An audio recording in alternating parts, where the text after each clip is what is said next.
career by following in my father's footsteps as a federal agent working money laundering and narcotics cases. I work side by side with local and state police to keep our community safe and to uphold and enforce the law. Law enforcement officers across the country know that it is a unique responsibility to do the serious work of investigating crimes, comforting victims, and making arrests.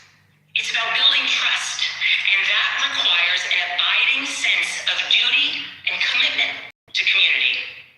And yet, our president has sent poorly trained federal agents into our cities, where they have arrested and detained American citizens and people who aspire to be Americans. And they have done it without a warrant. They have ripped nursing mothers away from their babies. They have sent children, a little boy in a blue hat, children to far-off detention centers, and they have killed American citizens in our streets. And they have done it all with their faces masked from accountability. Every minute spent sowing fear is a minute not spent investigating murders, crimes against children, or the criminals defrauding seniors of their life savings. Our president told us tonight that we are safer because these agents arrest mothers and detain children. Think about that. Our broken immigration system is something to be fixed, not an excuse for unaccountable agents to terrorize our communities.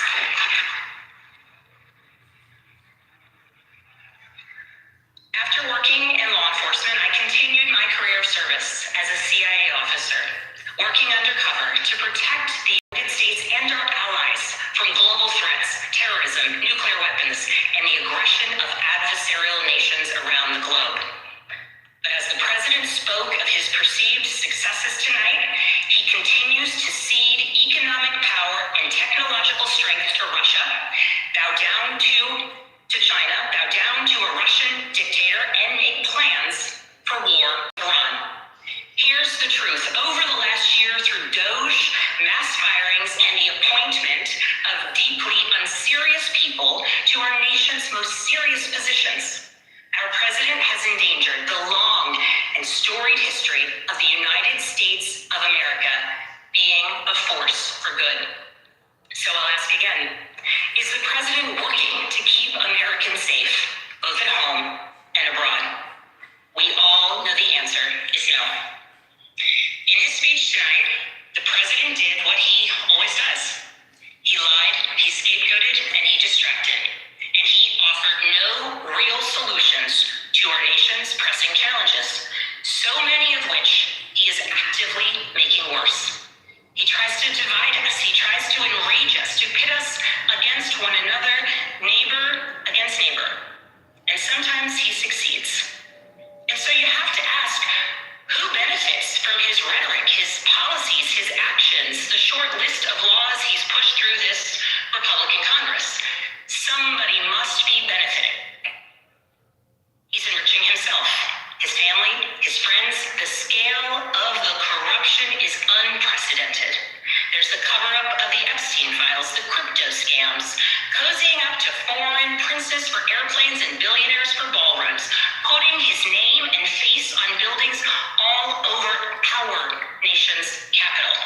This is not what our founders envisioned, not by a long shot.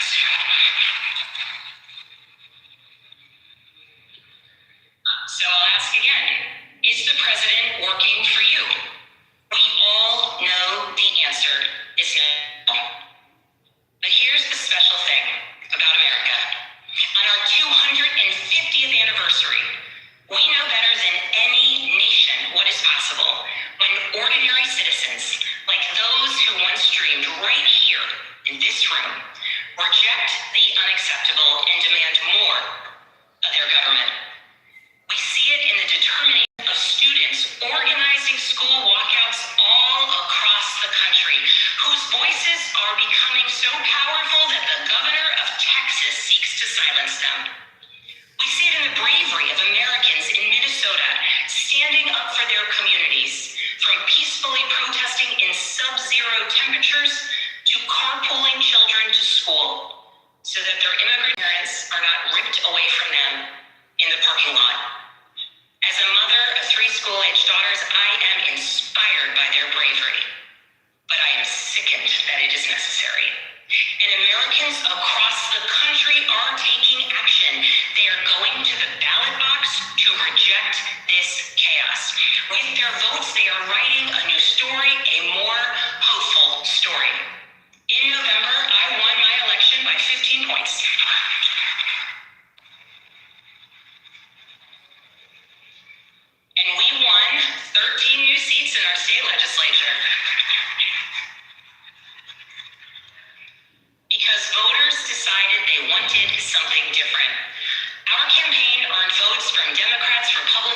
Democrats flipped state legislative seats in places like Georgia, Iowa, Mississippi, and Texas. The list goes on and on.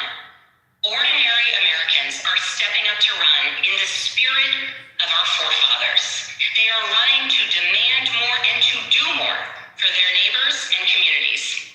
I know the story well. I first ran for office in 2018 alongside dozens of other Democrats who did the seemingly impossible, flipping 41 seats in Congress. In my case, I was the first Democrat elected in 50 years, swinging our district 17 points.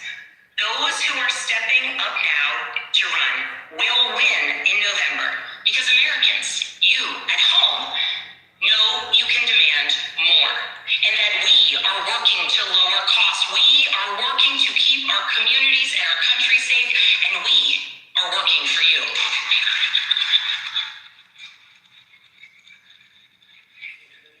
In his farewell address, George Washington warned us about the possibility of, quote, cunning, ambitious, and unprincipled men rising to power.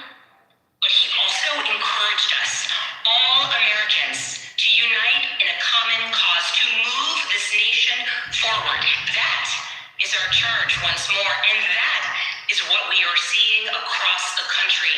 It is deeply American and patriotic to do so, and it is how we ensure that the state of our union remains strong, not just this year, but for the next 250 years as well, because we, the people, have the power to make change, the power to stand up for what is right, the power to demand more of our nation.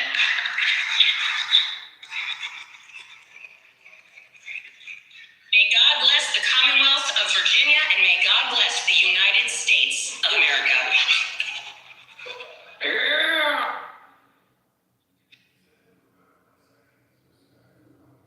I have 2 points to make, and then I'd like to yield the mic to whoever wants it.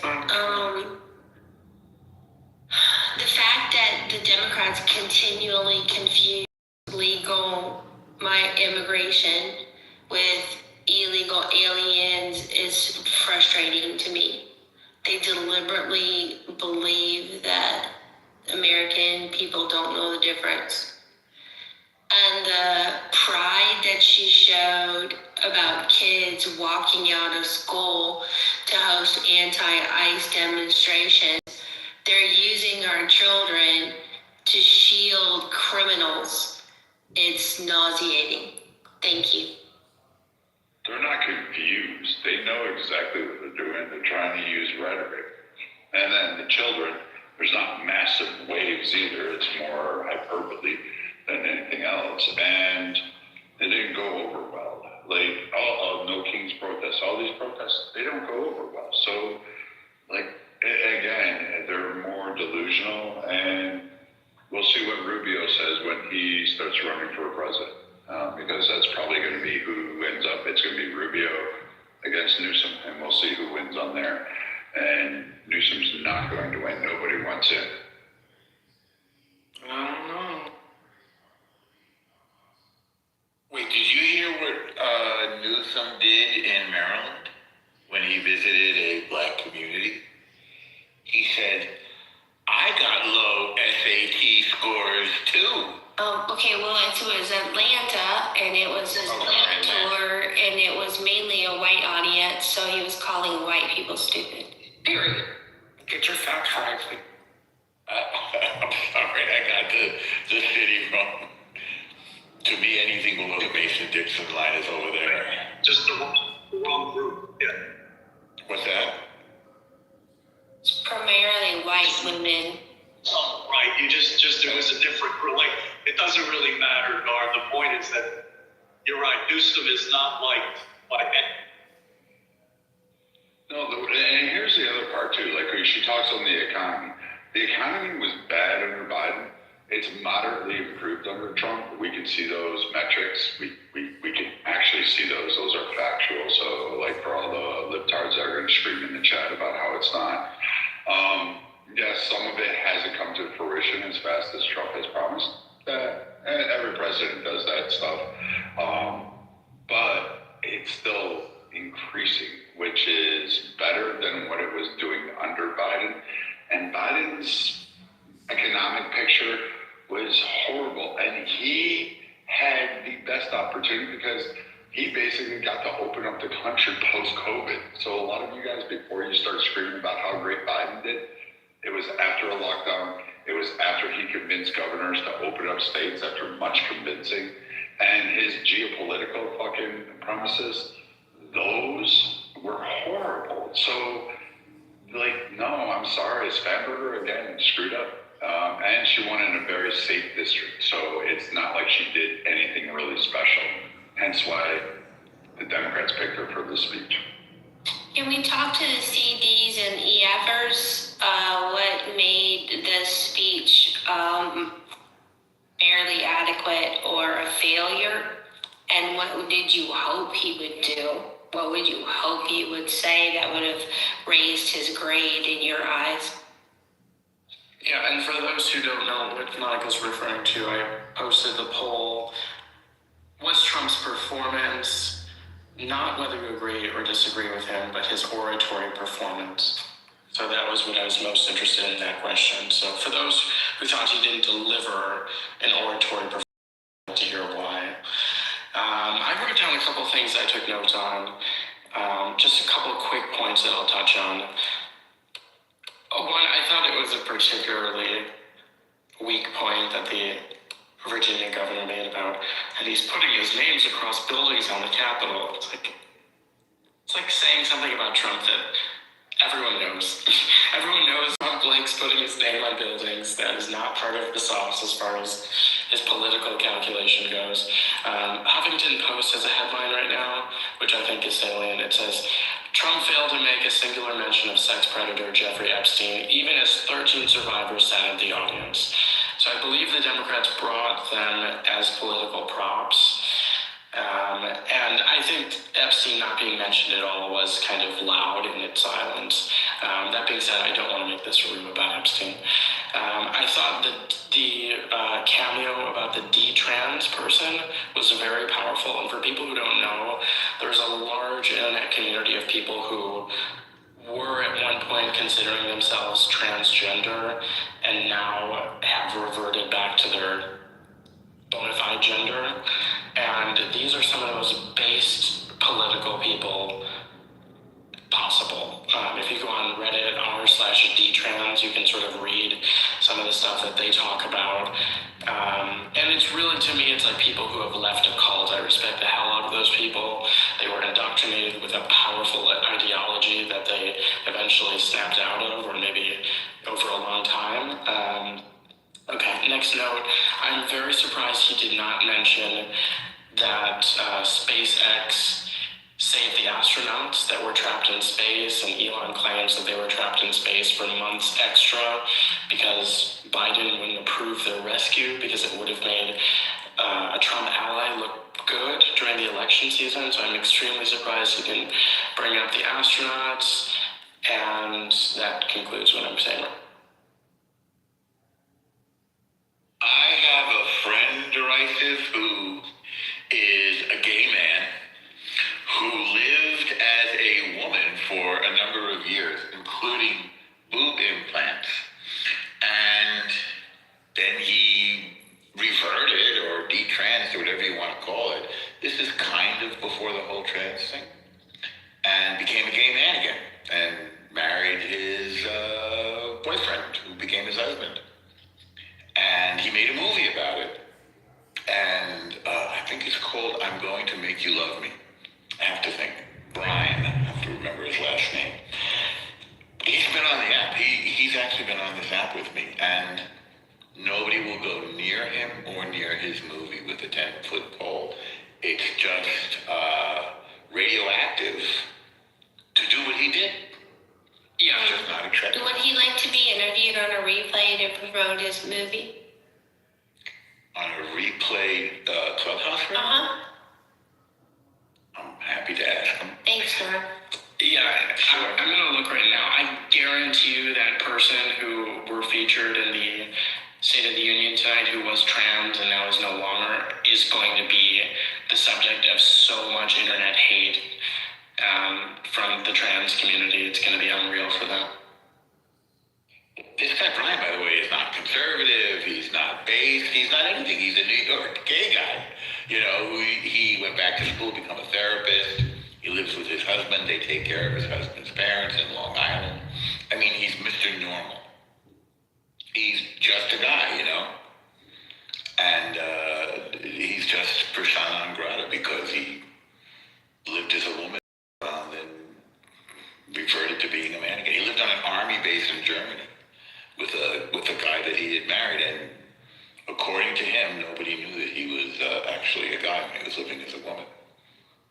Right. The most dangerous people to people who leave a cult are the ex-members, much more so than people who are just generally opposed to the cult. It's the heretics and the people who show that there's a way out of that cult ideology who are the most existentially damaging to those groups.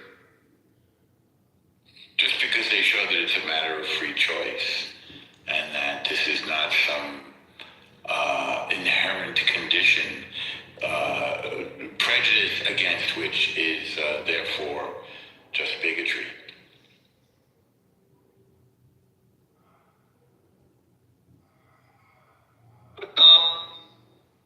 I think the best thing going for the Republicans is that the Democrats really suck. You know, it's like, if the Democrats are going to be that bad and they're the only alternative, they're going to have more power. And it's just unbelievable.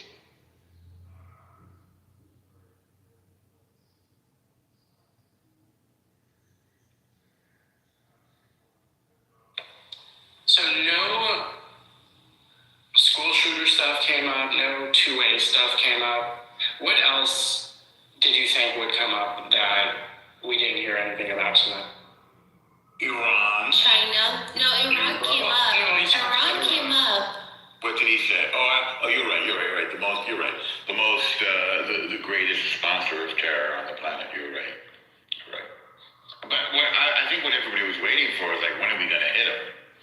And I was half expecting that to happen while the speech was going on.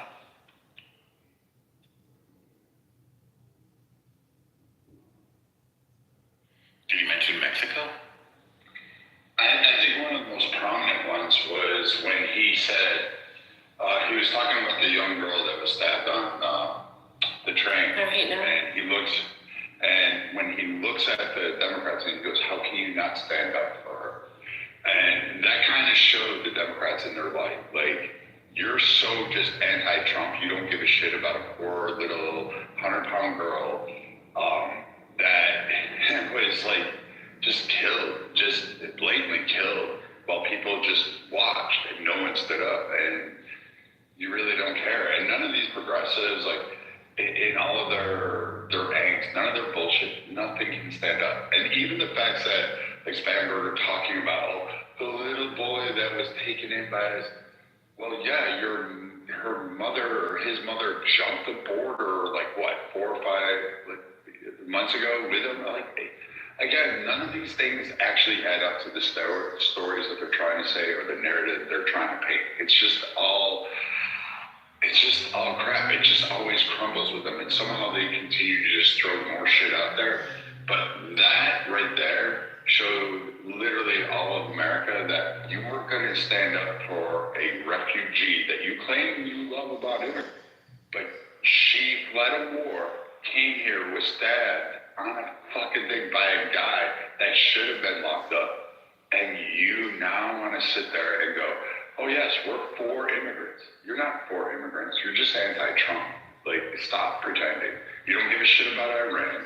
You only hate Jews. Like, that's the whole thing. You don't care about free Iran. You're not protesting in the streets about that. You're not asking Trump to go take out the IRGC. You're not doing any of that. You're sitting here, you're just anti-Trump. You hate Jews. That's all the Democrats have left. That's the only two angles they have. And I don't know what else they're going to run on. Maybe they got a winner in the pocket somewhere. Maybe Bashir. Maybe somebody will come to the table and be like, hey, hold on a moment. We're going to change the direction like Obama did. But I don't see one in there on their benches. It just doesn't seem to work out.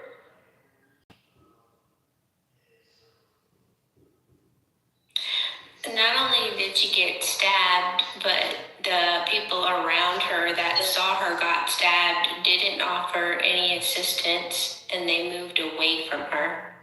That was difficult to process during that scene. Alenton, you gave Trump's speech the lowest score possible, EF. Would you like to share what?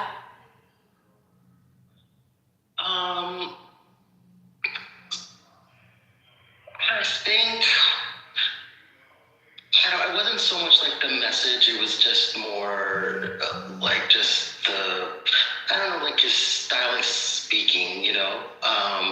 But I wasn't able to catch the whole thing, but from what I heard, I heard good stuff, but I guess I was just his style. I guess I was expecting something, I don't know, a little different.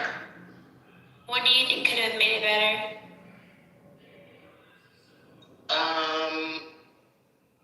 I think for me, it was just I think maybe like I didn't feel it was like strong enough. I didn't feel like it really like moved me. Okay. Monica, how do you see what score or how someone voted?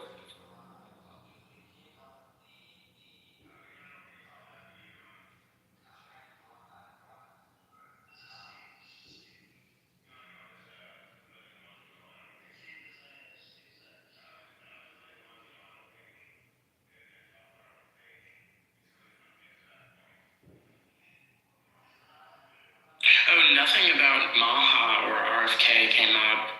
No mention of Tulsi Gabbard, who, I don't know, seems to be maybe on the outs with this administration. No mention of Kash Patel. It's very odd, all of them, to me.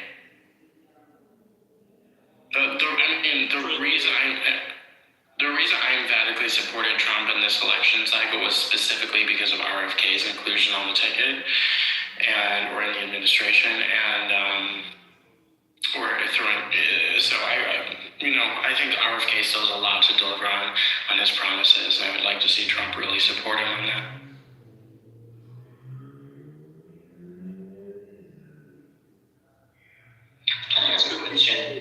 Not in favor of glyphosate.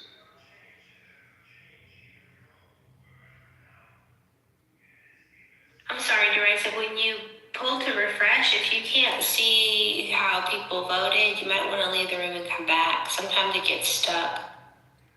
I mean, I could see the percentages, but I can't see. You seem to be able to see which. And on their profiles, you see what color they chose to vote in the. Oh, okay. Yeah. So Charles was unhappy with his speech too. Charles, you're on the stage. Welcome. You want to tell us why and what he could have done to impress you? Sure, yes. Well, the speech was petty. It was a lot of, you people are crazy. You people are crazy. Like just crash out. That's not presidential. That's not classy. I mean, but of course, I don't have these sort of expectations about Trump in the first place, simply because I'm used to him by now. I'm used to his rude, crude, and uncouth self. But in the State of the Union address, it seems like you should be able to raise expectations a little bit above where he would be at one of his rallies. But he essentially just performs the same no matter what the venue is. Whether he's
that's why the speech is pathetic.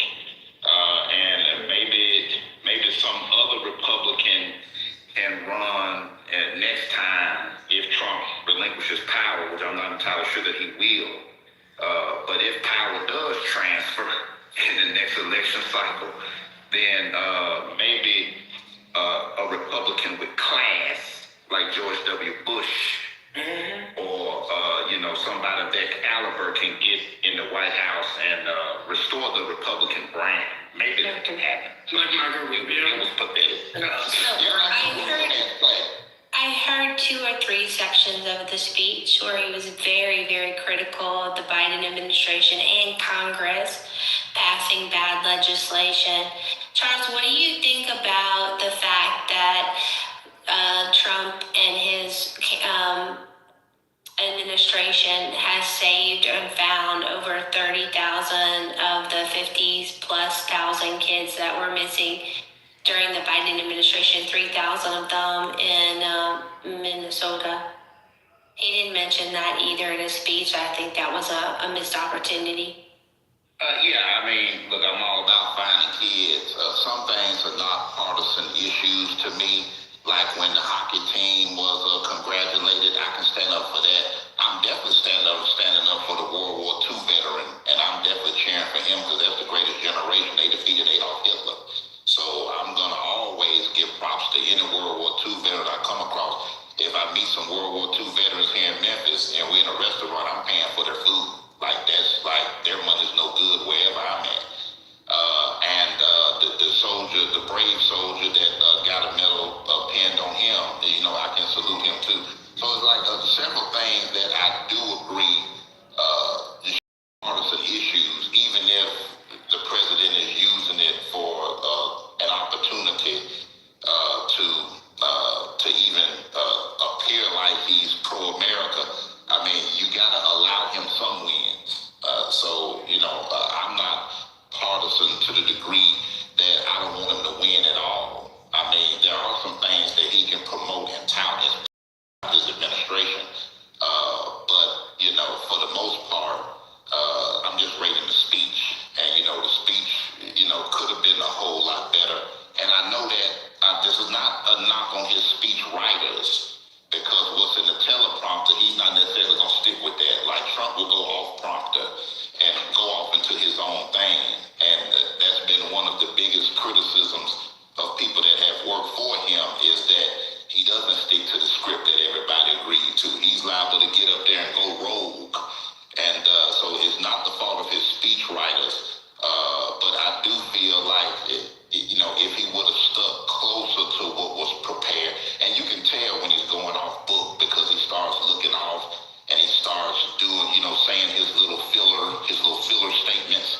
And, he does his inhale with his breath thing, and I'm like, okay, he's about to go rogue. And he did that several times during the speech, which I don't think helped him. Charles, I would like to pick your brain for a second. So it seems like you're someone who has criticisms of Trump, but you seem pretty level-headed.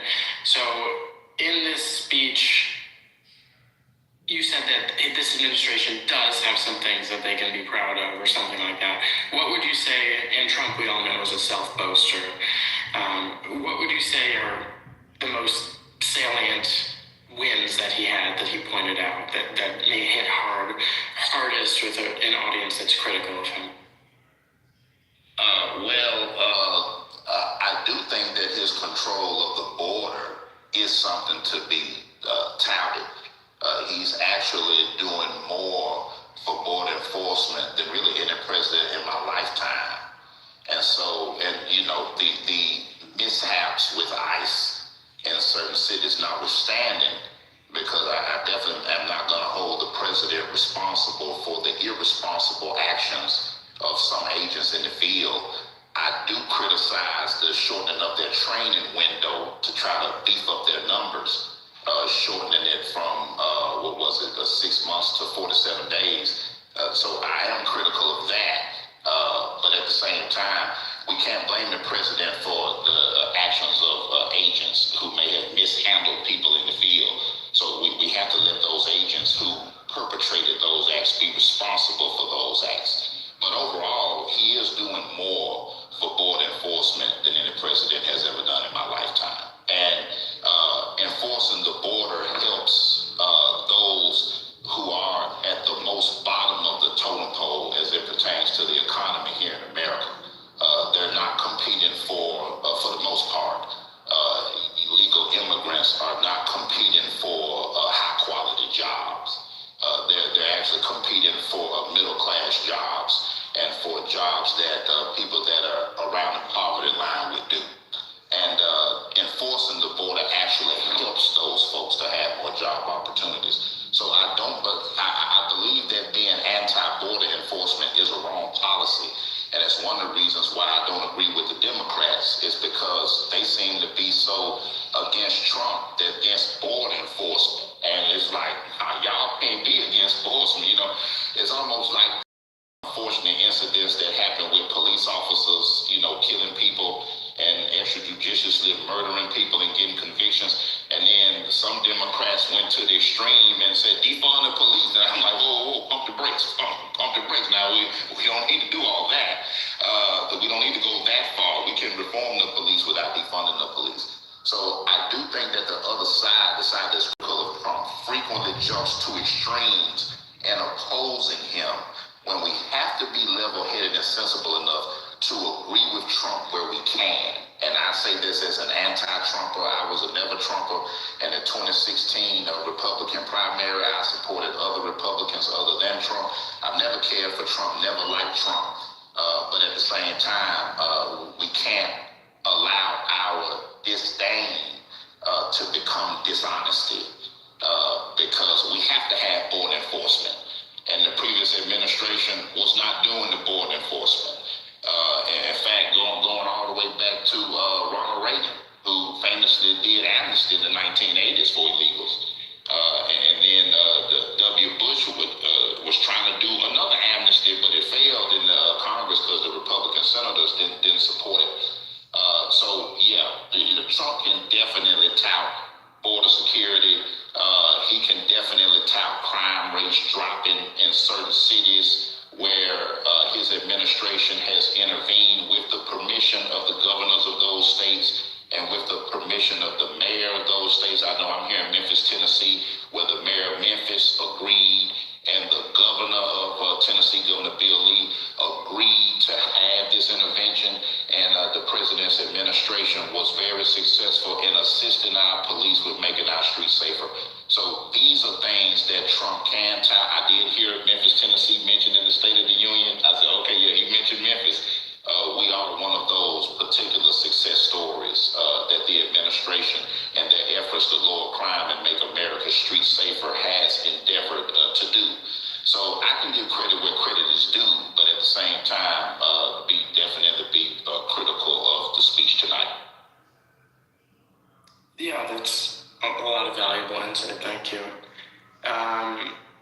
In thinking, I'm also remembering, if I'm remembering correctly, that he had no mention of the ICE protests or the ICE battles with the protesters and Minneapolis agents and the Renee Good stuff. I think he mentioned the Democrats protecting criminals, though. Okay. I think that was tied to the work that ICE has done. But I kind of was expecting him to brag a little bit more about. Well, he talked about the angel families, the American citizens that were killed by illegal immigrants, and the ceremony he had yesterday or day before at the White House, honoring the families and remembering the lives lost. I guess it was an indirect way of reminding people of the purpose of ICE. What did he say about driver's licenses for illegal immigrants? Did he say he was going to make a federal action to remove the ability of states to give them out? I know it was referenced in some way, but I don't know. If he said that derisive, I did not hear it. I'm sorry. We might have to go back to the transcript. I'll look it up. Well, I was curious about the healthcare plan that he mentioned because this is my first time hearing of that. Last time he was speaking about that, he had quote unquote concepts of a plan. So is there a more robust edition of a Republican healthcare plan? Yes. You can take a look at something. Yes, he wants to take the money out of subsidizing the healthcare companies and give it back to the people for their healthcare. Kind of like a medical savings account. Not quite in that fashion, but it's kind of a broad reach. But what he wants to do is do what's called pass-through, which means the PBMs are going to be set aside. They won't have control of the direct access to the drugs, which most of your claim spend, the amount of money that you utilize in your healthcare in a year is about 30 to 40% of all of your claims. So you go out and get meds, see a doctor, he prescribes something to you, and about that is 30 to 40%. Oftentimes, these are, though, the most volatile and high-dollar claims. So what Trump's going to do is a two-pronged approach, and he's using the Biden plan, and he's using the EACA. He's compounding all of these, which is not actually a bad idea. For those of you that think Trump is really dumb, this is not a bad idea. This is going to allow him to use a lot of favorability and a lot of market approaches to put leverages and pressure on it. But what he's able to do is put pass-through on the PBMs, circumvent them, kick out the rebate so that you don't have like... Brad, you're using a lot of language that someone who's in this industry would know, but people who aren't don't. Can you dumb it down a little bit with the lingo? So basically you got rebates in your pharmaceuticals. You spend about a third to half of your entire healthcare plan. All the money that you pay for healthcare is spent on pharmaceuticals. With the concerns of gene therapeutics and GLP-1s, which are your Ozempics, your Wegovy's, all of those, there's concern about the high rising costs. So what he wants to do is circumvent the PBMs, push them out, offer transparency on the contract, something which this nation's never had in the past, and get rid of the rebates on the last quarter of the year in which these PBMs and pharmaceutical companies go and chase on. But they kind of manipulate the rates so that it's basically a taxpayer slush fund that they just get filtered billions of dollars for these rebates. And now what Trump's plan is doing is utilizing Obama, Biden's, and this administration's progress on the healthcare plans to actually push that aside and say you have to apply for it in quarter one or you lose it. And it will not matter if additional costs come out later on in the year. You've got your one and done. So he's kind of neutering the PBMs, which is like your CVS, your Express Scripts, your whatever else is out there. In particular, I reckon with this administration is CVS because they own Aetna, CVS Scripts. They own a bunch of entities, and so they're in the firing line. So what Trump's doing, his healthcare plan is like to the common man and how he frames it, is it right? But it's actually a good thing. It should help. And as you can see, you already see your GLP-1s like your Ozempic and some of these others, they're already dropping in price because of this downward pressure from the government, plus the most favored nation impacts that are going on. And then you're going to have this plan of his where he's going to be able to kick dollars to you directly to be able to farm out for your health plans or for a variety of HSAs and FSA fundings. So we're waiting for administration details on how that's going to come out. But CMS is also changing under Trump. And this was something that Obama wanted to do, Biden tried to do and failed, but Trump somehow magically got this through. How, I have no fucking clue. But he wants to implement episodic of care, meaning that you go in for one disease, one code, meaning like you have heart conditions, or you have a bad heart, you have COPD, or whatever it is. All of the labs, all of the treatments, all of the pharmaceuticals, they're all going to be covered under one pricing scenario, one pyramid.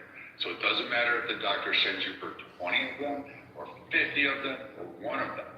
You will not have facilities right now where doctors hold their allegiance to, sending you for multiple exams, multiple tests, multiple reviews. Like if you have, renal disease, they're going to send you to an endocrinologist. If you have type 2 or pre-type 2 diabetes, you're not going to have to go see a multitude of specialists because those can be treated with a primary care physician.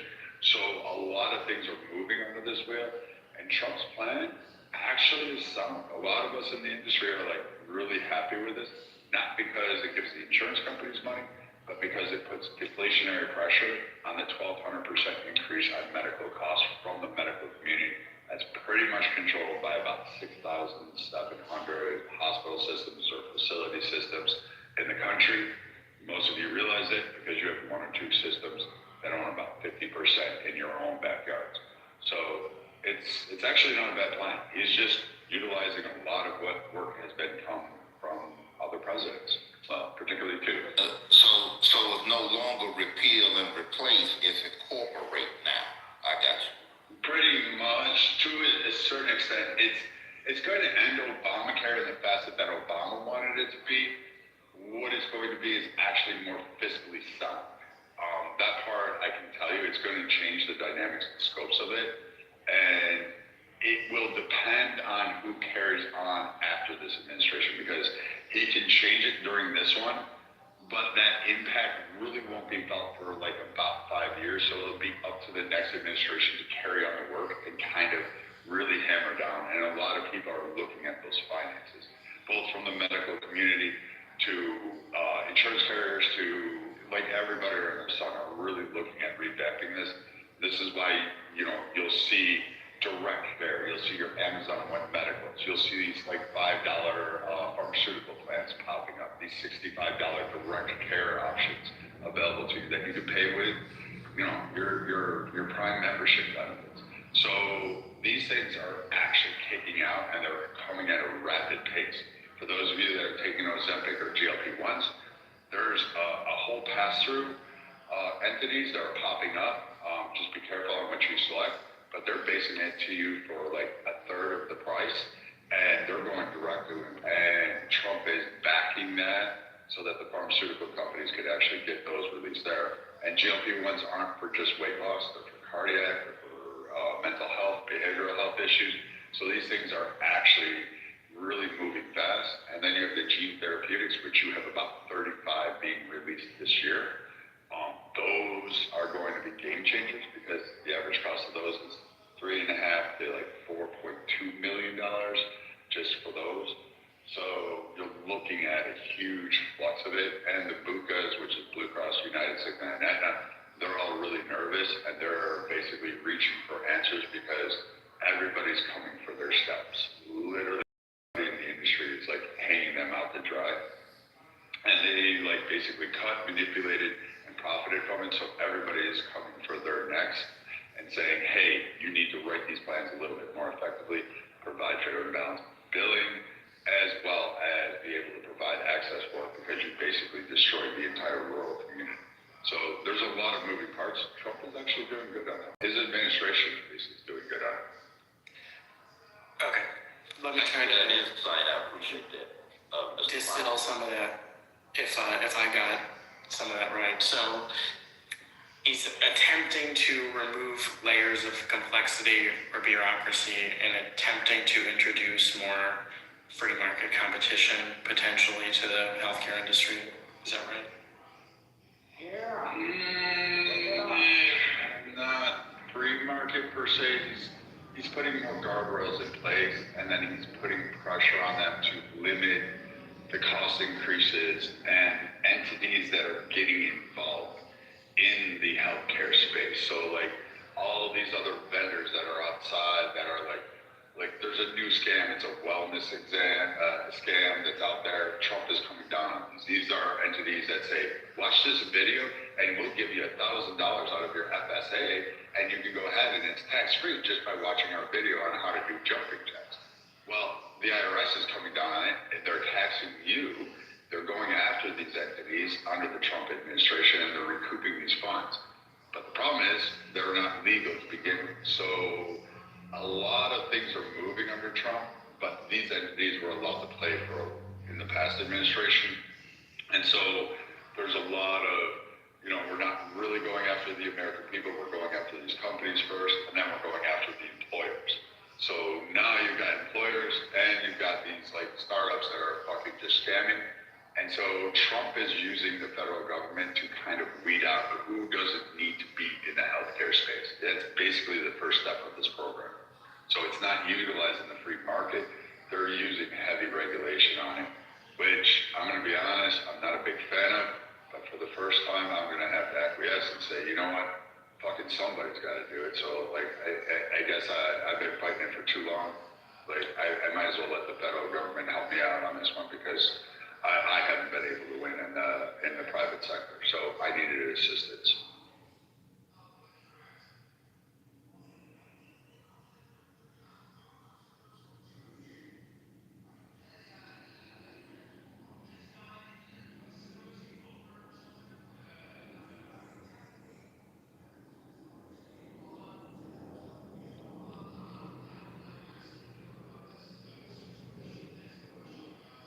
Good stuff.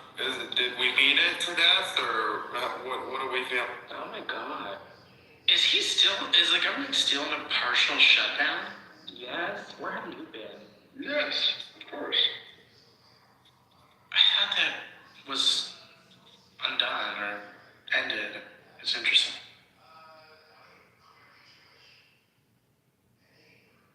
I guess I'm the only Democrat in this room.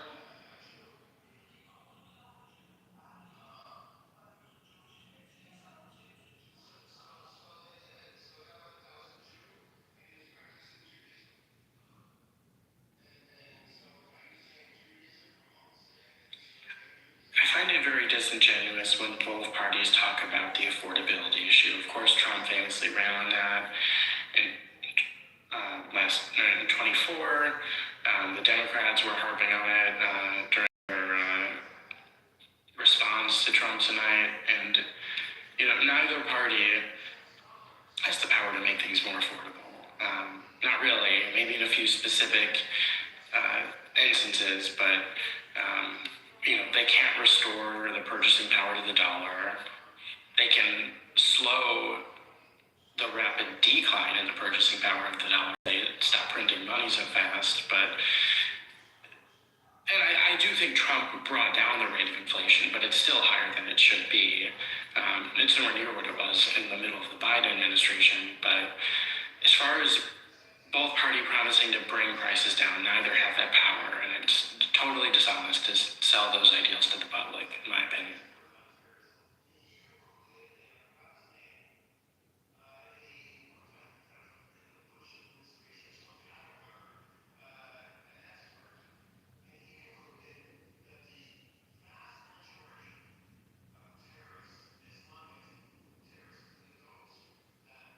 It's a great room, Derek, so thanks for hosting it.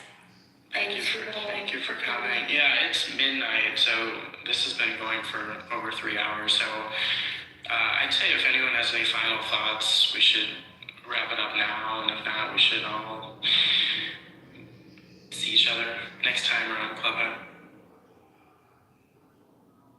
I like doing topical rooms, so anyone who would like to join the house, please do.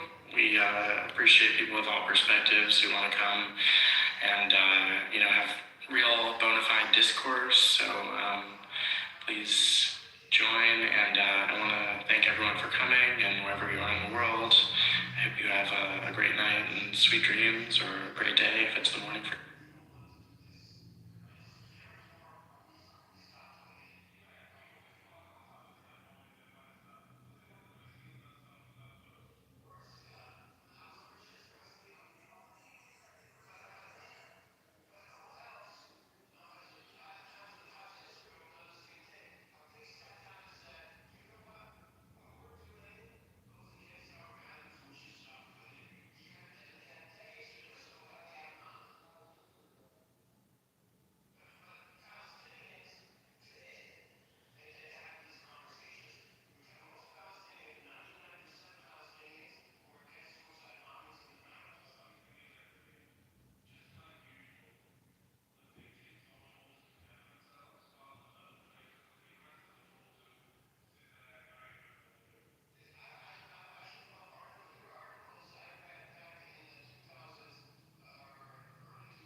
union, I mean, what preference would he have to address this Epstein files in this scenario? What we just listened to tonight. Yeah, great point. Yeah, I would say this about the. I listened to it when the girl was going through something in her life, and she thought she was a boy. The state took her from her parents, right? And he was saying that should not have happened. And I agree with that policy. That should never have happened, right? And when I looked at it, before he even said it, I saw on the video feed, the Democrats didn't stand up and clap for it. And he was like, these people are sick. Hold on. Can we agree that shit is a little weird though? Like fuck what side you on, fuck what side you gang banging on. You okay? We separating people from their children over mental things, bro. EJ and kids the ability to just do all this shit. Like, could we not just agree like that shit is a little weird? Like that shit like should not be happening when it comes to kids, because we having this conversation about kids this, kids that. This is where you're supposed to get serious, right? But that's supposed to be like, I don't know, bro. That shit kind of crazy. Yeah, and it was crazy. And then he was saying another point, which I was like, what the heck? And then he said, I'm like, damn, at least he said it. Another situation is that since I was at the border, across the border a lot through the Biden administration. A lot of people know that. And a lot of people were coming over here. We talk about kids, right? A lot of people is coming up over here not vetted at all. We don't know who these people are. It's a lot of pedophilia. It's a lot of sex trafficking. Yeah, Jeffrey Epstein's doing it, nigga. Oh, bro, you just stepped off mic, bro. This is crazy. And see, when we talk about kids, it's just not kids here. It's kids crossing the border, going through the cartel. A lot of those kids get trafficked, raped, right? And the administration before was the cause of it. It was the cause. They didn't care anything about it. Then they crossed up over here, commit those acts against children here in the United States. So helping secure the border, right, and to minimize fentanyl by 56%. That kills black people too, FYI. Those things are in the wrong direction, man. No matter left, right, you shouldn't be out. I don't want to hog the stage, but I'm gonna just say this. Nathan, you have the wrong president in office to be talking about anything about PDF failures. Let's just concede that point, and I don't think you should have made that point. You made yourself look as stupid as them damn teeth when you said that. Number two, do you know what the cartels are? Hey, Nathan, just let them land, bro. Right? Yeah.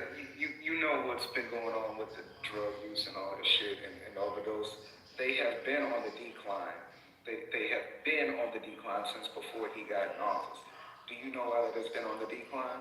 It's because the cartels was killing too many people, and the cartels told the people who was making it, hey, if you keep killing customers, we're going to kill you. Okay, we're going to make it a little bit softer. Like, that's common sense. Like, easy shit. This is documented. But go crazy. But, I can rock with some of the shit tonight. I'm not going to rock with you saying the PDF failure stuff when this nigga has hidden over 3 million documents, and it came out today that a girl said that he aped her when she was about 16 at Epstein's crib. But I'm sure that... So when are you going to show us concrete proof that Trump is a pedophile, Mr. Fontano? This guy is like this. No, Nathan, hold up. Mr. Fontana. Who has concrete? Hey, hold on. Wait, did somebody drop it? Wait, who? Somebody dropped it? What's going on? Oh, he literally dropped this off. I mean, I like to have a civil conversation, but it is... Of course I got to move, because you have triggered Democrats and as your moderators. Of course. So, Mr. Fontano, are you going to tell us and show us concrete evidence that Trump is a pedophile? Hold on, bro. I'm trying to give you the space, but calm down, all right? No, it's good. I appreciate you. No, yeah. I'm giving you the space. But it's pretty direct. I just want to know, aside from 3 million pages of allegations. I'm about to drop you, but I'm trying to give you the space to speak. Oh my God, bro. It's cool. Like, they know what I want already. Mute up, bro.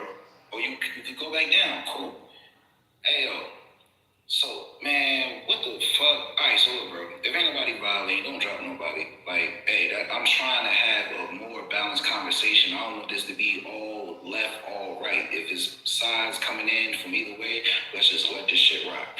All right, boom. E-Liddy. Yeah, thank you. So I know Mr. Fontano didn't read 3 million pages of allegations. I want that to be clear. None of you did in this room. Neither did I. So again, Mr. Fontano, do you have any evidence right now that Trump is a pedophile? Who you talking to? You. What you call me? That my name ain't Mr. Fontano. Whatever the fuck your name is, Mr. Whatever it is, do you have any concrete evidence that Trump is a pedophile? Did you read the 3 million pages of the Epstein files? Of the allegations in the Epstein files? If you would have been listening, I would have said the FBI has refused to, the DOJ has refused to release them. So how? Right, so you're admitting that you don't have proof, so correct? How can I read something? Right, so again, you're admitting that you don't have proof that he's a pedophile, correct? No, there are accusations. That's a dumbass question to ask. Again, do you have proof that Trump is a pedophile right now instead of the allegations that are in the fucking Epstein files? You got proof for that? Oh wait, Jose, So you're not going to answer yes or no, or what? What is considered concrete proof since you want to use that? You are reading allegations in files full of allegations, 3 million pages, by the way, that none of you read, all 3 million pages, none of you did. Witnesses? None of you did. No, they have allegations. The witnesses are not good enough for me. So what proof? Yeah, do you know how court cases work? Do you know how court cases work? You can have a bunch of people in the court case saying that somebody did something, and it's up to a judge to say if this person is right or wrong. None of you have concrete proof that Trump is a president. You have 3 million pages of allegations that none of you read. Because he got killed. Bro, oh my God, we should definitely be able to not be able to do this shit, right? All right, so look, he asked Mr. a question. Let's let Mr. respond. D-Real also wanted to say something. So after Mr. responds, D-Real, one mic on D-Real. Yeah. So of course I haven't read them because he has refused to release them in violation of the Epstein Transparency Act. So you don't have evidence. Good thing. That's all I wanted to confirm. Thank you. Oh, okay, cool. Now, one mic on D-Real. What you saying? I think what I said was heard, but I do think that somebody brought up a good question. What is your idea of concrete evidence? What type of evidence do you need for you to believe this? Well, I need him to be convicted in a court of law that everything that's in those files he did. Until then, it's just allegations to me. I don't care about what witnesses said or any of that. I don't give a fuck about none of that. I'm not a believe all women or believe whatever somebody tells me. No, we need to prove that that's what happened. And so until that happens, it's a no for me. And the day that happens, I will remove my support for President Trump. But until that happens, But you know he's until that happens, he's not a pedophile as far as I'm concerned. And none of you in this room have any proof of that. You have a bunch of conspiracy theories and a bunch of allegations in 3 million pages that none of you have read. And so the day that happens, I will no longer support him. And I'm going to go. Thank you. Talking people ain't helping you. No, to be fair to him, he was talking. Y'all started under talking him. Exactly. No way. No, somebody was actually talking and he started screaming, "Do you have any proof?" Do you have any proof, ma'am? Come on, y'all. Let's not do that because we still it don't matter what side you want. We still clearing the stage for everybody. So, all right. So since we hear it now, right? Since we here at the conversation, which of course it was going to get here. All right, one mic on anybody that feels like it's undeniable facts, evidence that Trump is actually a PDF file and this is a type time. Y'all got to stop. Wait, hold on. If you're not speaking out against Trump, mute up. We want to clear the stage for everybody. So if you feel like this is tight time he on, it's one mic on y'all. Once again, y'all gotta stop with all this. Do you have undeniable facts, concrete evidence? The motherfucking government don't even have it yet. So what the fuck shit? How we gonna have fucking bozos? Then why you gotta use Good, so you shouldn't be calling him a pedophile since you just admitted that you don't have it. I agree with him on that one. Sure. But you forget that Trump has been to court. Cases have been dropped. For why? I don't know. But we know he's a powerful dude. If these are his friends, we know they could make shit happen. You don't just have all these allegations with all these people he know, and it's just fake. Now, Hey, no way, Jose. What cases was dropped? Hold on, Ely. I see you coming up. they were some. He has been charged in the past. I gotta Google it. I read the shit. I read the shit like a few days ago. I can't just be exact. No, bro, it was the case in New York. That's one, they dropped the charges down because of statute of limitations in New York. Like, I'm not biased. Like, I'll tell y'all the truth about that shit. Fuck with that. How about the fact he was found liable for sexual battery? Yes, that's the case I'm talking about in New York. That wasn't dropped. No, I didn't say it was. I said the charges were lower. I said he got charged. Wait. So also, you're not I think this is a conversation like I think some topics, not new people that come into the room, but people that always be in here, we kind of already go over certain shit. So if so do we have to go back over the liable situation and what that means, and if you're liable? Of course, they don't know what it means. And then you don't even have to go over that. Well, hold on, but the fact that even in that scenario, there's no evidence that needs to be presented for you to be convicted guilty, right? Yes, you have to have some type of, and you have to be found more than 50% liable. If you're found liable, you can have 0% evidence and you can still be found. Like do we? Well, somebody want to check GPT? In civil cases and liable, it's all it has to do is tilt the scales of justice. So it's 51. You said it's a civil case, correct? Yes, it's called liable. Oh, okay, thank you. Good. So that means he's not a criminal. He was never criminally convicted, right? Wait, that does not mean he's not a criminal, because he does have 34 felony convictions. So he's actually a felon.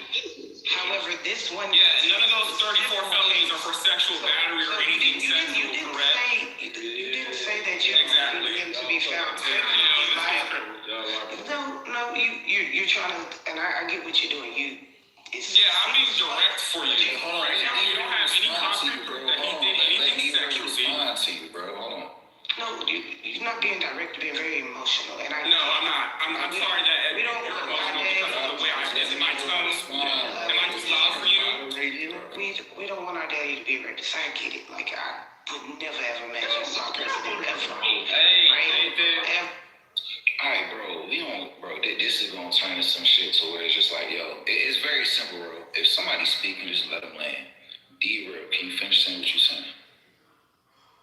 Yeah, basic thing is you didn't specify that you needed it to be a criminal charge, and you were also talking about being a pedophile. So I shifted it to the fact that he has been found liable. As I continue to say, I don't need anybody to say that to me or educate me on what it is. I'm already telling you it's liable. I'm already telling you it's a by using those terms. So yes, he was found liable for sexual battery. Right, so you don't have any proof that he's a pedophile. Don't have any. Thank you. If you don't no, I never said I did. That's why I shifted the conversation to what I'm talking about now. That's why you should probably just... Right, so nobody on this stage has presented any facts that Hey, bro, the mic on you next after she land, bro, so just let her, like we know how D-Real is. She just gonna turn up and start talking over you, bro, so just let her land. I'm trying to stay cool, because, at this point, I kind of get it, it's hard for people. But, bro, if that doesn't shift your scales of justice... Just understanding that this man was found liable. We have also seen him talk about wanting to date his own daughter. Worried about what size her boobs would be like. Worried about her legs. We've heard and seen enough to have a great idea that it's very possible that he'd have done something with some children. That's very possible. No, we can't just put it on him. I would say, without 100% proof, because that's a heavy-ass accusation. But we know for sure he was found liable for rape. We know for sure that he talks about grabbing women by the pussy. We know for sure that he has zero respect for women. We know for sure that he talks every single time there's a woman in his face, he flirting. He don't have no respect for his position. He don't have no respect for women. So the possibility is out there, and the accusations are heavy. And the accusations were going on before Epstein existed. That before he met Epstein, he had these accusations. We know that his ex-wife accused him of raping her. So the possibility of him being a pedophile is a little higher, I think, than not. Tilts the scales. Right, so I want to appreciate you for coming to your senses at the last end of your submission, because all I heard was possibilities, accusations, and every fucking thing else that you just said. So I want to thank you. I want to thank you for coming to your senses and actually admitting that you don't have any proof that he's a pedophile at all, which none of you do. Yeah, I said that at the beginning. So thank you. I thank you, ma'am. That's literally what everybody said. No, there is no proof. The FBI is holding back documents. The documents are redacted. There is no proof. Put me in the queue. Don't talk. Like, for real. Anyway, I put a link in the chat. It's a YouTube video on MS Now detailing that a 15, 16-year-old girl said that she was R-worded by Donald Trump. And it just ain't getting no traction. It got no traction. It's not in the files. No, that is in the files. That is literally in the files. So, but this one we have to have a conversation. Maybe erasing stuff. I haven't gone back to check. No. We sat in here. Come on, everybody be in this room. Let's not do that. We sat in here and we read all this shit. Yeah, I'm about to say I do know Yeah, we did. about that is in the files, and D-Real is not wrong either. Some things have been taken out because there were duplicates and people's names were not redacted the way they were supposed to be. So some shit has been removed. Hey, so Yeah, like I say, let Nathan get in there, please. I appreciate it, brother. So here's the thing that creeps me out, right, about these people. The same people who criticize the living daylights out of Trump, right, and say, he's a right?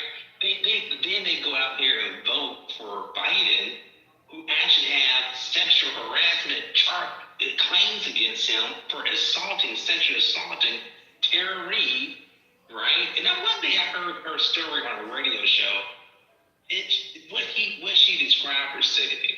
It is hard for me, and I'm very critical about accusations. People making these accusations, right? It sounds very credible. And it was like, the certain type of details I can't even repeat, right? But look at my PTR right quick, right?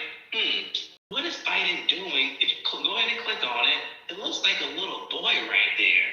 Oh, very strange. Here's some on the cheek. Oh, yeah.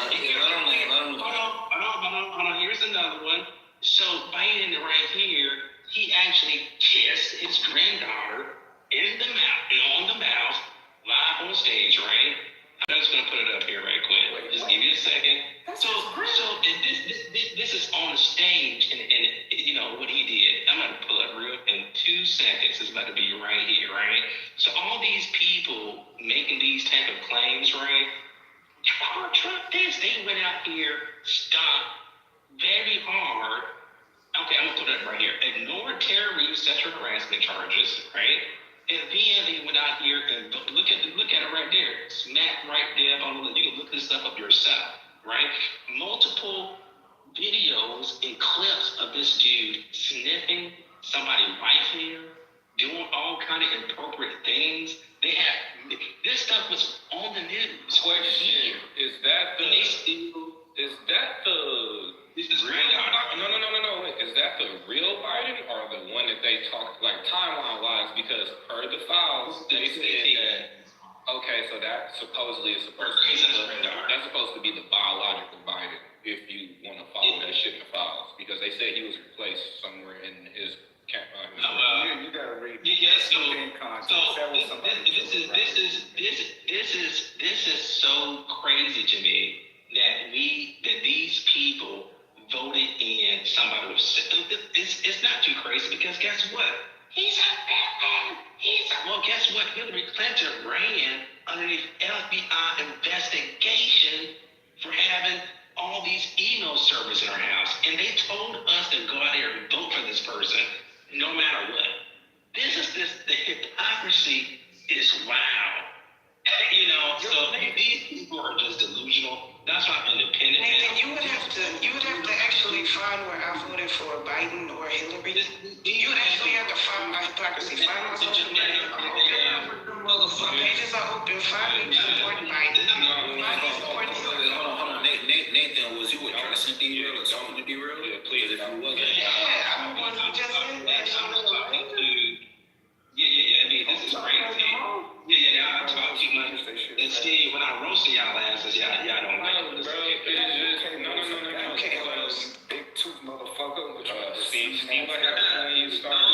Six in his hairline in the middle of his fucking head. We just want to have a conversation, bro, and y'all is making ad hominems and roasting each other, and you know that shit gonna be real because, like, we know y'all may feel a way about each other, but is that shit the topic at hand? Do y'all want to center yourselves, or y'all want to talk about what we're supposed to be talking about? He said, okay, so my topic.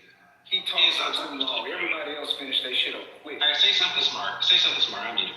Okay, I'll say something smart. You should have went to a better orthodontist for them big ass teeth. Hey, mister, just keep it to the topic, bro. Okay, my bad.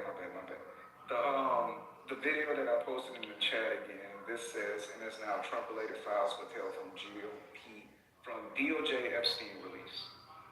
So that's why I said the thing that I read and saw earlier, this wasn't in there. So if y'all saying it was, it could have been another situation. Because we know he's listed in there like 32,000 times. His name was in there more than Jesus' name was in the Bible. Of course, your source is a Democrat propaganda machine. Real quick. Of course, fitting for you. Yeah, he let you right. So one thing I feel like we gotta clear up too, right?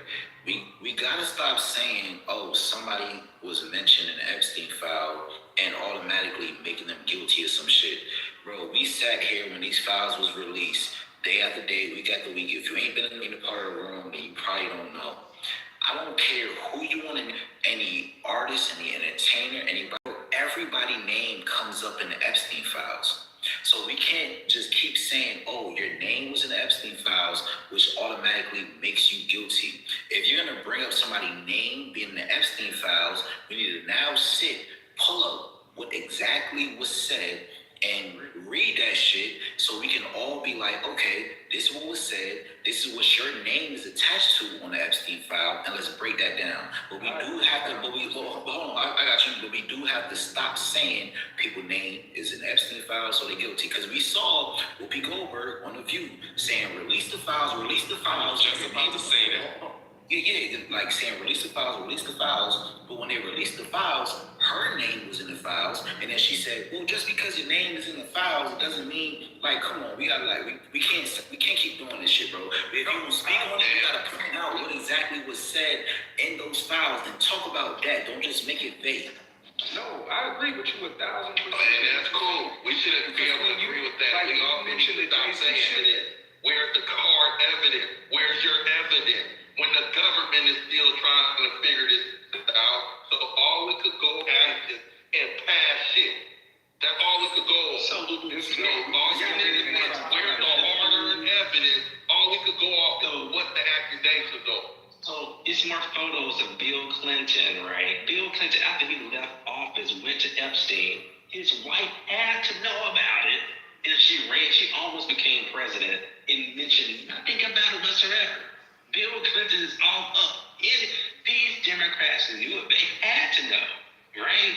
They had to know about it. I mean, did y'all see the pictures of Bill Clinton swimming in the swimming pool with these chicks? Did you not see it? When I see it, this is crazy. I shouldn't have to tell you these things. Bill Clinton, just imagine he got caught in the White House, got impeached with all this talk of Monica Lewinsky, and after that, he was started going to Epstein Island, fucking with Epstein for years.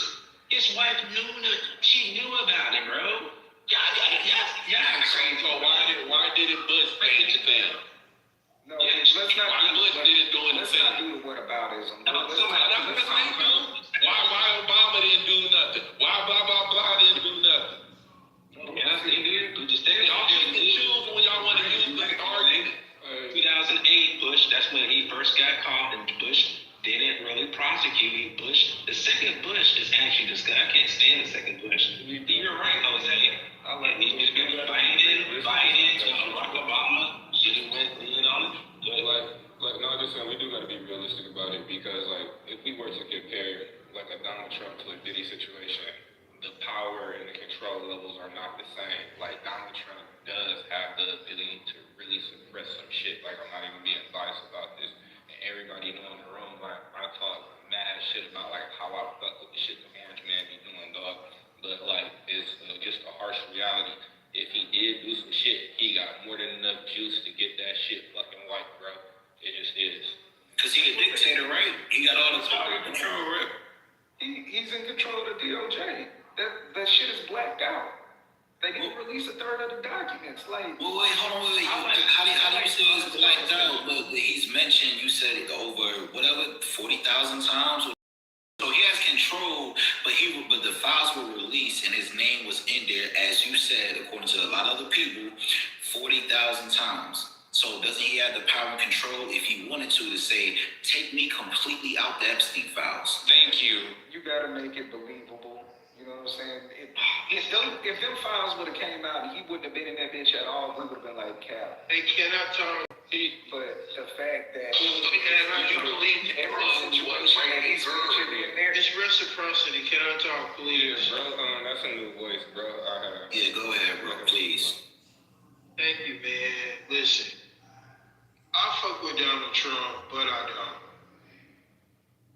There's a lot of things about him that I don't like, but I do like how he's handling the presidency outside of the Israeli issue, right? I don't really like how he supports Putin. I mean, not Putin, Netanyahu. Yeah, that motherfucker. I don't like the way that he is not putting him under investigation for genocide. I don't understand it, but I do. Because the Jews, we are in the same situation that Hitler was in when he decided to say fuck them and burn all their people. Right? We're in the same situation. Look, this whole Epstein shit is the same perversion they were committing in the 1920s with the pedophilia and the pornography. Let me know what you're saying. Of the pedophilia and the transgenderism, it's the same thing they were doing in Germany, which is why they had to be exterminated. They're doing the same play, and they're destroying our nation, black people. Listen to me. This is our home. We're not Africans, not an Israelite. I'm not affiliated with any of those camps. I understand the women that I come from and the men that I come from and how they are tied to the nations of the land of this America that we are getting fucked over in by these white people. They kidnapping our daughters, our mothers. They're raping them and selling them off to other white men for them to rape them. And now they're starting to like it. They're traveling to other nations of their own accord to be treated like toilets and being pissed and shit upon. Fuck like animals and heathens for money. Damn. Liquid drugs. We're just doing that. Where your proof of all the allegations? He literally, women flock to Dubai and get shitted on, bro. He didn't say a single lie. Like, don't do that. Sold to white people. Drinking shit as a man. They out here drinking chemicals. Because the youngsters are doing it. They didn't even know you could drink. How does young boy know you could drink sanitizer? He just did it. He put it with a drink and a cocktail. Try to tell people that they out here drinking liquid drugs. They got tanks and shit. They're blowing through fumes and holes. They're blowing air out. They're blowing air. This is what I know, bro. Hold on, bro. Because you're going off the rails with it. But what I'm trying to get is to what's actually happening. Brothers from another mother. What's going on? I mean, maybe we are, because we got two different mothers, nigga. So yeah, we brothers. We both black, and we got different moms, nigga. Black. They black too. Yo, he ain't black, bro. All right. Another new voice. Not really a new voice, because he was he was raising havoc today. But yo, Maggie, what's up? What you? Hey,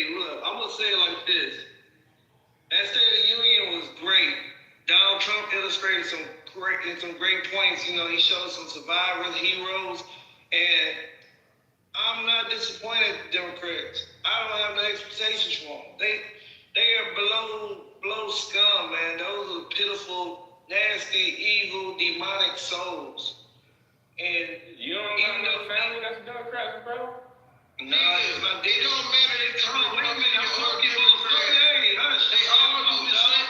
Hey, bro, I'm not even done talking, fam. Chill out. No, I'll let you go. I wasn't trying to interrupt your. No, I'm talking about homeboy who talking all slow and shit. He kept cutting me off. No, I know, bro. I was like, you don't got no Democrat family, bro? Yeah, I do, but I disown, and I don't have no relations or conversations with them because I don't want to look my IQ. Damn.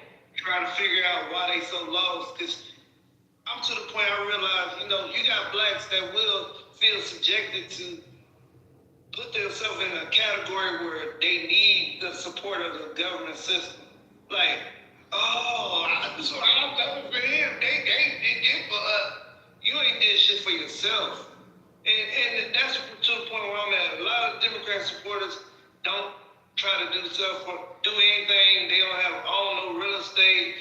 They just depend on that check that keeps coming and food stamps, and then they want to claim, oh yeah, this is why I voted for so-and-so. Look how much they give me. Like, motherfucker, I learned this. Anything somebody's gonna give you, they're gonna give you crumbs. They're gonna give you stuff that ain't valuable. If you really want something in life, you really want something that's gonna really mean something, that carry something, residual income, you have to go out there and bust your ass and go work.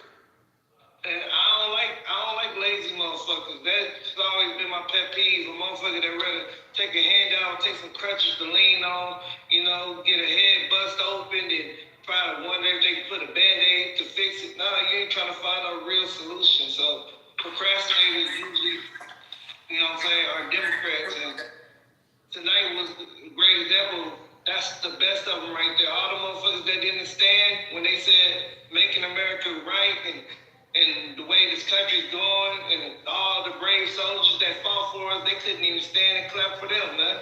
You know, they was more worried about the illegals being treated right than fucking legal people. Come on, man. Wait, so hold on. Let me ask this question. Hold on. So, because I think that's a good point, right? And I feel like we should probably break it down from there, right? So when a lot of people wasn't standing for specific things Trump was talking about, right? When we look at that situation, this scenario, what do we think about this shit? Like, can somebody say right now, when people weren't standing on certain topics, people said, what is this anti-America? Like, why was it they wasn't standing? Or was it just the typical gang-banging, red and blue shit? That's part of it. The voter fraud, when he talked about voter ID required, you had a couple of Democrats that did stand. There was a couple of Democrats that stood for that shit because they want voter integrity. You know, but you got a lot of Democrats, and he stated they don't want real integrity voting. Often they don't want people to have to show ID because they like cheating. They get away with cheating. That's the way they've been moving their goals, and that's the way they've been crossing the finish line with great numbers and great scores because they like cheating. And he exposed that. Okay. For the Democrats that stood up for voter ID, I respect them. But for the ones that sat there and looked at them crazy, they the problem. All right, They know what voter ID is. I don't want to answer your question. First and foremost, there's millions on top of it. Wait, hold on, real quick, because G, a new speaker, you know G. Hey, G. Hold on, first G, did you listen to the State of the Union? Yeah, you know, all right, so in fairness, I caught about 62% of it. Okay. What do you think? What you feel about it, bro? It's par for the course, man. What your question, what you just asked, it's par for the course. I can't recall a time where, you know, you get a guy who's hammering on one of the party line points or achievements that the other side stood up and actually cheered for. I really can't, bro. Like, spanning back my known history of State of the Union addresses. So I mean, you know, you'll get a Democrat president next time, right? Say if you do. That motherfucker's gonna do something that he could tout or she could tout. And that Republican side is going to be on their fucking ass, stiff as a board in that bitch. And depending on the person, you know, you might get a couple shouts. You know, somebody might or bullshit. Well, hey, one mic on G, bro. Look, let me just qualify by saying I'm a Democrat, but I'm an objective Democrat. I like to see reality.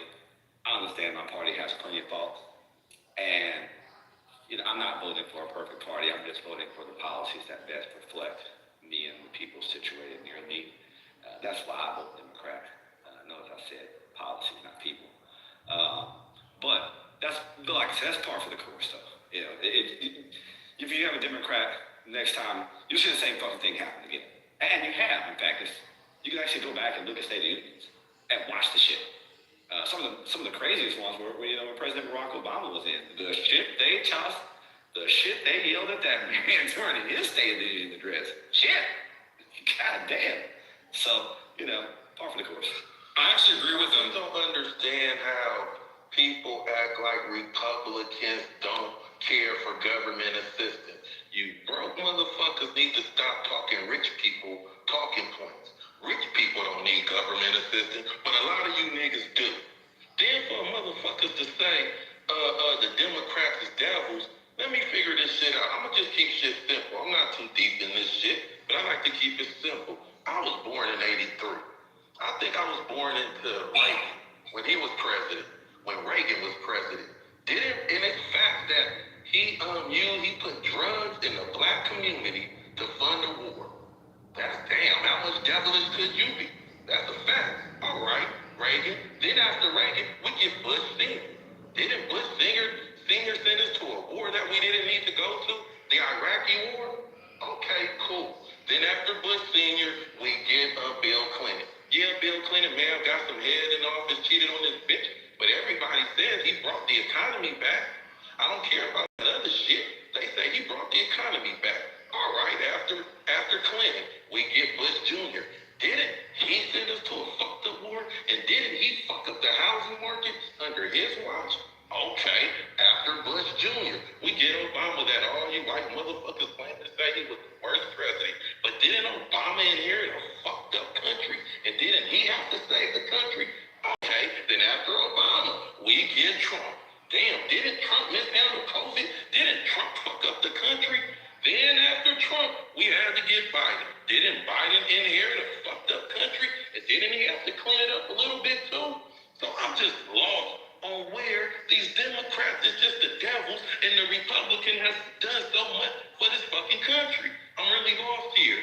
I actually agree with G on the point that it definitely is. I don't know who used the point about some like gangbanging shit. That's really all it is. I mean, I don't agree with G politically, but I mean, they all do that. Like, God forbid we get a Democrat next time, Republicans are gonna sit down, like they're gonna clap for some shit that they don't agree with. Like, it's happened too. It actually has happened. So I mean, it really is. That's not our side, so we're not gonna support it. But I mean, certain things like when we talk about war veterans and people who pass away, I feel like, okay, that's when both sides should be standing up. But when you're talking about like fucking policies, like, you know, the illegals and like the taxes and all that shit, of course they're gonna sit down and not clap for that shit. Like, man, you know what, man? Here's the thing, right? When somebody say clean shit up, it is so delusional that after COVID-19 that the Democrats and Biden ran on, right? We seen complete, explain to me this. Even before COVID, we knew about the AI onslaught that was coming, right? COVID-19 happened. We had different COVID strands in different countries that wasn't here in the United States. What? Why? I mean, it's so stupid and dumb to open up the border right after a pandemic crisis. We have lost about 1 million people from COVID, right? Lost jobs, all this type of stuff that happened. And his dumbass opened up the border and allowed historical numbers of asylum seekers and illegals coming to this country. To our prices on everything heck up. Also, too, many wars broke out. He failed to negotiate the situation in Ukraine and Russia. Biden is so freaking dumb, and people that support him, I think you need to get your head checked out. He said this: if we give Ukraine Abram tanks, that means World War III. And then the next couple of months he did it. And he got full support from these Democrats, right? I mean, I remember the progressive, since you don't remember this, the progressive wing of the Democrat Party before the war broke out was pushing for peace. And they attacked so bad, they withdrew the email about in the protest Biden. Right now, since you don't know what's happening right now, because of Biden giving Ukraine massive weapons to kill Russians, our adversary with nuclear bombs, the treaty for the nuclear treaty is gone now. It's gone now. So those checks and balances to reduce our nuclear arsenal, they're gone. Guess what Russia's doing right now to Putin? He's talking about increasing his triad system. But since you just listen to failed politicians and they just lie to you and you absorb it, we was close to the nuclear clock was at all time the closest to 12 o'clock in our history when Biden was president and these Democrats. I mean, this was crazy to me. I mean, it's just mind-boggling how crazy these people are and losing the thing. Biden cleaned up anything. He made things worse. They have budget deficits in New York City, budget deficits in Chicago. Taxes are going way through the roof. I mean, this is crazy. I gotta stop. Well, look, so let's ask this question. No, G, go ahead, bro. Go ahead. Yeah, look, again, I hate to sum up an entire political party and an entire party stand to one person, because that's the convenient thing to do. And Biden wasn't one of our better presidents. He certainly wasn't one of our worst presidents. He just wasn't one of our better presidents. I mean, he did destroy our country. I thought it was actually kind of ingenious what they were doing with the weapons in Ukraine. They were just like basically using the Ukrainian soldiers as crash test dummies out there. Yeah, so they're not gonna do shit out with them. Look. A million Ukrainian people. Damn, G, let G learn. I know you disagree. I disagree with you. But that's okay, you know. You're not evil, and I don't think you're a bad person. And hopefully I don't think you think I am either. I think that's one of the biggest problems with our political process right now is we tend to villainize the other side. We look at them as if they are our enemy rather than just someone with a difference of opinion as how this institution should be ran. And that fracture has gotten wider and wider and wider. So now that, you know, we simplify things down so that we can make one thing this huge thing, these millions, basically, you know. But no, I mean, like, ultimately, I don't know what class you're in. I think it's a station thing, you know. I'm not a rich man by any means, you know. I work for a living, work hard, and the policies that I have seen overall that have impacted people within my own station have been policies from the Democrat Party by and large. Whether it be economic situations, whether it be in the housing market, whether it be with education. I don't agree with a lot. I don't agree with a good bit of things that Democrats do. I think we could be tougher, have a tougher, more humanitarian approach, though, to our immigration crisis right now. I think so. But that's a delicate balance, to be tough, but more humanitarian. And we don't want our kids just abandoned in our country, because that starts a problem in and of itself. And yes, children are literally being abandoned in our country right now as we speak. That's a problem. That's a problem that needs to be worked out, because that's, you know, we have these unintended consequences. I'm not on board with the whole trans agenda. I'm really not, you know. But that's not a wedge issue for the Democrat Party. Never really was. Education, infrastructure, quality of life for the middle class American. And the only people that I'm seeing right now, by and large, supporting issues that build that message up are the Democrat Party. Now, if you're wealthy, Just like Dave Chappelle said, I'm wealthy. Shit, I know why I'm voting for the man. Why are you voting for the man? You know what I mean? So hey, look, if you up there with them, if you up with them Chappelle numbers, then hey, have at it. But I just don't see the strategic advantage of anyone else. Not. Well, so hold on, Gino, I'm gonna ask you a question real quick, right?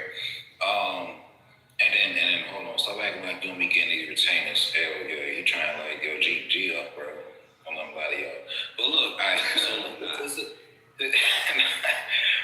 this is a question I be wanting to ask, right? Because when it comes to the left and the right, and I know some people, we don't want to have a conversation about political game banging. I really don't.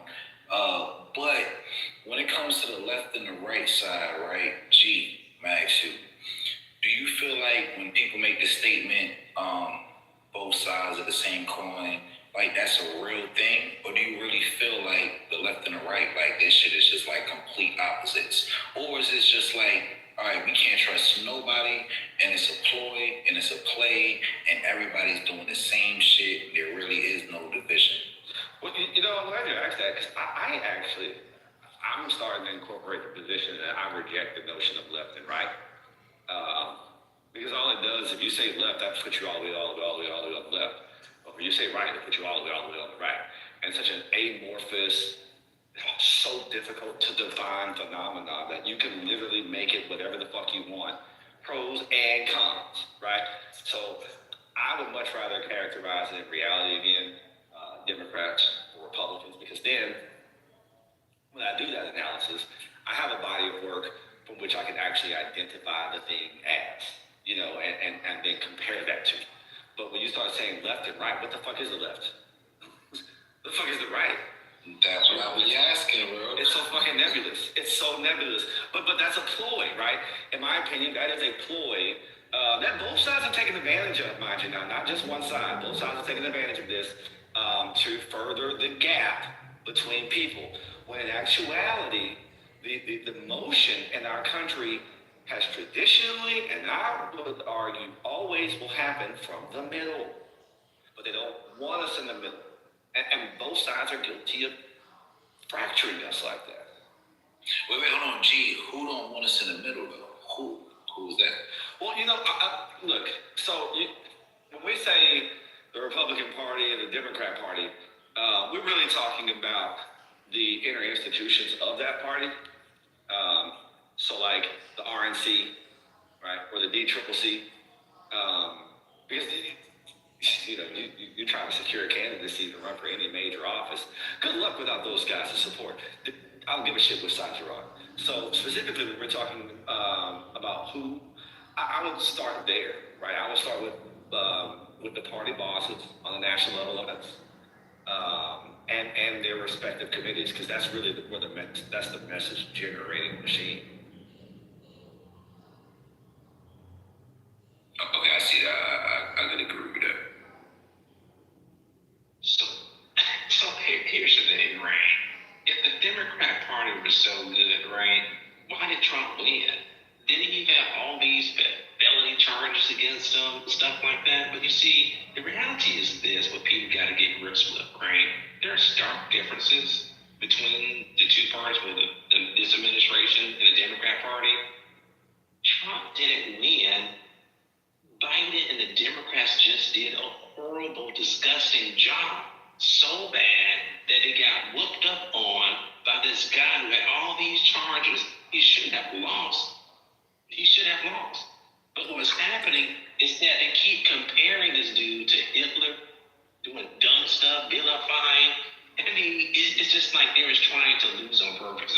Biden didn't lose to Trump. Obama did. We get to run. Oh, you're not done? Yeah, I'm not done yet. You just interrupted me. Go ahead.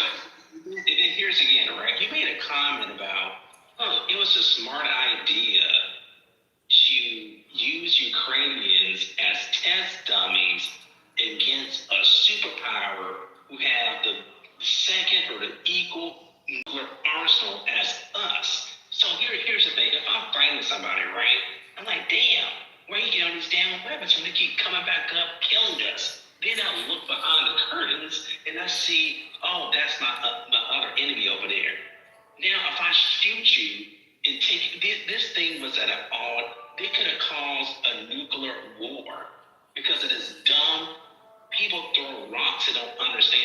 consequences and the cause and effect. They can strike us in 30 minutes, and we had somebody pushing it full throttle, Democrat supporters who actually knew how dangerous it was. Multiple times, the red line was crossed, and nuclear war was on the table. But yeah, keep on voting. Look, when your look at your family next time, right? And your people that you care about. When we talk about this situation, going to war with the next superpower, we're gonna wipe us off the face of the earth, and we're gonna wipe them off the face of the earth, all your loved ones would be evaporated. So this type of warmongering and stupidity, 1 million people are in the dirt, right? And this is on the Ukrainian side. Because the stupid people made dumb decisions and it would not negotiate. Being too emotional to talk to people that you don't like. We have to be diplomatic and say, hey, I don't like you, but I'm going to work out a deal and pick up the phone call and negotiate to save these people's lives that's still dying today. It's a disgusting thing what they did. They should not be used as test dummies and risk our lives and our family lives from nuclear war.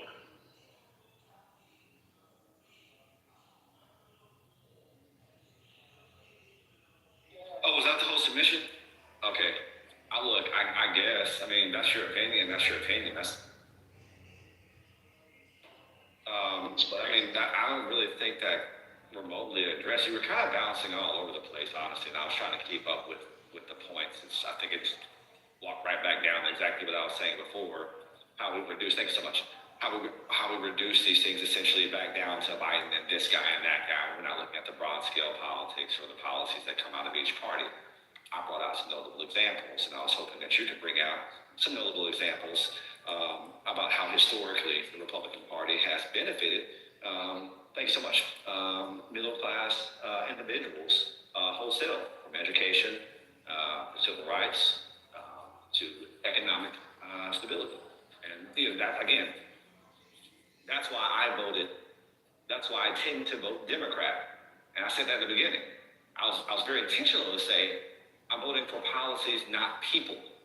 But every rebuttal you have goes right back to not people, but a single person. So I'm wondering if we're missing each other, or you just want to remind us how horrible you think Biden is.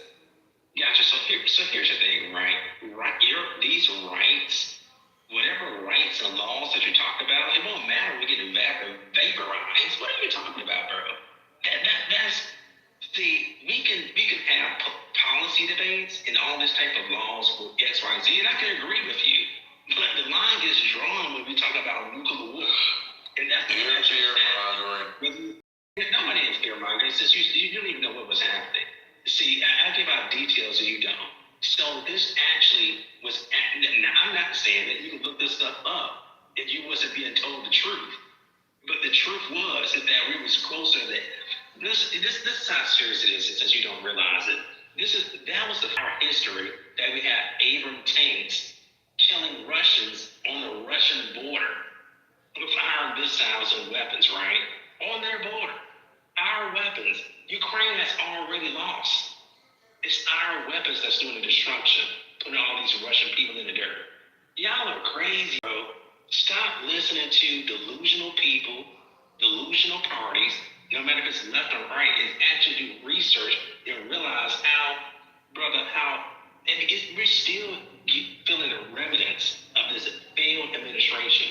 And I used to be, like I said before, I used to be a Democrat, right? I'm independent now. They are completely failed in recent events, recent times, right? Let's clarify it. The Biden administration and Kamala, in my lifetime, were the worst Democrats to ever hold the office. It was the worst. And I land on that. Okay, great. So you did exactly what I said you were going to do. What do Republicans? What have the Republicans do? Well, no. Hold on. That's point two, though. Point one is you did exactly what I said you were going to do. You're going to go right back to a person. And I would love to talk policies between these, the parties. You say you're independent, but it seems like everything that you have. Why would we allow land? Hold on, G gotta land. Hold on, G gotta land, bro.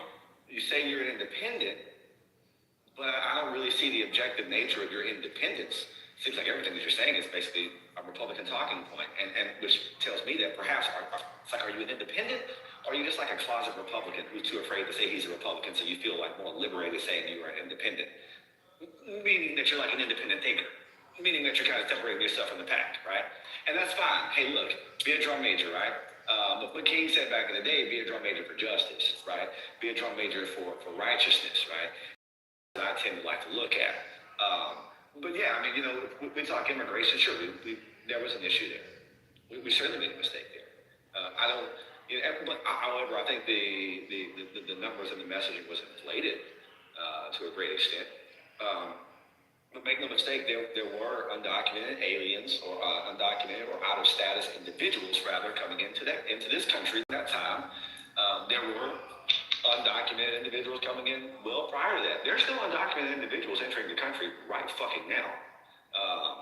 And so, you know, that's the thing in immigration. I'd love to see, you know, what happens as a result of that. I mean, I'm of the opinion that, you know, we got to do something in a humanitarian effort. But again, that's the humanitarian, right? Because I care about people. I don't think that people are just simple commodities or numbers or walking meat sacks, if you will. These are souls, and there's a reason that they're here. Mostly because we created the instability in their own country through our insatiable need and appetite for our drugs. That's a fact. We did that shit. We are the biggest strengthener of the cartels. Hey, I'll tell you what. You want to stop the cartels? You want to shut them out of business? Hey, America, stop fucking buying drugs. Hey, America, stop hitting the cocaine so fucking hard. You know, because, you know, we're the number one contributor of cocaine on this side of the fucking planet. And where's the number one producer? Right fucking next door to us, downstairs. So, you know, if you want to do that, then maybe that's an approach. That's not going to happen. But, yeah, I mean, does that mean I don't support deportation? No. We should be deporting people. We should be getting people out of here undocumented. We should also have a humanitarian edge. We should not leave children unattended in this country. That creates a whole thing. Who's going to take care of that child? Well, the law typically says that unattended or unguarded children are wards of the state, you and me. So for every child that we leave in the states because their parents got kicked out, then those children are now wards of the state. So we pay for them left and right. We have to figure out some other way to deal with that situation.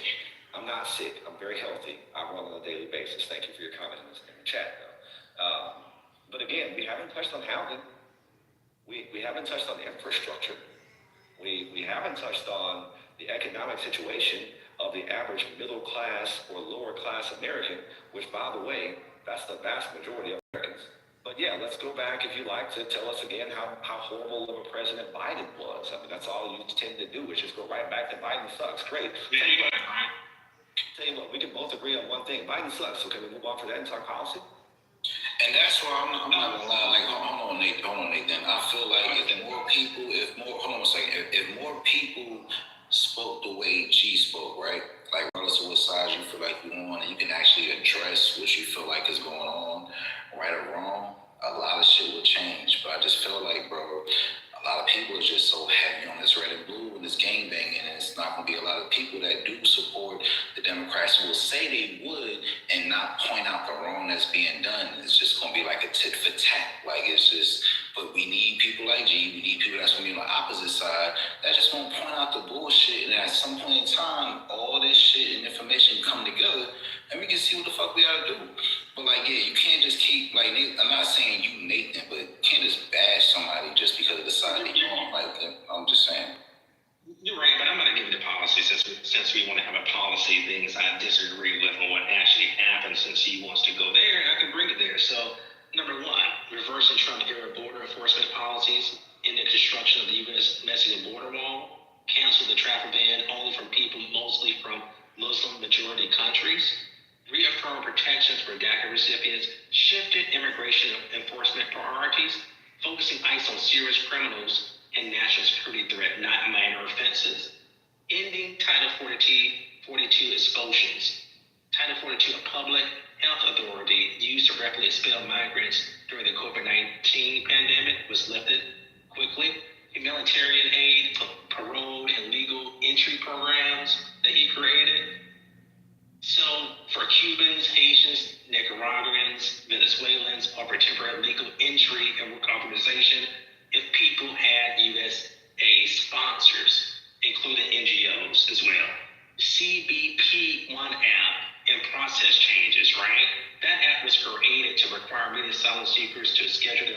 immigrants using an app to come into the country. Legislation. You see, I can go on and on about these type of policies that allow this onslaught to happen. And when we talk about our problems in our black communities, right? The response is this, State. If we have a problem, his solution, listen very closely what he said. We're not going to do anything about it, just stop taking the drugs. Not stopping the drugs flowing over the border for decades, these drugs have flowed into our communities. He don't want to talk about that, about the humanitarian dysfunction. I travel all across the United States. There are homeless black people in Houston, Atlanta, North Carolina, Florida, Chicago, New York City, had no issue with funds going not to them, but for people who come from countries and their country's responsibility to take care of them, not us. So at one part he says, and this is hypocrisy, is this, and I'm not bullshitting you, bro. At one point he said, hey, we're going to use Ukrainians to throw them against a Russian superpower to die as test dummies. Then he says he cares about humanity. Bro, I land on that. You can't make this shit up. This Okay. is disgusting. Wow. So, damn, you just got like your three things that you talked about. You got your immigration, and you got Ukraine. Cool. You talked about homelessness. And again, I'm not talking, the third thing rather, a person. Can we get past the person? Because then you right back to the person. The things that you listed off were things that happened under that one person. Those aren't policies, that were some things that one person sought to do. I give you that, that's policies of one person. And maybe that's where the disconnect is. But I'm speaking of policies, I'm speaking of, party policies, from Democrats. You spoke about homelessness. In the last 20 years, what have we seen the Republicans do to help the homeless population out, especially black homeless people? I mean, I'd love to see what kind of legislation came out on that front. What type of legislation in the past 20 years has sought to put black Americans in homes as homeowners from the Republican side? If you have any examples of those things. Nathan, do you have any examples of that? Because, if you don't, I don't know, it sounds kind of crazy. He never provided. No way, Jose, just hold on. Let Nathan respond. So I'm going to say this, right? And here's another thing that kind of gets muddy water, right? When your community gets impacted with millions and hundreds of thousands of people, your local resources that goes to the homeless, right, gets absorbed. It goes away. Look at Chicago. They're $12 billion in debt. Now that's in New York City, but Chicago in debt. Those COVID-19 resources left over from COVID-19, they were used for non-Americans, asylum seekers. $700 a night in New York City. So those local resources that you had, now you're in debt and don't have the money to feed the hungry. All these programs went away. All these food drives went away, was absorbed. These local communities are in debt right now. So explain to me how Chicago and their taxes are having to go up through the roof. They're indebted. McDonald just said he's in a crisis in New York. What can they do now? What can they do now? You see, this is the devil in the detail that this stuff keeps spiraling down. We can talk on and on. He's going to deflect, make up sorry excuses, sound all slick and shit. But the reality is what we're facing right now. They have failed. These same people are going back home to get a $2,000 check, a free airline ticket. So all this investment in these non-Americans, they're going to be 2 million self-deported, or 1.9 self-deported. All that investment has left us in debt. And we don't have any real money to reinvest in our local communities. So I'm laying on that, bro. I'm not going to argue this, dude. It's ironic that you said deflection when I asked two questions. Have we seen what the Republican Republicans done to alleviate homelessness in the black community? And have we seen any legislation that sought to put black Americans in homes as homeowners? You failed to answer both of those questions and called me the deflector. You went somewhere completely fucking different. And I know you understood the question, I know you heard it. Because State stopped the entire fucking room to say, hey man, he asked you these direct questions right here. And if you got something, then go ahead and let me know. But if you don't, I'm gonna be like, I don't know, man. And then your first response was, well, let me say this, which is a whole fucking deflection, right? And I think everybody here is pretty clear on that, right? Like, I mean, are we gonna talk policy or are we just gonna like, I don't know, whatever? Because if so, then I think you got it, you know? But I just, you as a learned individual that we can actually debate actual policies on, which is why I pose those two questions. Because I have examples of those things from our side, right? I have examples of how when you look at, if you compare Republican administrations to Democrat administrations, fuck that. When you compare Republican-owned majorities in the House and Senate, then you do the Democrats, what you will see, one of the biggest things that Congress does is pass an appropriations bill. And it may not seem that much, but literally every fucking thing, from federal funding all the way down to state funding, damn near starts right there in that goddamn bill. More so under Republicans than under Democrats, you will see a cut in social service programs. They will call that things that we need to do to curb the deficit. My philosophy is our government is a government of the people, by the people, and more importantly, for the people. Social service programs go to directly benefit Americans to increase the American quality of life, and more specifically, in middle class and lower class individuals. And yet repeatedly, we see attempt after attempt from Republicans to diminish funding of these programs. And damn near all, in some cases, just wipe them completely out. Whereas when we look on the other side of the aisle, and we see Democrats typically increasing funding for these purposes, because again, the Democratic ideal is looking out for the people. This is our government. Why should not our government work and benefit us? We pay our taxes.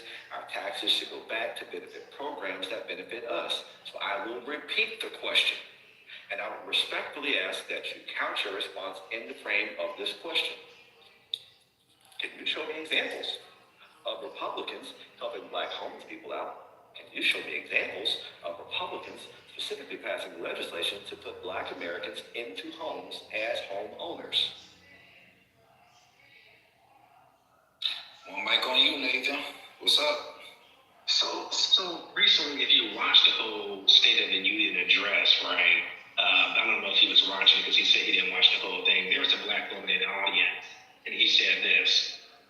She tried in Texas, I believe, or whatever state, I think it was Texas. She made an application and made a bid for housing 20 times. And those 20 times, these corporations won the bid. That's money, right? So he's actually pushing policies that would help us and help Americans be homeowners. Something that the administration, he keeps on Biden, the Democrats supported Biden. There's their policies. That's what's crazy about this whole situation, right? So he's creating policies that we would benefit from. I don't know if you ever experienced trying to buy a house and competing with that type of shit. It's crazy. So that's a policy. Stopping mass immigration. If you don't even believe me, you can take this stuff in Chat GPT. Who benefits the most when we have a decreased mass illegal and asylum-seeking policy? Black Americans.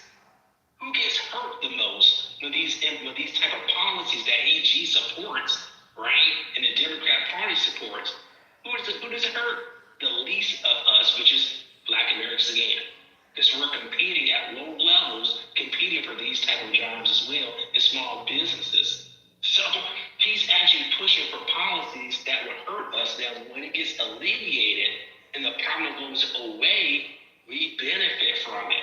I'm not saying it. You can fact check me, look this stuff up while I'm talking. You can look it up.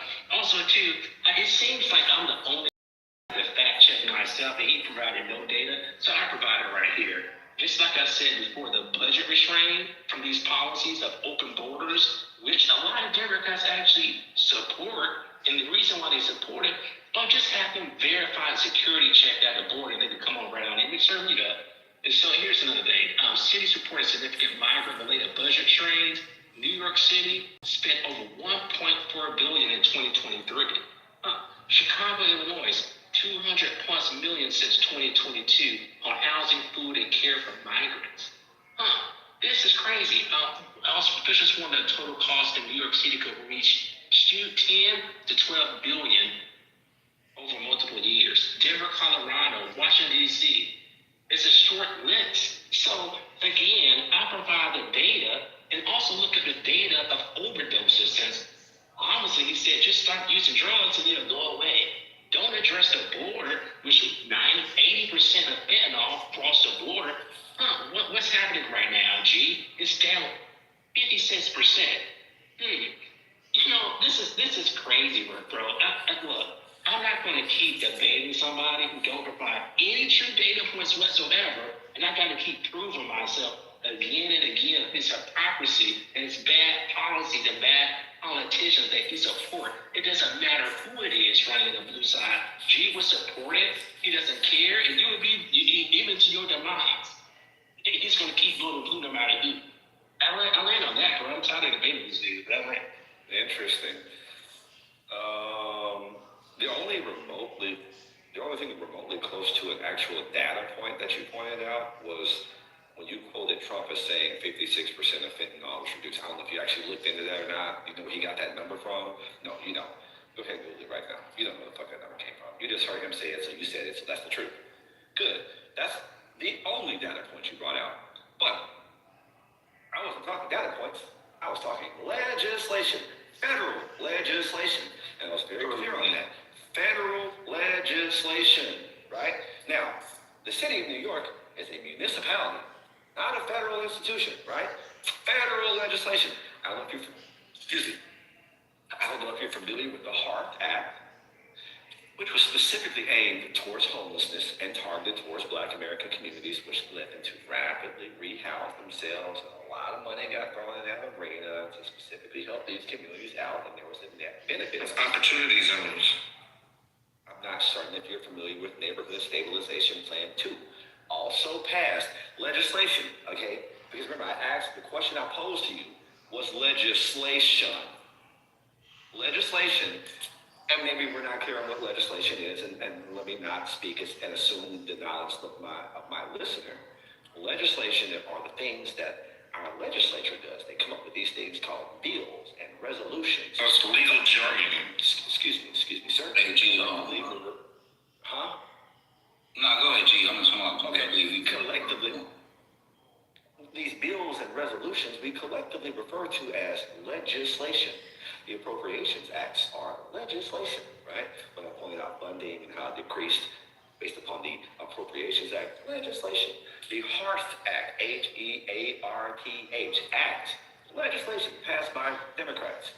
Neighborhood Stabilization Plan 2, NSP 2, legislation passed by Democrats. NSP 2 was another program that was specifically targeted towards Black American communities. Specifically, I know this because I was working with housing authorities when the shit happened. It was like fucking amazing. Whole neighborhoods were built in the hood. And you know why they call it Neighborhood Stabilization Plan? The theory is, if we increase home ownership in an area, that stabilizes that neighborhood. And fuck if you know it, damn near 25 years later, I ride through these same neighborhoods every fucking day, and they are still stable institutions where individuals are home owners. No, I did not work for the Democrat Party, so don't do that, okay? I am not employed by the Democrat Party. Don't assume shit, questions. Stop trying to get your fucking propaganda across, and literally the fucking question. Can you show us actual legislation from the Republican Party that has directly sought to aid and curb? Your example, motherfucker, you brought up Black homelessness.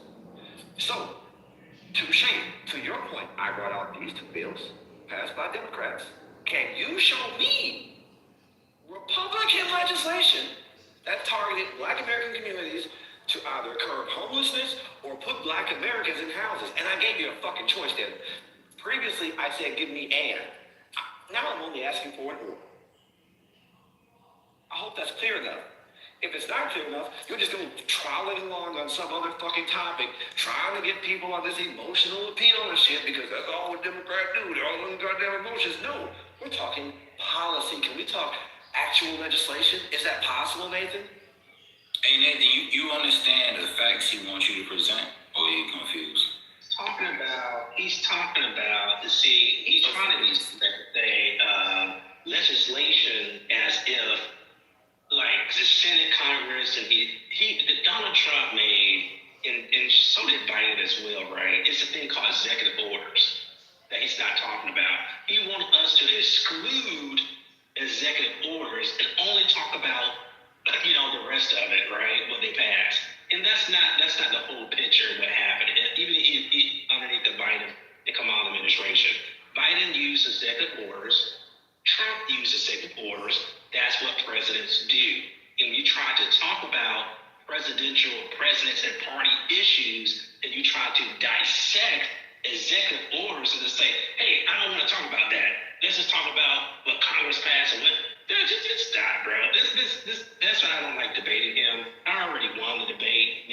I made so many different points and won on it. The only thing he's doing is deflecting. He provided nothing in the chat. He provided no dates whatsoever. This is just hilarious, bro. I'm actually literally tired of debating him, bro. Okay, I'll tell you what.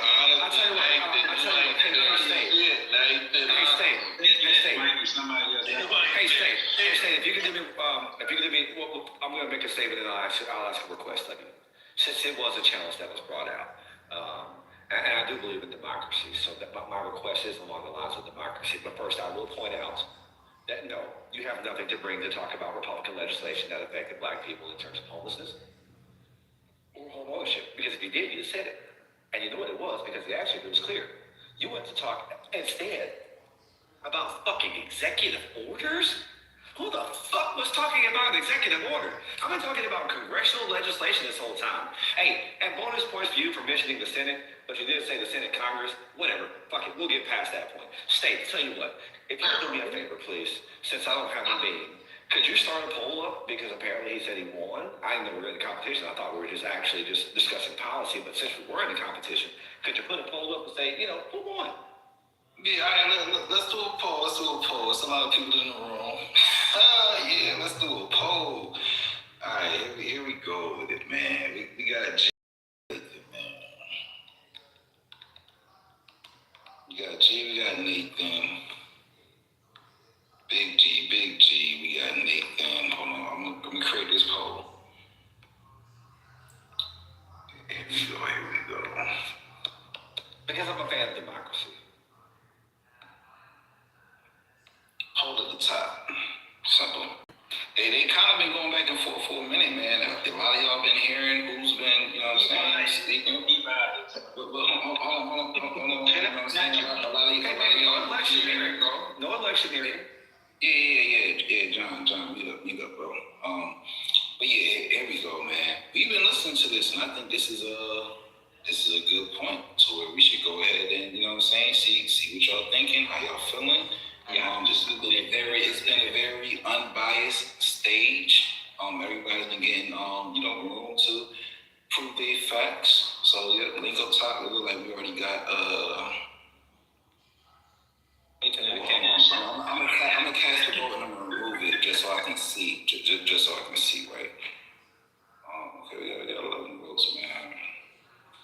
I don't know. Hey, Nathan, man. Sheesh. And I'm gonna remove my vote because I just want to see. But what I'm looking at so far, like G putting belt to ass, Nathan. I don't know. Like you sleepy right now? You wanna? No, I can tell you the problem is I'm gonna pretend to be a campaign manager. Nathan, the problem was your big fake ass teeth threw off the electorate. Come on, bro. Nah, come on, man. That's funny. That is funny, but like, you know what I'm saying? Me right now, bro. Nigga got a grenade blew up in his mouth and I ate on my teeth. It's crazy. You shouldn't have went to it. For your fucking teeth, nigga. Hey, good job, Nathan. You did great, man. And you obviously can defend. Nathan, you got your ass. don't say you bias a check, bro. So I get it. It's all right. It's all right. But look, I wish that people need to Google what I talked about. Hey, but Nathan, in fairness, Nathan, do you know what legislation is? Do you know what federal legislation is? In fairness. I'm not sure he knows what anything is. No, we're not doing that, dude. We're not doing that. In fairness, do you know what federal legislation is? Nathan. Hey Nathan, this where you get strong, bro. Like, hey, this is what you gotta go through. I answered the question for him. We're not doing that, D. We're in good faith right now. Nathan. You tested, bro. You can move on. I know what it is, but you're not about to pepper me with questions. This is you lying the king down. This is you lying the king down. Listen, bro. I'd already debated you, right? I made my points. I put out your hypocrisy. So don't actually try to seem like we cool and then try to be slick and start asking me like it's something. No, you necessarily didn't debate him. No, Nathan, I think you overinflate the nature of our relationship together. We aren't cool, apparently, and that's okay with me. And I never once said that we were. And perhaps you want to be cool, and that's fine, man, because I'm a cool guy. You know what I'm saying? So like we can kick it and have a beer or whatever. You know what I mean? That's fine with me. But I don't wait for Nathan. You know, no pun intended. But you know, just saying, I'm asking you in good faith. I brought the question up a lot. You seem to falter in your answers, which leads me to the good faith question: do you know what federal legislation is?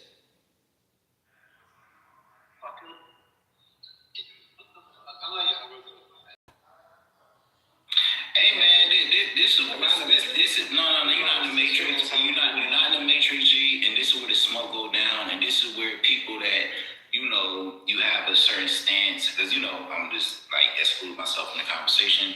But this is where when you got a stance on something, like bro, you gotta. This is where the smoke is.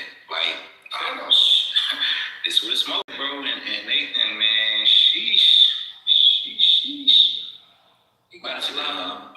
I changed my vote for you, Nathan. I switched my vote. No, but State, they got a lot of Kamala sexuals. Like a Republican. Hey, a lot of Kamala sexuals in this building, though. You feel me? Like, Kamala sexuals are in there both. Don't come in here killing the room, just No, but why you talking? Hey, Dollar, why you talking about Kamala sexuals? Yeah, here's the thing, right? Here's the thing. I just want to point out. I didn't even bring up the topic of black homelessness. I don't know why the fuck he set that trap for himself. As if you can remotely point to anything. No, don't fucking talk now, goddammit. No, don't fucking talk now, because you were quiet as fuck when I asked you, do you know what legislation is? Nigga, that's a dumbass question, but go ahead. It's not a dumbass question. It's crazy. Go ahead. It's not a dumbass question. A dumbass question is, does a cow fly? That's a dumbass question. Do you know what legislation is? That's not a dumbass question. I'll tell you why it's not. In context, because I asked this question 5 times. And in the 5 times I posed this question to you, at least 3 of those times, State chimed in and directly asked you, do you understand the nature of the question? You went forward in the affirmative. And not a single fucking instance did you even remotely talk about Republican legislation. You talked about an executive order. Oh, you talked about immigration. You talked about Ukraine. But you ain't mentioned shit about a Republican, a bill, and black Americans, followed by homelessness and or home ownership. And you know what? That time was even more broad. Because I gave you a tough standard, right? I said, give me a bill that was actually targeted towards these communities. Now I'm just saying, give me something that says bill, Republican, black, homeless, and or housing, period. From the Republicans. You didn't hear it stated. Bill, passed bill. Passed bill. What bill he was said passed? State of the Union. So at some point we got to realize when we have conversations. Wait, D. And that's why I believe that my question was made in classes on that hallway. Because maybe he genuinely believes that the State of the Union is a legislation. Maybe he believes that. What nuclear treaty went away? Maybe he believes that treaty is legislation. He doesn't know these things. And see, that's why when we ask these maybe he believes that executive order is legislation. What's the name of the treaty? You don't know, right? It's legislation. Well, hold on, G. He finally talking now. He finally talking now. So a treaty? That's not legislation. Hey, G. So let's see what he got to say. He finally talking. Let's see what he got to say. We heard all the bullshit he got. Nathan, what mic on you? You finally, what you got on you, Nathan? Legislation, homelessness, black. Legislation, homelessness. I'm sorry, home ownership, black. You still having the same debate again? You still having the same debate? This is the fire. You gotta. Hey, bro. One mic on Nathan. Hold on. One mic on Nathan. Let him on. You in that fire, bro. Let's see how you handle this shit. So here's the thing. He's trying to micromanage the debate and saying what's specific. And he's not talking about the legislation that Democrats have passed, which is correct, but they did something to wash those policies away and made it null and void. It was political shift. You're just saying emotional words, bro. Hey, Chuck, hold on. Let them do their thing real quick. And we're gonna open this. It's true. You see, that's what these folk blue, no matter who shields do. It's policies that the Democrats passed that benefit homeless people. That's true. But what they did, they granted millions of people asylum and refugee status, which entitles them to support housing, right, food, medical assistance for years. So meanwhile, these policies that's supposed to help out Americans in the black community, they were circumvented by influx of all these people coming into the system by the millions. So just imagine you're trying to get public assistance and all the millions of people are ahead of you now. Nathan, you need some help, bro. You know the question he asked you is Googleable, bro. You know that, right? Name one policy. The Democrats. Name one policy.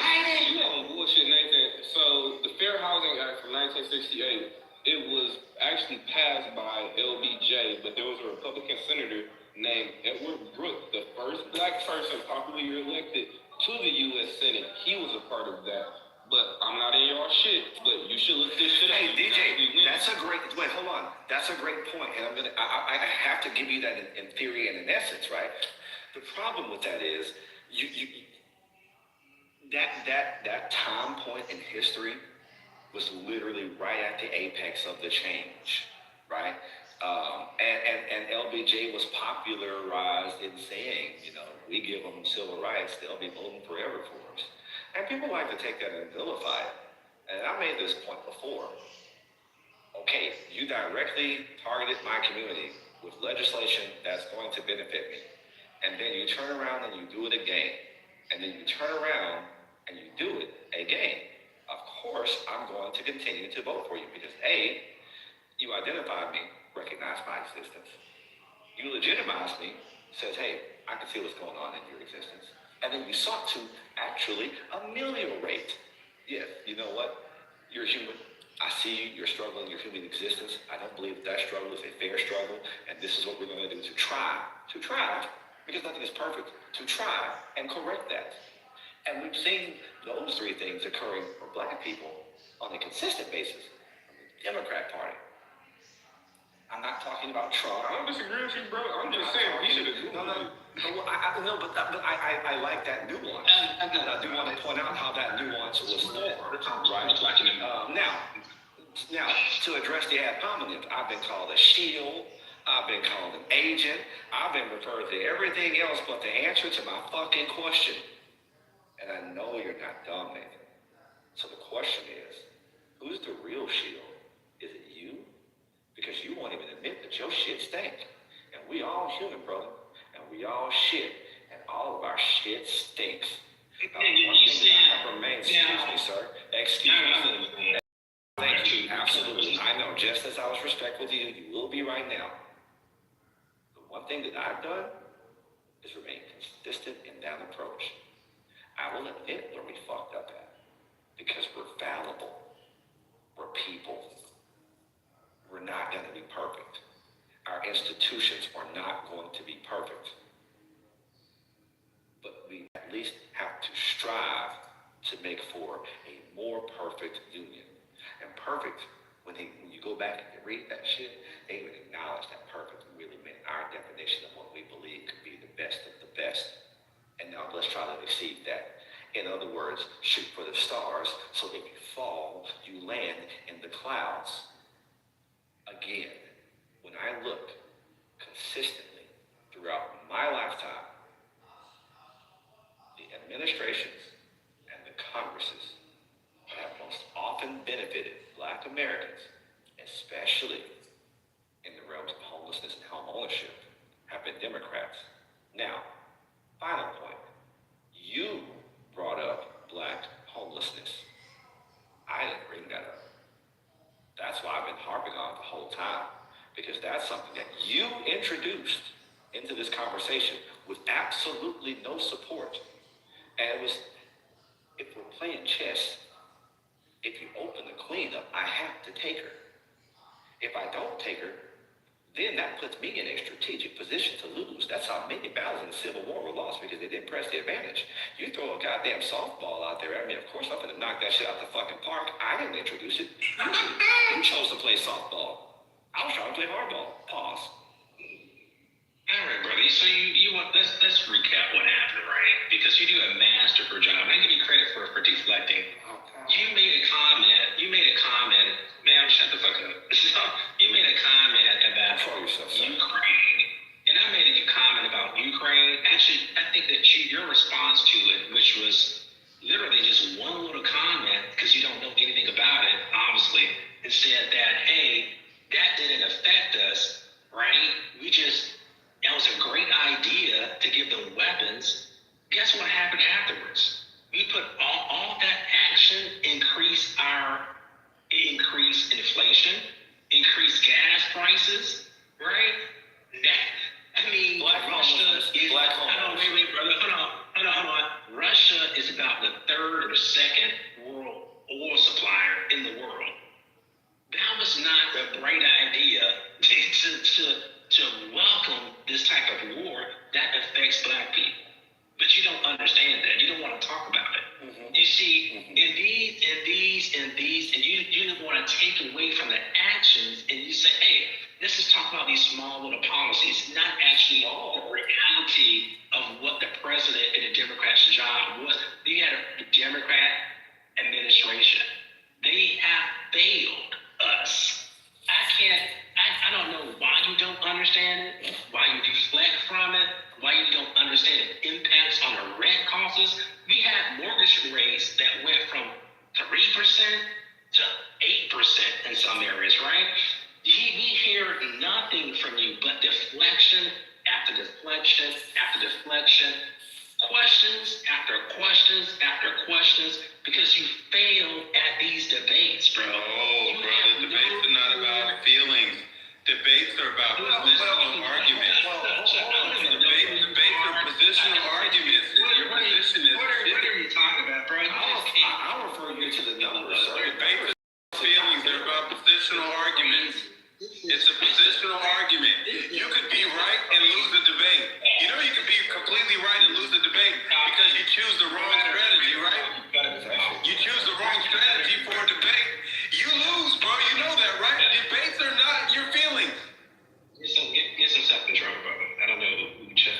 No, I'm enjoying myself. Self-control is not needed. I'm outside on my street in front of my garage using as much volume as I fucking want to. Facts. Hey, shout out to Chuck. Yeah, let's let them end this shit, get it over with, and yeah, man, look. Again, how fucking crazy is it that I said you introduced Black homelessness to the conversation? You turned around and called me a hypocrite and talked about fucking Ukraine and referred to the statement that I made. And I did make that statement. I stand on that statement. I thought that was actually a good idea. We're testing new shit out. Let's not Let our soldiers down that shit. Excuse me. I got cut off. No. You just mute up. You just go on mute.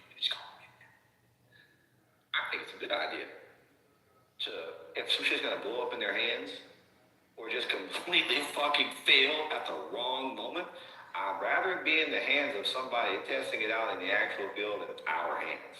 Okay, just telling you now. Look, I mean, maybe you want our American soldiers out there field and battle testing the shit in real time and have that shit fail in their hands so they don't have an actual chance to go back and troubleshoot it. So that when we actually do put the real shit out there, we know that. Excuse me. You talking about people going out there dying. You just go on mute. Think about it. On mute. It's easy. Cause all you need is love. Yeah, people are dying. But hey, who invaded that country? Did Ukraine invade Russia? Nah, they didn't invade Russia. Russia invaded Ukraine. That's what happened. And look, you want to talk brass tacks? Yes, Ukraine is a NATO shield. Yes. In fact, Ukraine was the last holdout. Yes, we pushed Putin's hand. Because the deal was, and I'm not sure, again, see, this requires us to have an innate understanding of policy, people, and understandings of events that transpired in history, not just what your son is telling you fucking 5 minutes ago on a television screen. Historically, what happened is, fun fact, guys, did you know that Russia was actually almost in NATO? Real shit, Russia, almost in NATO. Under George H.W. Bush, it was the closest that Russia had ever gotten to getting in NATO. Only problem is, he couldn't sell that shit to his people. He couldn't. He just couldn't. There was no way, I think it was, who the fuck was it, Gorbachev? I'm probably incorrect on the leader here right now. But whomever it was, he could not sell that shit back to the Russian people. So, they made a crafty little deal. It was like a, don't fuck with me, I won't fuck with you, with some insurance. All right? So you don't fuck with me, I ain't gonna fuck with you. Plus, there's an actual line of countries that run between your friendly spots and us. If we can agree that that whole line of countries remains neutral, not NATO, not me, brother, we gonna be fine. Now, literally since we made that deal, we have been taking out one country after another, NATO and the motherfuckers up. Ukraine was one of the last, if not the last country on that line, which means that NATO has an unfettered border with Russia. One thing that they did not want. Their solution to show great strength, you have to do something. Because if you don't show strength in Russia, they'll fuck your shit up and kill your ass. You know what I mean? It's simple, right? So it's like the OJ said, you gotta give the people what they want. So he did. He invaded Ukraine. No good goddamn reason to do that because Ukraine was fucking with them. But he invaded Ukraine. Ukraine is our home. He ain't one of our ride or dies, but he a homie. And goddamn it, as matters have it, they actually have to have a couple dollars in his pocket. By that I mean a whole fucking shelf of natural gas reserves sitting under that country. A whole big ass shelf of resources. So we fuck with them. So when Russia come over there and say, hey, I'm gonna try to take that shit because I ain't got shit else to do. I'm gonna be like, I'll tell you what. Nah, actually, the little homie, that's actually the big homie. So we finna supply him with some shit. I ain't gonna fuck with you, but that ain't gonna stop me from giving them some shit. So that's what's happening. And in the process of doing that, we're testing weapons out. Now, having explained that entire situation, you have not said a fucking thing about Republicans, black homelessness, Republicans, home ownership. If you're gonna respond, and I swear to God,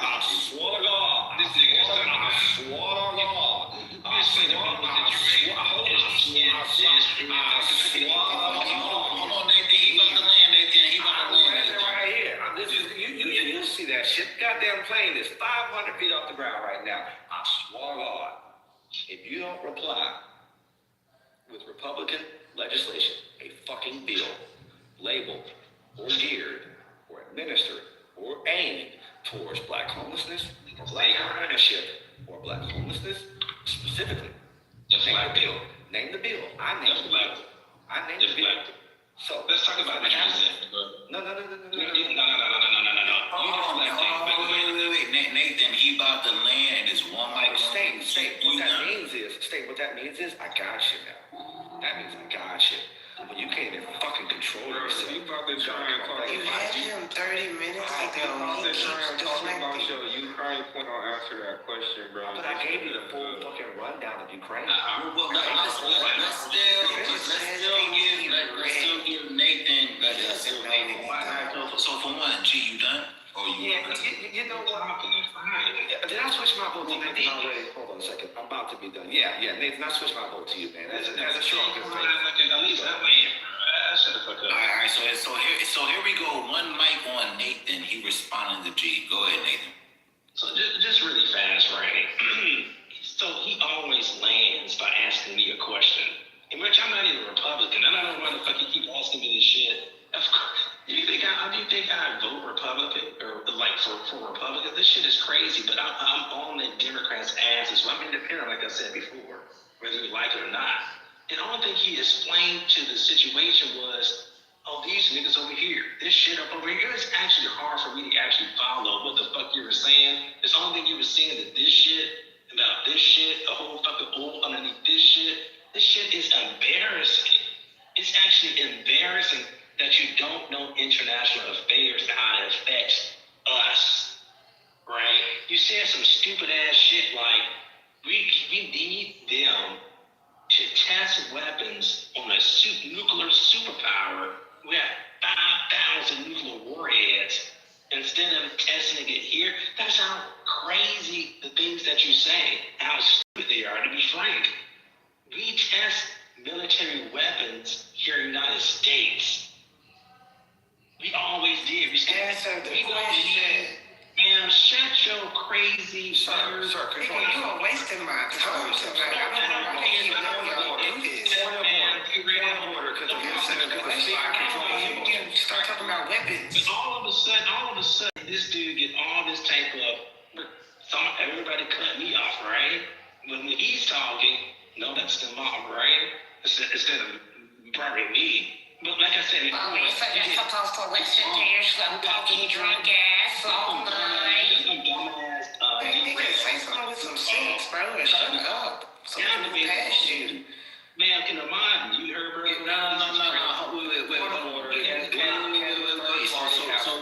Wait. This is what happens. Like, then people feel like they doing a 20v1 and they don't let him respond because we don't want to give. We've let him respond 10 times for him to say the same shit. How many times y'all gotta repeat this cycle? This is annoying. That's a fact. But then somebody would use that as a reason to saying why they might be winning or losing the debate. So just let him respond so it ain't no discrepancy. Go ahead, Nathan. Yeah, man, because Chuck did it, now she doing it. This shit is crazy, bro. It's losing my frame of thought what I was about to say. It is crazy, because all right, where did I leave off? Because this shit is crazy. Fuck. G, you want to remind him what you was asking? Yes, sir. I think I was on the road. I had a lot of them, but this is great. I can't Okay, just I do run it back for you. I do always end. What was the last thing I was saying? I do always end with a question. I will remind you, however, that question has remained consistent. I'll end with a different question. I end and start with the same question that I've yet to have an answer for. Again, I never stated that they have specific direct policies, Republicans, that support homeless people. I never said that, G. I said I said indirectly from the border situation that was happening under Biden and what's happening now is relieving these local communities for spending money on asylum seekers and illegals. So indirectly, so again, brother, here's the thing, right? I was trying to make a point. I'm sorry, I wanted to have this debate this late at night. I'm fucking tired as fuck. And I completely, it's about the first time I completely lost my frame of thought. And I want to say it. I'm sorry. This shit is just crazy. It's like the second time. No. But I need to recap about about the Ukraine situation. I was trying to wrap this shit up and talk about how it affects about what was happening.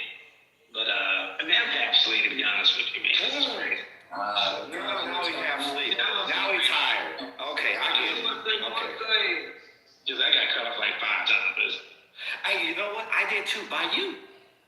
Yeah. Said by me, right? And nobody else cut you out but me. But you cut me off. The same person crying about being cut off cut someone off. Moderators kept this between both of y'all, so I don't see no excuses for either one of y'all. And I called point of order several times to calm the third-party speakers down. Not one time did you do that for me when you came off a mic, because you did it yourself.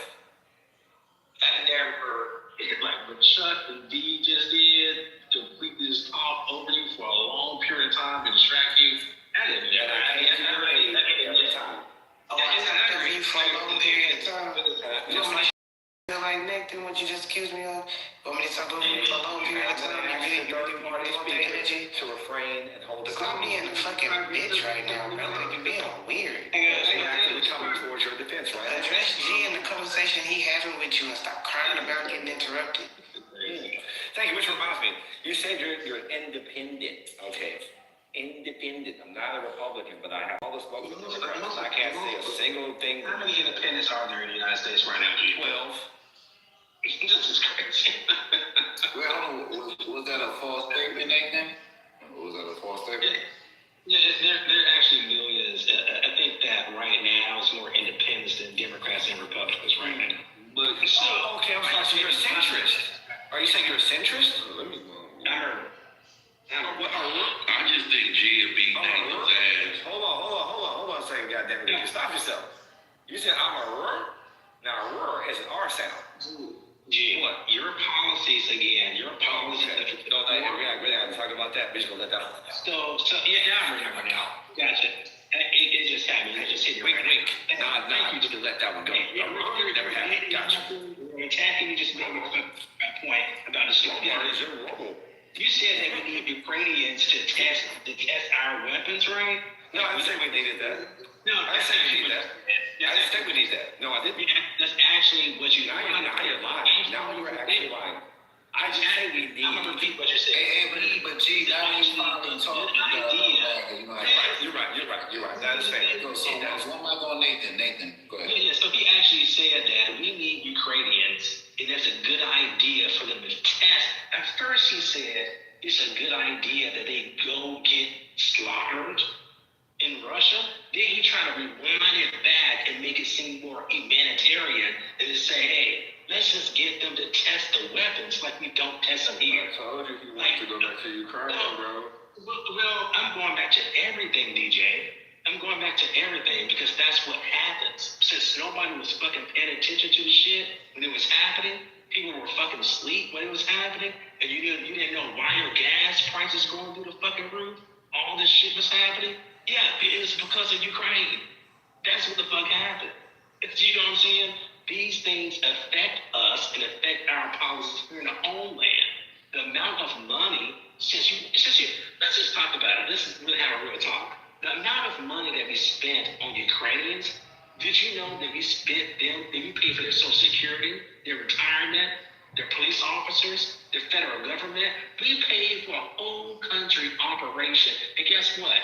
When their power got blown up, we paid for that too. Guess what, DJ? When they came up over here to the United States, they got $993 off the rip from our government, excluding all the other type of refugee benefits, specifically for Ukrainians. But he don't want to tell you about that, right? He don't want to talk about all these Democrats or something. DJ, Diane. Yes, I am. Yes, I'm about to explain it to you.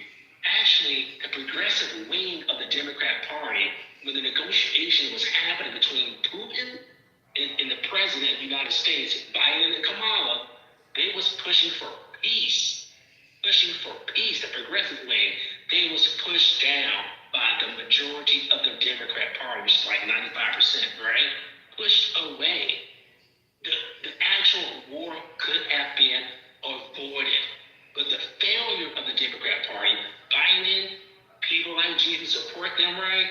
They could, brother, when I know certain people, right? I can't even disclose. Why you keep on saying that about when I tell you, G said he support policy. That's what No, he said he supports 5 people, bro. That's what he said. What the fuck is going on? Like, look at the people. That shit is, this stop with the bullshit. He supports whatever the leadership of the Democrat Party is, full stop.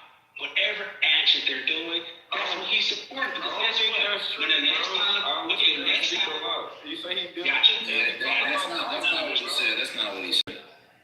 But I know that's not what he's saying. I'm saying is this. Next election comes around, it could be somebody worse than Biden, and he will support it. I will not. I don't believe that lesser two evils. I'm not about to support it. I'm not about to support the bullshit, bro. And what we've seen, if you watch the State of the Union address, he made a lot of great points. Not all of it I agree with, right? But here's another thing about terrorists, about the terror situation. We hearing this week that the Democrats are enjoying it, saying, hey, Donald Trump won, we beat him on terrorists. The Supreme Court, we have to refund the corporations billions of dollars. And by the way, we're going to try to get some refunds for you too. Oh, wait a second. I thought that we, the American people, have to pay these terrorists, not corporations. We specifically. You see, they're bullshitting you. You see, and that's why they hate people like me, I used to be a Democrat, but they hate people like me when I talk about all the bullshit deceptions that they used against us. And then we have a governor, Virginia, which I guess he supports too, I don't know. We just hear this address. She's an ex-CIA agent. Ex-CIA agent. Kamala Harris is a prosecutor. Joe Biden wrote helped write the three-strike bill against us, right? And we should support that. Are we not awakened? This is fucking. I've been doing a whole bunch of shit at work. I'm not the best debater right now, but this shit is crazy, bro. Don't sit here and be shrunken down to this little video box that G trying to put y'all in. These things, there are more things happening in the presidential, in his administration, his government. There's just some fucking stupid ass legislation that he's talking about. What legislation allowed Trump to go to Venezuela to take out Maduro? You see, he don't want to talk about that type of stuff. I'm talking about real shit in the real world that affects us. So we need to wake up.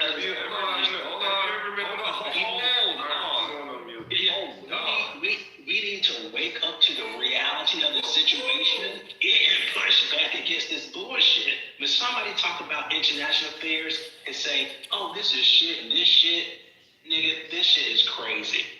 And the only way people will find out reality when shit hits you in the face and you suffer the consequences, then you will understand. Hey, look, let me hold up. Yo, that's fucking wild. It's damn near self-hate.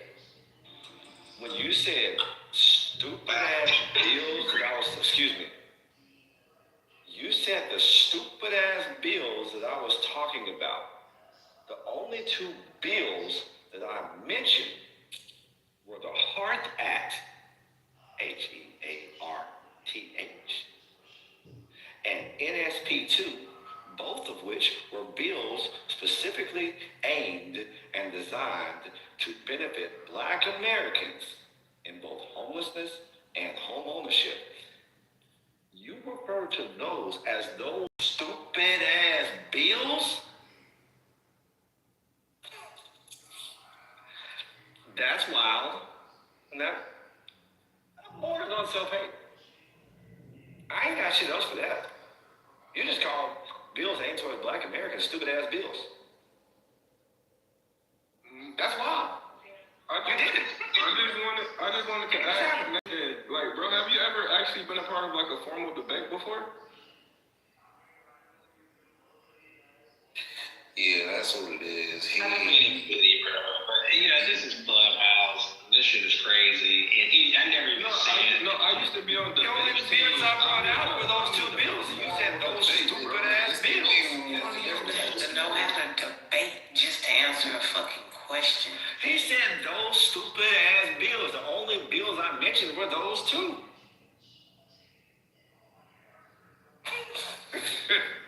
Hard pause right there. Long pause. I know. You know how crazy that is too. You're off mic right now thinking that was kind of crazy. Maybe I didn't mean to say that. Maybe I was just on a roll. Maybe I wasn't really listening to myself on that. Maybe I should probably think and process the shit that I say a little bit better. Maybe I should actually think about the shit that you're talking about right now. Maybe that was real fucked up. Go ahead, now you can talk. Because I gave you time to think. Go ahead. So I repeated it time and time again, right? What year did those bills happen, G? The stupid ass bills? What year did those bills get currently go? We're still talking about those stupid ass bills. I'm asking you a real question. Right. And I just want to make sure we're on the same. And I'll give you the years if you give me if we're on the same page. We're talking about the stupid ass bills, right? The bills that you're talking, you're deflecting. So what year was it? No. The ones you characterize as those two stupid ass bills. I didn't even give you time to look it up so I can make my point. No. I want to make certain. Those stupid ass bills. Sir, you're being childish. What year did they pass those? I'm not being childish. You said you're responding to me referring to you when you said those stupid ass bills. The two bills that you're referring to, right? I said I would give you time to look it up, right? So I would give you time to look it up and let me know when they pass those bills. No, and again, we're talking about those stupid ass bills, right?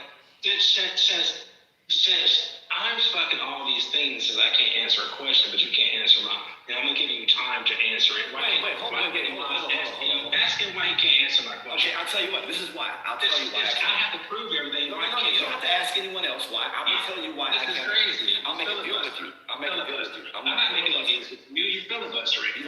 Now, what year did those two bills get passed? Go. Now wait. I tell you, sir. I will answer that. I'll wait. He's not answering the question they answering. I'll answer your question when you answer my question. Wait, G, you asked him the question, he didn't respond? No, he never did. I asked him for a Republican bill. So re-ask that question. So I asked him for the 10th time, can you identify a Republican bill that was specifically aimed or geared towards Black American homelessness or Black American home ownership? And then I'll answer your question. I just said, number one, I don't think they asked me that's a question, sir. And I asked you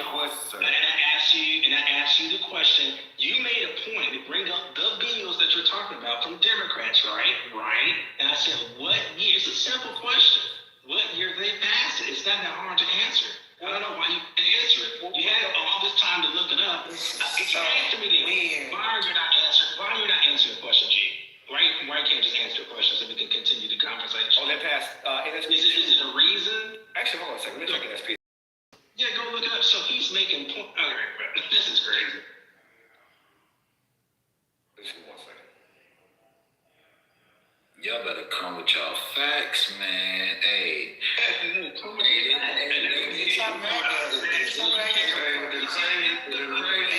Back alleyways. They have the doors of the truck closed together with wire.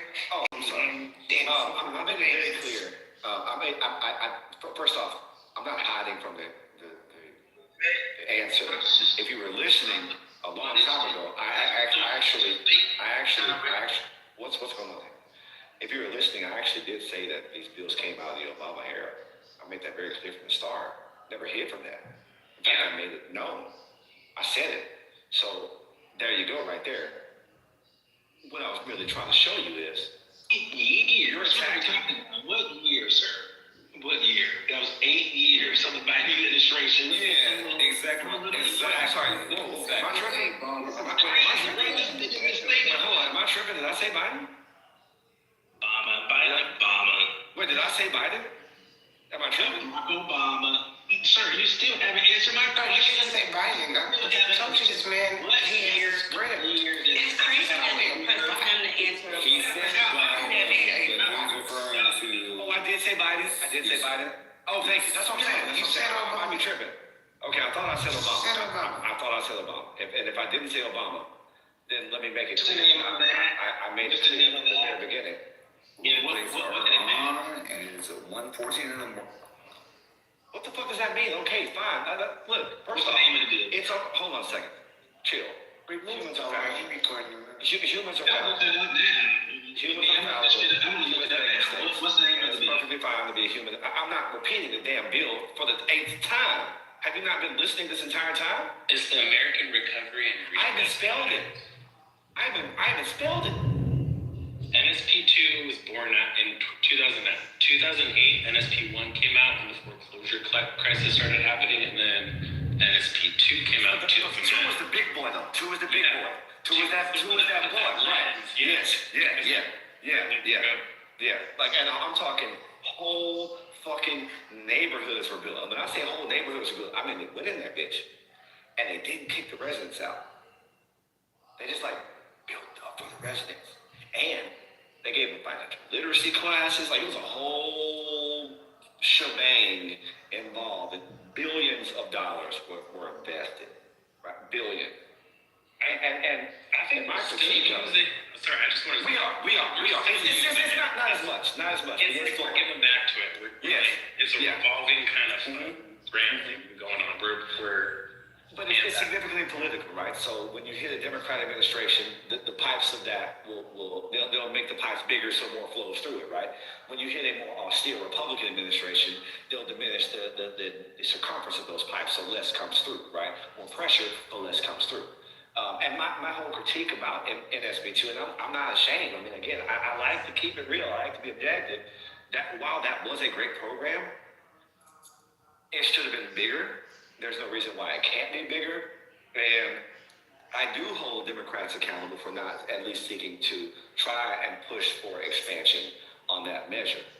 You know, I mean, and I can be honest about my approach on things. I'm not here. I'm not trying to make people think one thing or another. I'm not trying to pull a fast on anybody. I'm literally trying to have a fucking conversation about the actual things that are going on that have. But I do appreciate you bringing that out, Devin. But that, because I saw that shit happen. Like, I was on the front lines in SB2. Like, I'm watching the dirt hit the neighborhood, right? Like, the housing authorities, the development companies, the black-owned businesses that have a hand in actually building these whole fucking neighborhoods, bro. Like, a lot happened in that legislation. And you ain't gonna find shit like that on the Republican side. Now, let me address the independent shit real fast. Maybe I'm mistaken. Maybe there's an independent set of ideals that I'm just not aware of that independents carry on these initiatives, and I'm just equating your smoke towards the Democratic Party as meaning that you lean more. I'm sorry. So what did the homeless rate? Did the homeless rate increase towards the since 2009? Maybe I'm equating. Maybe I'm equating your smoke for the Democrat Party as somewhat being like your affinity for the Republican Party, which you assured us is not the case. You're merely an independent. And so I think in some measures, I may have jumped the gun. I have mistakenly made assumptions about you and your positions without seeking clarity. Maybe I need to clarify or beg of you to clarify your position on these issues and how you would like to see these issues carried out, because maybe, again, I'm unfairly mischaracterizing where you stand. And if I'm doing that, I do apologize for that. So since I had to look this stuff up, right, it's fucking late, and this is the last time I fucking gotta go to bed. I'm tired of making these points of why we should not support, maybe we need to kick all these people out of the Democrat Party and clean the house. Because since all this failure, since 2009, since that policy he's talked about, up to 2023, homeless rates in America has increased by 12%. 12%, right? So that was my point. Not the point that they did not pass a bill, which they actually did. We can agree with and say, hey, they passed it, but they also did things to void it off, to equalize it, to void it off, and like it increased by 12%. So, like you said, I give you credit, it didn't work, and that's the situation. We can't keep supporting people who create policies that keeps failing us time and time again. They may create one policy and bring in 10, 15 million people. That shit. The stuff, the insanity has to stop, bro. And let me just say this, right? What my policies are is actually more liberal than what you think. It's not really Republican too much. But I can give you a list before I go to bed. Border Patrol. Borders need to be secure. right? And guess what, G? That's an old Democrat talking point. Tariffs to protect American jobs. Guess what, G? That's an old Democrat talking point, right? So, and I also want to expand it, universal health care, free college. Guess what's not happening since our multiple Democrat leaders have taken office time and time again? Hasn't happened. So why are we continuing to support this dysfunction? Okay, Maybe you know what? I don't know. I don't know. I don't know. And maybe and you know what? You may have made a point with me there, and I may actually be willing to agree with you. Who should we support? Can I say something? We had 13 candidates. They're just about 13 times, but 12 and 13 candidates in the primary season this last election. Not the last election, but it gets Biden versus Trump, right? And we chose, pretty much, in my opinion, the worst candidate, which is Biden. Actually, Kamala dropped out early in the race. And when Biden entered the race, he was dead last, like pretty much like a last joke. Who should, not who should we not. And not anything about the past. Who should we support right now? No. I'll even go with that. Like in that one, who should we have supported? I think we should support Bernie, to be honest. He was the best candidate, the most Wait, did Bernie just run? Not Bernie Sanders. He's retired. Bernie just run. That you went all the way back to Bernie Sanders. You got Asbury, she's stuck in the same time frame. Are we serious? Biden is old as fuck. Donald Trump. Wait, Nathan. Bernie did run. You said Biden and Trump, and then you said you should have been on. No, I'm sorry. Let me help. All right, that's my fault. That was an ambiguous question.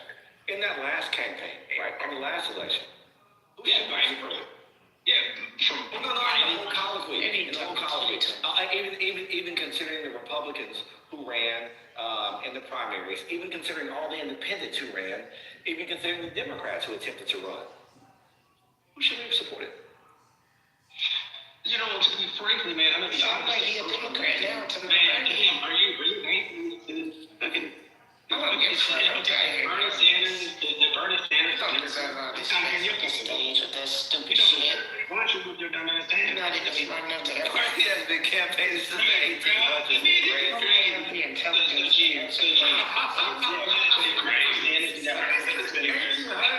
hilarious. That's wild. All right, my bad. Go ahead, David. Go ahead, man. This is crazy, bro. You just got Tourette's or something. But the Democrats, I hate the Democrats. We should have supported Bernie. What the fuck is wrong with you people? And you support this person got a picture of Jasmine Crockett. This shit is crazy, bro. This is embarrassing. Man, who should we support? Who should we support? Get off your Hillary Clinton. Man, who the fuck? Did Hillary run? But Hillary ran the first time, right? No. In this last one, who should we have supported? Out of the entire. We didn't have an election, G. We didn't have an election. Republicans primary. No. I'm talking about against Democrats. Who could we vote for? Not having any type of nominees. Kamala Harris. So you're Biden's driving. So nobody should have had an election. They should have had a primary. So you're going to say nobody. That's for voting. Wait, but hold on. I just want to get a position real fast. Are you saying we should have supported nobody in the last campaign? Again, the independents. Hold on. Because I jumped back. I'm jumping back on the path. The very last presidential cycle. The very last. The most recent presidential cycle.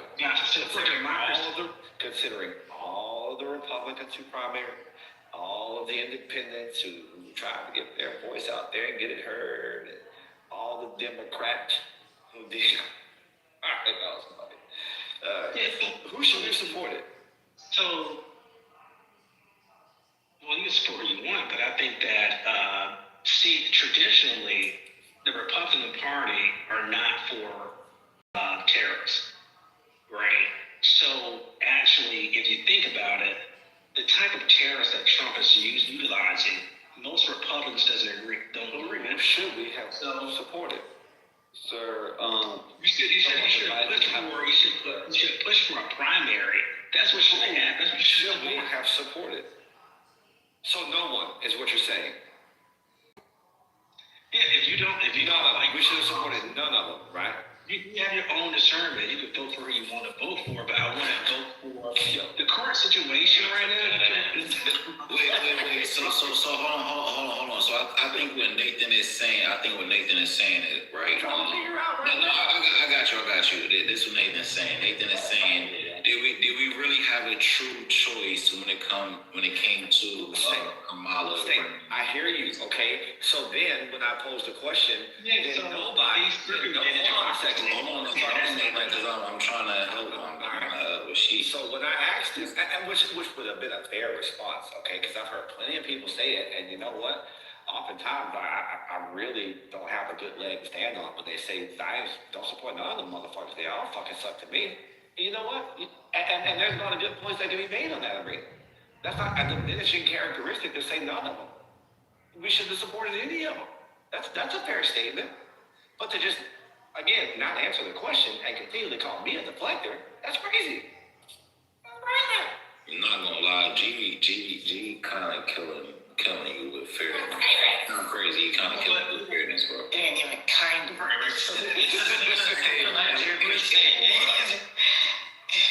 I mean, sometimes you gotta sit shit out to teach people a lesson politically too, as well. But the Democrats, but can you just answer the question? Can you answer the question? Reclaiming my time. Well, reclaiming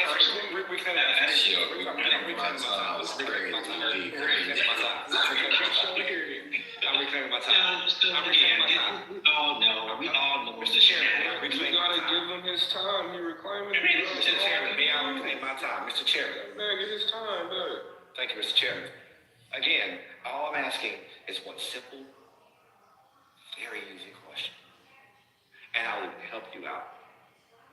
A name or no one. There's two ways you can answer this now. Again, no one or name a name. Considering everybody who participated in the last presidential cycle, which one of those people should we have supported or none of them? At that time period, it's a hard decision to make, but knowing what we do know right now, into what was happening, shut up, bro. It's Donald Trump, to be honest with you. It took you that long to say Trump. It took you that fucking long to say Trump. These men the whole fucking time. You just come to that conclusion. He's crying right now. I'm not crying. He's thinking about the situation. Nathan, if you're gonna be down for some shit, Nathan, stand on the shit. Goddamn. Why be a bitch about the shit? Now that time, that was that. Mr. Chairman, I will yield 15 additional seconds of my time for that ballot ad hominem when I said don't be a bitch about the statements you make, and I will show your patience. And Nathan, why did you say this was a first time? To you, bro. I mean, we gotta look at that. Like, why was it a hard time? Also, I will as well. I call him a whole ass nigga, so I will as well. It's crazy, bro. I mean, Mr. Chairman, Mr. Chairman, I would ask for 30 seconds. Point of order. I would ask for 30 seconds for that additional outburst. I forget whether it was a whole ass person or acting like a bitch for not standing on your answer. Again, I will accept appropriate seconds, Mr. Chairman, and I yield my time. The conversation was 4 years. The conversation I was talking about was Biden versus 13 other candidates. You asked a question on a recent election. Mr. Chairman, Mr. Chairman, point of order. Mr. Chairman, I will reclaim my time. Mr. Chairman, I'm respectfully requesting to reclaim my time.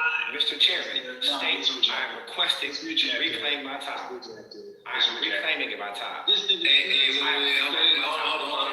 Hey, G, is he not answering your question? Directly, Chairman, answering your question. Chairman, I'm reclaiming my time. No, the answer is not being in a direct fashion, Mr. Chairman.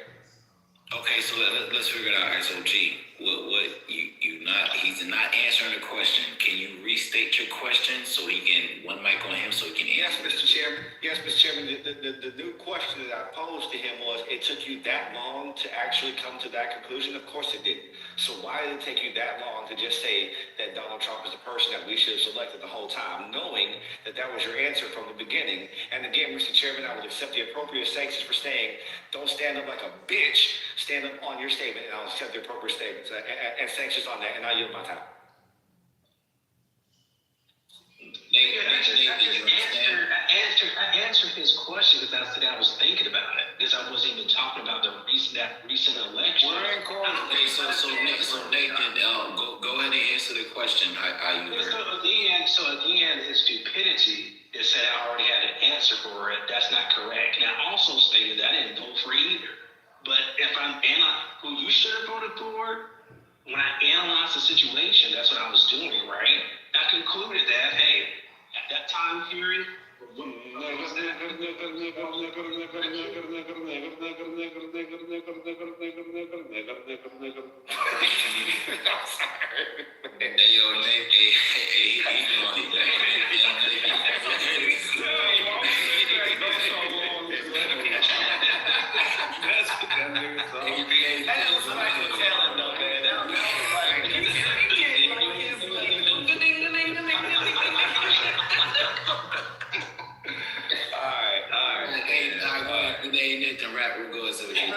honest with you, I mean, it was not an easy election.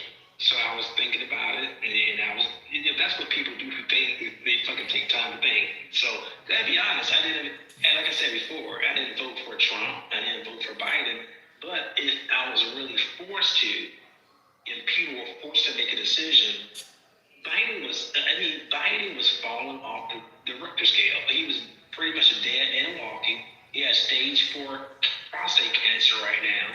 I'm pretty sure he knew about it when in the office, right?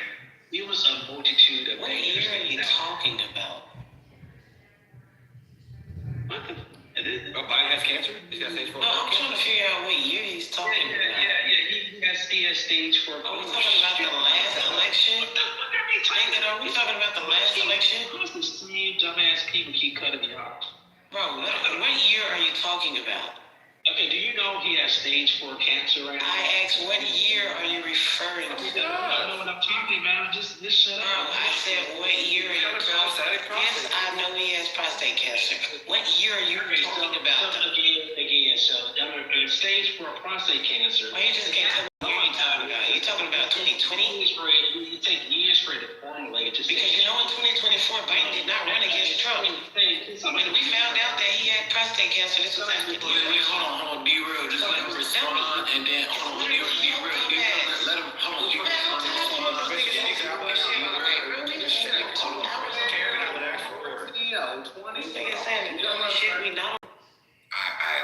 let's just let him respond. No, let other people talk. Goddamn, it's been G and Nathan for 2 hours. Mr. Chairman, I would request this is stupid stage.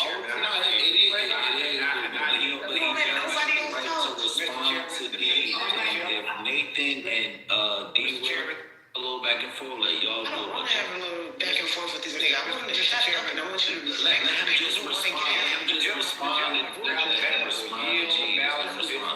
The gentleman from Alabama will yield the balance of his time to the other honorable gentlemen and women in this forum.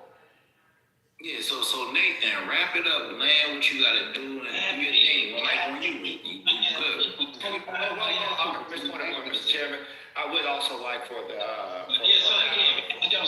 record, Mr. Chairman, I would ask for the matter of the record that we let the record reflect that the numbers currently stand at 37 votes, and that number is 79%, 22%. Can we make that a matter of fact? Yo, G, bro. G, you nasty, bro. You nasty. We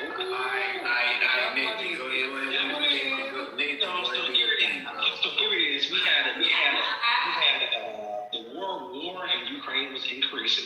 People talking about it was chaos. It was escalating. Everything was the war in Israel escalating. The crisis here, inflation, the rent prices going through the roof here, gas prices through the roof. Everything is going in the wrong direction for Americans, especially Black Americans, right? So right now, versus what we all know right now, gas prices are down. Prices, inflation is coming down. Food prices, because people don't understand supply and demand, are coming down. So, what we do know right now, the best decision in what Biden is going through right now, unfortunately for him, of course the best decision was to vote for Trump, unfortunately. Do the only two choices that we had since the Democrat Party were not being democratic at all. and they just nominated Kamala, which nobody voted for, which is fucking crazy. So, yeah, that's what they get. So we got what we got, unfortunately. Now, hopefully next time people will wake the fuck up and pick somebody who's worth some shit. Sounds like you need to go to sleep, though. You're so tired. Actually, you didn't. He's right, though. You have been lamenting on how tired you are, but yet you seem very energetic. And it's funny. I'm trying to hang in there, but I'm going to be Devin, Mr. Speaker, may I engage in the colloquy with the gentleman? Devin, please. Thank you, Mr. Speaker. Devin, is it not amazing that the times where he suddenly loses energy appear to the common listener, such as myself, not an astute listener, certainly not, but to the common listener, it appears to only occur at the moments where his points are the weakest and he knows he has no other defense? Yes. Do you see that? Yeah, those are dead ends. Those are dead ends that have been discovered. So we just keep going through this little maze. Well, it seems like, all right, so at this point, Nathan's tapped out. Yeah, he's tapped out. It seems like at this point Nathan's tapped out. There's no more beer in that cake. Yeah, it's a couple new people that came up and was having, prior conversations. Lily, I don't know if you up, if you came on stage to speak, but Devin, you here now too. Lily, Devin. Happy anniversary, Devin, by the way. Let the record flow. Yeah. Oh, it's not Clubversary. I wanted to also endorse what you said about NSP2 because that's actually, so I know I've said it before, but I work for like a city program that helps people get, homes for the first time, and we also hell yeah, dude. Cool. So awesome. What I wanted to say is like boots on the ground. I see the kind of like money that flows through these programs because there's a demonstrated performance. And so when you have people who are willing to kind of rally and just like make shit happen and make it work, that's one thing. But okay, back to NSP2. That actually provided a framework for that program that we do, which kind of added that scope. So NSP1 came out and it provided money to people to acquire, rehab, develop like blighted homes, foreclosure crisis. All these homes were being foreclosed, and they needed to kind of stabilize the community. But NSP2 came in, and it actually directed the money. Come on now. I'm sorry. Go ahead. Yeah. My bad. No, but I get excited about that one, dog. Yeah. It provided kind of like, so I wanted to tell you that it didn't go for nothing because it does kind of still exist in different grants from HUD that we use to carry on the mission, which is one, like the blighted homes and like, we use, there's been like community development block program grant, whatever, that's what we use to CDBGs. CDBGs, yes. And also home. Home is like kind of also a player in that, but they want you to, make a ground lease, like a land trust kind of model sale, so you kind of own. Anyways, I'm not going to go into details with that, but it does still go on. It lives on, and the money still comes. But I mean, our president has said that these are, expendable programs. Extendable programs. So they are on. He's put them on the chopping block, and it didn't happen. Luckily, because my whole program, everything I do is funded by this. Let me ask you this real fast. What's the single greatest mechanism we can employ or thing that we could seek to give to people that will stop gentrification, but still build a neighborhood up. Home ownership, Goddamn 100%. Goddamn right. Yeah. It's. Go ahead, man. Go ahead. And on top of that, if you say you own a home, you want to go further, become a developer, because that is where you're going to get in the game. I know it takes like a lot of capital to kind of start off, and you got to go very slow. Hey, real fast. Hey, here's a fun fact. All right, I rode around my city one day. I rode around actually the whole fucking county, just smoking, driving, and I noticed an anomaly. I said, wait a second. All these black folks in projects, but there's still poor white people out there. These motherfuckers in houses. How the fuck did that happen?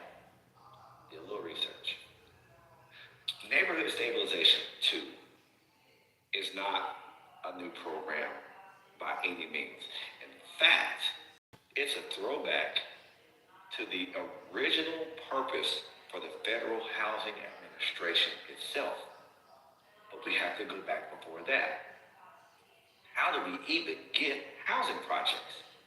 Housing projects were built for white families as a sojourn between homelessness, employment, ownership. They put people in these housing projects, they chock them full of fucking resources, social services and financial services, right, to get them elevated out. So once you got this big ass population of people now ready to actually take home ownership, boom, FHA came out, right? And that's when we get big ass loans, forgivable loans, all the subsidized housing. We basically built the suburbs for white families. That's how white families got in the suburbs. Nobody really got it out from under. It was all through government assistance and government funding. But hold on, there was a great question that was just posed, right? This is a whole nother conversation because when we talk about gentrification, good for the bad, how do we really break down opportunity zones? Like, let's really sit here and have a conversation about opportunity zones. The thing about the opportunity zones is the application of opportunity zones, right? And I think I could actually call opportunity zones corporate gentrification. Because it only benefits those who have the assets and abilities to come into a neighborhood and take advantage of the opportunity that was created in that neighborhood. It doesn't directly seek to benefit the people in the neighborhood. It doesn't directly seek to actually increase home ownership of the citizens in that neighborhood. That's the problem. It targets. Yes, I've had this discussion plenty of times before. I know what the theory is. That's why I said the problem with that is in the application. And both are important. Like, one's housing and one's economic development. They're apples and oranges. We both need both. But we do need both. We need both. The application has to flow right. Imagine under the same understanding of NSP 2, it was just applied completely different. We're going to have a completely different set of results. Now, in theory, it was supposed to actually go to the neighborhoods targeting black communities and actually put these fuckers in houses permanently. But the application of it went completely different, so we didn't have that. So the theory is good, application bad. Opportunity zone, theory good, application bad. That's what I'm saying. Wait, so, all right, so, because I feel like this is actually like a conversation where, we might not wrap this up tonight, but it is a conversation that needs to be had, right? Because I said it's the same thing it's a gentrification conversation, right? So if we talk about a low-income neighborhood, right, and somebody comes in and they do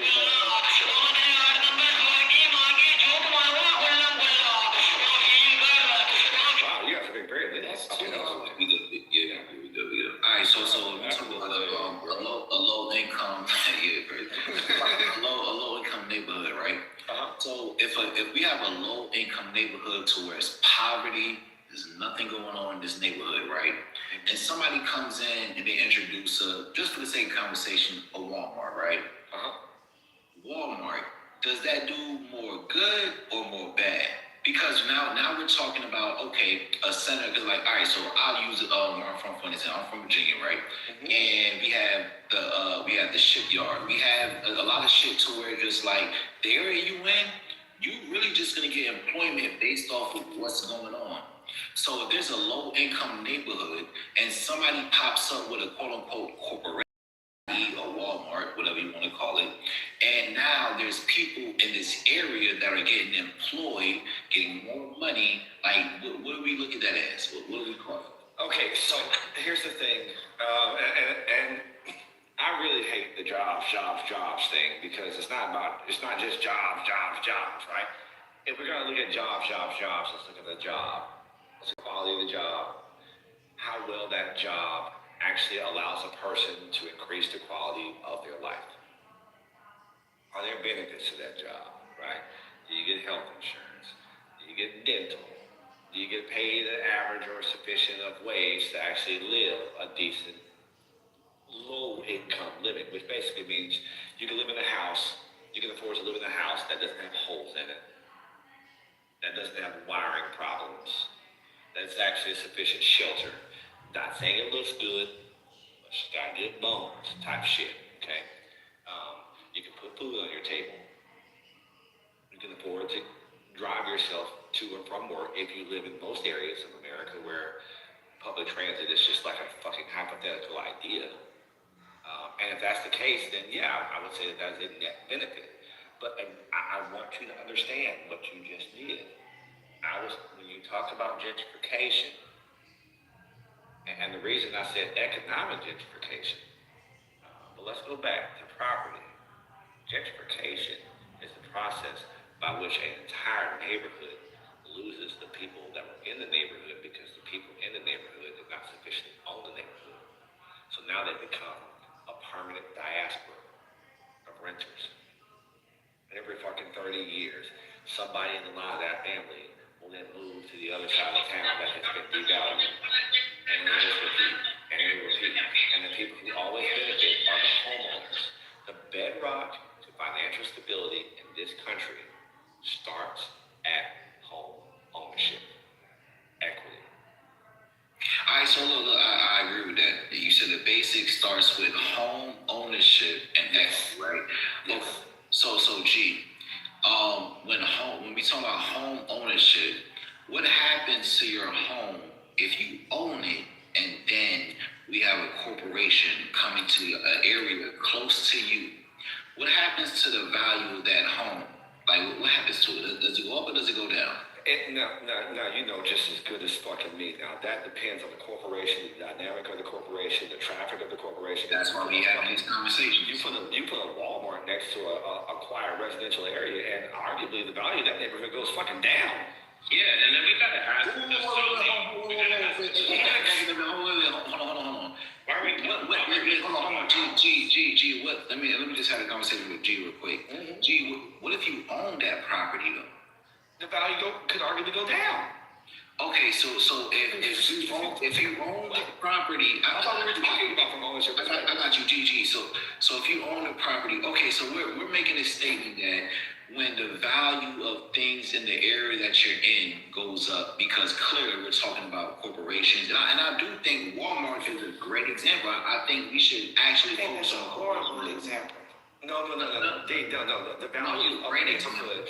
Well, think about this. Hold on, G, because the way state is actually the one who introduced me to opportunity zones, right? In this room, he introduced it to us as this is a place for Black people to start businesses, right? So this is for the mom and pop shops. This is for people with who needs an opportunity. In theory, the way in which he told people on Clubhouse that we could go and in our businesses to these opportunity zones, take advantage. These are the words he used, take advantage of the opportunity zones. And now he's using an example of Walmart, who has all the opportunity in the world, right? Why would Walmart position themselves in what should be an opportunity for us? So as G said, the application is flawed. If this opportunity zone is truly for the disenfranchised, for the minorities, for the mom and pops, for the people that's trying to build a business, why the fuck it's not.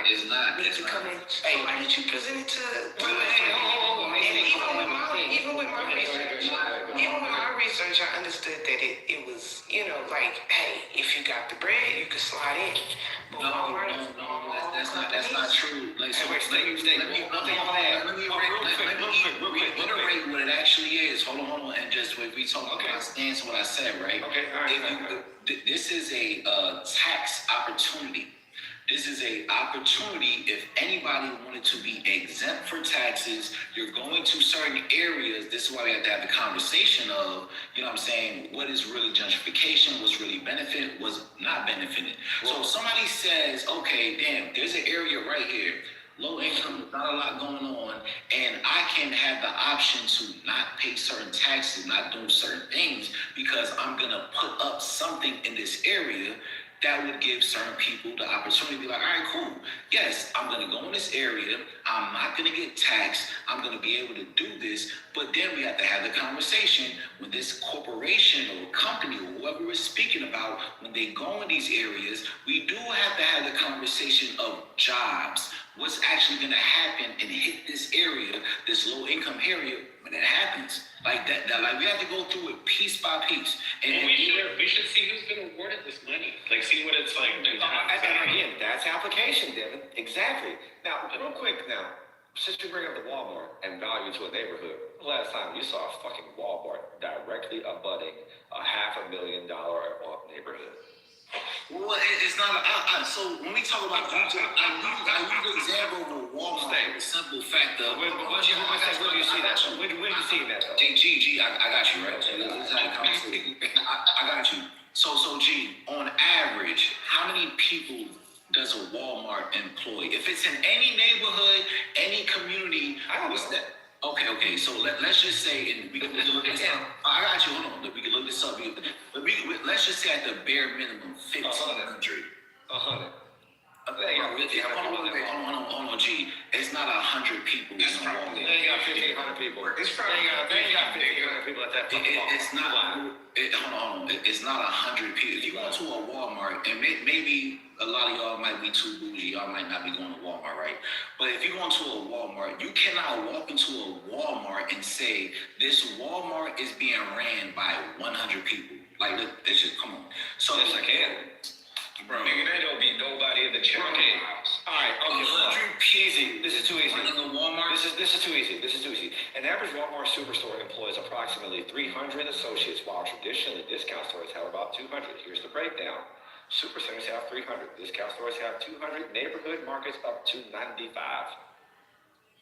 All right, so clearly we know once we hear 300, cool. So clearly, but you said 1,500. So clearly, we know that 100 is not the average based on 200. Hold on. Based on what you just said, we can't say it's 100.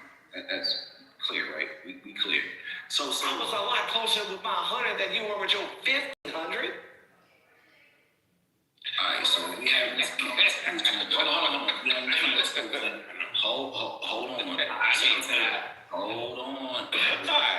Hold on. Because I'm really just trying to keep the conversation going. Because boy dipped out. You know what I'm saying? Let's go. Big T, he slid back door down. Yeah, he definitely slid out the back door. That shit was crazy. That's a skedaddle. Go ahead, So the whole gentrification conversation, right? I feel like that conversation we really need to have, right? So can we really point out statistics? Because I actually have, when it comes to opportunity zones, and it's another example we can use, right? If we look at the Shreveport situation with 50, right? Not trying to get into a whole other conversation, but certain people are going into opportunity zones like a 50 Cent going into Louisiana, Shreveport. Thank you. No, Shreveport. Yeah. Oh, okay. Well, you know what I'm saying. I'm here for that. Yeah. 50 went in there. Right. Went into there. Is able to go ahead and build these structures, these opportunities, using opportunity zones. And if we look at who's being employed, nobody can sit here and say, based off of him using these opportunity zones, that he's employing masses of white people. We know this. So now we have to have the conversation of like, damn, if something never really existed in the area, let me get it. And now something, Mister, hold on, let me just say. So something never really existed in the area, and now somebody comes in and provides something. Now it exists, And now with this thing existed, we're seeing way more people ever before this thing came up that there's black people being employed, getting jobs, opportunity. So it's like, what conversation do we have? We want to say like, all right, cool. It never existed. A lot of people never would have had the opportunity. So we'll just leave it at that. Or now somebody came in and now we see a mass hiring of black people in a certain low poverty area. Like, we gotta have these conversations. We do. That's what happens. I agree. We have to have these conversations. We hope that's what happens. No. Because them Shreveport niggas are planning to run up in this shit if they don't get hired. They not finna watch them white boys drive around in nice cars in their city when they've been sitting here poor, strung out on the block every day. They ain't got their lights on. They ain't got no water. These motherfuckers is begging for life. Okay. We gonna pray that he hires them. I can tell you firsthand, I can attest that it's rough in Shreveport. My young cousin, less than 24 years old, was gunned down in Shreveport less than 3 years ago. I can attest to that. I understand. That's a dire situation out there. But when you say gentrification, I remind you, sir, that we're talking specifically home ownership. And I harp on home ownership because home ownership is the best and most direct route to gaining wealth in this country. And the reason that I point that out, and the reason that I walked us all the way back from how the fuck housing project started to the Federal Housing Administration to all the grants and the loans and the subsidized housing programs that led to a multitude of white Americans actually having a fucking house. I did all that to show that they weren't getting that shit out the mud. It wasn't because they were all gainfully employed and now they have enough money to go out and buy houses. Fuck that. The majority of the people in this fucking country were made homeowners because the government subsidized their fucking homes. We get it. Let me tell you about opportunity zones, though. Do you know how they work and the benefits? It's a tax incentive for anybody that wants to move into any area. You get a tax incentive at the base of their minimum. That's what opportunity zones is. No, buddy. Okay, so break down opportunity zones. If you read it, only benefits those who are already rich. Those who can invest in those areas, who improve it, right? And they get to take their tax money that they would have had to pay and get to take that payment and stretch it out or not to pay it. Amen. That's rich people. That's finance. Those opportunity zones, let me tell you what the real name of it should be. A gentrification pass. Because Which is why I call it economic gentrification. But go ahead, D. I mean, go ahead. Go ahead, mister. Go ahead. Yeah, you regular people cannot take advantage of this. And I know this because I just looked it up this weekend because I was looking for another property to invest in. And I said, maybe I can use the opportunity zone. And I said, whoa, this is way, way, way out of my league. I don't have enough capital to do this.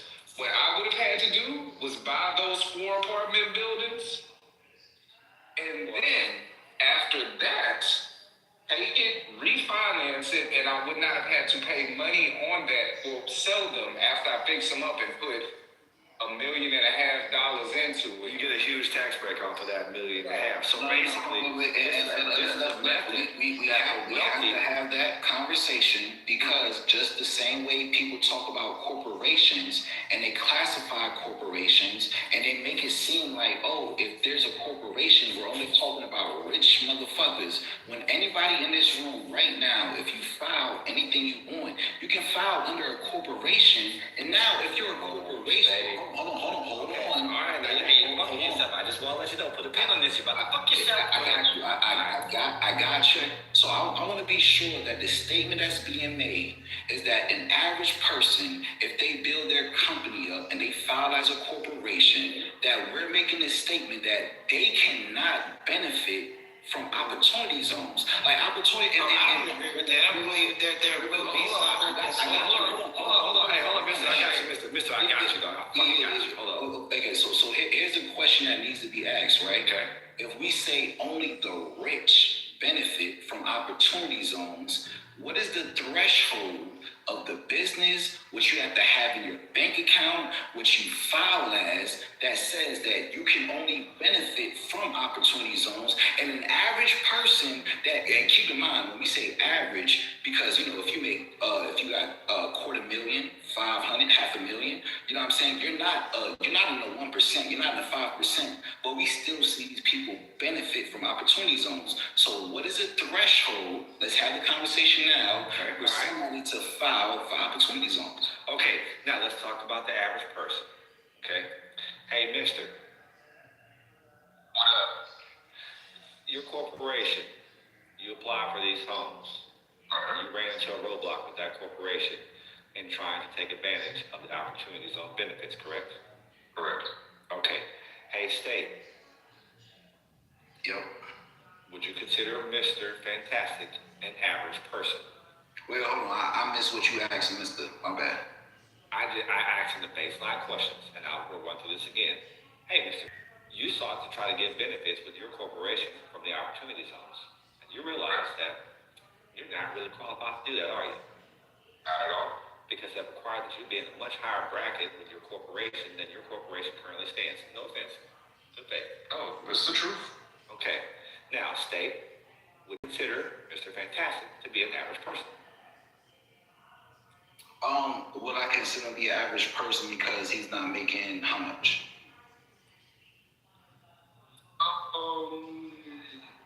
Remember, we're talking about thresholds. We're talking about. Wait, hold on. And just since we're talking thresholds, did you say 50,000?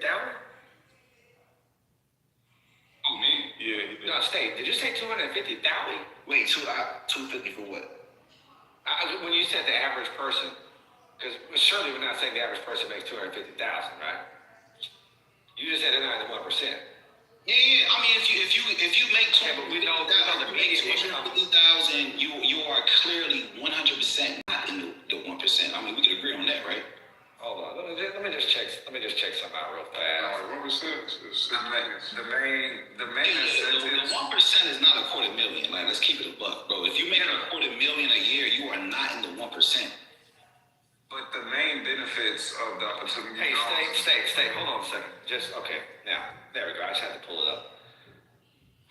Median household income, which is taken into account.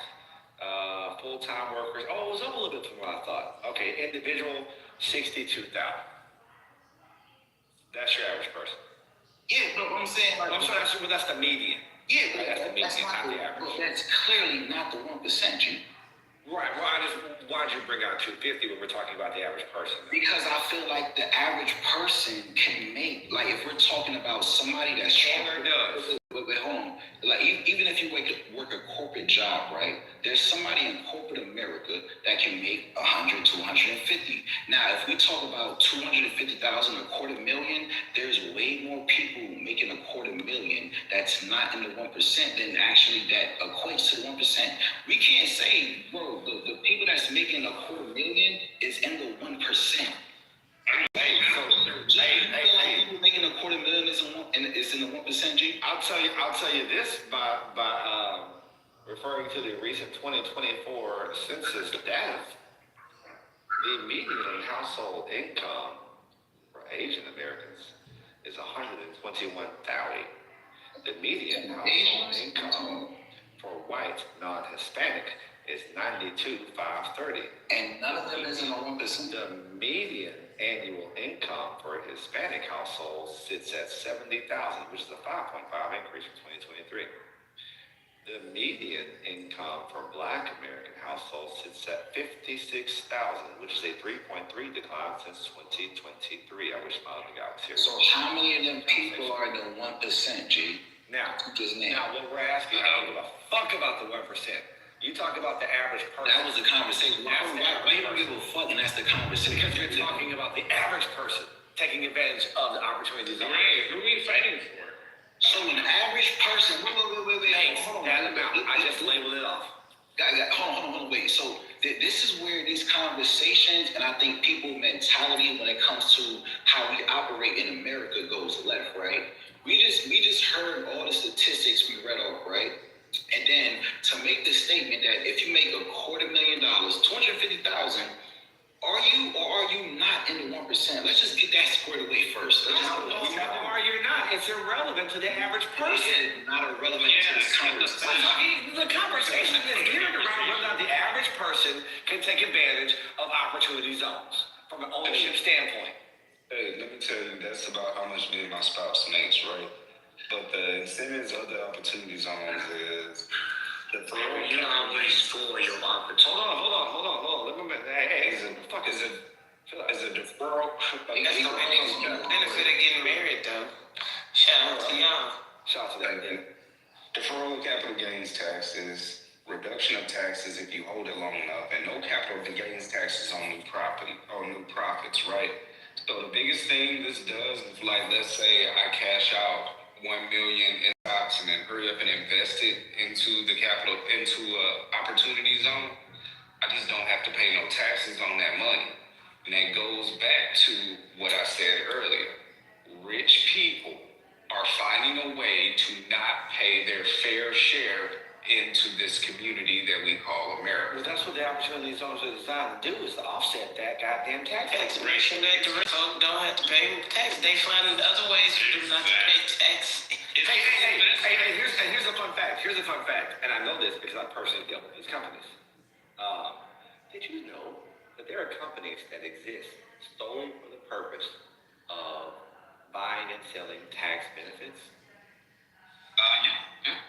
It's a real sneaky little process, but again, the whole reason they exist is because corporations don't want to pay their fucking taxes. So anywhere that they can give the goddamn tax benefit to increase their bottom line for their shareholders, they're all over that shit. That's why people who benefit the most. That's why Michael Dell gave away all that money. But the people who benefit the absolute most are not the average American. The people who benefit the most are large corporations who have enough holdings to actually take advantage of it in such number and in such force that A, they can actually benefit off of it, and B, they can guard against anybody else entering into that territory. So when you brought 50 cents into this shit, well, fuck it, he a goddamn billionaire. No. 50 is not a billionaire, right? Oh, he's not a billionaire? Was he a millionaire? Yeah, but hold on, G. Hold on, G, I got you. Regardless of what he is, right? Do we not see the disparity, like, when it comes to this conversation, that when we, like, if anybody's sitting in the audience listening to us have this conversation, that there's being put such a huge separation between people that can do opportunity zones, and let's have a conversation about the 250. We gotta have that conversation, because although the 250 is not normal, but the 250 is a greater amount of people that's, you know what I'm saying, outside of this 1%. So we gonna sit here and say that, yo, there's not people walking this earth right now that isn't a part of the 1% that can't just make 250, like $250,000 a year, and can't take advantage of opportunities on. Okay. Like, all right, so G, I want you to tell me, what is the true separation? Is the separation like it's 100% corporate, and if you're not corporate, you can't take advantage of opportunity zones? Because what if I want to take advantage of opportunity zones in a neighborhood that I feel like is low income, and I want to get tax breaks, but I want to help this community? You're telling me I can't help this community because I'm not making $1 billion, and I can't take advantage of these opportunity tax zones? Like, is that what you're saying? I'm saying in most cases, yes. And that's because those fields have already been isolated by corporations who actually have the ability, the money, and the funding to come in and saturate the resources from that area. In short, yes. Well, very much yes, because you need so much money to just start it. I actually think it's a bad conversation, because I think. Also, I'm sorry, Steve, one more thing. Do you want me to send you a link to the property? It promotes. I'm kidding. Just saying. Wait, hold on. May I reclaim my time for just one moment? Just one moment. I did want to note one thing that you said. You're saying can, and I'm saying am, right? Can somebody make $1 million a year? Yeah, yes. Okay, yes. Can somebody make 250 a year? Yes, somebody can. Yes, hold on, listen to me. Yes, somebody can. Right? A lot of people can have the ability. But what's happening right now? The median income says that they're not. The median income says that in America, now, we sit at 62,000 individually and 82,000 as a household. That's the reality. Not the thoughts, not the ideology, not being idealistic. That's the realistic image. That's the what is, not the what could be, the what is right now. And when we're talking about what is, and don't get me wrong, I'm not trying to detract away from what we could do and how, and talk about methods that we can actually increase that number, blase. No, what I'm showing is we have to look at the number of what is right now, because we're talking about who can take advantage of opportunity zones. And what you said initially was average person, and I like that. Because as soon as you said average person, I thought about Mr. Fantastic. Because that sounds like a fucking average person to me. Bro, when we say average, right? We're talking like, all right. So let's pull up some. I did. I got to pull up some statistics, right? Because this is a good conversation. Like this is actually one of the conversations where it's like we just really having a good conversation. Yeah, no, I mean, I set my standard. What you got? You got to give me. Yeah. So I'll put it right. So how many U.S. households make $250,000? 250. I know some of y'all might be not G, but some people might hear like $250,000, 250, and might be confused, whatever. All right, cool. 2025 data: about 13.7 million households in the United States had a household income of 250,000 or more, which is roughly 10%.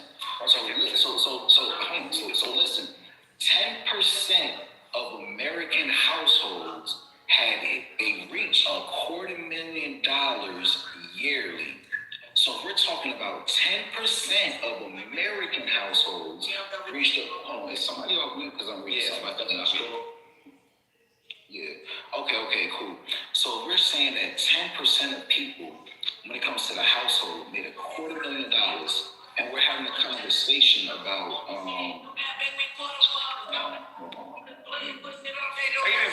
Hey, give me a bean. Yeah, I have to do that shit, and then. Yeah. G, here you go. Yeah. All right, cool. So if we're saying, damn. 20%. No, 10%. I got it. That's right. So 10% of America, right? When it comes to households, are making $250,000. That's 10%, 250,000.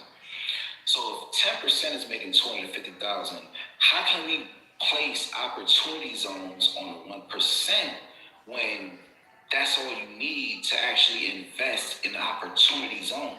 Now what we can say is people that are making $250,000, 250,000, might not be invested or care about the black community, poverty-stricken neighborhoods. But the opportunity is there. So if it's me, if it's G, like if me and my family made $250,000, I can take up and I can use opportunity zones in my advantage. Now, if I use it to be a greedy corporate motherfucker, that's one thing. But I can, if my mind state and my head is right when it comes to what I want to do, I am well in the right to use opportunity zones. I see my pleasure, how I see it to be. Mm-hmm. Here's the issue. I didn't introduce the 1% notion in there, but since we're there, I'll go with you and we can entertain that notion for a moment. You said 250,000, and I'm sorry, the 250,000 mark. We're just set there for whatever reason. We just head for whatever reason. Okay, and you said that represents 10% of American households. Now you know this as well as I do that in the great scheme of American statistics, anytime you say a number, you might want to go ahead and knock off at least 25%. When you want to specifically identify the amount of black households who are in that categorization. Because no way, goddamn shape, fashion, and form do we exist in that pool. Do we of that 10% of households who make over $250,000. Opportunity zones targeted in Black American communities. When we look at the amount of families in those communities who actually have an opportunity to benefit from that, we find that that is actually such a staunch minority. In some circles, they may actually consider it to be not statistically significant, which is an actual term of art. Not enough to even be considered significant on the scale of things. 250,000, that's 10% of American houses. That is not anywhere close to the average person. The question that was originally posed by you, the standard that was set by you, and I liked it. Can the average person benefit? And I would also point out that we were talking in that area from the sense of gentrification, which again goes back to home ownership, which I was also waiting to say, a job does not equal home ownership. What's the point of this? That's what I was trying to say. This shit's flooded down, man. A-block shit. A job does not equal home ownership. Period. And it never did. Not in the grand scheme of American home ownership has a job significantly meant home ownership. Hold on, Jim. Why are you equating a job to home ownership? Did I say that? Well, apparently, because the only people who are benefiting in your scenario are the people getting the jobs. Unless you're talking some Black American people in that Walmart or that big store. Something to do with real estate as well. Yeah, I think like. Okay. So this what I want to make clear, right? When it comes to this conversation we're having, are we putting a clear, vast separation between the people that can use opportunity zones, and then when it comes to the people that are maybe we know? Because like I said, I think 250,000 is a proper number, right? Because I mean, a lot of us can know. A lot of us can know somebody. A lot of us can know somebody that made or can profit or benefit, or they're making 250,000 off their business. Now, when it comes to the major 1%, that ain't shit. But when it comes to people that we can know, I got you. I'm out of land. When it comes to people that we can know, we can like have conversations with. You in a fraternity, right? So it's just like you don't know anybody in your fraternity that made 250,000 or could use 250,000 in their business to use and take advantage of opportunity zones. Okay. We make this separation far-fetched, like we just at the bottom of the bottom. No, I tell you what though, I do know this, and of course not, right? I mean, obviously my answer is yes. I do know people who are able and capable, and I do know one person who has actually attempted to and has been successful at taking advantage of that process in my entire fraternity. One fucking person. You know one person. And I think you. That's a fact. I don't know if you said that to make it seem minute, but you know, even if you know one person, how great that is. Oh, I'm sorry. You didn't ask me how big that my alumni chapter is. But you said one person. I thought you meant in your like line. You mean the whole. It's actually horrible. It's more to what G is saying than the application. What are you talking about? It's more to what it's saying. The application. There's an issue when more Walmarts are getting placed in opportunity zones than small business owners. Then we have an issue. When we're dealing with more gentrification, then we are job opportunities for people that's actually in the community, not somebody that's driving 20, 30 minutes away to get to work. There's an issue. You're not realizing that issue state. We get that, yes, we're going to have some people who are able to put their funds together and put them a business out there and do what they got to do. But when and shout out to every single person that's able to do that. But when that's a 1 out of thousands, that's a 1 out of millions. When that's a 1 out of like just to be clear, down to my alumni chapter has 170 members. I think this is a problem. I think it's a major problem when we have. And don't take it to mindset because we want to keep exactly what it is. Like you said, we don't have take this it to mindset. You ask that again. You ask a conversation. And I just keep it exactly what it is. Hey, listen, it has to go to mindset, right? Because if G says, the ones who worked out the paperwork, right? The ones who created the opportunity zones. They worded it, their mindset was in a way that it was going to benefit a certain group of people. And anybody who else can benefit food. Cool. So G, I think we should use G's experience as a way to actually have this conversation. G said he knows one person. Okay, cool. Now, if G knows one person, and this one person can take advantage of opportunities on, man, why this shit happening, man? One person. Yeah, you going on. That's it. So G says he knows one person. One person. And if this one person takes advantage of an opportunity zone, can this one person, if we're talking about mindset, can he not go into this opportunity zone and employ people in a low-income neighborhood because this is just what he wants to do? Can, absolutely. What G's telling you is that the way in which the shit has been done. I'm talking what he is. Right, we're not talking about what can. But even with the one person they can hire a bunch of dogs to deliver the food if they want to. They can hire to deliver messages if they want to, but that's not what's happening. We're not talking about that though. We're talking about G and G knowing one person.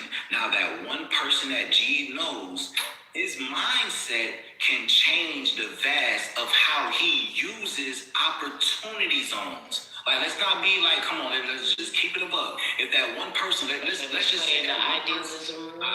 Let's just say that one person that G knows. For an example, let's just say that one person that G knows, DJ's on stage. Let's say it's not. Okay, it's not. But I'm just this for the conversation, G. Come on. Let's say that one person that G knows is quantum. Let's just say Q. So if G, Q. Bro, now you got. See, what he's trying to tell you is he's talking about what is happening, not your imagination. Tell me anything because all I know is that G says he knows one person. All I know is that G said he knows one person. That was let him speak over that person instead of your imagination. It doesn't matter who it is, bro. It does. Oh my God. It does if you're actually trying to listen to his point. Okay, so let's say if the one person, let's say I know one person, because if we're saying that why not present genuine questions so you can understand what it is instead of listening. I understand. We can all create scenarios that sound good. This is the thing, you want to create. G gave a scenario also though. So why are we talking about? He's giving a real life scenario though. Let's stick with the real life. Okay, so if we stick with G's real life scenario, let's not do it. Let's keep it a buck. Let's keep it. Okay, so let's just say G knows this person, and G's saying this motherfucker is not gonna invest, right? That's what you're saying. Like he's not gonna do it, right? G don't know shit though. Wait, but okay, so I haven't. We're talking about the one person G knows. G, is this person going to or not going to do it? I'll be out of the video. I think give me money in lunch. Just get done. It does take some time. That does take time to do. You're right. It's not as quick as you think. Okay, I feel you now. You got to click it and then click it and then click it and then click it and they're gone. Yeah. They're gone. Yeah. Okay. So G, so let's use your real life example. Is okay. You never let me set the basis. This guy has been chairman of the Regional Planning Commission for several fucking years. You gotta go and watch it, okay? But hey, he's always tied in with the right groups or whatever, and so he always sees shit going down. And yes, he does. He's bought several buildings. He's got several entities going that are directly benefiting the community. All right, sir. But that would you should say probably. I don't tell me what I should say, sir. Thank you. Hey, I don't want to say your name, but you appreciate it. I appreciate it. You gotta tell me what I should say about my own personal experience. I would appreciate that. Not you. Him, not you, sir. Bro,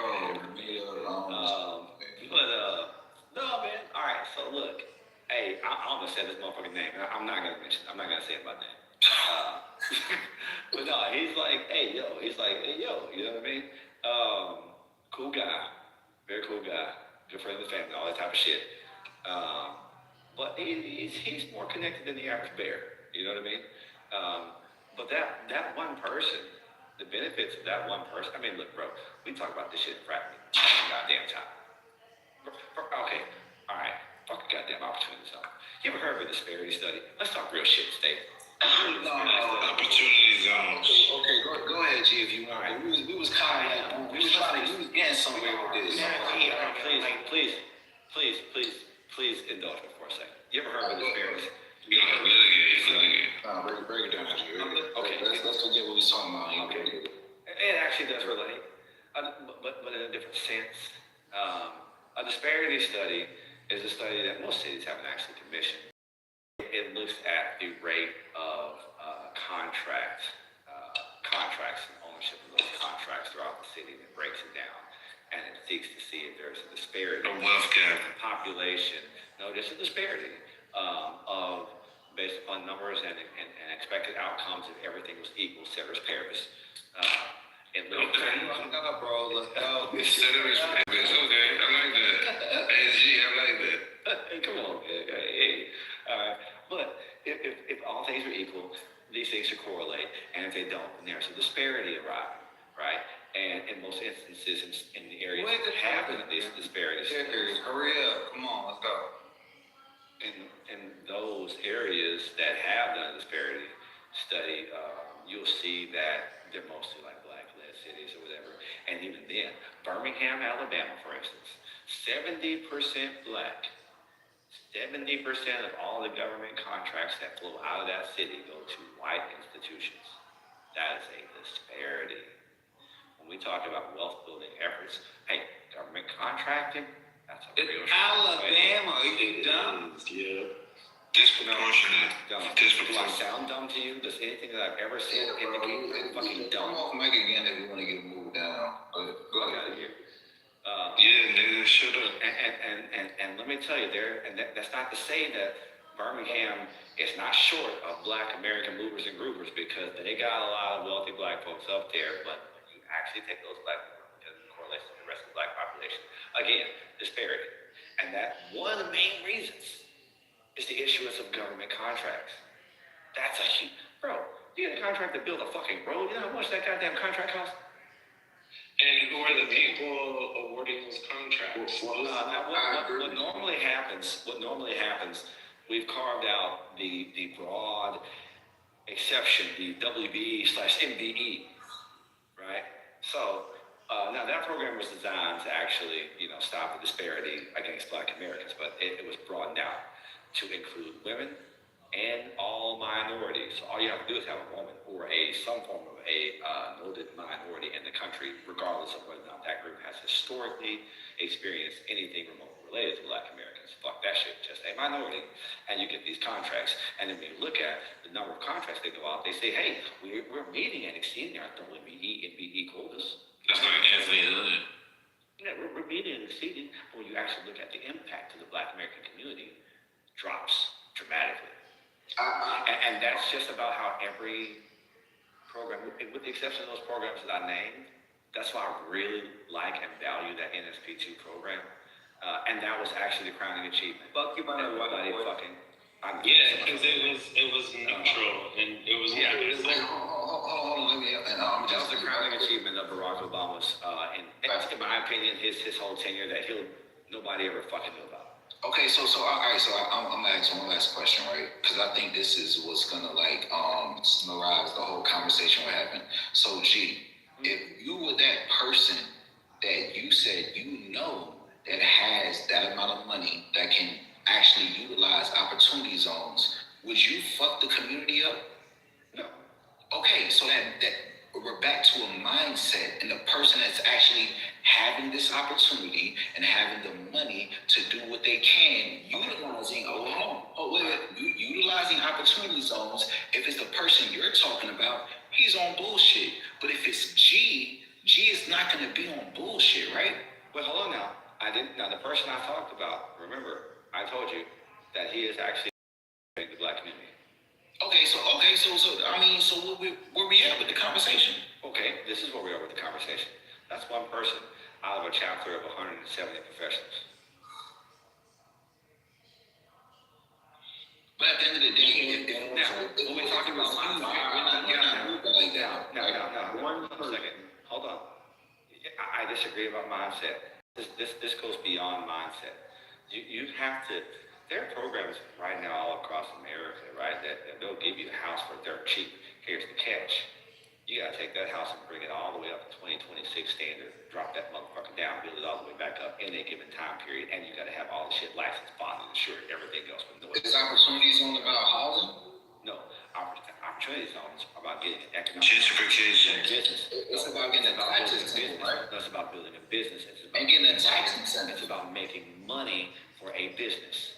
Wait, hold on. Tax incentive. No, listen to me. Tax incentive means make money for a business. That's what it is. I got you.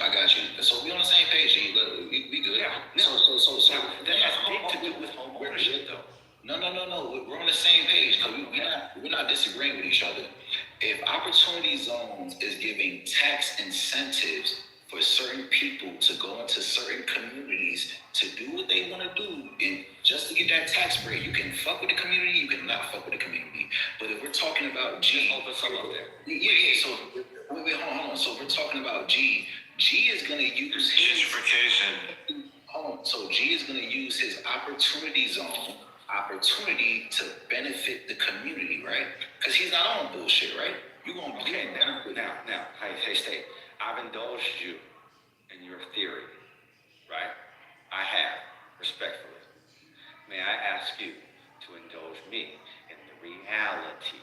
Are we seeing that occurring right now with opportunity zones? G, we're not seeing it right now because have we seen it over the entire tenure? Let me fully answer your question. We're not seeing it because the people that are getting these opportunities, their mindset and the way they think about these communities and low income, poverty-stricken communities, they want to benefit and they want to gain, and it's really fuck y'all that's in this environment. Community. Exactly, we on the same page, bro. There we go. Which is why I said from the beginning, I would refer to that as economic gentrification. But G, if it was you wouldn't move like that. That's what I said 10 minutes ago. Gentrification. But if it was a fifth, we'd all be drunk. See what I'm saying, State? And if my aunt had nuts in 2010, she'd be my uncle. Now in 2026. So are we? You keep going past the point instead of building with the point. Me and G not even building with the point. Everyone has things and claiming you understand it.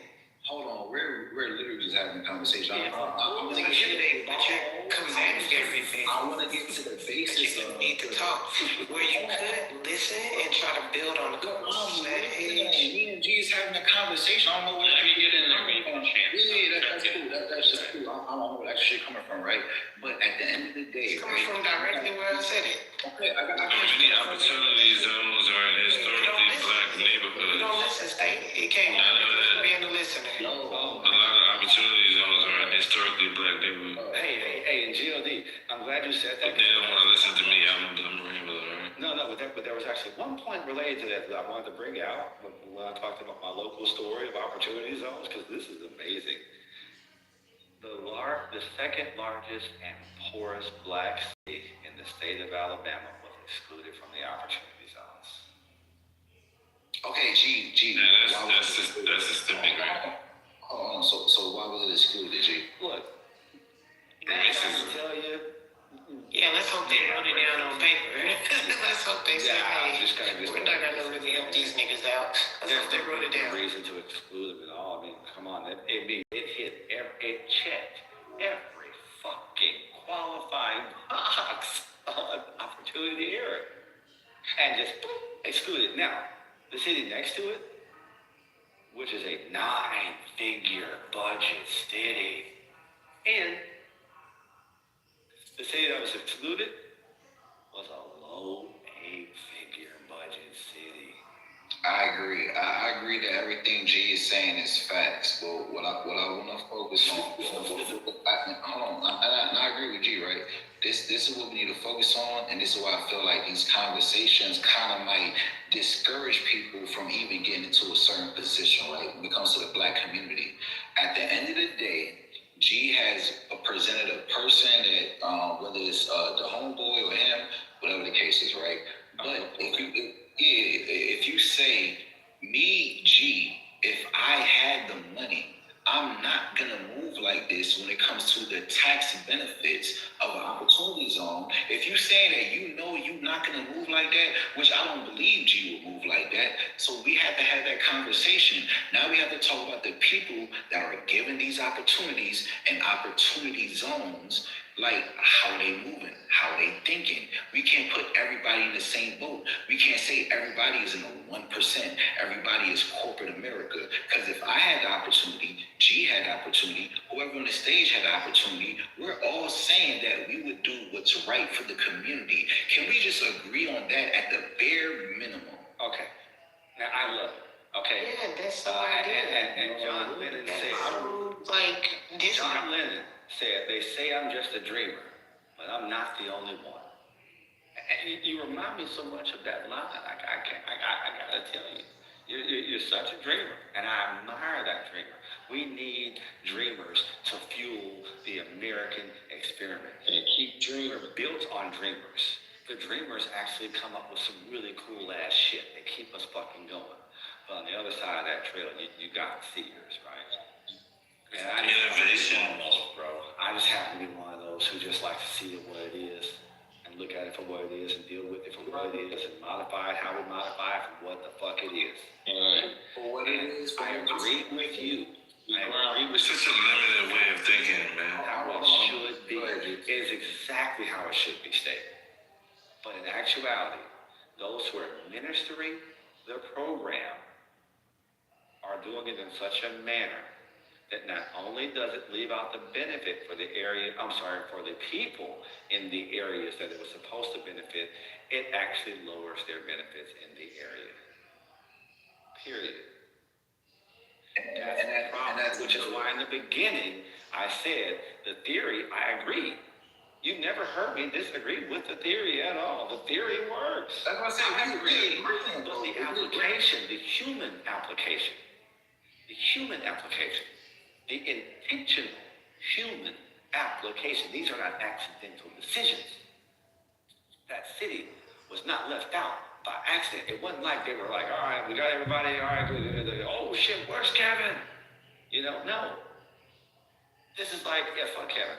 We're finna go on this goddamn plane and go to New York. Fuck that nigga. How do you say fuck Kevin if Kevin can align and what he's trying to do? Okay, I got you. Left out. G. Do you get the reference? We talking about Home Alone now. Did you get the reference? Let me. Yeah. So all I'm saying. I got you. All I'm saying is. It resonates 100, and me, like we agreeing, like we literally agreeing. But all I'm saying is, we should all be able to agree that people that are able to get this opportunity to do opportunity zones can benefit the community. But it comes down to that. But hold on, yo, D-Real, let's do it. No, I'm just saying, y'all need to keep yourselves. I said that like 20 minutes ago. You saying the same thing we already said. Let me repeat this. Please, for the listener, y'all become draining. I mean, shit. Niggas could leave quietly or whatever, but we having a conversation. Like, and me and G is talking, but like, hold on. Here's a crazy thing. And then that's the other thing. You're gonna have to be with someone for hours straight, and we're not even. Yo, why do people get in and don't get buttered? Just allow people to get in without getting buttered. Like, What are you talking about? If this was only for G and one other person for hours on end, then y'all would just have a stage with just G and one other person, G and Nathan. G and stage. Like, just like Nathan not here, bro. I gave 2 hours of G and Nathan. Now we have an hour of stage. To speak. And you won't allow nobody to talk in without getting upset. Like, bro, just allow Yeah, with your soft ass. At this point, I think you're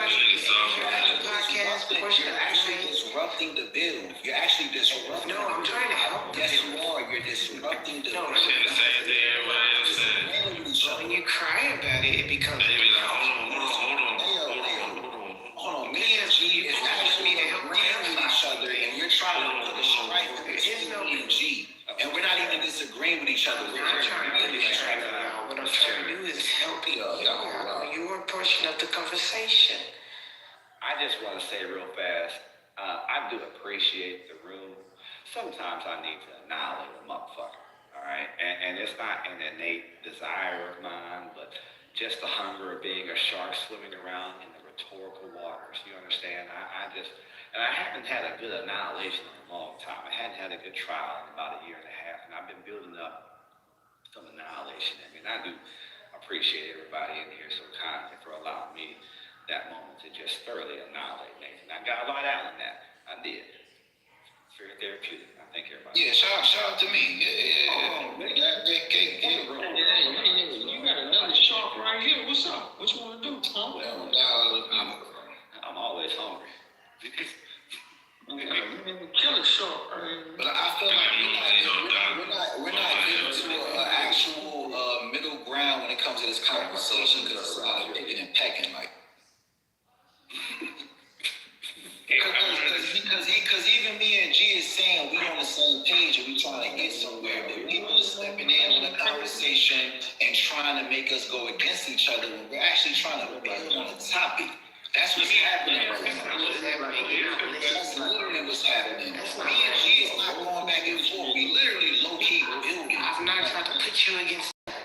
It's not anything that I ever did. Don't do that to yourself, Nate. Don't become a victim. I want to add something because. Go ahead, add something. Yeah, she called you a victim. That's crazy. Wait, hold on. I do hear a new voice. Let's have a new voice. So first of all, I'm wondering, are we thinking? Do we know how this program works and how? Because what I'm reading, and I honestly didn't know much about it before reading about it, and it seems like it's been set up to benefit investors, so people who have a big load of cash. And so it's kind of like, I think the whole thing is like we're thinking about how the program is being funded. Like they put money there for 10 years and it's stuck there. And they can then choose that 10 years. And by the way, that money then is a separate program, which I think we're trying to apply it to, which is like for the business owner, right? I think then we're thinking about it wrong because it is kind of like centered around the investor, the hedge funds, the people who have a load of cash that they can just be like, yeah, I don't have to pay capital gains taxes on this for a while, and they use that money then to appreciate. I don't know. I'm trying to make it balance it out. They want to scrape those gains that they're going to make from investing in it. They scrape it off and they use it now. I think they do that too in housing. They do that with redevelopment all the time. But I think the whole question is why is the public? Why are we creating a pool for the public and the rich to get richer, to kind of benefit from this kind of stabilization, which is usually coming from the government and our taxes that fund that. So that's what I want to ask. It's always where it comes from. It's always, and look, hey, a couple guys got stupid fucking rich back in the 50s and the 60s when all these goddamn neighborhoods. But all I'm trying to say. And I like how you said about NSP too, because it provided that scope. It then directed okay, these are the eligible people. You can't just be this Walmart that will be approved by our opportunity zone program. You're gonna get the funding because you're Walmart, and we're there's gotta be a scope. that is like. Okay, so let's be clear, right? So are we making this statement that if you're not a corporation, if you're not in the 1%, you cannot utilize opportunity zones? We gotta make it. No, you're an investor. You're an investor. Wait, hold on. I got you. So are we gonna sit here and say that if you're not Walmart, if you're not the 1%, if you don't have $1 billion in the bank account, you cannot utilize opportunity zones? No. Okay, so if nobody said that, just slow. If nobody said that, and we agree on the same page, then we can sit here and say that the people that actually can do it, that's not actually connected to the 1% and all that shit, right? It comes down to their mindset and what they want for the community that they're trying to get these tax breaks from. Okay, State. Then let's say I agree with you. I have a question for you, State. Would you indulge us? Tell us of your experiences and how you've capitalized with opportunity zones from the perspective of your business. I've never used opportunity zones, so I can't. Is it a mindset? Well, is it a mindset that I haven't used opportunity zones? No. I think it's for real estate. I've never. Everybody else Let me answer this question. Hold on. I do a lot of different businesses, but I've never been in a position to where I've came across a certain amount of land opportunity to where I can actually use opportunity zones. Now I'm gonna be in the lower percentile. I'm gonna be in the lower percentile, but it's not about me. It's not about my business. It's about the people. It's about the people like me that actually do have the income that can utilize opportunity zones. I'm not in that position, but if somebody had my mindset, I'm gonna just say this in the land. If somebody had my mindset and they were in the opportunity to use opportunity zones, I guarantee you we would not be having a conversation about gentrification, fucking the community up. The same way I asked G if he was in that position and he can use opportunity zone, he's not going to do bullshit. So what is the actual conversation we're having? Okay, I'll tell you. Two things. One, my family still actively invests into that community that was terribly left out of the fucking opportunity zone. But that's just because a couple people haven't had the means to actually do that. And because we fuck with our community, love that place. Fuck it, you know? Two, the problem that I'm seeing here is that who is this program geared to actively make money for? It is a shame that because you have the mindset, this program isn't actively geared towards people like you, as you said, because it can't be geared towards people like you and then not like you. Because if it was like you, that would mean that you have the resources to take advantage of that program. Never said the program was geared to people that think like me. Hold on a second. I never said, let's clear that up. You said like you. You said mindset. That statement. You said mindset and like you. I heard you. I was listening, my brother. Here's the problem. It is a shame that people like you are not able to take advantage of a program which is so clearly geared towards enabling a business to make more money by simply being a fucking business. That's a goddamn shame. And it is a shame that the companies and the corporations that it's geared towards are the same corporations that don't need the fucking help. AG, so they're just using it to make it. I'm landing right here. They're just using it to make a couple extra bucks, 50 cents. Go ahead. Oh, okay, yeah. Tax incentives, right? So are we against tax incentives? Are we against the fact that, okay, if somebody can get a tax break to do something in the community, and look, it could be a bullshit. Corporation. Hold on. Corporation. This question. Go ahead. We done had one mic on everybody on there, right? So let's go, right?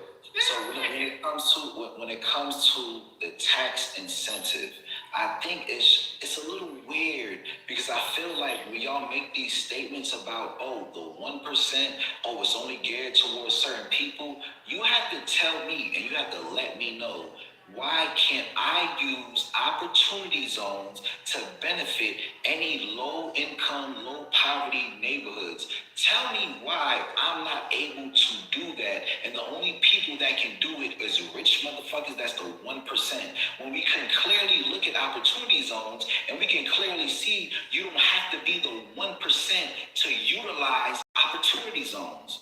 Do you see anyone equally situated with you? Hold on. Do you see anyone equally situated with you utilizing an opportunity zone from a business owner perspective? We can go through it. We can literally go through. Do you see walking life? I'm gonna. Yes. I do. And equally situated with you. I have. Listen. Let's go level. Because you just said it would never do Let's go through it. So right now, before we have this conversation, right? I want to be clear. So we're about to have this conversation. We're going to say that nobody that's not in the 1% has not utilized opportunity zones to That's benefit. not what was said. What are you talking about? What are you talking about then? Is this a pilot program? If people have... You agree with the man, and then when you try to clarify your agreement, you go all the way to the extreme. So nobody ever said that. And you keep pushing it to every point of every question.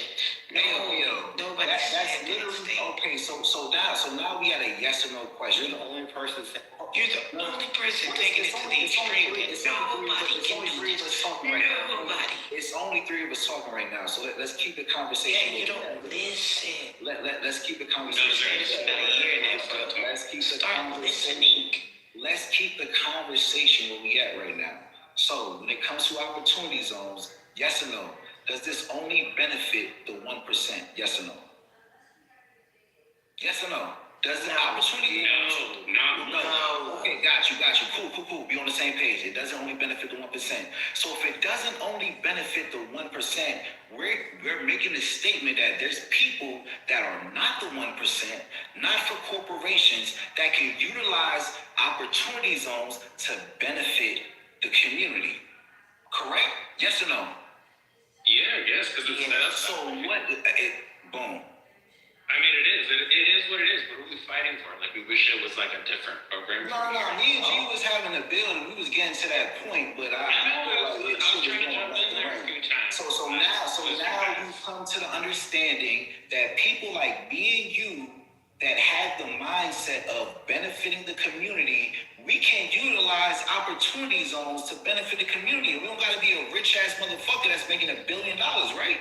I mean, I guess not. But like, I think what we're fighting on is our value behind it. Like, what's our principle of like driving our opinions right now? Like, I want to, I think that I asked earlier, like, is this a pilot program? Because if this is the first iteration of this, we gotta like cut it some slack. Like, it ain't perfect. Like, for me, I'm like, it triggers some sort of red flag in my head when the private sector, like people in the public, can invest to fund some sort of but I don't know, maybe it's like a new thing that just hasn't really been done. But I think there's, this could not be a pilot program and then be like something regular if it works out. But yeah, I mean, it's clearly not a pilot program. But Devin, also like going to this conversation, so I ask you, if the opportunity was given to you and you had a certain amount of money and you can invest in an opportunity zone, would you fuck the community over? Yeah, no, I wouldn't. No. You asked that last bit a little bit crazy because I would not. I would take part in it. But you said then okay, that infers I'm fucking the community over if I do that. Who would help the community? No, I'm saying would you help or hurt the community, Devin? I wouldn't say I would fuck the community. Listen, I mean, we would help the community, right? I think that's what you're saying. What I'm saying is that, hey, if the opportunity exists, like if your CPA is doing your taxes and there are like tax breaks you can claim or whatever, all that shit, do it. It's set up for you. Do it. I'm asking you though, would you help the community if you had the opportunity to get tax write-offs to benefit a low-income neighborhood community? Would you help or hurt the community? I mean, it's simple. I know, but what you're saying is, okay, I'm going to answer your question. I'm going to say yes. But I think your question's a little oversimplified. It's going over like a lot of things that are not being addressed with it. Because it does. Let's address what's not being addressed then.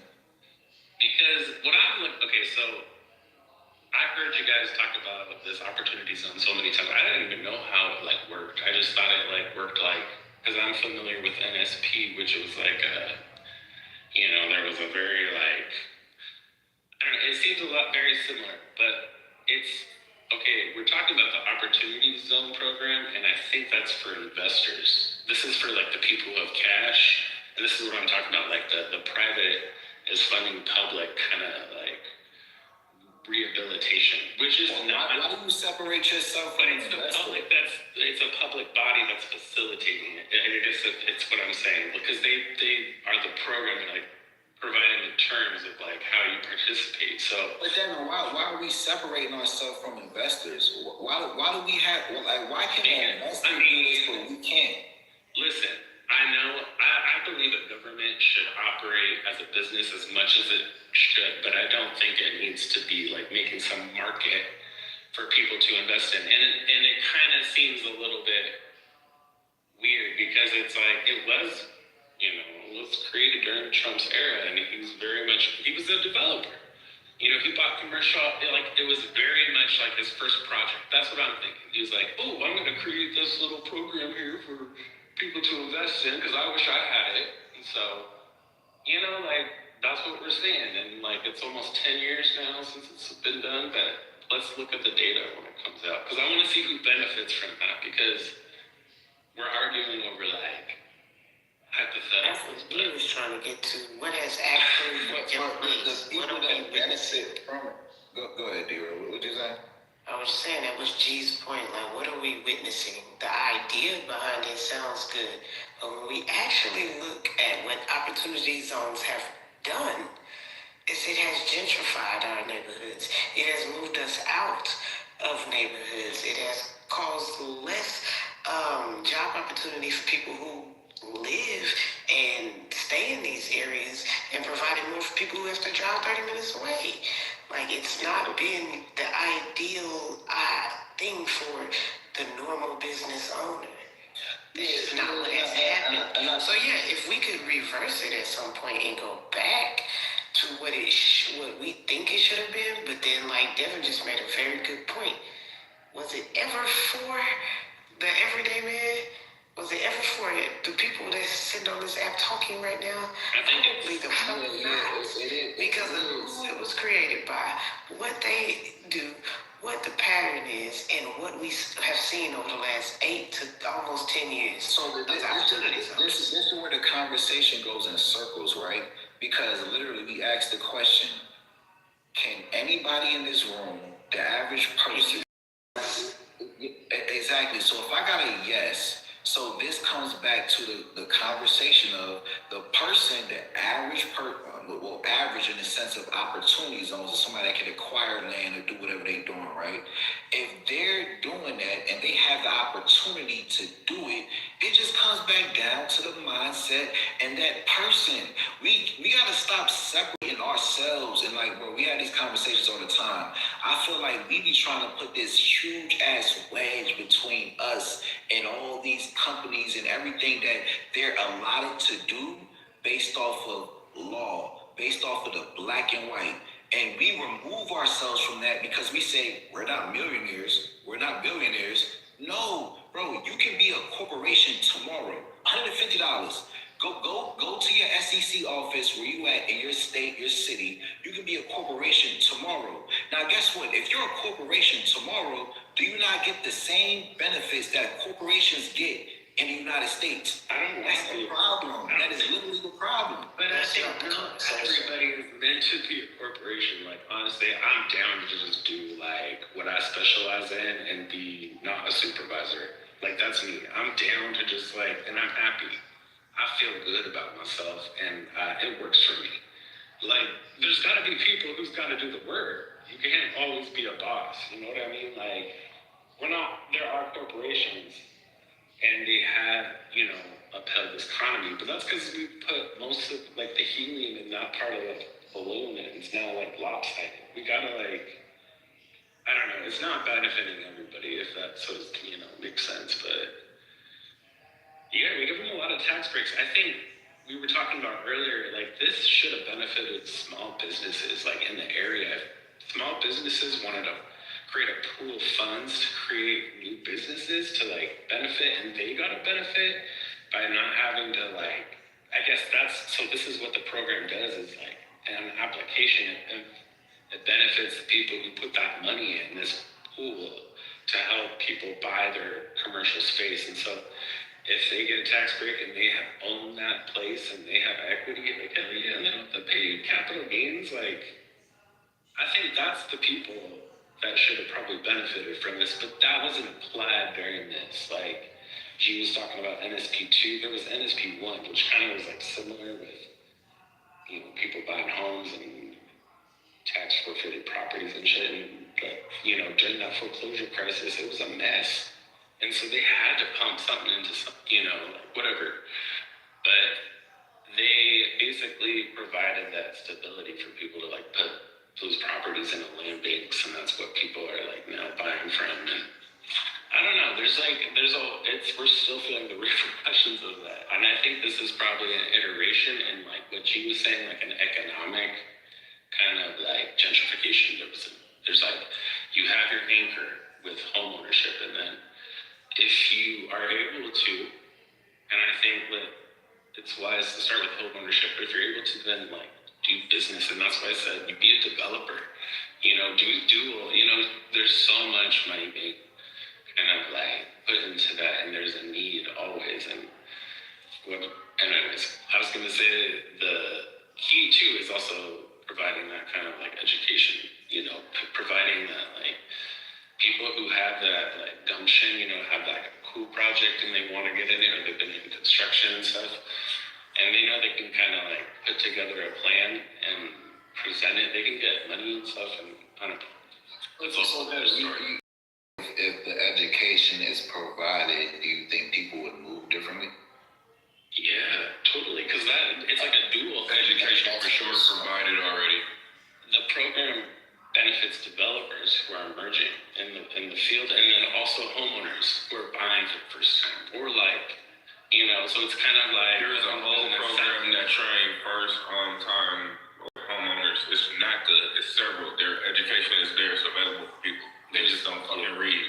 There's tons, DJ. There's, like, so much people can benefit from in terms of, like, being eligible for just, like, grants and loans. Even, like, the small business that got a PPP loan and would have been eligible in order to enroll into an opportunity zone situation. So yeah, hey, that totally, yeah, because that's what it's about. It's like the real estate part. They're acquiring commercial space for their business or something like that. Is kind of benefiting people who are investing in these, like, this opportunity zone, or these, like, funds where they go. Yeah, I just, and look, I ain't really left right when it comes to this conversation we're having. The only thing I'm saying is I just hate the conversations where we try to separate ourselves as regular everyday people that can acquire a certain amount of money, and we just be like, yo, we not on their level, we can't do what they doing, when the law says we can. I think that's an issue. Nobody said that. State what you're saying is correct. That is an issue. Nobody said that. What G was trying to get you to look at, because that is an issue to have that mindset. He wasn't saying have that mindset. What he was trying to get you with was the facts as to what has actually taken place, not our idea of what should and could take place. If you get it, yes, if you come in with the right mindset and you've been through therapy, you got your mind on good, you got $250,000, you care about your community, you can go do this.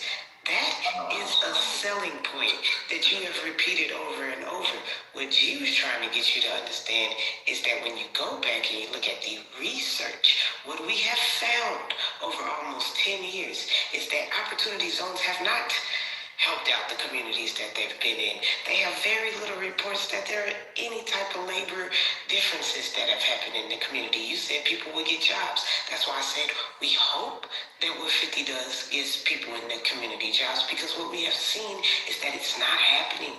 They don't have anything significant to prove any of that, right?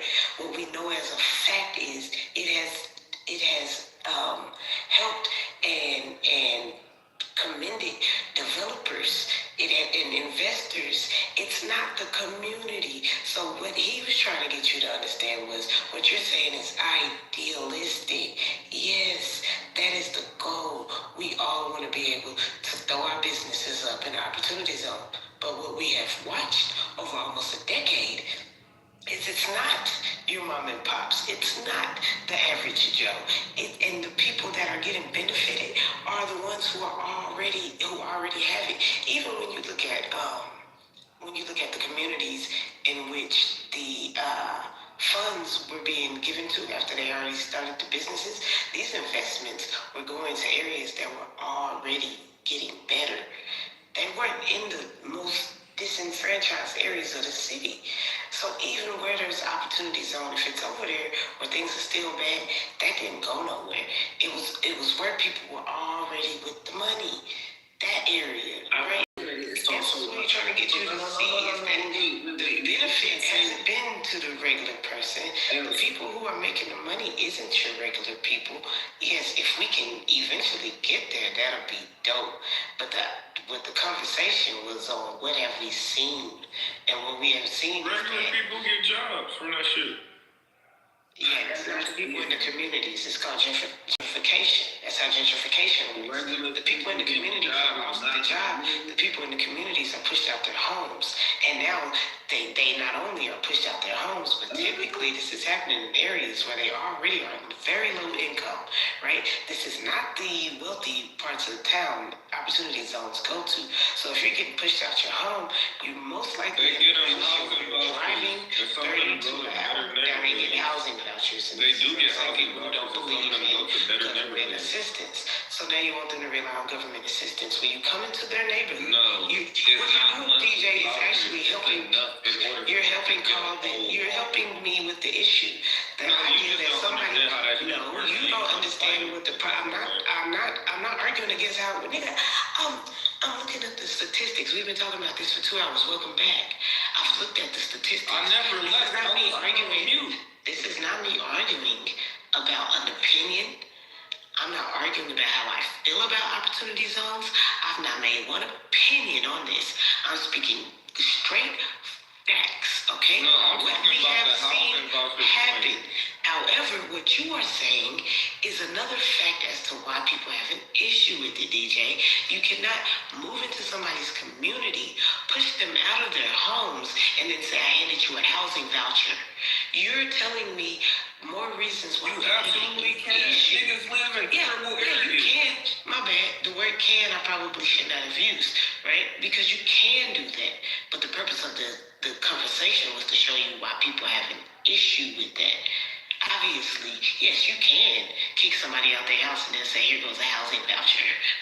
Here goes $500 a month to wherever you decide to go. All right, that's cute. No, I guess to the people who are benefiting, that was the purpose of the conversation, to say that it's not the people who live here who are benefiting. The people who live here are being harmed more often than not.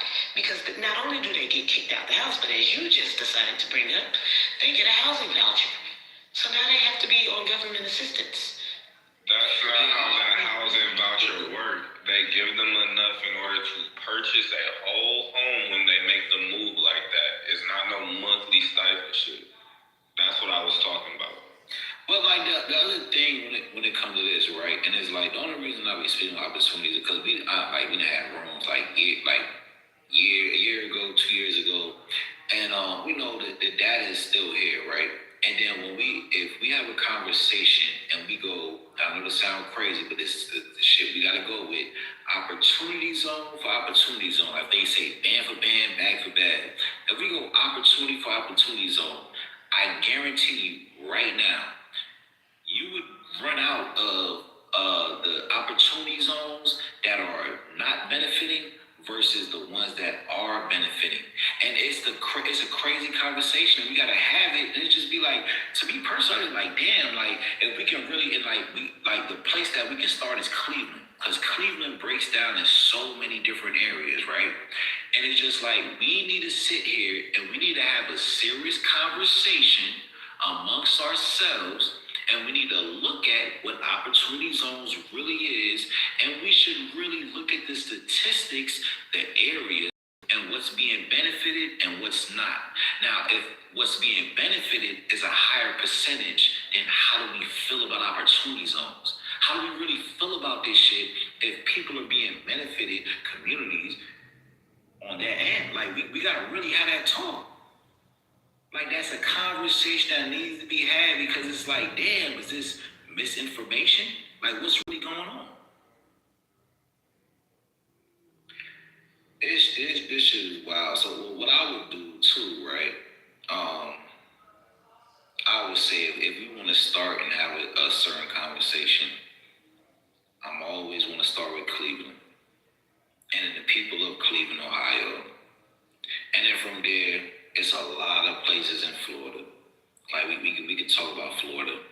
But I feel like it'd be easy when we talk about, somebody presenting something like opportunity zones. It should be easy to be like, yo, these are the neighborhoods that have been destroyed and fucked up because of opportunity zones. Because I think that's the easiest thing to point out. Yo, shit, y'all see what happened? These people came in, opportunity zone, boom, boom, they came in, they fucked the community up. I think that's easy to start, but can we really have that conversation? Like, where can we really look at and be like, yo, opportunity zones made this community even more fucked up. More evictions, more this, more that. Is that a conversation you can have? Like,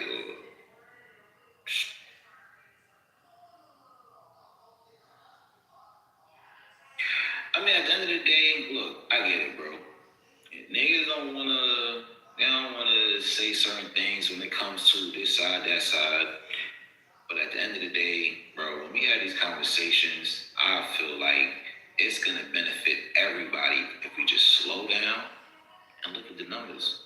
Just slow down. Like, let's just have the conversation, slow down and be like, all right, cool, boom.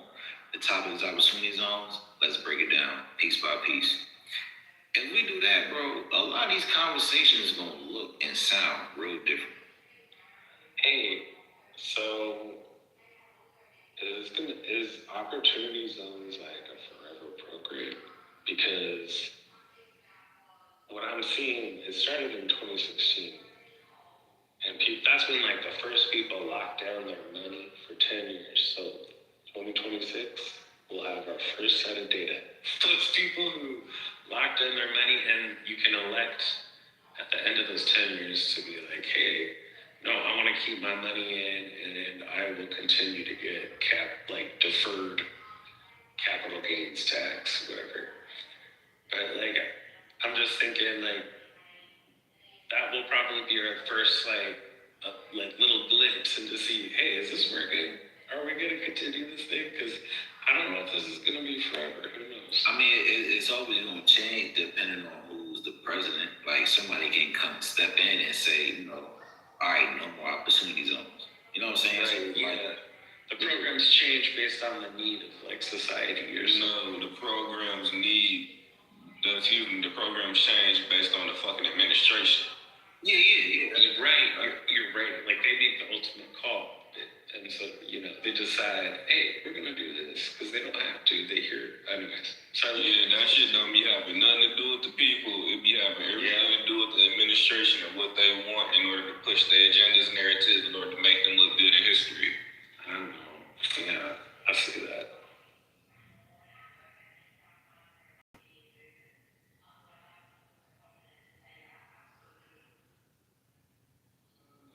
Now, if you could do some shit that make you look good and it actually help people, like you said, that ain't everybody. Right, double whammy. Yeah, that's what people want, yeah, definitely those opportunities to do it. But I do think that, like, you know, the opportunity zones are for the people who want to take place and, you know, participate in them, who can, you know, and yeah, I'm not mad about it. And I'm still gonna also acknowledge, like, yeah, there's rich motherfuckers that want to take advantage of it. Like, don't get it wrong, don't get it twisted. I know that, I'm not naive. But the only thing that I'm saying is we make it seem like we can't get into that same pocket and do the opposite of what they doing. If they can do it, we can do it. There's just not enough people focused on certain shit to make that happen. And maybe it was like a symbiotic relationship. You know, maybe it was a success. It's unfortunate that Nathan Ass not here, because that's the whole reason why I mentioned opportunity zones, because that was one of the answers to G's question, and this goofy motherfucker just would not look it up. When you ask, like, what policies Republicans have done for fucking housing for melanated people and things like that, that actually is one of them. And also the original Housing Act. There were probably only like 4 things. G was completely right. It's way more from the Democrat side. But there were at least 4 things this motherfucker couldn't mention, and he did not. And opportunity zones was for sure one of them. He was tired. He was tuckered out. Man, fuck that shit. I know. I don't know why we entertain that for so long, but sometimes you just gotta do what you gotta do. Yeah, it just be a balance, bro. I just feel like, man, if we not just so heavy left, heavy right, all this heavy shit, like, bro, we could really get to a certain, you know what I'm saying, place with these conversations. Like, I think, like, I mean, everybody in the room know where I stand on with certain topics and shit like that. But, like, yeah, I try to make sure we hear all sides, because it ain't really about right and wrong. Like, we just got to get to a certain ground level and see what the fuck is really going on. Totally. Yeah, I think there's, like, you know, sometimes it gets framed that way, you know, with conversation, and it's gotta be like us versus them, red team versus blue team. And, like, sometimes it's like, I don't know, both of y'all suck. Like, I don't want to be fucking red or blue, you know what I mean? And so there's a lot more nuance that, like, gets missed. It doesn't, you know, sometimes it's easier. And it's funny because it's like, when we think about those things like red and blue, like, we think about kind of like this mass group of people, right? Like Democrats, Republicans, you know, like, you know, white, black, like, just like everything is like a mass group of people. And then it's like, then that kind of value we ascribe to it then gets applied to kind of like that individual. So when we're like, that's what it bothered me about Nathan, man. It was like, man, I know you say you're independent, but where's your vitriol? Where's your equal vitriol if you're like really like, both of them gotta suck. Why can't you say anything like bad about it? He really had to get his fix. I don't know what it was. He had a script or something. He was reading off his notes, and he was on a dead end when she came in. So that's what bothered me. It's like, damn, move on. I don't know, but sometimes it's funny.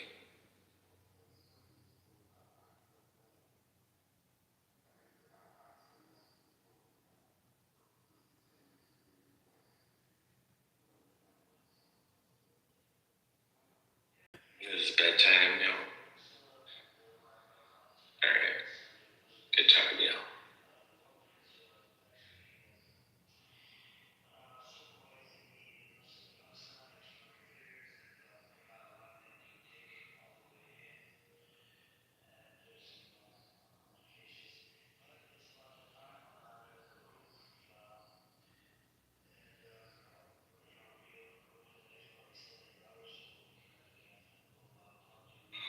Man, eat Chicago now.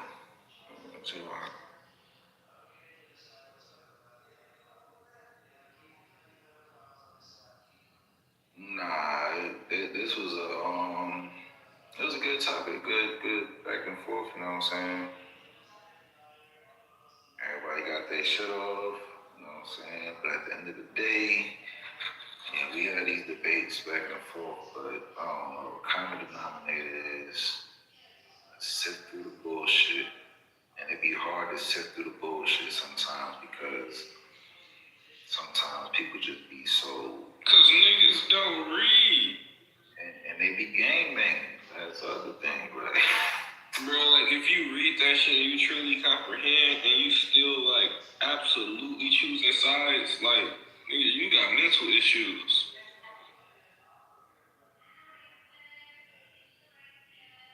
Yeah, that shit be crazy, man. Like you cannot just absolutely be like red over blue, blue over red. When you know, when you absolutely can see like first off, all these niggas work with each other. And the policies is really what matter. And both sides push policies that are beneficial to like all people, and both sides push policies that are harmful to people. Facts.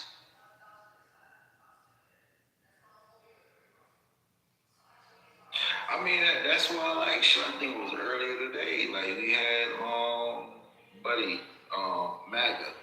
And it's like, yeah, okay, I got my certain stance when it comes to Trump. Bro, that man take on Democrats crazy. But I would never be like, full blood MAGA needle in the arm, in the vein, like, bro, no, that's... That man said he don't fuck with his family because they Dems, bro. That's a different level of Republican, bro. That shit, yeah, that was the next level.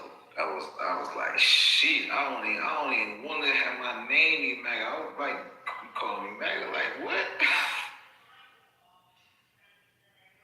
Yeah, we gotta find a balance, man. That's what it comes down. So we gotta find a balance and get outside the left and right bullshit. Cause boy, this the game they be playing. Like we know this. They play this game. Alright, we gonna put these articles out. Yeah, let's sit back and watch them do their thing. Let's sit back and watch them go back and forth on themselves. Like that shit crazy.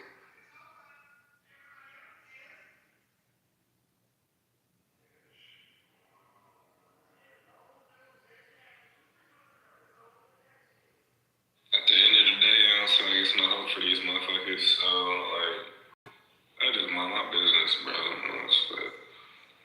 Like they said, they got people locked up in consumerism. Jay-Z got y'all in chokeholds. Nothing you can do about it.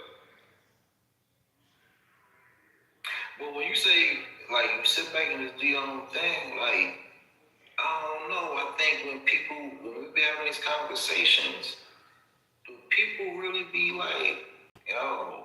Bro, niggas go to sleep, wake up, and go back to their regular fucking life, bro. And that's what I'm saying. Like at the end of the day, do people really just be like, yo, shit, damn, this shit got me out on the street. This shit got me fucked up. Like this shit got me somewhere where I don't want to be. Or are you really just living your life every day and the decisions you make in your life is what determines where you get to? And it's like, I feel like people hate to have that conversation because I feel like people want to just place the blame somewhere, somehow on a person. When it don't matter who's the president, what party is in place, Republican, Democrat, you still woke up every day. You went to your job, you did what you had to do, you paid your bills. Like, so, I don't know. I know it's a small demographic when shit get a little twisted, but at the end of the day, hey, we all doing this shit and we moving how we move regardless of these conversations, regardless of who's in office. Like, that shit's crazy.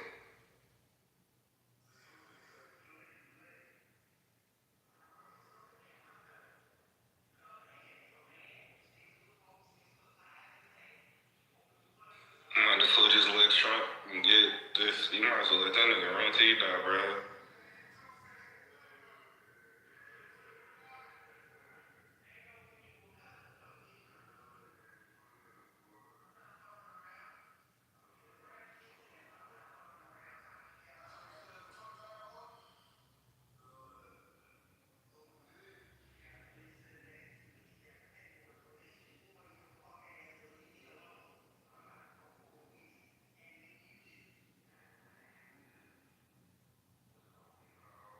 Yeah, we was in here talking about your best friend, Doctor. We know how much you love Donald Trump.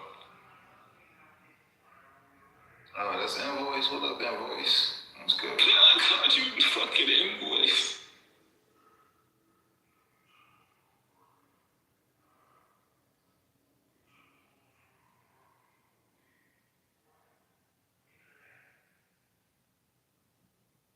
It's crazy because, like, I should have tapped out when Nathan was doing his thing. That nigga dipped, and I was like, I was trying to figure out why you still was in here. I thought your ass was about to play the game or something. Man, I was done, bro. No, actually, was he gonna be up? I was gonna mod you because I already know like shit about to be dry. But I was just like, man, Nathan, I was like, man, let's keep this conversation going. Cause you know what I'm saying? Niggas in here, you know what I'm saying? Boy, but nah, good combo though. Good combo. I feel like everybody's seen the left, everybody's seen the right, everybody's seen the middle, in between, all this shit. Like, we just gotta sit back and look, think for yourself. I think that's what it come down to. Like, get all this information that we doing when we open these rooms, we have these conversations, and just think for yourself. And a lot of people ain't thinking for themselves.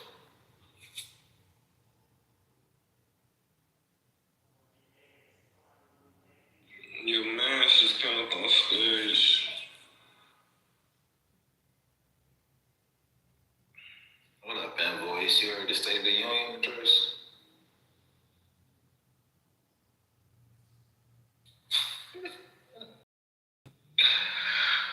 Man, yeah, everybody got to think for themselves, man. Everybody do your shit. Be on a tight time and move on. And also, I ain't gonna hold you. Like, yeah, we could use a little bit more, you know what I'm saying? Community building, whatever the case is, whatever you want to call it. But man, when we be on this app, bro, it just should just be sick, man. Should just be the gang banging be crazy. I don't be wanting to gang bang, and I don't gang bang, but the gang banging be heavy. Like, shit.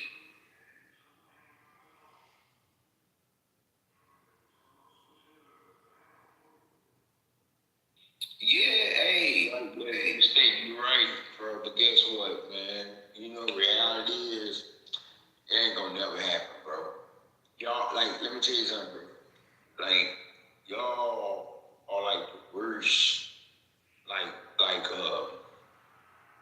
marketing for y'all selves.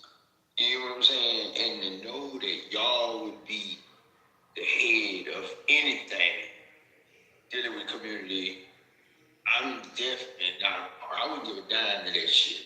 I don't care if I had it. Just to know it'll be run by people like y'all. You know, when I know y'all not gonna do what y'all just saying y'all do. Just like the people that's going on, bro. Wait, so long story short. Yeah, I'm not saying who said they was gonna do anything. The fuck? Yeah. The fuck? That's what I'm saying, DJ. That's what I'm saying. He that's what I said. He spent this whole time trying to paint the picture. Like, this not a pyramid scheme you're talking about. You know what I'm saying? What, you talking about opportunity zones? Man, no, all of that. The community, dog. That's why niggas that broke, bro. I swear. No, investing in y'all, like, bro, like, you ain't, I got bread. I'm saying, ain't no way. You know what I'm saying? Ain't no way, man. No way. Who won't, and look, you got the chairman. The chairman? Who? State? You, DJ? The chairman? We ain't the boss, please. No, I'm just being honest. Man. I'm being honest, man. You don't sound like Captain America. You don't sound like Batman. You don't sound like Cyclops, the head of the X-Men. You don't sound like the Red Ranger. You don't sound like the Red Ranger. You know the Red Ranger? You don't sound, none of y'all sound like leaders. Cause look, y'all bullies. Hey, I agree with you. You online bullies. You online bullies, bro. Well, I don't agree with the bully That's shit. what it is. Yeah, you is online. Y'all all online bullies. Nah. And y'all abuse power. For sure. Nah, ain't nobody. DJ loves to abuse power. That's a slave master on seed right here. Man. Ain't no way y'all gonna approach it. Y'all not Red Rangers, bro. You're not Green Rangers. That's what I'm saying. So how you want us to believe, like, if we believe, I fucks with y'all. That's what I'm saying. But as far as lead a team, man, stop it. Stop it. You know what I'm saying? There's nothing community about none of y'all. And I would actually agree with you. I mean, that's facts. I mean, like, Dollar, what you Red Ranger? I understand you the Blue Ranger. You could be the Blue Ranger. Where's who the fuck are you disrespecting calling a Blue Ranger? Exactly, that's what I'm saying. I know you, because that nigga was gay. Man, that Billy? Yes, Billy was gay in real life. I didn't know he was gay in real life. Yes, nigga, yes. Don't nigga. No, I ain't think I called him Blue Ranger, bro. Nobody ever wanted to be that nigga. Yeah, everybody wanted to be everybody but that nigga, bro. You're disrespectful. What's wrong with the Blue Ranger? I ain't never thought it was a problem with the Blue Ranger. I ain't never knew. I was like, man, damn, he just couldn't fight. He learned to fight later on. But Billy, what you mean, man? Billy made the more foot, man. Billy, well, he ain't gay stuff yet. Man, that shit crazy. I never knew Billy was gay. Damn, Billy. Not a single motherfucker wanted to ever be the Blue Ranger. I never had a problem with the Blue Ranger. I'm like, oh, well, you know, I thought we needed, bro. Everybody's needed. That's what I'm saying, man. Even the motherfuckers, they dumb. But that might be the one with the crazy thing, the little boy who played the Blue Power Ranger in the new one, I think he's sassy, bro. Man, I watched all them bitches. I ain't lying, man. My little brother was a fan of them brothers. All of them. All the Rangers, all of them different spin-offs, man. You know, them niggas made $1 billion whenever the first Black Ranger left. And nigga just did interview with some podcast, but they made $1 billion. That was the You talking about Zach? Yeah. Zach, He's from Detroit. Yeah. Yeah, when that nigga left, cause he found out they made they made a lot of them toys. You know, toys, for real. I know everybody has $1 billion in the 90s, bro. Niggas made this shit off of it. I didn't even know that the Green Ranger killed himself. I know he died, but I didn't know the Green Jason. Yeah, man, killed himself, bro. Jason. Or Tommy. No, Tommy. You said Tommy killed himself? Yeah. I just watched him fucking make somebody tap out in fucking like 30 seconds in a UFC match. Tommy Oliver, the one. I know who you're talking about. He fought in a UFC match and he made somebody tap out another 30 seconds. That nigga killed himself wrong. And killed himself. Yeah, the fight was like 10 years old, bro. I know who's damn, bro. Man, who ever thought, man, Green Ranger killed himself? But no, the zone stuff and everything, bro, that shit it sounds like, yeah, you need a bunch of people with money to come together and do something like that. But man, come on, man, like, bro, the backstabbing is real. I'm gonna land right there.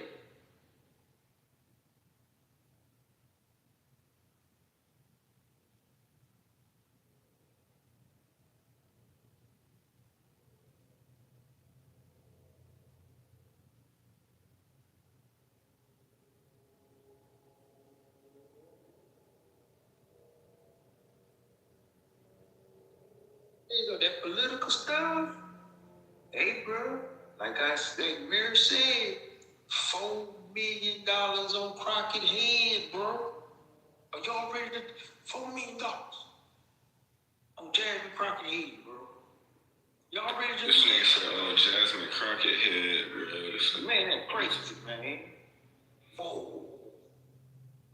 I mean, hey, my sister about to graduate, being a lawyer and getting that political. I'm gonna tell her ass that shit too. Hey, you gonna be on your fucking own. I'm dead ass. I'm dead serious. $4 million. Because at the end of the day, this is the wrong era for that, y'all. We gotta let the prophecy play out, bro. That's what I say. I mean, all that because $4 million on her. Yeah, in the time of division. They want to kill black people. It's a bad era, bro. It's a bad era to get out of. But more than anything, in the time of division, man. Like, we know we've been as divided as a country until right now. So, yeah. We divided into 10 Yeah, slices. tell your sister whatever you gotta tell her. Just Man, remember, I'm telling you, we've never been this divided in chasing you know this. what I'm saying? Man, you better make a check. And do you just do it for a check? All that, you know, you're trying to get your people killed.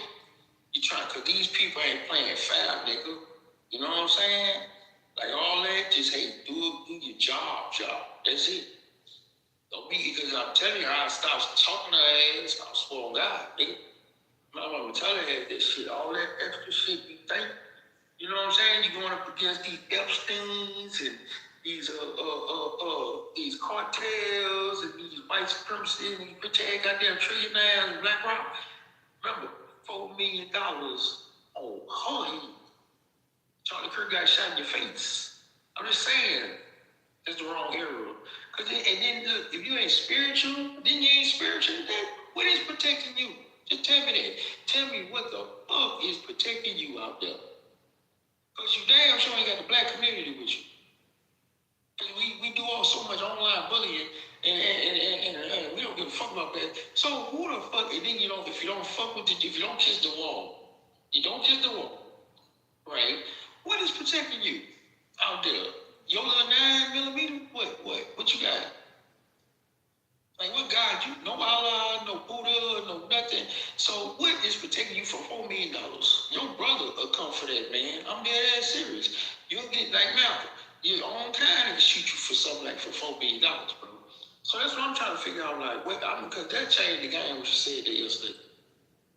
Okay, that was she army brat. So and how passionate she was saying about other stuff, but she let that slip out. I was like, wow, $4 million on your dome, bro. That's it. I knew people that had 5,000 on their brain, and they gone. I'm saying $4 million. So you better have a calling like Moses, nigga. Some had to speak to you to say that you gonna lead your people and all this kind of stuff. Because other than that, man, I think this is the wrong era, man. You know what I'm saying? But I'm asking the question is, if y'all about that, the balls, what is protecting y'all, man? What for sure guarantee that you gonna give us that we follow you into this fight and stuff like that? When you gonna literally have $4 million on your head. Can you handle that? Because I just want to know, can you handle that? Can you handle that? $4 million on your head against the white supremacy people or whoever putting it on her brain. Can you handle that?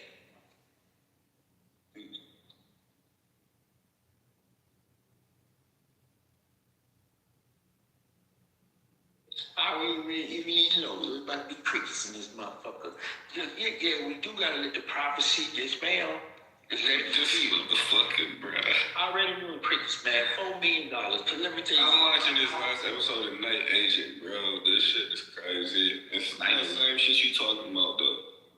I should have joined the CIA when I got out of high school, bro. I ain't lying. You know what I'm saying? But look. I'm saying, yes, ma'am, the prophecy. Just let it fulfill. Just let it look. Just don't even stand in the way of it. You know? You willing to kill on behalf of America? Oh. You said you want to join the CIA. I'm gonna do my job. I don't do my job. You know what I'm saying? Like that's what I'm talking about. To be closer to you want to be a desk agent or some shit. Niggas always you doing the CIA, cool, nigga. I mean, some of them niggas sit behind desks, bro. Yeah, I see. I heard about a lot of that shit. You know what I'm saying? Hey, nice days too. Okay. You know what I'm saying? Nice days. But look, I'm saving mine. But, cause bro, this stuff is hard to figure out day by day, my nigga. Okay? So for them to be throwing that in the mix, you know, $4 million.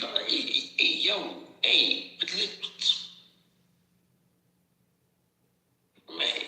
Cause listen, first of all, you gotta be part of the civil society to run for politics. Not saying you always had to, but you have to be part of an agenda to run for power. Then Like you said, like they even said, if you can run independent, but eventually you gotta red or blue. Then that comes with some spare. Yeah, I'm done speaking.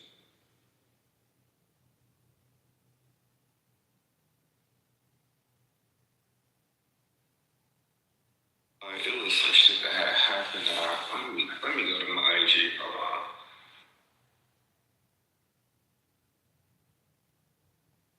on. $4 million. $4 million. What? Man, I'm done speaking.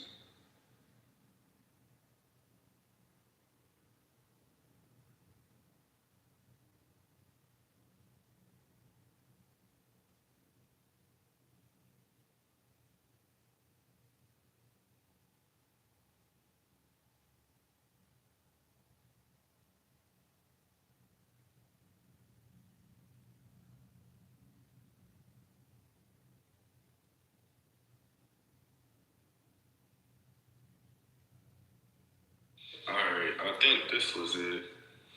It was something. I'm gonna have to check the men's chat. So it was this woman who was arrested, and she living in a $2.3 million mansion without permission. She's selling online courses as a financial advisor, but she got food stamps, and she make her 16-year-old daughter work instead of going to school.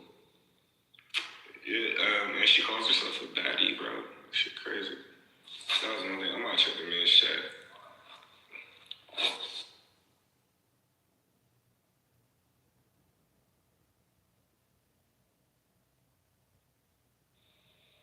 Didn't somebody put something in the chat about the black market releasing the Epstein files unredacted?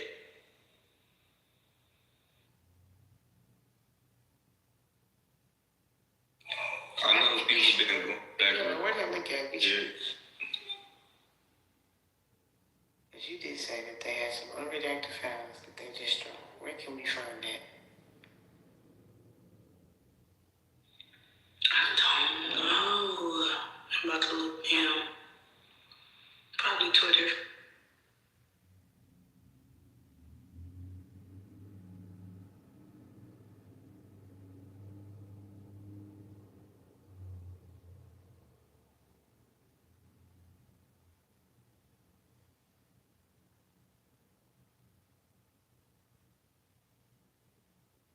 Oh, that's what it was. It was the shit about the Jews in New York, bro. Like, I didn't know they was on this side. Like, this shit crazy right here. I'm gonna put that in the chat. Look at this. Look at this, dog. Yeah. Hold on. I'm putting it in the chat. That's your short. Just check it up.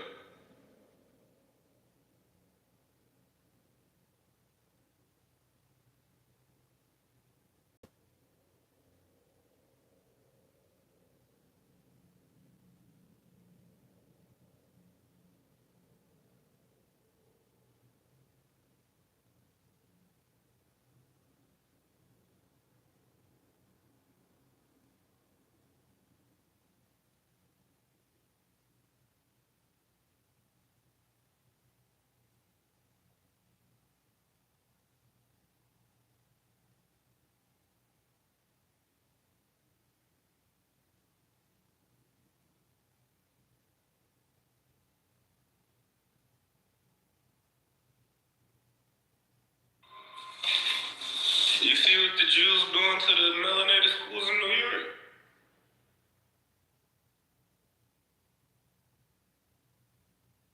These are Germans. They're not, they call themselves Jewish people, but they're not the real Jews. They're Jewish, they're German. All of them not. What they doing, DJ? All of them not German. These motherfuckers is stonewalled and they didn't block. The council is full of Jews and they didn't block funding to go towards melanated schools, and they ended up causing, like, a lot of them ended up getting closed down and shit. The whole county was nothing but a whole bunch of white Jewish men. Shit was crazy. I ain't even like. They so And wicked, man. they purposely are stopping the education of melanated people in order to, like, strategically, like, prevent the advancement of our culture. Hey, making America great again. They're just doing what they did in the past. That's not. I literally said this is the reason why these Repeating the past is not making it great again. I keep asking y'all what time frame do y'all expect to be repeated, and we keep seeing a certain time frame be repeated, but that's not the part y'all are talking about. So I guess we'll just wait on the part y'all are talking about. No, We just keep getting a repeat of history. So we've been seeing these motherfucking Europeans try to block off black education back in the 60s, back in the 70s, back in the 20s. Hell, like, we spent decades of that. They doing it again. That's all. This is what y'all asked for. Y'all voted for the again. Y'all though. Whoever did it. You're saying in general. Okay. That. Be real politics. Yeah, we talking about politics. Yeah, I think the conversation is... Yeah, because I say shit all the time. That's the reason why them niggas that got kicked out of 100 countries. They be violating, dog. They tested the motherfuckers. And whoever in New York, we'll see how they handle it. They tested them. Wow, man. But why these white people go just claim religion and think they're Jews, though? Because you worried about the wrong shit. Motherfuckers got freedom of religion, bro. I know, but they think they're like niggas can be whatever they want to be. I swear that's not the thing that you can focus on or control. People can have whatever religious beliefs they want. What you should be concerned about, but it really isn't one of your concerns because you don't live on the mainland, is why our people are not filling those council positions, or why they're even being blocked out of those council positions, and then those type of votes are allowed to happen. That is the question that should be being asked. Right? That's real though. Why they doing that? I'm not a New Yorker. In the cities where I reside, the majority of those people are melanated who want council and shit, bro. So I don't know. Well, yeah, even the one in Dearborn, Michigan, is full of fucking Arabs and melanated people, bro.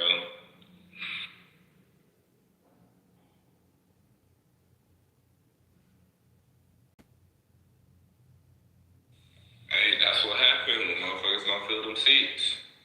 Motherfuckers is gonna allocate funds to their people.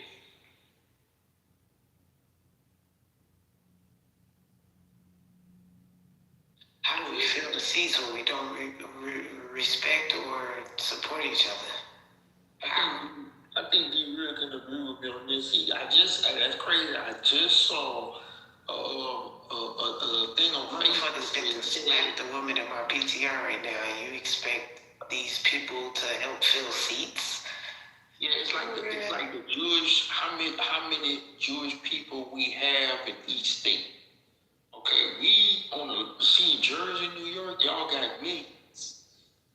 Us down here, we got, I think we're like 15,000 or some shit. Okay, that's why I say I don't see that. You know what I'm saying? I don't see the small heads, bro. I never seen one in real life. I believe. I seen Amish. You know what I'm saying? But I never seen a group. You feel me? So man, this is unbelievable. You know what I'm saying? But as far as like they just built a damn. They built in the first AI. You feel like them niggas imaginary like fairies. That's right. Right. Yeah. I'm serious. It's like, like them niggas, I don't see them motherfuckers at all. What I'm saying is, like, they just built a school. They built a school, 8 through 12, all AI. They got a workshop coming up on how to do homeschool. You know what I'm saying? Now, I personally, if I had a newborn, you know, I'm gonna bust my ass, pause, and we gonna homeschool. You know what I'm saying? Like during the pandemic, I had my nephew, and look, he ain't still beating. I'm gonna land with this, but man, that is crazy that they doing that to. That's Jersey.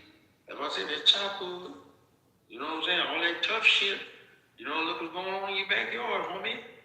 But I'm telling you, like they had the list of so in the South, you know, maybe thank God for the Mexicans, you know, and they populate down here, and you know, we don't see the small ants like that, bro. We don't have them kind of numbers for them to even do that shit. And we got real Jim Crow racism. You know, them motherfuckers ain't, they ain't playing that with them Jewish people. I'm done.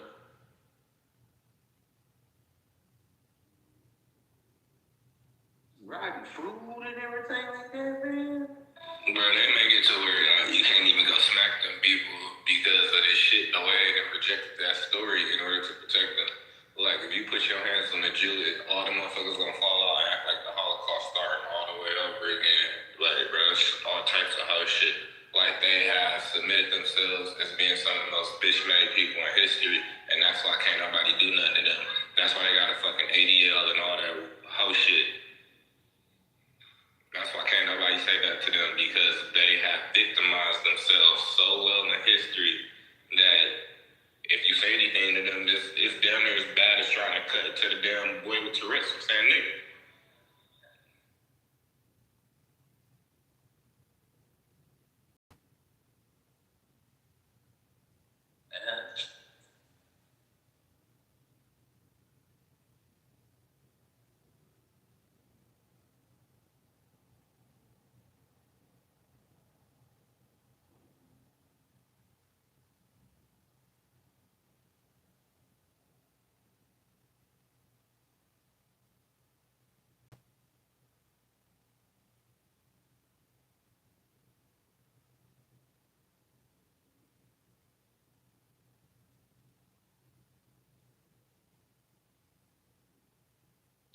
But man, those people cold.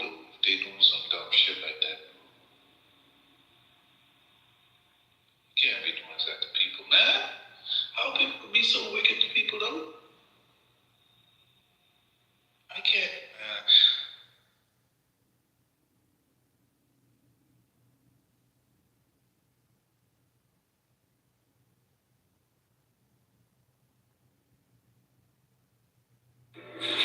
Why y'all be acting so soft?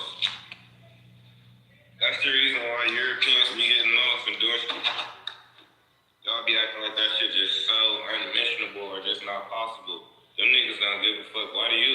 You better, niggas better get some nuts, dog. I'm trying to tell y'all.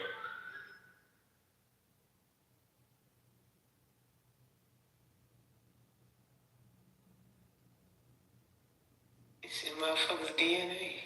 From, all the way from people who were here originally. Didn't have the nuts.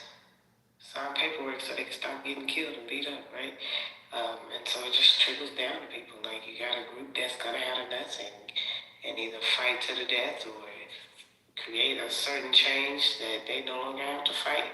Or you're gonna have people that become docile and just fall in line with whatever the colonizers tell them to do. Colonizer hand them a sheet of paper and say, hey, you stuck to my rules and regulations now, they'll feel proud of it. And then you got it to where the colonizers come through and they doing all the bullshit and they gonna fight against it until something changes. So I realize sometimes you can just tell who DNA did what. Who were the fighters, who were the ones who laid back and got fucked.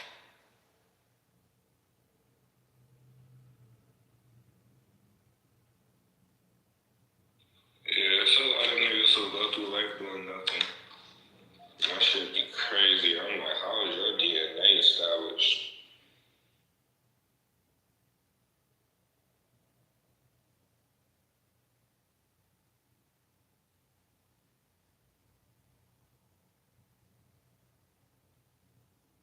But then when I called Jesus, and from what I read, that was an active ass motherfucker, bro. I was like, y'all supposed to be walking on this nigga's footsteps, but yeah, like, what the fuck?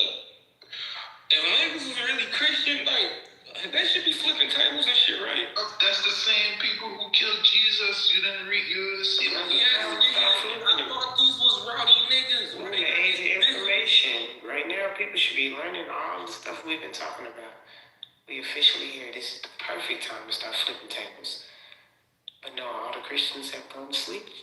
And, they're dressing the tables. They should be flipped. That's the same. I'm gonna say, y'all, they killed the nigga because they thought he was a false prophet. But won't kill these motherfuckers who touching kids. So what the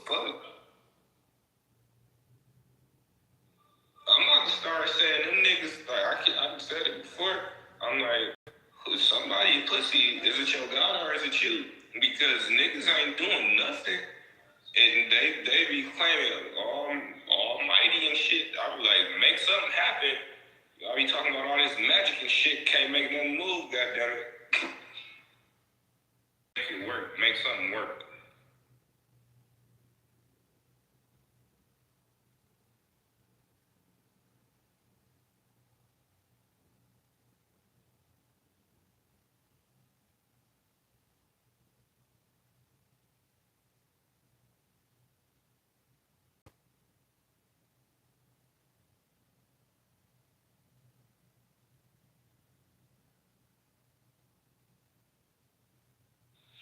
That's why I do my last joint for the night. Fucking sun about to be up in a minute. No way. Over here? Playing games on my phone when I'm arguing with y'all. No, it's 5 in the fucking morning. God damn it.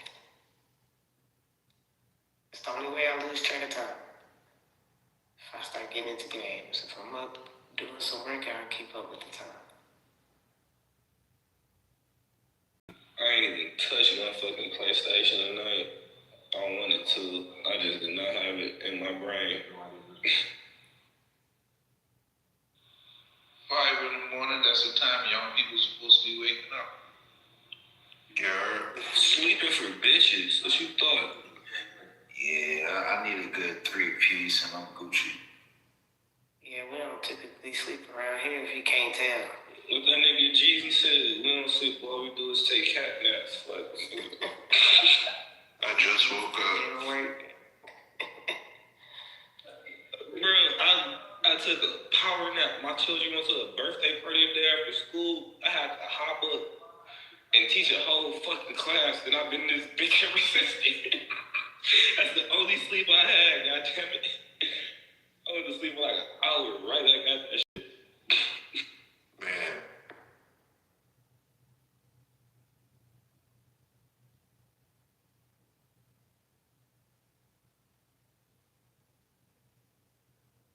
And you know it'd be real bad, like when you sit down and you be fighting that shit and you just start drifting away. Oh my God, like I gotta shut it down. My brain stopped working. This shit saying lock it up, bro. That remind me of that line from the Hancock movie, like time to shut her down, Hancock, shut her down. Like my brain be off.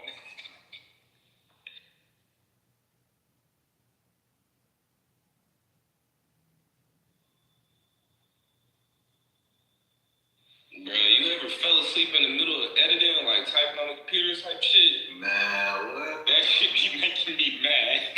All the fucking time. Editing the worst, in my opinion. That shit's so boring, dog. Yes. Just rips away that shit.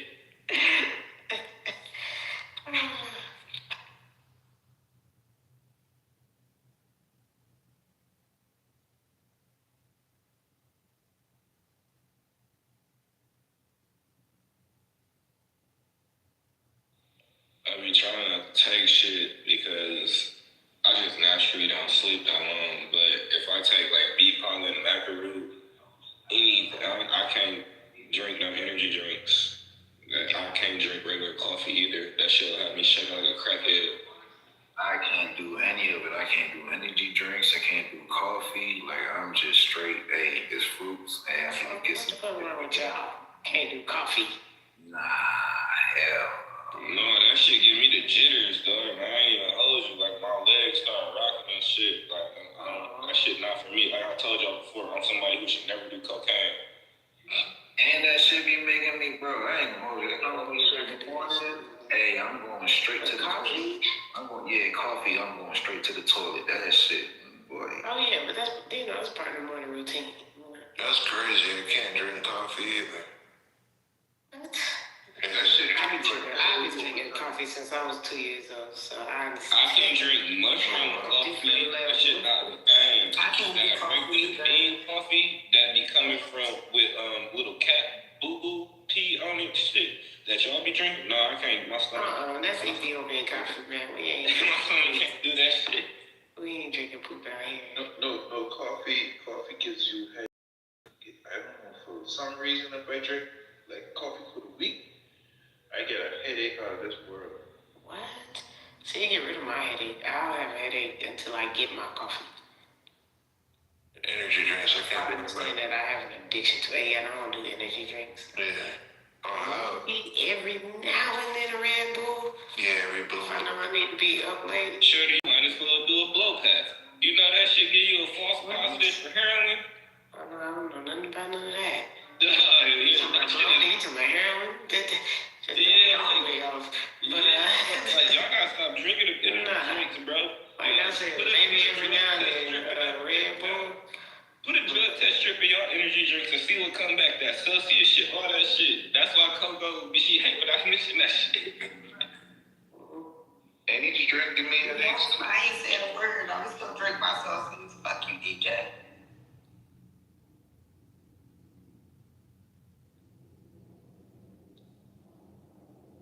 I ain't big on energy drinks. I used to drink them. I used to drink Monsters back in the day. Oh my God, I can't. Go to GNC or something. Sheesh. Go get you a bottle of beet pollen and just mix that shit into water, dog. Fuck paying for energy drinks. She will save so much money. Shit gonna have you. Hey, BC's giving me a headache. I can't do a BC at all. Why do y'all be taking that shit? I thought you just said BC. No. I said bee pollen. Bee pollen. Oh, okay. Yeah, like bee pollen and macaroon. Bee pollen, you can just add to water. The macaroon shit, you gotta like add that shit to a smoothie. Macaroon dehydrates you. You gotta drink a lot of water with that shit. But the bee pollen, not so much. But that shit how you up rocking like you want an Addy or some shit, fam. And it's all natural. Bee pollen. 4 o'clock in the morning, man. Y'all niggas still up. Yeah, the bee. That's cause motherfuckers off that bee pollen. I got the bee butter. Damn. Bee butter. Yeah, That ain't enough no more. We need the pollen. We need the butter. Yeah, the bee butter, but the bee butter be kind of annoying. If you like, you gotta blend it really fucking well, cause like the little pollen get in the back of your throat, get you coughing. So you gotta make sure you blend it real good.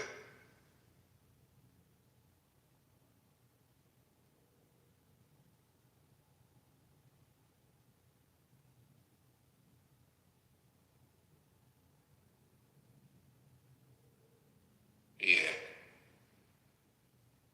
I'm mad at y'all, man. I'm mad at y'all. Fuck. It's like a digital. Why you always provoking feelings? Why you can't never hold them shits, bro? Man, no, because I don't understand how y'all. Why y'all don't believe that? But that dude was worth $15 million, and you trying to tell me that we couldn't have loaded up and went got that money? You talking about going after a cartel nigga for 15 million? That's free money. That's idealistic. You would be in a grave, boy. This whole fucking time when you Dollar wanted to be the honeypot kid. Bro, that nigga out here trying to be a baddie, huh? We should be strapped up and ready for shit like that. What? That's a reality right there, man. Reality is we not. Oh well. 15 million dollars. Hey man, come on, man. That nigga ain't like he on Mars. The thing is, it's easy. No one person is ever gonna be able to catch a banner that big, right? So you gotta have a team. How many people you taking with you to split this money? Bro, fuck that. Have you seen them niggas' cars? You're not gonna see a single dollar, nigga. Like the thing is, exactly. Like, you crazy. You going to an early fucking grave. This was people. How many people you taking? You think you're doing it by yourself? You're not. So I'm not saying. how many people you taking? As long as it was dead alive, right? We just got it. We ain't got it. We hit it. We could have hit that 2 miles or a mile away or something. You know what I'm saying? Like we hunt. I hunt. Like we can do it. Like they need to open up the boundaries. That's all I'm saying. They just put the boundaries. You think you gonna catch that nigga sitting outside? Yeah, facts. They should have all of us. Never know. Right? Yeah, yeah. Yeah, with somebody. the crash house now. Man, let us all know what's what. Fuck it. This is the United States. Hey, so let me ask you, bro. What do you like? Hey, no, real question, fam. Come on. So, you trying to get some bounty money? No, I bet. Are you wanted that 15 from that? Yeah. I could push you up on that. Allegedly. No. Like, I sent you websites. Like, it's hitman contracts out here right now. Like, you trying to go snatch somebody up or you trying to knock somebody down? There's money available. Yeah, well, you know, Definitely gonna sign up with that account. after I get this other situation done, yeah, maybe that. But yeah, but man, if I was young, 18, come on now, like, dog, that should be a United States citizen right to know. Did you say you was in the espionage, motherfucker? You know what I'm saying? But we can do it as You should not allow this life. Use the TV, and you're not trying to be no fucking I can drive out of there. I can You drive. ain't trying to be no 007 nigga. Don't you can drive? I can drive. This nigga fucking drive. I ain't never heard of a spy say they was a spy. I know you be doing that to Rock, but it's just a hint. I mean, it's an issue for the United for our national security. Come on, man. $15 million, y'all wouldn't ride, let go to Mexico Okay, right quick. not send you on driving duty. I'm right. You guaranteed to get caught. Man, what building he was in? Like, we just blow the hole? Or no, I mean, I don't know. Bro, you think this nigga could sit by himself? Absolutely. He gotta get his mail. Bro, you think this nigga went and walked and got his own mail? Yeah, what's some flip flops on? No, crazy. Yo, Dolly, you wild, bro. Like, great thing hit these niggas outside their house, bro. Y'all remember when Brad Pitt played The Last Mexican? If he can blend in white boy, I'm pretty sure they would have one of the Mexican. You know, remember the Mexican? Brad Pitt was the Mexican. Antonio Banderas. You know, like, look at Mexican. Or are you confusing that shit with the movie Zorro, nigga? Yeah, right. You know what I'm saying? No, I mean, come on now. Right, what? That was a question, bro. That was a real question. Yeah, Desperado. You know what I'm saying? Come on, man. They could blend in. They couldn't know we was from America. Motherfucker wouldn't know nothing, man. So what school? Didn't the cartel don't go to no damn school? They ain't got no schools and no colleges in Mexico. They not all of that. You know what I'm saying? Come on. I'm just saying, 15 million. I mean, hell, it's a wild time we're living in now, man. You know, it's time to get that bread like that. You know, I don't see why that ain't all. Man, niggas didn't move when it was a $50 million bounty. I mean, didn't somebody have a bounty on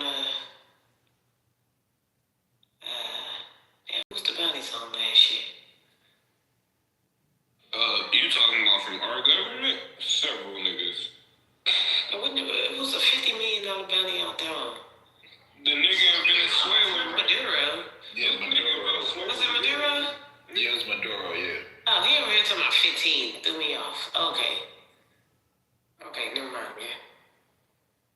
I didn't even hear about what. Hey, I wonder what happened if Donald Trump just decided he gonna go collect it himself. Did he get the money? Like, fuck it, I'm gonna get this shit myself, nigga. He probably did get a piece of that bread, dog. He would work something out for himself. But technically, the U.S. government would have caught that. Somebody had to get paid. That nigga pushed the button. He made a call. He was on payroll, dog. Somebody got that money. Somebody got it. He was fighting over that bitch. Should be our government. If I'm not mistaken on the way that happens. It should be our government. But knowing Trump.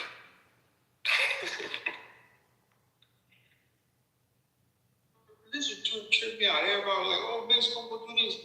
Mexico damaged their own country. They didn't come over here and damage them.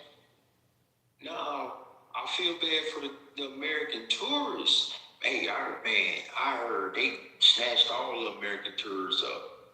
Man, he got them. Oh yeah, they're not even letting them cross back into Texas right now, bro. They already started killing them. Motherfuckers getting told to go back where the fuck they were coming from, where they gotta die. Oh, for real? What's going on? Absolutely, yeah, they not allowed. I got people on my Facebook who got, family out there. This one girl, her daddy, he was told he had to turn around. He was trying to get back to Texas. Told that man he had to turn the fuck around. That's the cartel. They not allowing them to move. Like, American citizens are not safe out there right now. But what the hell they say over there? You gotta make your way to an airport or a resort. And you ain't even safe at the airport, it says we see shit. Hey, I got, you know anybody that said Laredo? They were getting in through Laredo. Getting back into the U.S. through Laredo. Cartel not heavily patrolling that area. dang, so they holding U.S. citizens hostage. Yes. Yep. I got some people in Mexico City, but I'm sure they're good.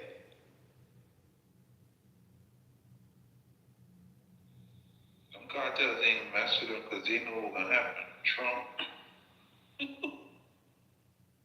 Yeah, I just hope everybody just do whatever the fuck they say do, man. Like, get back home to us. I don't feel like them stories.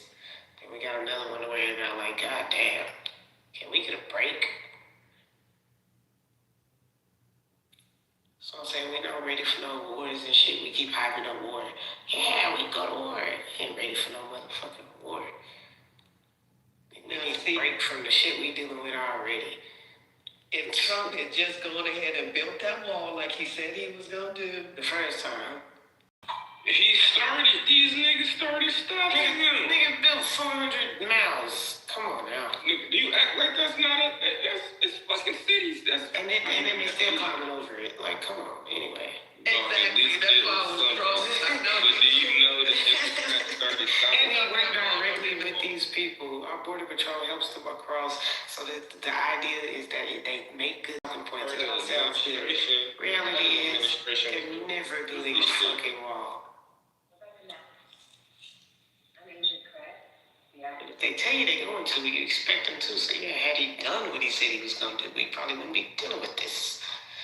But he couldn't do that shit because he didn't realize that we work with these people. Can't just block them all off.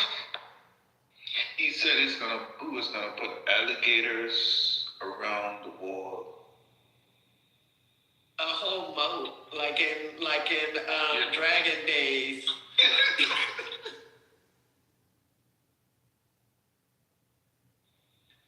Hey, boy, Trump is a selling point. Hey, that dude know how to make money. Trust me.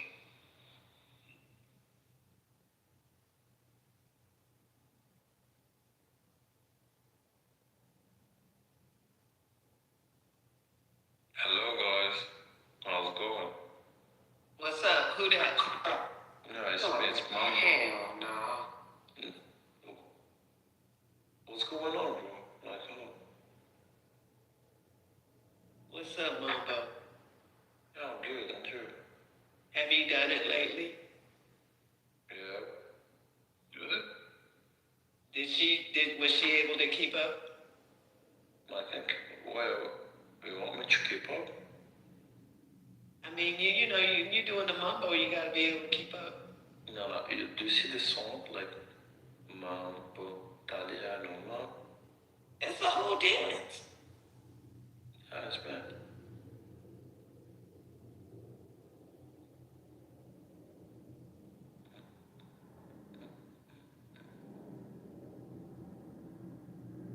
Everything is good on here.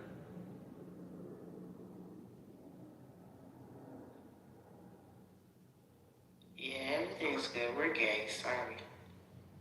Are you good? The fuck if we are? I'm like, I am very happy. Yeah, I'm so happy to. The N-word. Google is apologizing for sending out an offensive notification about the recent Wars controversy, which included... It is.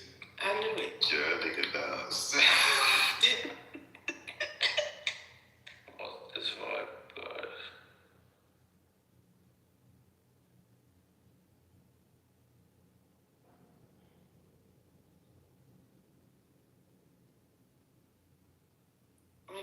play, bro. We ain't talking about shit. What up, Google is apologizing for sending out an offensive notification. Google is apologizing for sending out an offensive notification about the recent BAFTA Film Awards controversy, which included the use of the N-word. The Google push alert comes after Sunday's BAFTA ceremony, where a pre-taped moment aired, unedited, showing Tourette's activist John Davidson shouting the N-word while Michael B. Jordan and Delroy Lindo were presenting on stage, sparking outrage. Google confirmed to Variety that the slur was sent to only a very small amount of users who have push notifications turned on. The company says it was not caused by an AI system error, despite real reports. Instead, Google explained that its safety filters failed after the system picked up a euphemism for an offensive term from several web pages and mistakenly inserted the actual slur into the notification. We're deeply sorry for this mistake, a Google spokesperson said Tuesday. We've removed the offensive notification and are working to prevent this from happening again. Online users are furious, asking how does something like this even happen, and sharing screenshots of the Google alert. Given that the slur was already aired live and left unedited, for Google to turn around and send a push alert repeating the slur, I mean, do you guys think this was an honest mistake, or is this too wild to be accident? Too wild to be accident.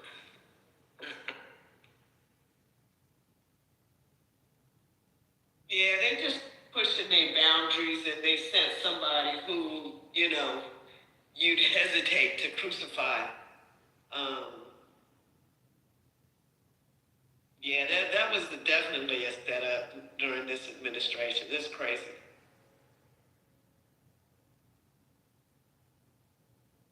I heard they hurried up and got his narrow behind up out of there, that's for sure.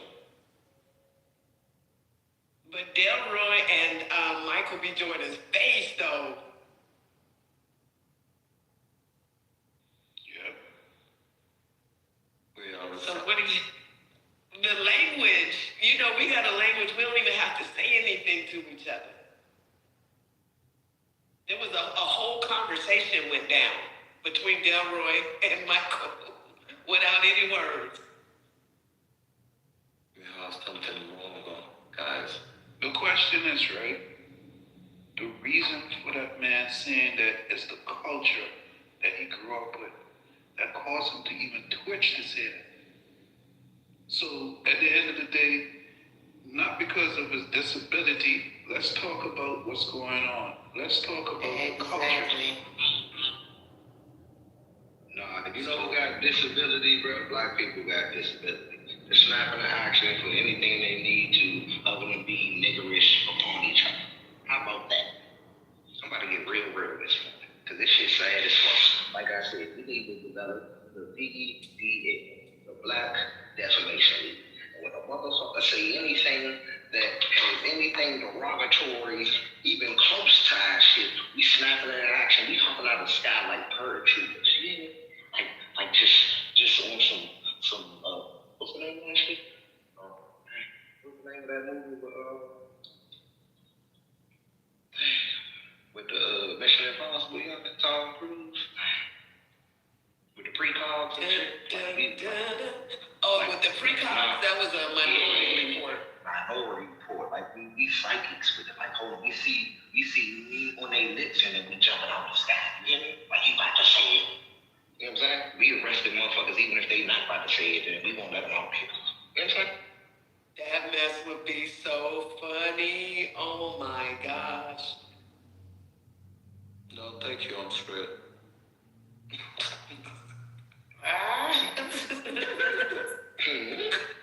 I like him, he's funny. What did he say? He said, no, thank you, I'm straight. Remember when I said, we're gay, no, thank you. It was delayed. Came back in. That was funny.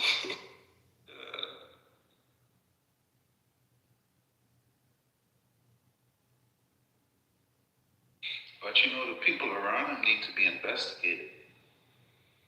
His peers, his family, they need to be investigated. That man has a disability, and if that man has a disability, for that man to just pop up and say that shit, he heard a family member said that. Trust me. Well, not only that. Oh, were you done? I'm sorry. I'm done with it. Okay. Not only that, you can hear it on any given day just going down the street. So it's kind of like, what? It's a hard argument to have. When we use it so casually, right? And you know, I probably use it more than anybody in this room. Even my dog knows the difference between me calling her name and calling her nigga, right?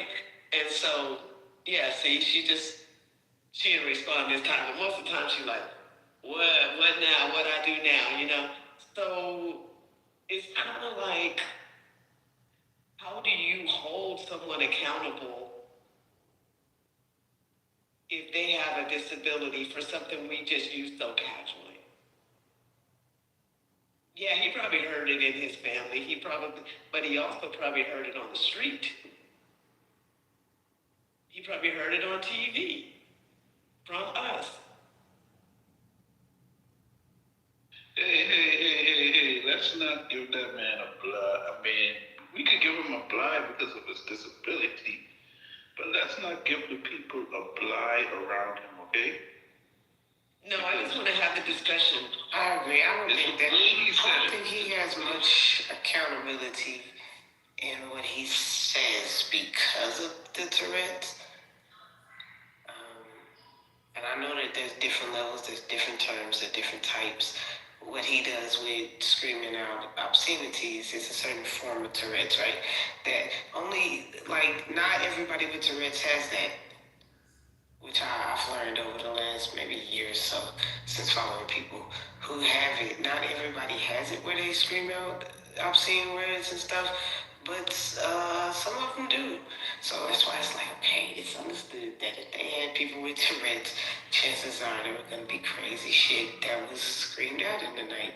We get it. If anybody follows people on Instagram, TikTok, YouTube, all that good stuff, you see them do it. I do believe, like you said, the people around him are who are the true issue. The fact that there was zero correction, it wasn't edited out, so therefore the entire world got a chance to listen to black men get called a nigga, all of that, and it may have been done on purpose, right, to spark these conversations, to push us up into a rage, because for some reason, don't forget, they want National Guard brought out into all 50 states by this summer, so they keep doing stuff to put everybody into a rage. I don't feel like he deserves much. Like, I don't think we can hold him a whole lot of accountable. You get me? You gotta look at the man. The man is himself. He's British. I know how the British people look. Some of them motherfuckers don't mind calling us nigga. That's true. With somebody with Tourette's, his brain not working like the average British person brain, where they just actively making sure to call you a nigga. Like, yes, he saw black people, I feel like, and that's what triggered that term, but it's involuntary. Like, they don't be wanting to do that shit. They don't want that train of thought to get shifted into screaming out or whistling or twitching or, you know, saying a lyric from a song that's stuck in their head. They really don't want to be in that position in life. I can imagine how distracting that can be. That one train of thought, and he's saying some random shit. Speaking of Tourette's, have you heard T.I.'s new diss track to 50 Cent? No, I guess it's not called. Yeah, what they got to do with Tourette's? You trying to say that T.I. got Tourette's? Sound like and he put it on the track, he left it all on the track.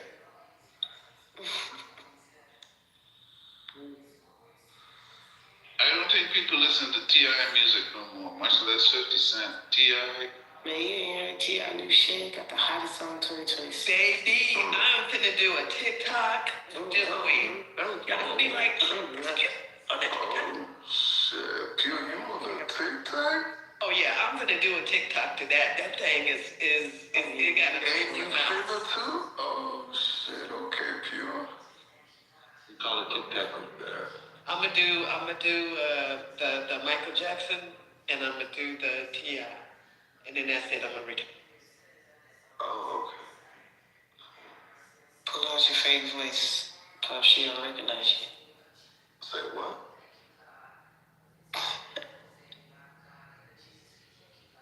Either way, listen, you can think whatever you want to think, but this is my voice. So, I don't know. Okay. Hey, what do y'all think about? Baby, when you say it with your chest. I mean, you know, what are you gonna do? Can't make believe I won't. Mufasa. Post a link from your podcast. Let's verify it. One thing, Actually, yeah, I think both of them shows are still out there. Blatantly out in the wild. You think this is his fake voice and Trump is the real voice? He thinks that is fake. Yep. Am I right, D? Now you think something. everything's fake, right? No, now something. Oh, now so you think the Trump voice is the real voice? That's a stretch, but okay, we can live with it. Oh, can you do the same one who called into CNN the other day? I know it. I like to hear you do. I like you do Trump. No, I don't call CNN, but I have called the show on Sirius XM on Patriot. It's the Breitbart News Weekend Edition, and I've done it on there. Pierre made a request. Say what now? Pierre has made a request. I like to hear about. You gotta get the soundboard out. Hold on, here you come. No, I just don't be doing that shit on demand like that. It's like 3 o'clock in the morning where I'm at. My kids are sleeping. Okay. Sorry, Pierre. We're trying. Oh, y'all both from the West Coast. I'm in the West. I hope y'all have somebody you can be black with. Now, so what? You stupid kid.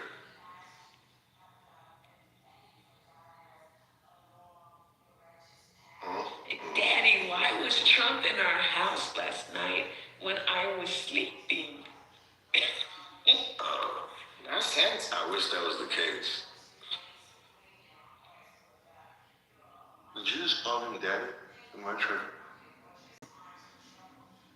You know, Peoria. I don't think she was doing the Santa Claus. In the old rooms in season 1 and 2, Julian rules, but you know, out of respect, because I, you know. What?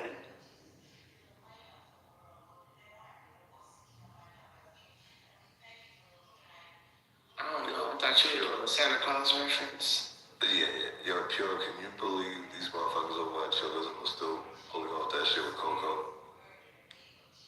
What are they doing with Coco and Chill? You remember that there was a day where we was talking, and you and I were actually exchanging thoughts, and Coco jumped in there, and after that, they ran with the whole, oh, yo, Puff was trying to kick it to a train. Yo, oh my God. Nathan's still going on about that shit.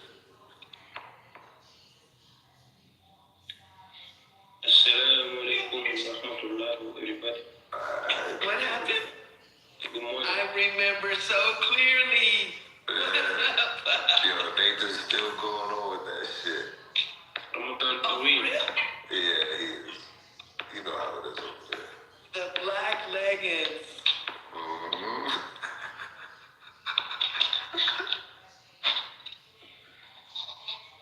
Hey man, what you doing here, man? What you doing here, man? Yo, anybody want to break it down to this dude, or? You don't have occupation, brother? My occupation is to watch you. I'm watching you right now. Why do these people learn English and then come to grow with it? Early in this I morning. don't do anything productive with your language. Okay, bro. I say early in this morning. Somali, so, you know. I say early in this morning, bro. Go. Nobody get Yeah, the only people that they know how to do is fuck their cousins. I say early in this morning. Listen, ain't nobody listening to you that those are. Go find something. You go find something. Man, that's something off of Fudgy yet. You don't hear him act. You off of Fudgy yet? Fudgy just came in, bro. You must yourself, man. You must come in. You off of Fudgy yet? Stop talking that shit. Right about somebody to scan. I say go look at occupation. You want to hear right about them? You ain't even pray yet. That's better do out here cooking the shit. Go look at occupation, bro. Looking for someone to scam it, like. Okay? Look at this motherfucker. Yeah, I scam you. I wanna scam you, motherfucker. Yeah, ask him. Yeah, I wanna scam you. There it is, out here. Go look at occupation. I say, I already know what you're up to. yeah, that's better do out here cooking the shit. Talking the shit? Yeah. talking that shit. Go look at something to do, brother. What? Brother? Lazy as fuck. You lazy as fuck. No, you lazy as fuck. I'm a scam. Every day you were here. I go out to work. Cooking the shit. You might hear learn about them in prayers and right now. Like, what is you doing? Isn't there a norm? Time to pray. What the fuck is this, man? You got more things to worry about, man. Man, I'm from Senegal. I don't care where you from, bro. There's Muslims everywhere. There's Muslims And everywhere. I'm working hard, you know? I just came in 2 minutes ago. And I mean myself, motherfucker, I'm not lazy, motherfucker. Like you. You are lazy. Like you. Trying to work it real hard. How much lazy can you get? No, bro. The real scam is you, motherfucker. The real scam. The real scam is you. No, the real scam is you. Yeah, the real scam is you. Yo, whose business is this, man? Yo, somebody there you go. Somebody wrangle that nigga in, please. Lord have mercy. What is happening? The Scam Olympics. For real. What do you do? Didn't get enough of the Winter Olympics. Hey, go ahead. And Blue Track, don't let them play you like that, bro. Tell them you get both cruises on TripAdvisor, bro. Tell them don't play with you like that, bro. Yeah. I'm sorry, bro. I take it back.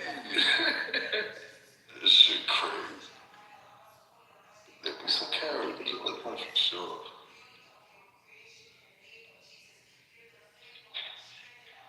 Hey, my man Blue Track on Groupon, bro. Don't play with him, bro. Hey, that's too much on Groupon.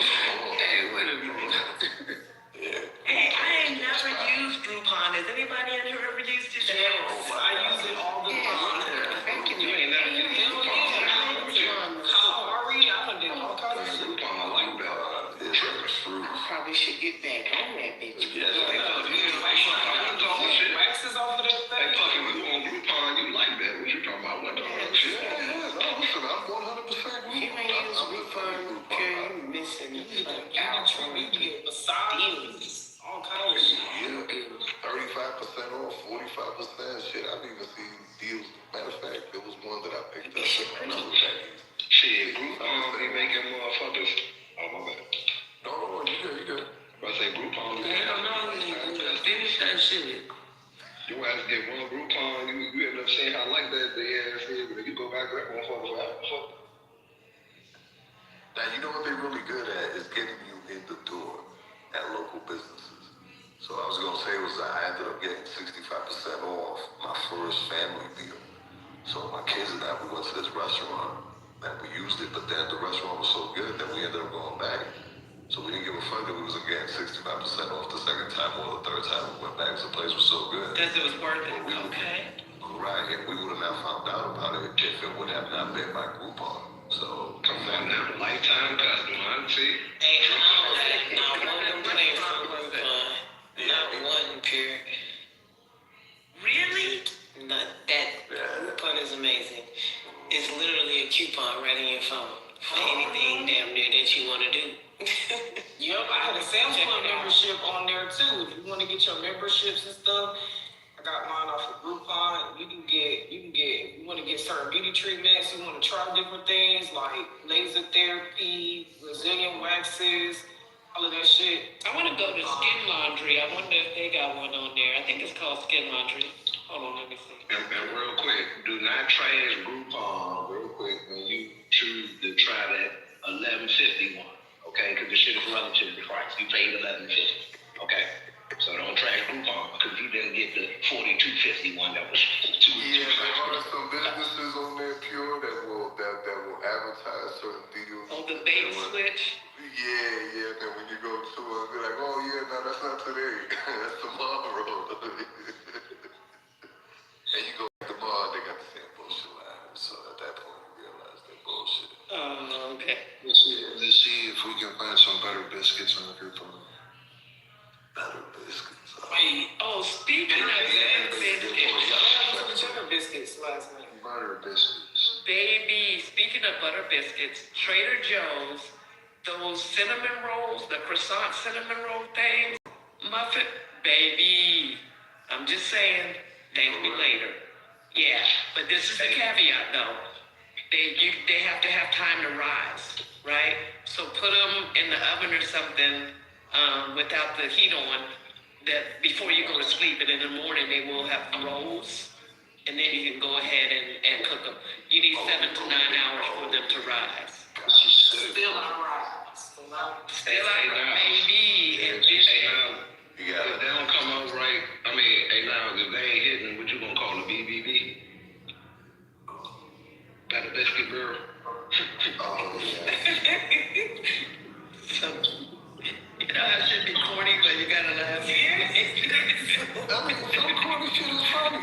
It is. That's it. Hey, my shit always hit, bro. They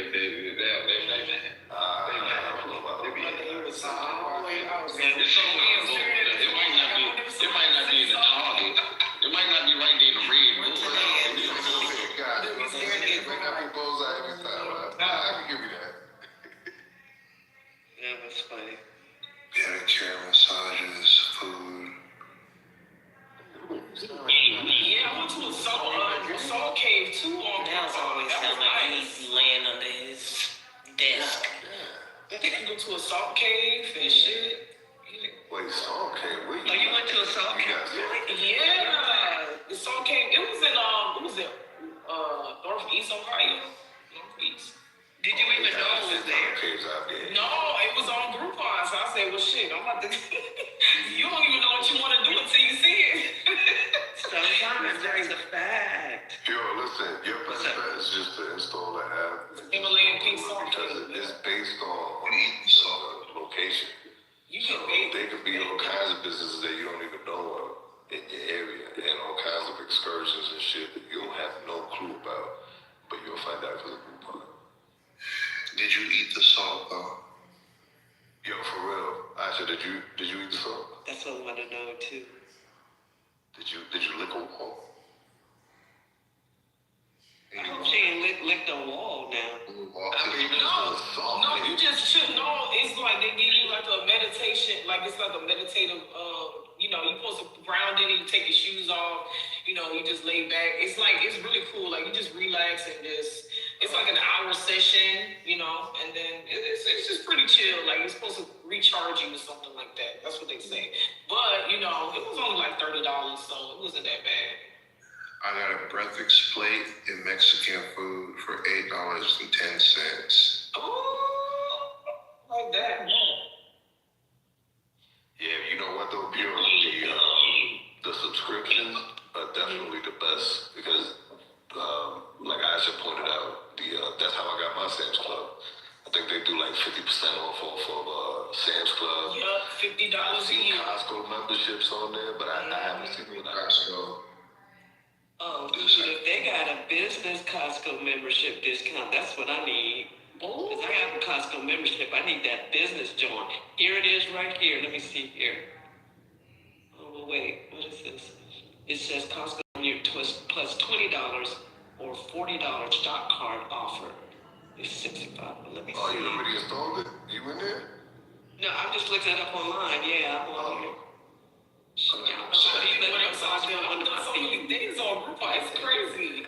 How much shit they got on there? Oh, I got my lashes done before, but no, at that time I did not like that experience. That lady took like 2 hours to do or 3 hours to do that shit. I'm like, I don't know. This don't take this long. Hey, yeah, what's up? Is it Isha or Aisha? Isha. Isha, okay. Isha, I keep saying it the Jewish way, my bad. it's okay. Okay, I know it's like Hebrew / Yeah, I remember we had that conversation a couple weeks back. You good? My bad. Isha, okay. Isha, yep. Yeah, we'll blame I need to know a few things. My friend put me onto that though. He put me onto the damn Groupon. I'm like, okay. I used to see him a long time ago, but I never saw anything that I really wanted. But now that y'all talking about it, I'm on here now because I definitely need a spa day for sure. Yeah, barbecue. That's what I spend money on. Here go to Salt Cave. Yeah, see, the Salt Cave is in there. See, they promoting it because nobody know what the hell the Salt Cave experience is. They got a barbecue. Wait, not $10.80. What? Oh, it was $30 when I went, girl. You got a good deal. It's a Salt Cave session. It's like at a spa. Yep. They got a barbecue. I thought it was an actual salt cave, like they was taking you underground and shit. No, that's what I thought. It's like like the wall. Like, hey, that's crazy. Okay. Your high blood pressure would be spiking. They got a barbecue with pulled pork, chicken, hot links, side of choice. Is it Mission Barbecue? No, it's called Enjoy Barbecue for $42. $42. Yeah, I like Mission Barbecue. That's for I haven't been there in years though, because I feel like my heart was gonna fucking fall off my damn shit. That's gotta be what the fuck? That's too much. Your heart was what they call it? I feel like I was having palpitations. I'm like, ooh, palpitating. This is damn good. I can't have this. Have this shit once a year. It's too good. Too damn good. I'm like, these white people don't make some damn smoke meats, man. Yeah. Hey, It sound like y'all doing crack. I don't know if I want to get my Botox on Groupon. Oh, Lord, you do Botox. That sound like crack. Yeah, they put that efficacy in that shit, kid.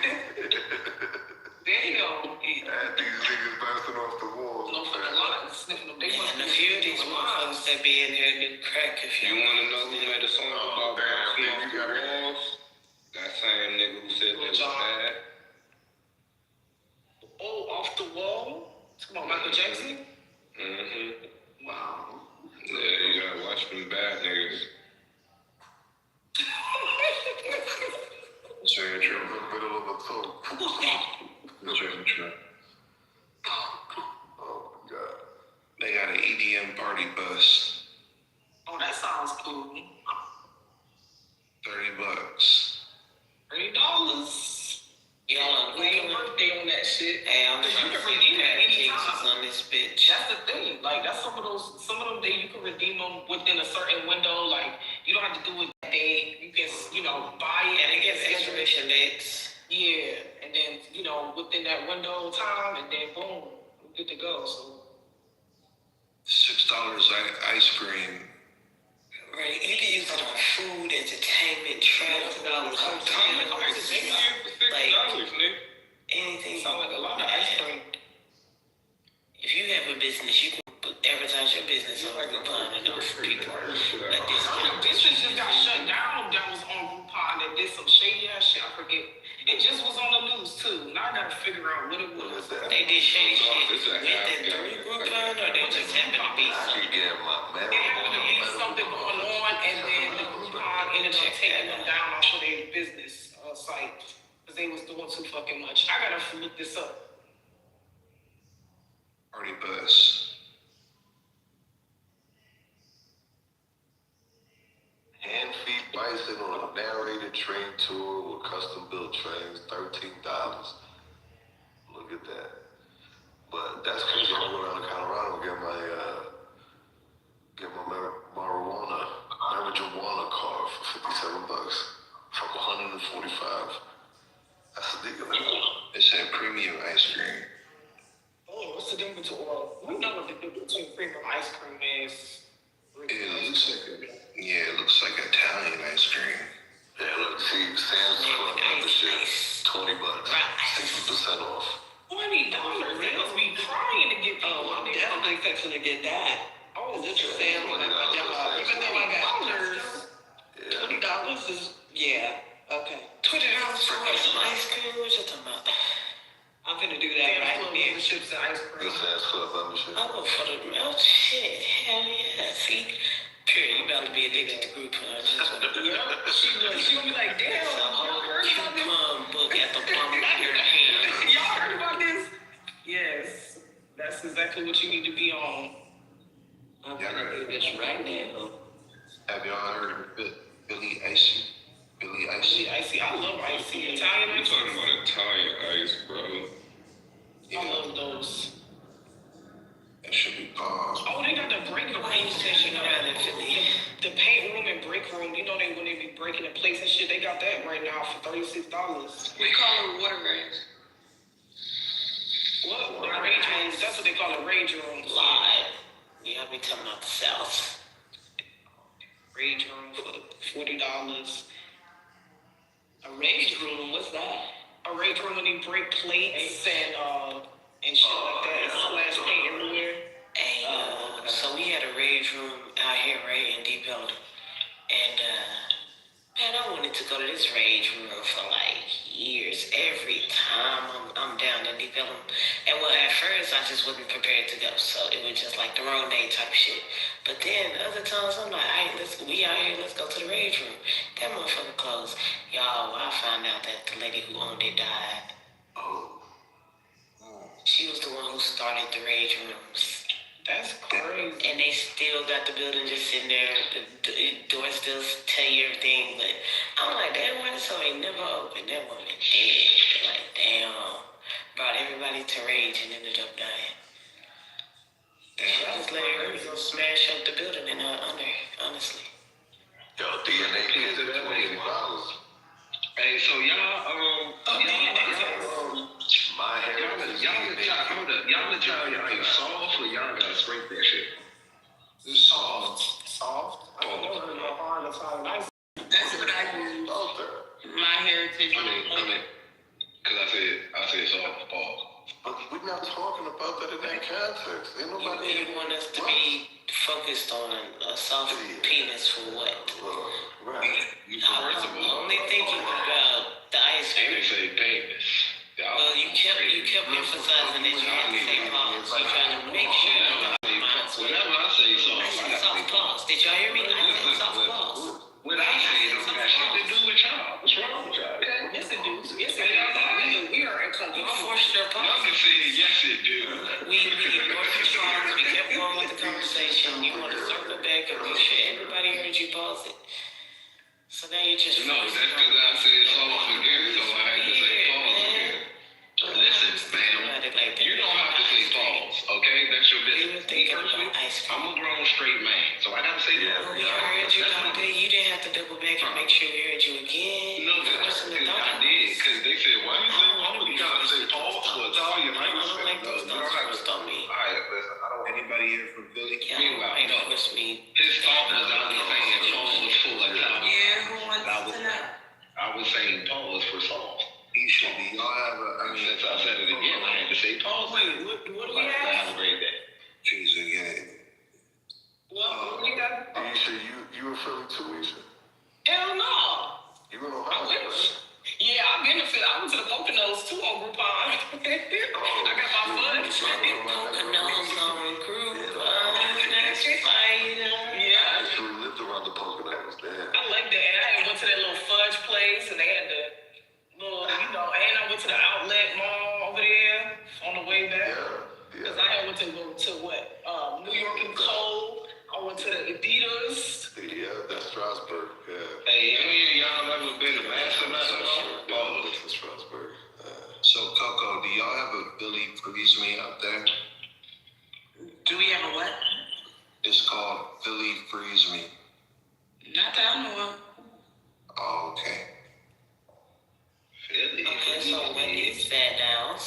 It's a icy spot out here, but the owner is from Philly. I mean, I was wondering. So we got the readers and shit. That's why I was wondering what drinks y'all had. That's why I asked about that time. Like shit. Y'all got readers where y'all at? Yeah. I don't know. We got Cold Stone. What else? That's independent. That's not Italian ice. We got. Oh, you talking about Italian ice? Oh, never. I was about to say all ice cream places. Yeah, Cold Stone is that work though. That's that work though. I like Cold Stone. But what else do we got? Oh, we got Apple Cart. They got Italian ice there. I think Cold Stone. So, I mean, it's what you make it, obviously, like, because it's almost like the Chipotle of ice cream places. Like, you put your whole shit together. So, it's nasty. It's because you're growing it. they closed all the Cold Stones out here. We don't even have them no more. It's probably a dying business, to be honest. I don't really hear nobody saying, like, oh, I want to go to Cold Stone. Like, yeah. because people like to go to Carvel. Well, in New York, it was Carvel. So, we did the Carvel shit. Ice cream cakes all the time. I don't know why people love them damn ice cream cakes. Carvel. Right, because you know they've been to suffer all these months. Ain't nobody want to get that shit when it's 13 degrees over there. Hell, but in the summer, it's not even that long no more. Oh, yeah, Mr. Softy, Yeah, nah, you gotta say pause. Come on, bro. Mr. Softy!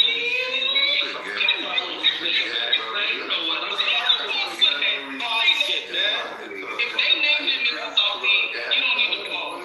That nigga weird, man. How is he weird? Women have to pause. It's not about New York no more. Like, what the fuck is that?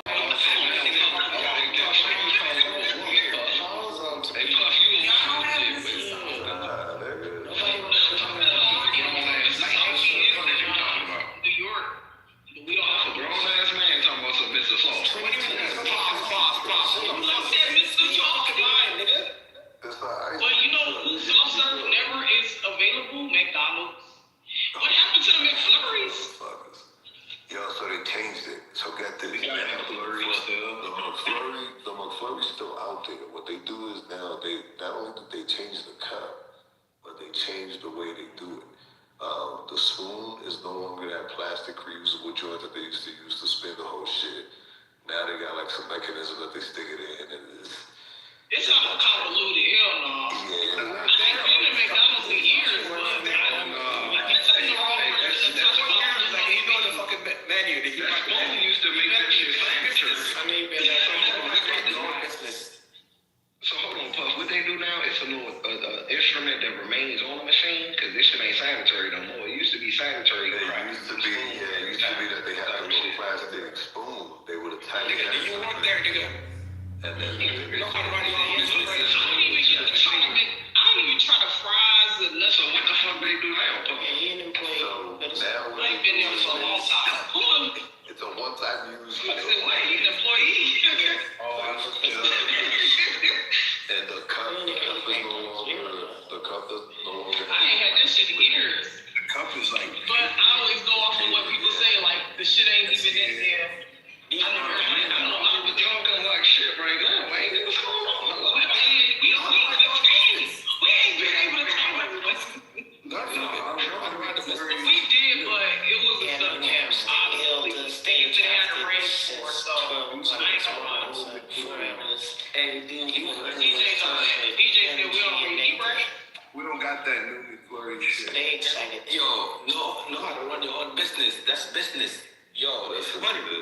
You was never about that business. You a scammer, bro. Get on Groupon. If you run your own business. Yeah. What's wrong with you? I'm a scammer? Yeah, you a Somali. Nigga, look at that big ass forehead. I'm South Sudanese. I'm a dark ass African ass nigga. Yeah, man. I'm not Somalian. But guess what? You look like South Sudanese. All you niggas took the crown from the Nigerians. That's all we know. I'm South Sudanese. Tall, and dark. What kind of business is that? I got sources. My business is called Source. Source. Everything kind of gay. And anyway, you talking about McDonald's, you a worker or something, nigga? Just get information, go on business, nigga. Why you talking like that? Chinatown, so. You think if I'm right up, I missed that. I told y'all they learned a couple of words from us and they came over here trying to talk like that. Sound like a clown saying that shit. What the fuck? Oh no. Can't even hear you, Rico. I don't know what the hell you saying. Dang, remember that song, Whoop Rico? Remember that? That was crazy. I mean, John. I don't know what the hell. Hey, you should know about that. Imagine going around the world.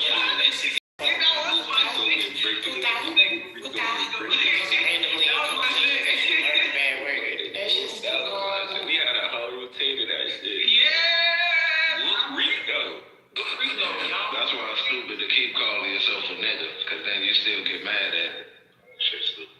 Damn, y'all really don't. Nah, we talking about outsiders, not each other. Right. It's outside people. I've been saying it forever. Yeah. But I never want to hear somebody who constantly uses the term nigga and tell people to stop using the term nigga. Y'all talking about that Jay Fresh nigga? They uses it. Y'all talking about that Ice JJ Fish. That don't make no sense. We the only nation that do that shit. Everybody else get mad at the word and don't use the word. We use the word but get mad at the use of the fuck. That's me. You think they curious? Like, nigga curious? Yeah. Absolutely. I'm like, no liberating. I want to do that too. Welcome to the stage, John. What's up? The crazy thing is, niggas say it. They be wanting itching to say it around us to get a reaction to see if it's accepted. That's what they be doing. Yeah, they found out it was a triggered word, and so now they're like, oh, I'm about to use it. Let me see how they act. Let me see if this They just want niggas to really get arrested. Yeah. Dude, if I say nigga, how would they treat me? I heard it's a bad word for them. I shouldn't say it. What do you think I'm saying? When that motherfucker came in here singing that shit earlier, we just laughed. No, that was crazy though. He was like, and then because he did it in the tone of.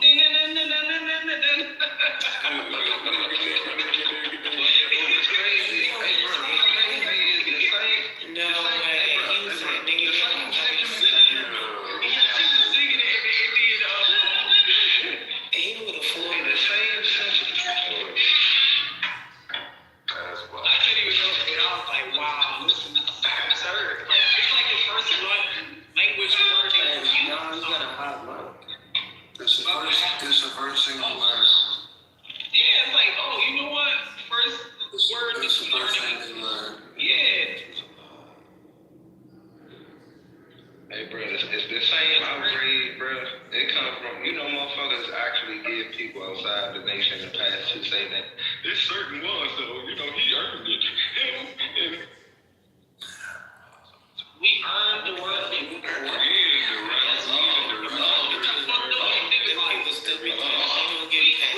it. That's crazy. We don't get past this. Them people stupid too.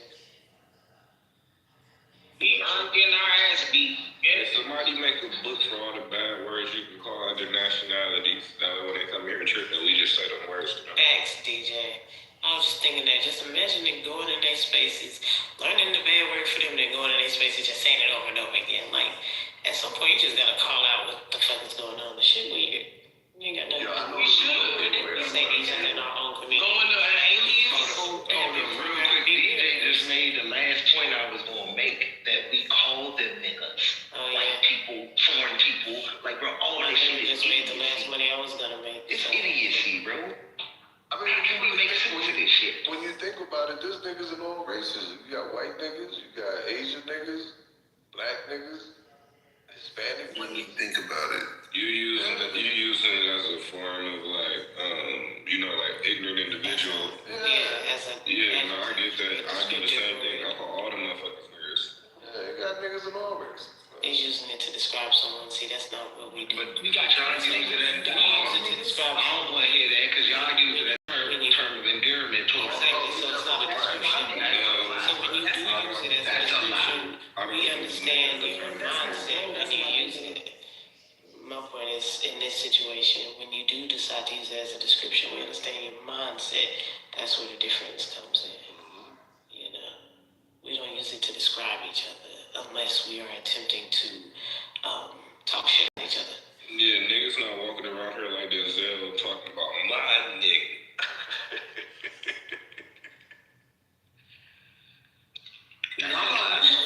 That's a lot. Because we definitely do that around here. I literally. There's a couple of I don't. I for damn sure don't. I don't. Well, you say my nigga, I say my nigga all the time. Y'all see me right there in jail, my nigga. You gotta turn your back already. But that's not descriptive. You know, that's not saying that you're ignorant, that you're a fool. Right, you got Yeah, it's not using it to degrade you. Right. That's the difference. Yeah, they be like, or they be like, I ain't like them niggas. Don't put me in the category of them niggas. That's usually what I do. Nah. It's when y'all be like, I like black people, I just can't stand niggas. That's when you describe the group of people.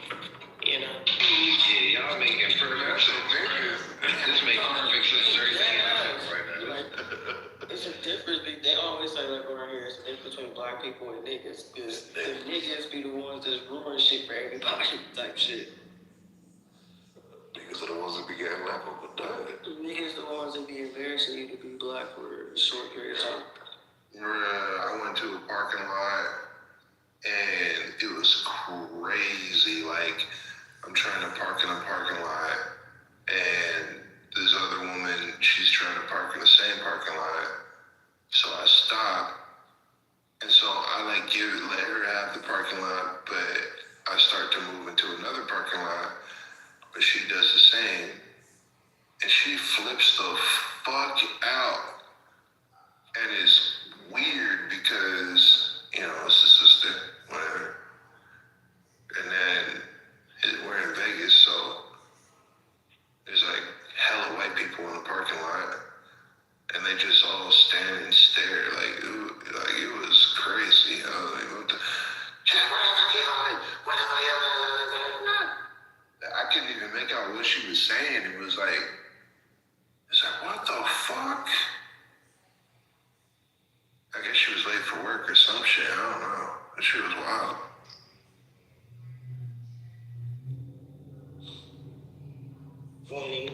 Legacy, that's why they put the blush. The county clerk puts the blush on. So what are you trying to call her a nigga? What was the point of this conversation? That was a nigga moment. Let's get to it. Okay, that's what I'm thinking. Trying to say she was being a nigger? Nah, that's not what I was trying to say. Damn, that was a little bit of a hard R on that one, didn't you? That's when you start describing, that's what it is. Oh, okay. Yeah.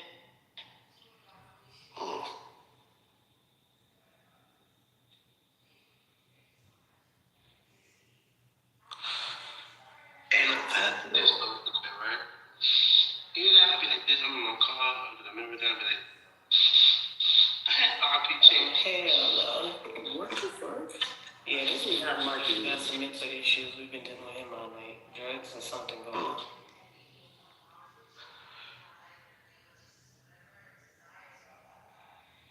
When do we become therapy? What? I said, when do we become therapy? The best therapy on earth. It's better than Barnum and Billy Circus, I tell you that, guy. Hey. What? Circus. Calling it circus therapy.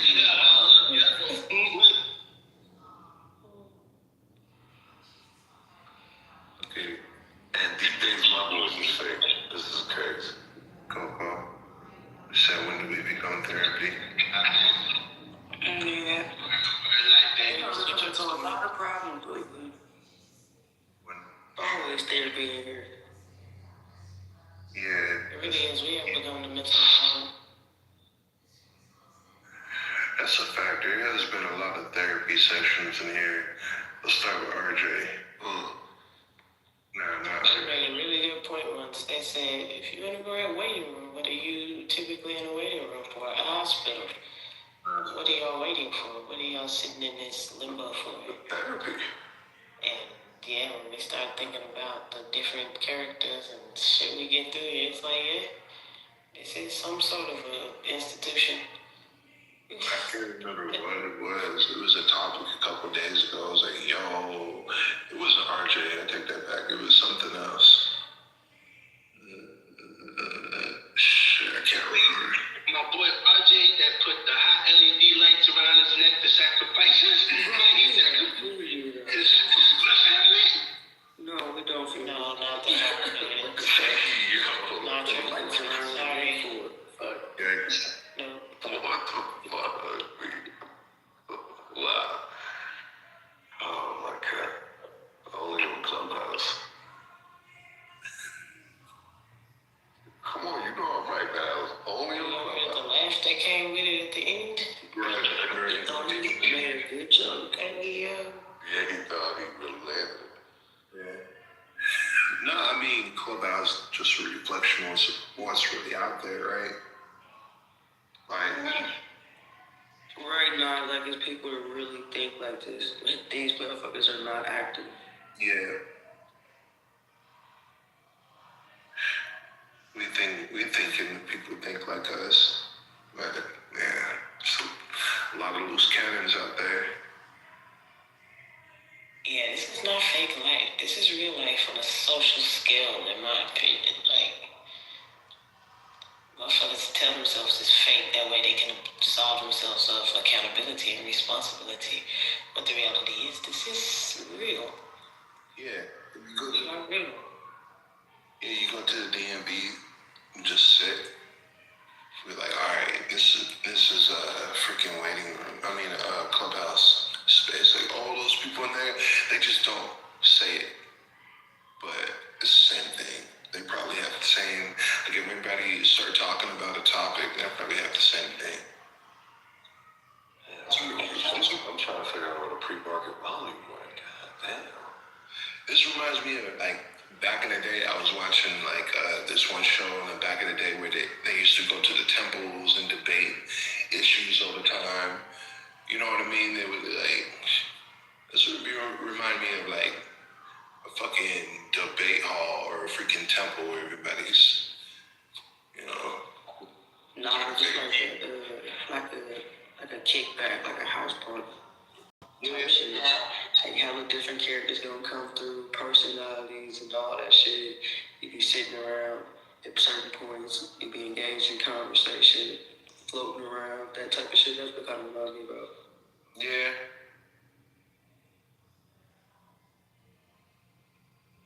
And then it'd be sounding like a straight up cafeteria at times. With everybody off mute. With the food fight. Yeah, everybody having different conversations. I'm like, damn. Yeah, we stopped that conversation to go chime in on another fucking conversation. Tag team motherfuckers. I'm talking over everybody to talk to Coco, Tiger talking to everybody, talk to D-Real, and we can hear each other. Let's be honest, man. Yeah, females be ganging up on us at times. Let's be real. Yeah, they jump through for sure, pop. Yeah, Pure, Davy, they love to do that shit. They be jumping in there. Well, excuse me. Like, oh, fuck, here we go. Murphy, how'd you even know this was me? This wasn't my name during season. You remember that voice that you tried to play up here? That's crazy. Man, I do be trying to like. I'm just talking shit. It'd be funny when people come in here and be like, hey, yo, you don't remember me? And I'm like, no, I remember you. Maybe so butthurt. I don't know. For real, I be trying to like change my name, but they're like, no, you sound familiar. Somebody said that the other day, and I was like, I don't know what you're talking about. Lying through your teeth. Damn. And you live with yourself like that? Man, it's really hard to do on Wednesdays. As long as it's not Sunday, you can't lie on Sundays. You good. You know, them Julian rooms was actually pretty good, Pure. Is he still, I think he's still on, ain't he? He's still doing? I don't know.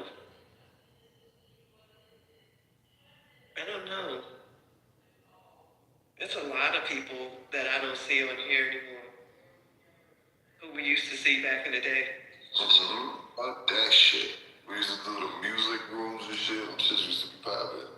Fire.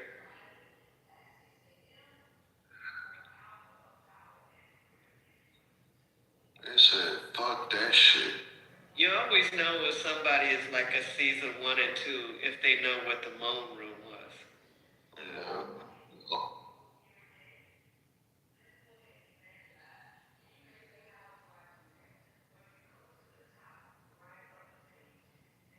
Yeah, it was a moan room. Yeah, I remember. Retarded as fuck.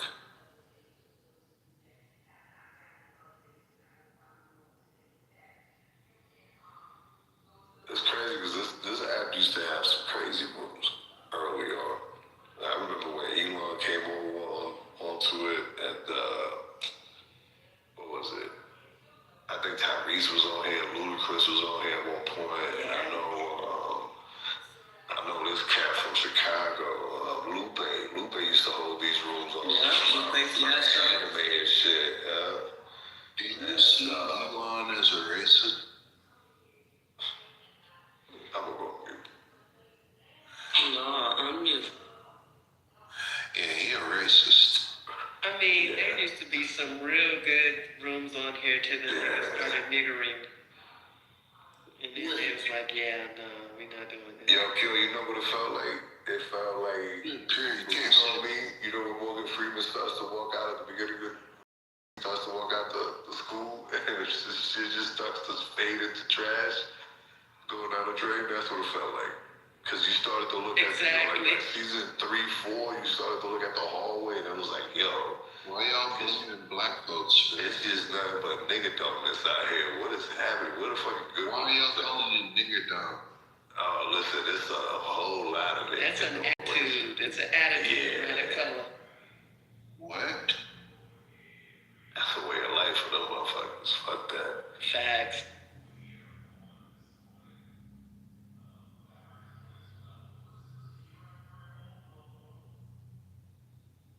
Now, let's be real. You go up and down that hallway right now. I rarely do. Exactly. And you know why? There's a reason why you come straight into the waiting room. And I tell you what, even though sometimes there are crash outs on the stage, most of the times the conversations are actually, they decent. Motherfuckers are actually conversating. Other than the rooms that are out there that are like 5, I don't know how they do it. I think honestly most of it is bots, but there's some rooms out there in the clubhouse hallways with like a couple hundred people in them. And you go in there and it's just straight motherfuckers yelling at each other, all kinds of coonery going on in there.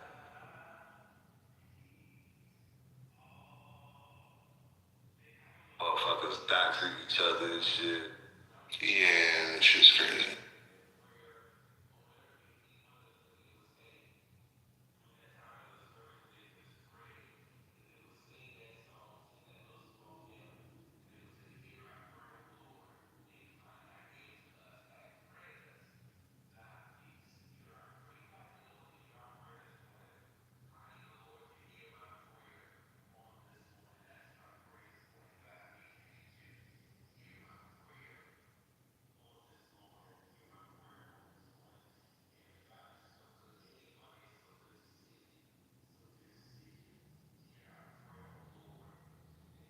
And on that note,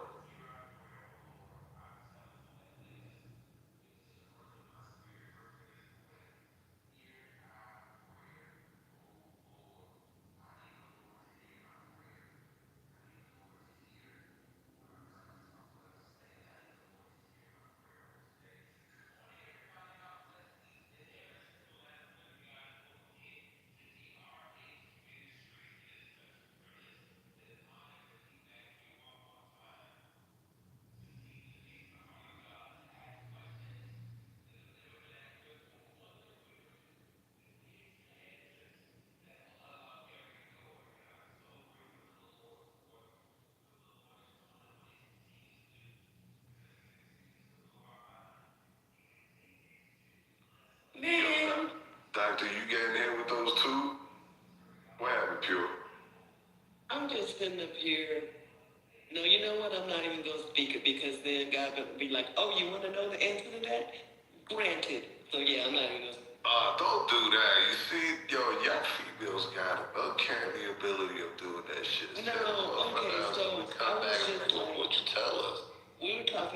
cartel, right?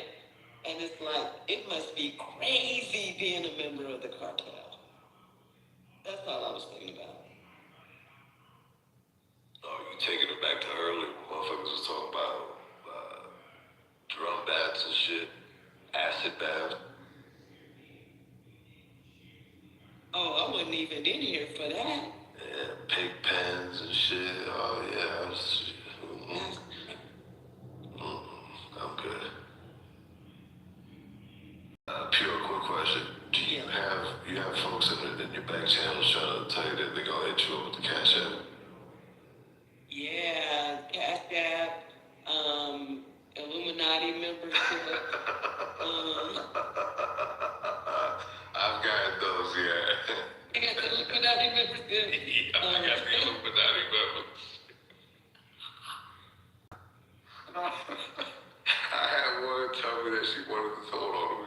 Hold on, I'll tell you exactly what this shit says. You can't make this shit up. What the fuck is it?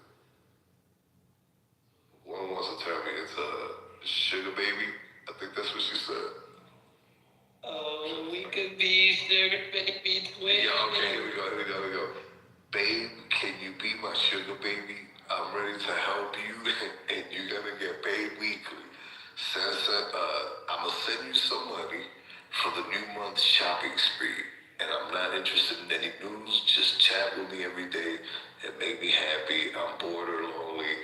When I'm bored or lonely, and you're gonna get paid for that 100.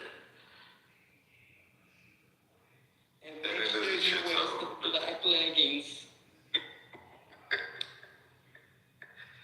Not the black leggings. Shit. Good grief. The person was,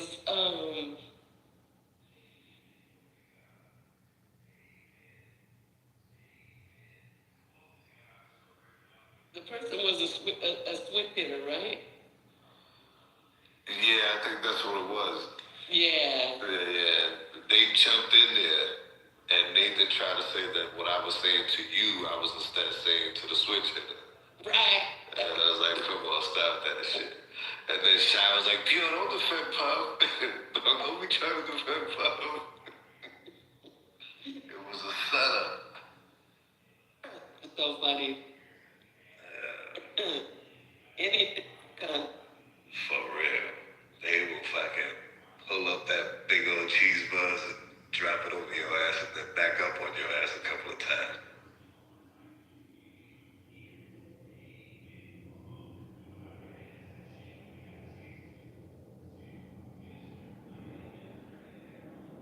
Get you deep under the bus.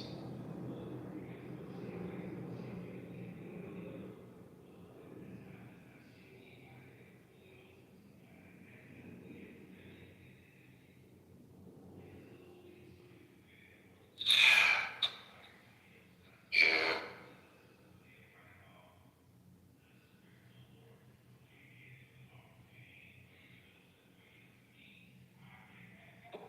Wait, Puff.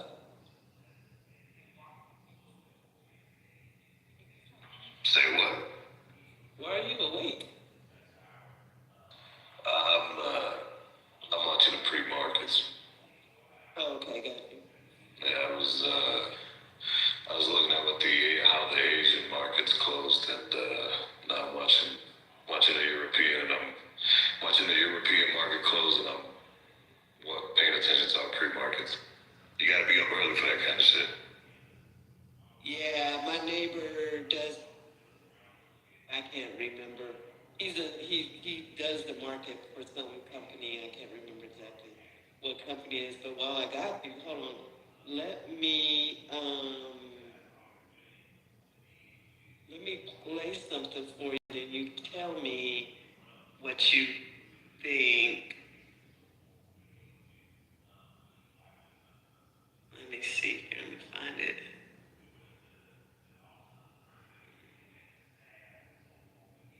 Here it is, right in the front. And just so you know, this is my daily routine. I'm always up this early in the morning. It's just I don't come in here because I know for some reason I'm persona non grata at times. So. Oh, okay. Yeah, I try to distance myself, give them their space they deserve. I understand. Okay, so hold on, let me turn it whole time they be missing you. Like, you're perfect. Stop lying, Tiger. For all of their natural resources. But here's where it gets crazy because there is a date, March 3rd, 2026, and it says U.S. R&R. It's only just 10 days away. Now, the exact moment I came across this article with black government push for tokenization of natural resources on a chain, and what absolutely blew my fucking mind is they went to BlackRock's public portfolio and they just added the U.S. R&R going to their portfolio. With the next figure, and it's only at a $6.2 million market cap. And if you look right here, Donald Trump is in the background. Even though the little detail, financing this is they're accumulating this coin right now. This confirms the equity because the last time Trump mentioned the coin, they picked 525 millionaires overnight. When you go to their official bank account, you can see that something is planned for March 5th. So when the Trump and BlackRock released this project, because I got into this coin at these levels, I'm going to be able to retire my kids. But that is so this is advice if you want to see it, comment CA. We only have 11 fucking days. Okay, so what did you think about that? This is the reason why I'm not on TikTok. Girl, whatever that dumbass just said, let that shit go. Okay. You know what the fuck he's talking about. He's a dumbass. For tokenization to take place, the Senate would have to step in and actually, codify law. You don't know what the fuck he's talking about. There has been some kind of codifying. There was, the SMART Act, which went through, and that was signed. But now there's the Genius Act, which is stuck in the Senate. The Genius Act is what's going to give the SEC. I could be wrong, but don't quote me 100% on this. But if memory serves me correct, the Genius Act is what's going to codify how the SEC is going to look at all of these crypto instruments. In terms of how to classify them, in terms, of the value asset, and how you can, go back and forth with them, how you can trade them, if you can trade them. So yeah, that's stuck. Now, once that happens, basically that's going to do is they're trying to link the U.S. dollar to a stable coin that is federally recognized, and then issue treasury bonds through that token.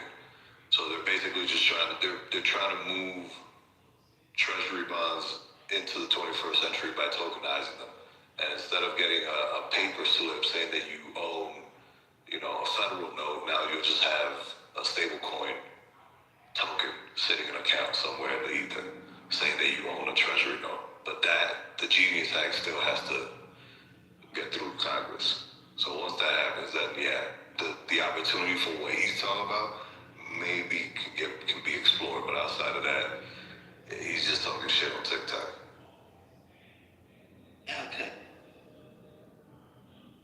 Because I am totally ignorant when it comes to stocks, coins, and all of that. I mean, I dabbled a little during COVID, and it's just sitting there. I haven't even seen what it's done. I bought some Tesla, some Doge, what else did I get? I got some, did I get Apple? I might have gotten a little Apple. If you bought Doge, your point of exit should have been I think 2 weeks ago, 3 weeks ago when it hit $1. It almost hit $1. Oh, damn. But if you bought early on, you're probably still sitting on a stack of stuff too, so you're going to want to go in there and look at that. Okay. Yeah, because Doge is now, I think, hovering around 30-something cents. And I'm pretty sure when you bought, if you said you bought Doge in 2020, then you bought it. I bought it at 25 cents, something. Not even. Oh my God, that shit was less than a penny at that time. Oh, okay. Yeah, people don't really get into it. It was a while ago. I don't really fuck with crypto like that. Don't get me wrong. I have a position in Bitcoin, but outside of that, and I typically buy once it starts to go on the low. But that whole crypto shit, I'm good. I get that some of them serve a purpose. But outside of that, that economy is not here yet. economy shit that we're slowly getting there, but that shit ain't here yet, so they need to chill out. Okay. Yeah, I can't remember when I bought it. It was years ago though, like 2021, something like that. It was during COVID. Yeah, if you bought Tesla back then, Tesla's gone through, I believe, I could be wrong, I believe they've gone through 3 splits already. So you may also be sitting on a chunk of change there. Who else did you say you bought? I bought, did I buy a couple of electric? I gotta look and see. I can't remember. I bought about maybe 13 things. I dumped about like 1,000 into just different stuff. You may be sitting on a nice pocket change there. I suggest you go jump into that account wherever you have those assets and go take a look. Okay. If you bought General Electric though, General Electric went through a split. Both, and I mean that when you hear me say split, I mean what they do is they consolidate the number of shares available overall in the market. So they did that, but then they also sold a big chunk of the company off.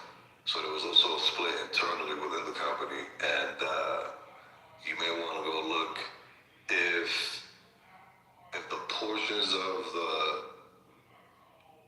the shares that you owned belong to or were considered to be part of the executed split internally, then you probably have cash money sitting. Because what they do is they liquidate those shares and then they just deposit the money into your account.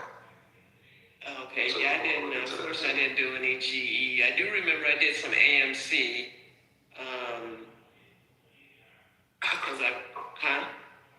I'm sorry, I was talking. You said AMC.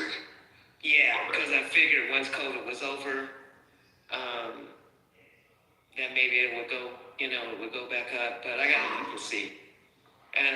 What all I got. You know, AMC, GameStop, all of those companies have been late stocks.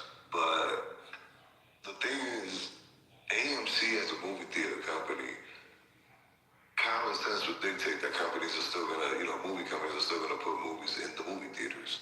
So this idea that people, don't get me wrong, I've been saying the movie theaters gonna disappear. I've been saying this shit since like 2009.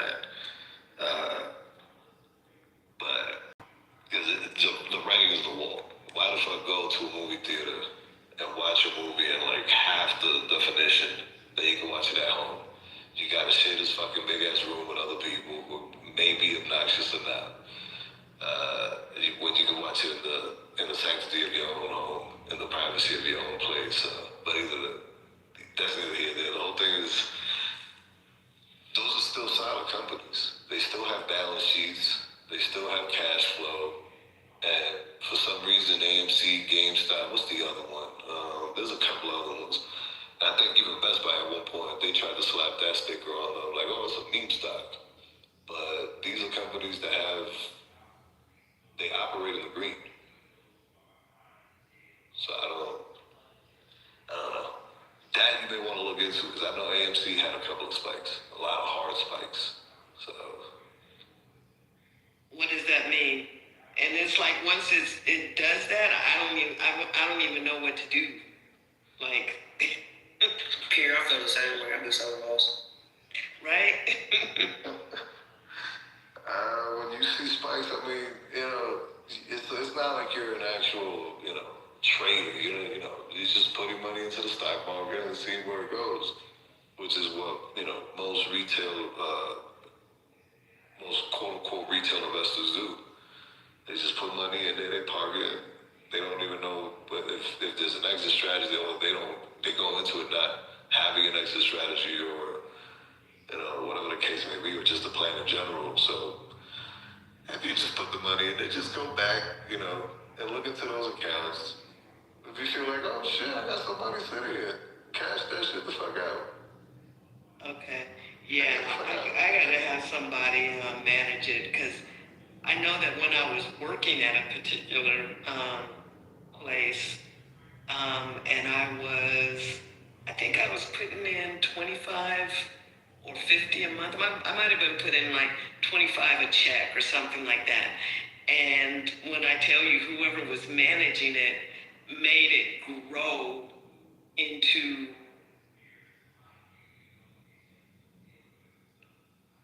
like tens of thousands over a course of like 4 years. And so that's actually what I need. And I don't know, I might have that at my job. I gotta look and see. Depending on who your employer is, well, really, I guess what I should say is depending on who your employer brought on board to be the custodian to those 401k accounts, they may actually be doing what's called an aggressive approach, where they take those $25 and they immediately dump it into what's called high yield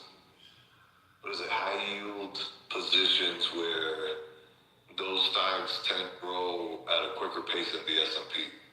It's an aggressive approach, but that there's obviously the fact that because it's an aggressive approach, they may take harder hits when there's downturns. But because they're high growth stocks, they throw them in there. That's probably what they did. Yeah, this was like back in the 1900s, and I asked that they diversify, and we got to like 1900s. What? Yeah. What the it's fuck? like 98. It's like 98, 99. Oh, okay. Like that. Okay. Yeah. We call it the 1900s. Yeah, you bugging. Go ahead. I know, right? And so I told him I wanted to diversify, and I wanted tech. So I guess during that time, I can't remember what all things I checked. That was right around the tech bubble. Is that what it was? Yeah. Oh, yeah. That was definitely right around the tech bubble. What did that mean? That was when Yahoo, that was at the VIX. So that's the very beginning. That's the wild, wild west of the internet, Peoria. That's when we were all jumping on Windows and doing the Escape browser. We're doing Netscape. There's all of these companies that are competing for your traffic. I mean, shit, I remember, damn, oh my God, Peoria, you're going to take me to a time. Yeah, I used to jump on a train. I was still living in New York. I used to grab the New York Times, and I used to slip out the Wall Street section, the ticker section, and I used to look at all the tickers and all the closing prices. And there was one point where Yahoo, I believe, had reached like $400. That was unheard of, especially for a company that was operating. They didn't have a product other than you jumping in front of a screen and doing some shit on a computer. And there's Amazon was high up there too, but at that time Amazon was only selling books.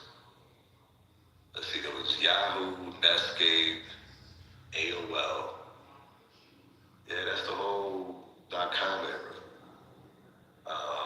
Shit, there was another one that had come out, and it was like a .net. That was one of the first .nets. But either way, I gotta go. Yes, sir. So if you got money from back then, my bad, guys. I'm gonna have to put this in pure. If you got Amazon, if that 401k is still lingering around, and you had Amazon on that shit, I suggest you go find that fucking 401k and delete this app and go enjoy the rest of your years. Oh, for real? Yeah, you paid. Like, I mean that. You paid.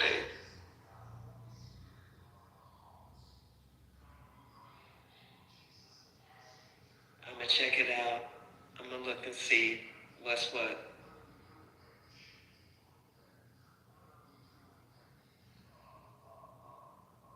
I got Amazon now, but I know it's not the same.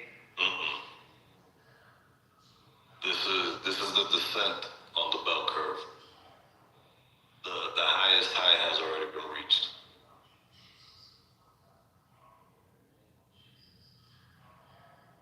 Matter of fact, I'm going to say Amazon is the replacement to Sears, but don't forget what happened to Sears. So from here on out, Amazon will trade laterally. There will be some ups, mostly downs from here, and everything else lateral until it finally reaches that point where, Sears, its demise. That's no time soon. Gonna take its place.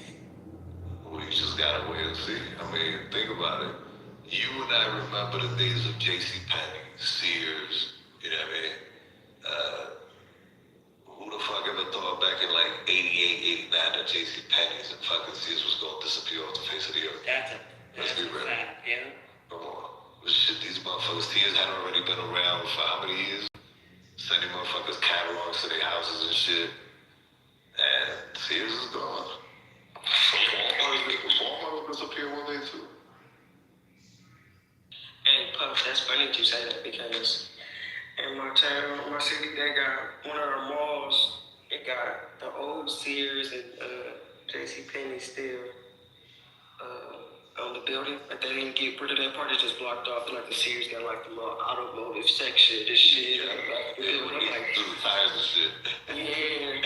See, I was a 90s baby, so I remember going to Sears and shit like that. So it's funny that that's literally still there. And it's like people who know nothing about it never got that experience. Yeah, JCPenney was that spot. JCPenney, Sears was the place you could go to look at the new Tiger shit. But then, you had places like Circuit City pop up. And then once they went national, Sears didn't know what the fuck to do. And then right around the corner came Best Buy.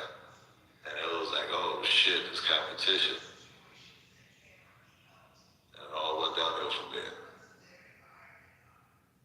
Yeah, Best Buy came in full force. Wasn't playing no games.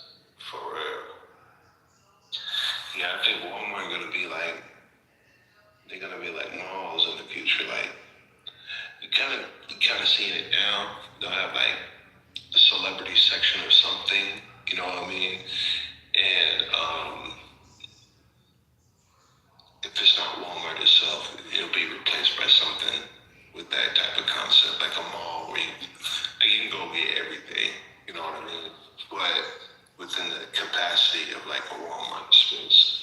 Basically like Sam's, because you go in there and get your electronics, you go in there and get cologne, jewelry, food, clothing, all that shit you need, kind of.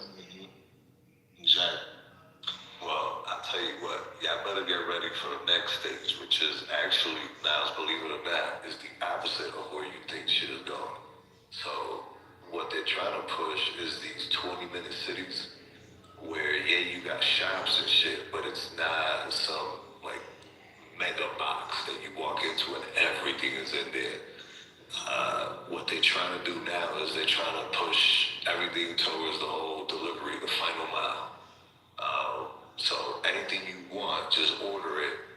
And Amazon right now is really pioneering that, but there's other companies that are stepping into that industry, into that final mile, same day final mile. And they're trying to push basically COVID onto the rest of the world without there being COVID. I think COVID was like the beta to it. Yeah. Stay at your house, work from home, get everything delivered to your door. You don't gotta go nowhere. And if you do want to go somewhere, don't worry. We got a Jimmy John's down the street and a Honolulu Poke and ramen spot. And it's literally like 5 minutes down the block. You don't even gotta go in your car. Here, take this bike, this electric bike that we got here with these Citibank fucking logos on it. And just, don't worry, 25 cents. And yeah, paddle your fat ass down to the Poke ramen joint. Yeah, I can see it. Yo, they got them all over the place in Colorado. And I know they building too. They got them, they starting to grow them out on the East Coast, but the East Coast don't have really a lot of real estate like that. Colorado's definitely flooded with that though. Even like the 20-minute cities, they already started in Colorado, is that what you're saying? Because I was wondering, I've heard about these cities for a couple years now, and I'm like, I ain't seen none, so I was wondering, like, when they was going to come about. Arizona got a shit ton of them in Flagstaff. Colorado's got a shit ton of them. in northeastern Colorado. Basically what they're doing is they got these big fucking firms that come in, construction firms, and they put these bids on these big ass chunks of land. In Colorado, what they've done is they've basically pushed out a bunch of farmers. They've walked up to the farmer and basically bullied them. Say, they basically shown them a figure that you gotta think that farmer probably doesn't see, in 3 years of crop growing. So they get them the fuck out of there. They develop the land, they put up a bunch of houses, and then what they do is they put houses and they mix them with apartments as well. So, and mind you, this came out of the Obama year playbook. During those 8 years, he had a HUD director that was the one that came up with the idea of mixing residential with commercial and then also mixing the residential, the suburban, what will be considered suburban residential with urban residential, because those two used to be very separate before. See, that's what throws me off right there, because ain't that what we're doing right now? Like, if I go outside my house right now, it's literally a grocery store. Like, I can literally walk to it. It's like literally right across the street from my house. And you go right across the street, it's like a CVS, a Walgreens. There's you know what I'm saying? Like, there's a crap rules got down the street. There's like 3 or 4 gas stations. Like, there's a whole plaza and shit. So I'm like, I feel like we already go through that. Like, I've lived on top of businesses and shit before, downtown and shit like that. So yeah, they're expanding that. They're expanding. Can I speak up to you? Oh shit. Can I speak up to him? I'm a hurt, and you can't fucking talk to me. No, up to you. I didn't say up to you. Yeah, up to you. You said, but go ahead. I'm asking nigga. Yeah, go ahead. Let's see what you got. Look, manipulation is simple, man. It's America. America is struggling. And Trump, he knows struggling. America's losing the power. This nigga got shit to say. I was gonna say, he's not even talking about what y'all talking about. Yeah, for real, B. Tiger, listen, all of that shit is by design. So what they trying to do is, see, suburbia's gonna grow regardless. You're always gonna have people wanting to leave the cities. So what they came up during the Obama years was, typically when people leave the cities, they tend to vote a certain way. They go the other way. They tend to start voting conservative and Republican because they don't want the fuckery that they ran away from the urban city to chase them down into suburbia. So why don't we bring the urban decay to suburbia as suburbia expands? That's if you go back to like 2014, somewhere around there was a big uproar about that. Because the federal government changed its requirements for urban development. And one of the main structures that were built into how the whole thing was cooked.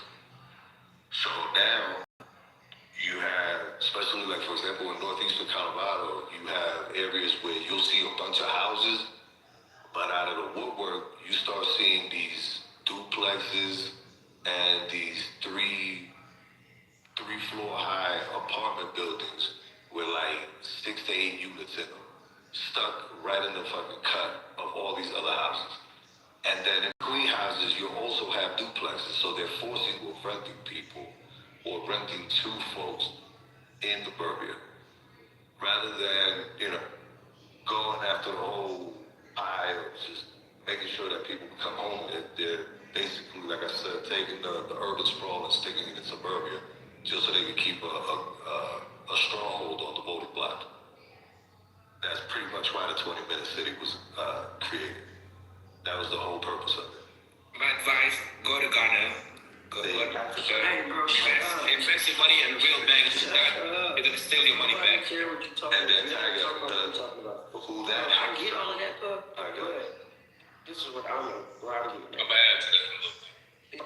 Like that, everything that you're saying is normal shit. Like I've seen that my whole life, so I'm not understanding like what the fuck they're really trying to do, because I lived in houses where right next to me there's an apartment building.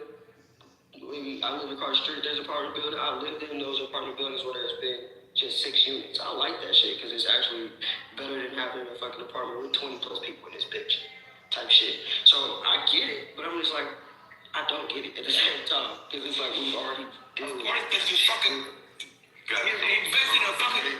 The main. You're not investing your money in real houses. These houses are not.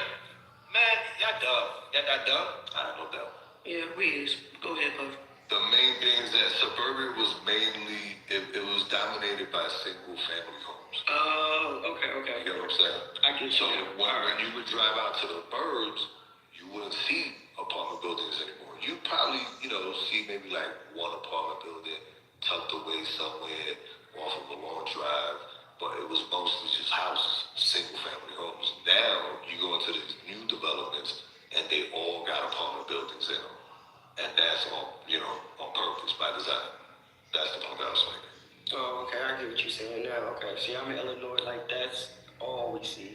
It's like super normal for me to see. You go down a block and there's probably at least a duplex, a lot of duplexes, and or apartment buildings.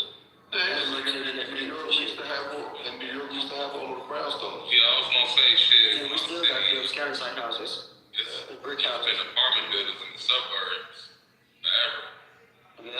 Yep. Like in my city, that's like a new thing now. Like a lot of people were buying up the old apartment buildings and the duplexes and shit that been sitting for a while, building the motherfuckers up and renting them out. Like that's what most niggas do, type shit. Yo, Philly, I feel bad for them. Yeah, I was gonna say in my city, we always had apartment buildings in the suburbs. I mean, a lot of them. Yeah, I'm not saying they family didn't homes, all exist. that shit. We definitely have apartment buildings. That's where they're pushing a lot of the niggas too. This region, they're pushing a lot of people out of the inner city and trying to put as many white folks as they can in the inner city and pushing the niggas out to the suburbs. Because the suburbs is actually losing its value. Yeah, it's fucking bullshit. Kind of losing its value a little bit. The plazas ain't bumping no more out there. The suburbs, that's where the malls used to be at, but all of the malls have closed down. Some of them have been replaced with apartment units. Some have been replaced by Amazon buildings and things of that nature. But yeah, I wanted to bring to y'all attention about the C40 cities, which is also included in this 20-minute city talk. Y'all hip to the C40 cities? Never heard of it before. Nope. But it's not okay. What's good? Let's go. For real. We had learned. Is that the link you had dropped in the chat? Y'all heard me? Yeah, like we ain't heard it. I thought was on mute today. And back on mute. Come off mute. My app keep messing up. I think I gotta accept those terms and agreement, the terms and conditions. Man, accept that shit. Keep putting everybody in the matrix.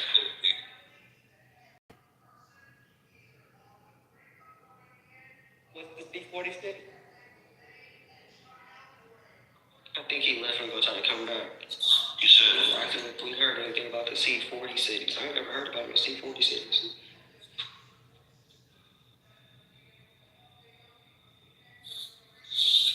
Drop the link in the chat. I'm assuming that's what it was about, probably. I'm back now. Let me know if y'all can hear me. Yeah. Yep, we hear you.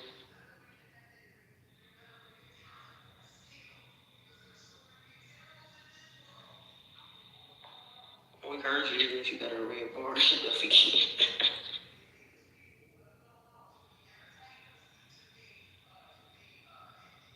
Oh shit, these C40 cities got to do with climate change. Toxic chemicals found in breeding hair and extensions primarily used by black women. You don't say. Oh, I seen that, but I didn't read into it. Y'all hear me now? Yeah, we can. We've been hearing you.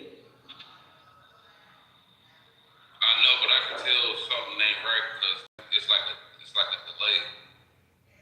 And y'all cutting out like halfway through your statements and shit. trying to accept that damn whatever they want you to accept when you log in. I've been trying to avoid that shit. I think that's what's going on.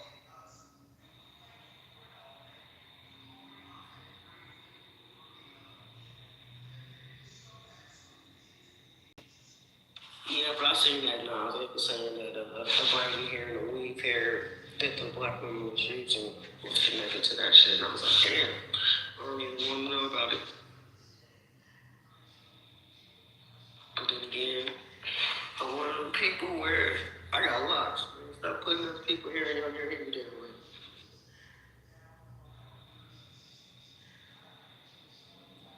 Yeah.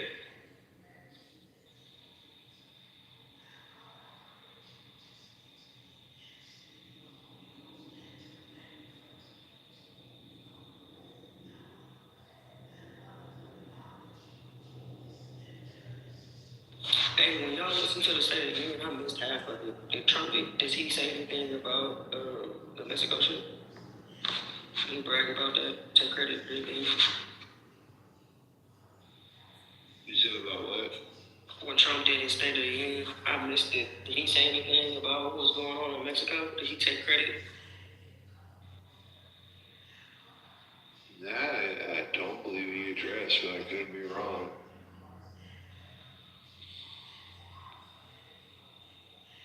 Okay, I was wondering, you know, he liked to fucking gloat. Yeah, no, he was talking about how many wars he stopped, right? He talked about corporations. He said the corporations are going against them. He talked about the tariffs a bit.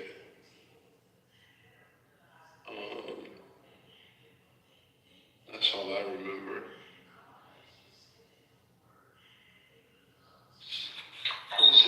Regular Trump battle, in so many words.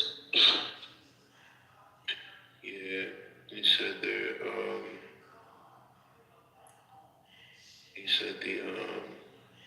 Now sit up. God damn, bro.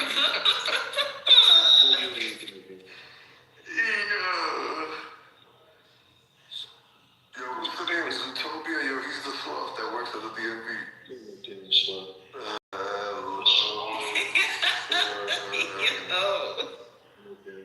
Welcome to.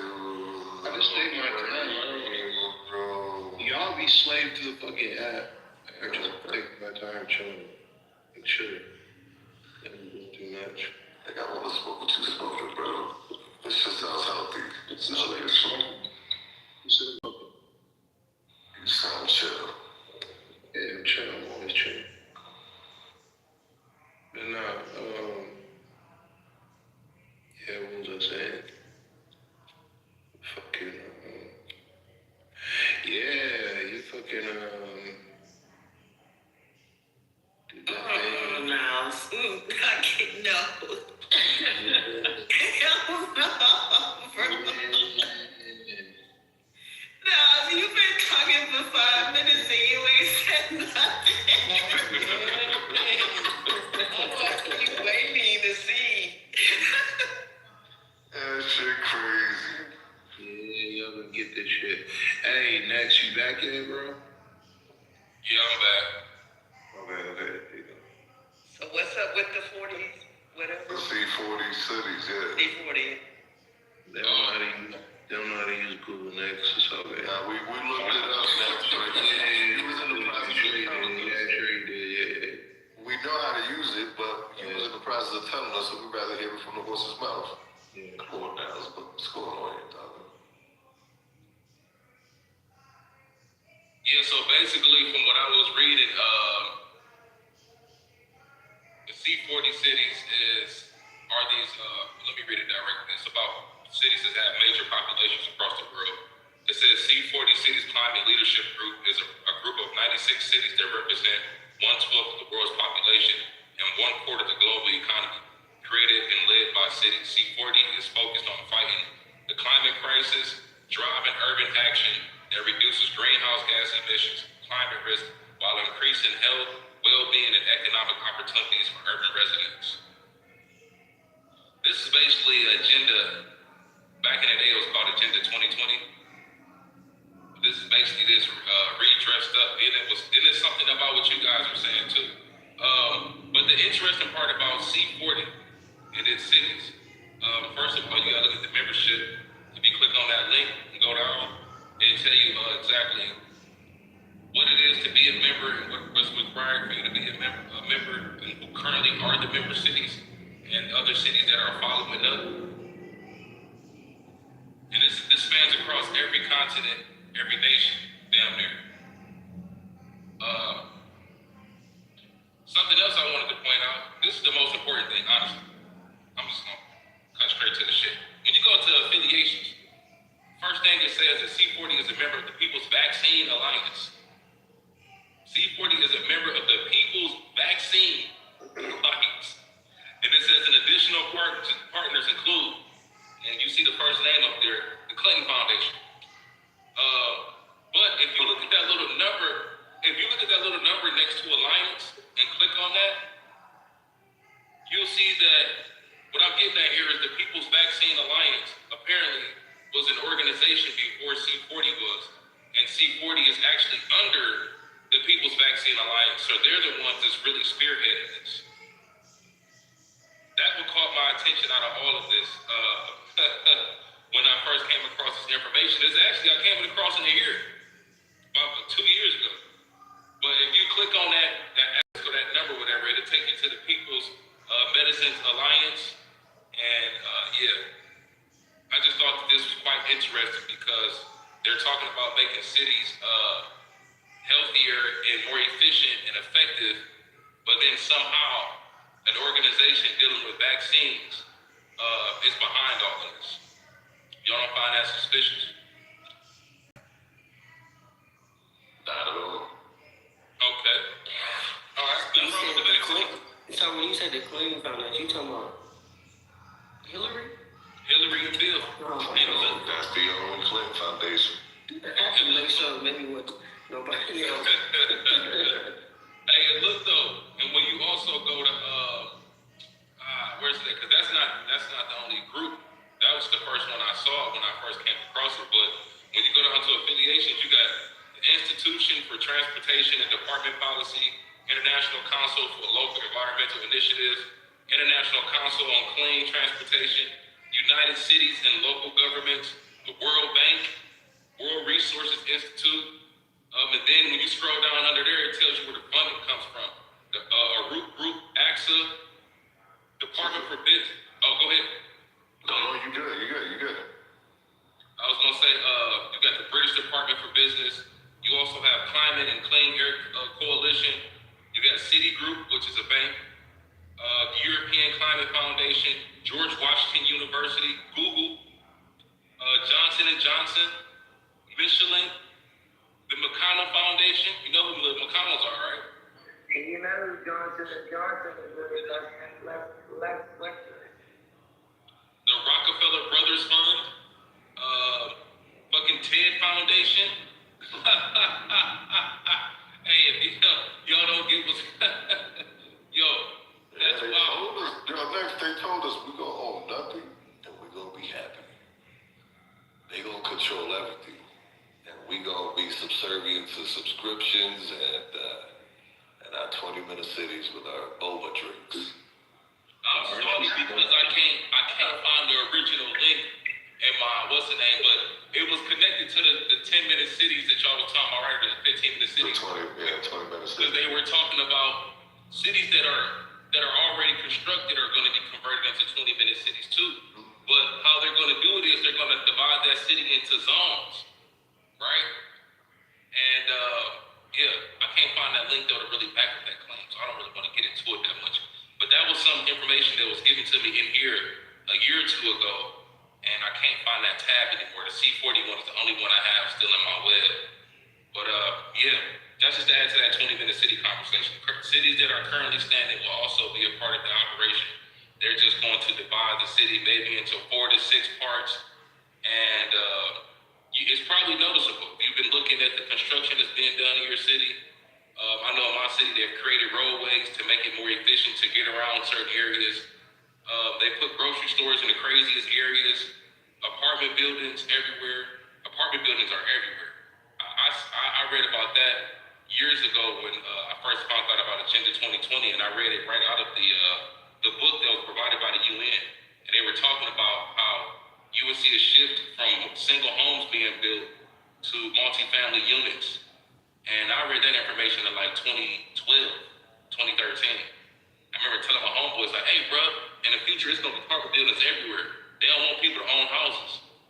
You know what I'm saying? And as I see in my city, it's apartment buildings being built everywhere. Yeah, so they pushing y'all to be homeowners just to take it away and put y'all in 20-minute cities? So what's the point of y'all buying houses right now? Because everybody talks so much shit about people not being homeowners, but it sounds like it's pointless to be a homeowner if you don't own nothing and be happy at the end of the day. Probably what happened with the whole market situation as far as the housing market, I mean. BlackRock bought up a bunch of homes. The financial crisis in 2008. These situations could have been created intentionally to slow down Americans purchasing homes.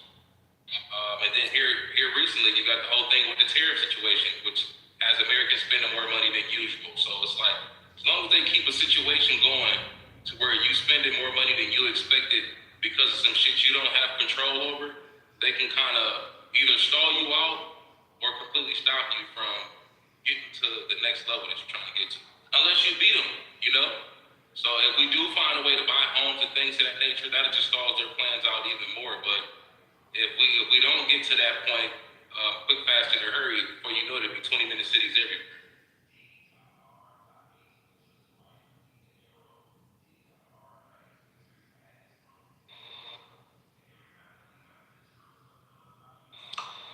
That's a fallacy that the tariffs cost taxpayers taxes. A lot of these companies bulked up on inventory before the tariffs took place. About taxes. No, you said that the tariffs impacted the taxpayer. No, let's start over. I missed what you said. Like, what we paid? To Nex's point, he said that the tariffs essentially was a tax levied on the taxpayer. It caused the taxpayer. Oh, okay. I missed that part. Was that what you said, Nex? Because if I'm wrong, then, obviously No, that is what I did say that it cost us money. And it did. Products went up last year. That's so the only products that actually took a direct impact on pricing were goods that are not purchased on a daily, regular, schmegular day basis. Everything else actually tumbled in price. Like, for example, gas prices, which actually has a direct impact into your wallet. Prices that, in terms of groceries, those also went overall. The PCI,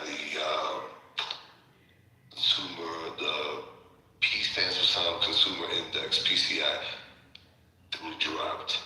So maybe in your city it did, but in my city, PCI covers the entire country. I know that's what they're telling you. Unless you're in California. Your prices never dropped. Your shit is, you live in California. Sorry. The whole thing is that it's shit like, an Xbox or a PlayStation. Yeah, shit like that went up in price. But for the most part, you walk into a Walmart right now, and they still got TVs for $200.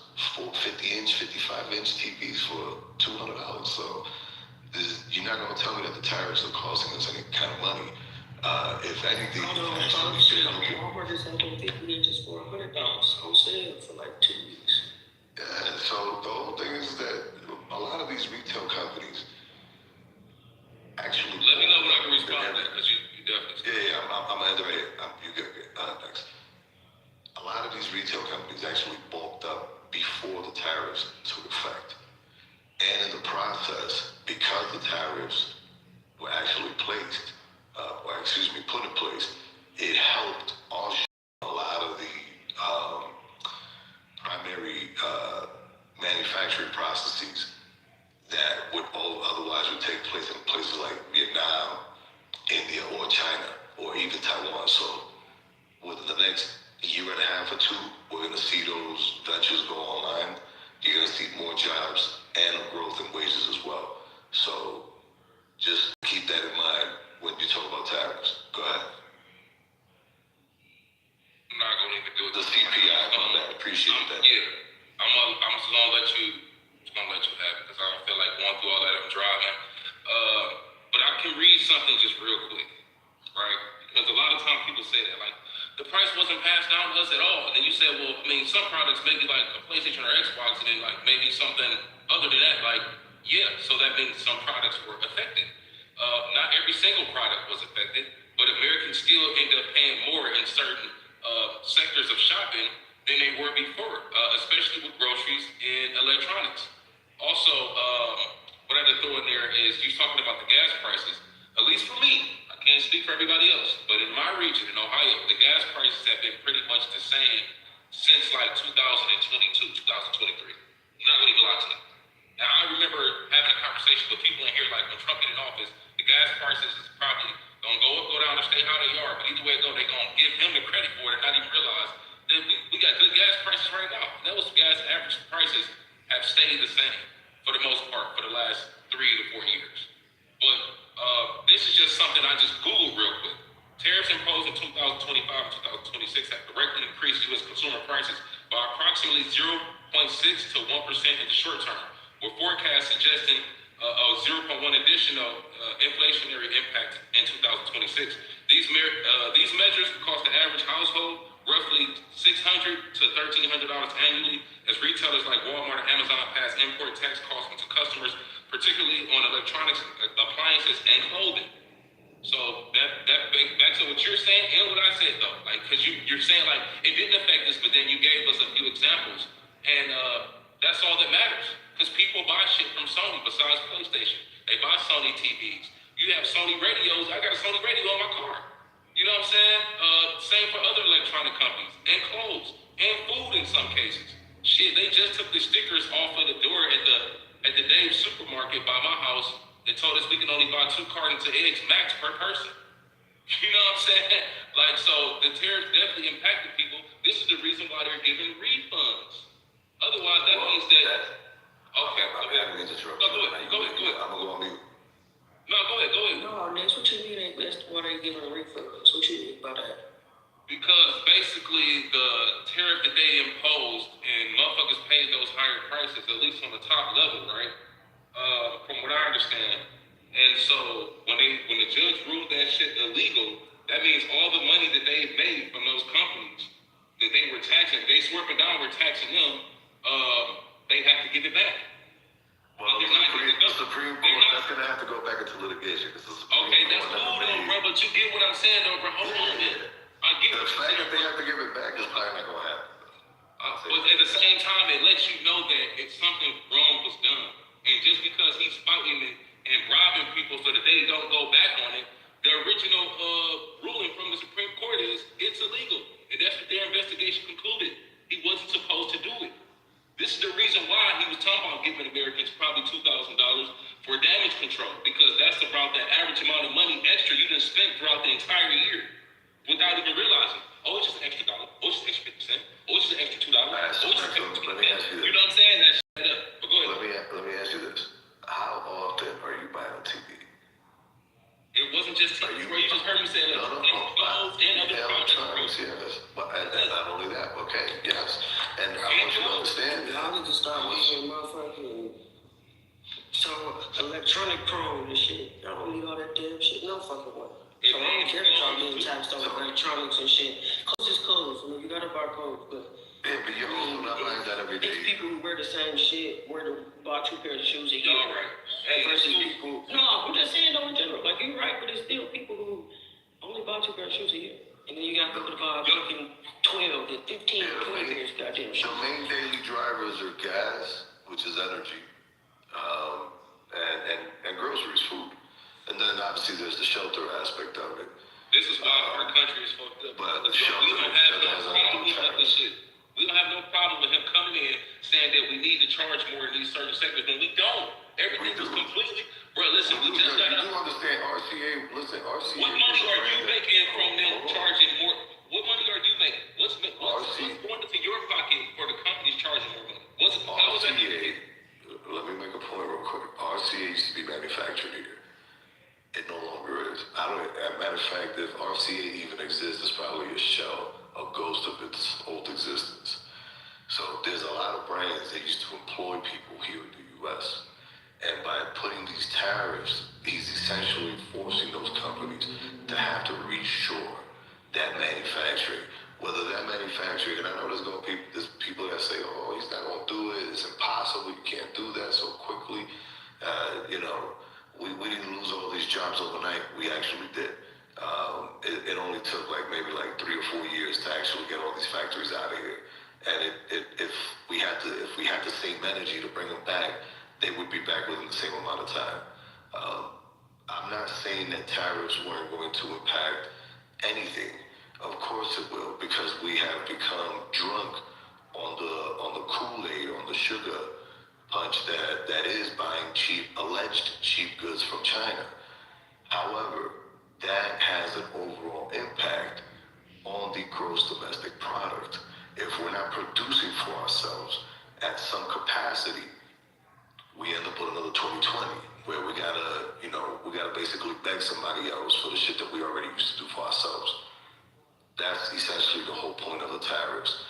And you can go back and you can look up where Trump even himself said that tariffs may, in fact, yes, they may hurt some sectors of the economy, and they may, in fact, inflict some pain in the short term, but the long-term gain of onshoring back manufacturing processes that we once did will eventually pan out. That's the whole idea. This is, everybody's bugging out because, oh my God, the 55-inch TV at Walmart may go up $200. Nigga, that shit was already $200 too expensive because of the fact that, they go to China. They got these bullshit-ass Chinese factories that will mass produce all of these goods.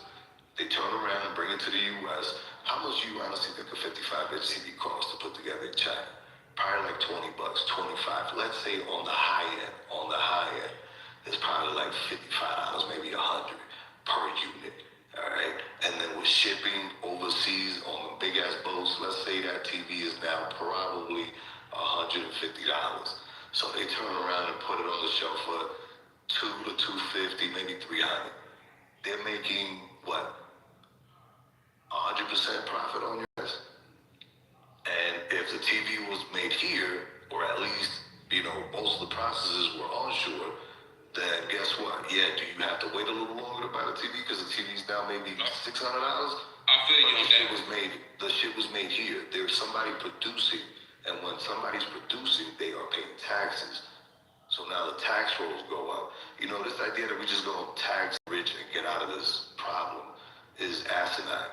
We need more people producing. The more you produce, the more taxes. So you want America get put into the tax rolls. I want to put your ass back in the factory, Cisco. That's where the fuck you belong. I don't like you belong in the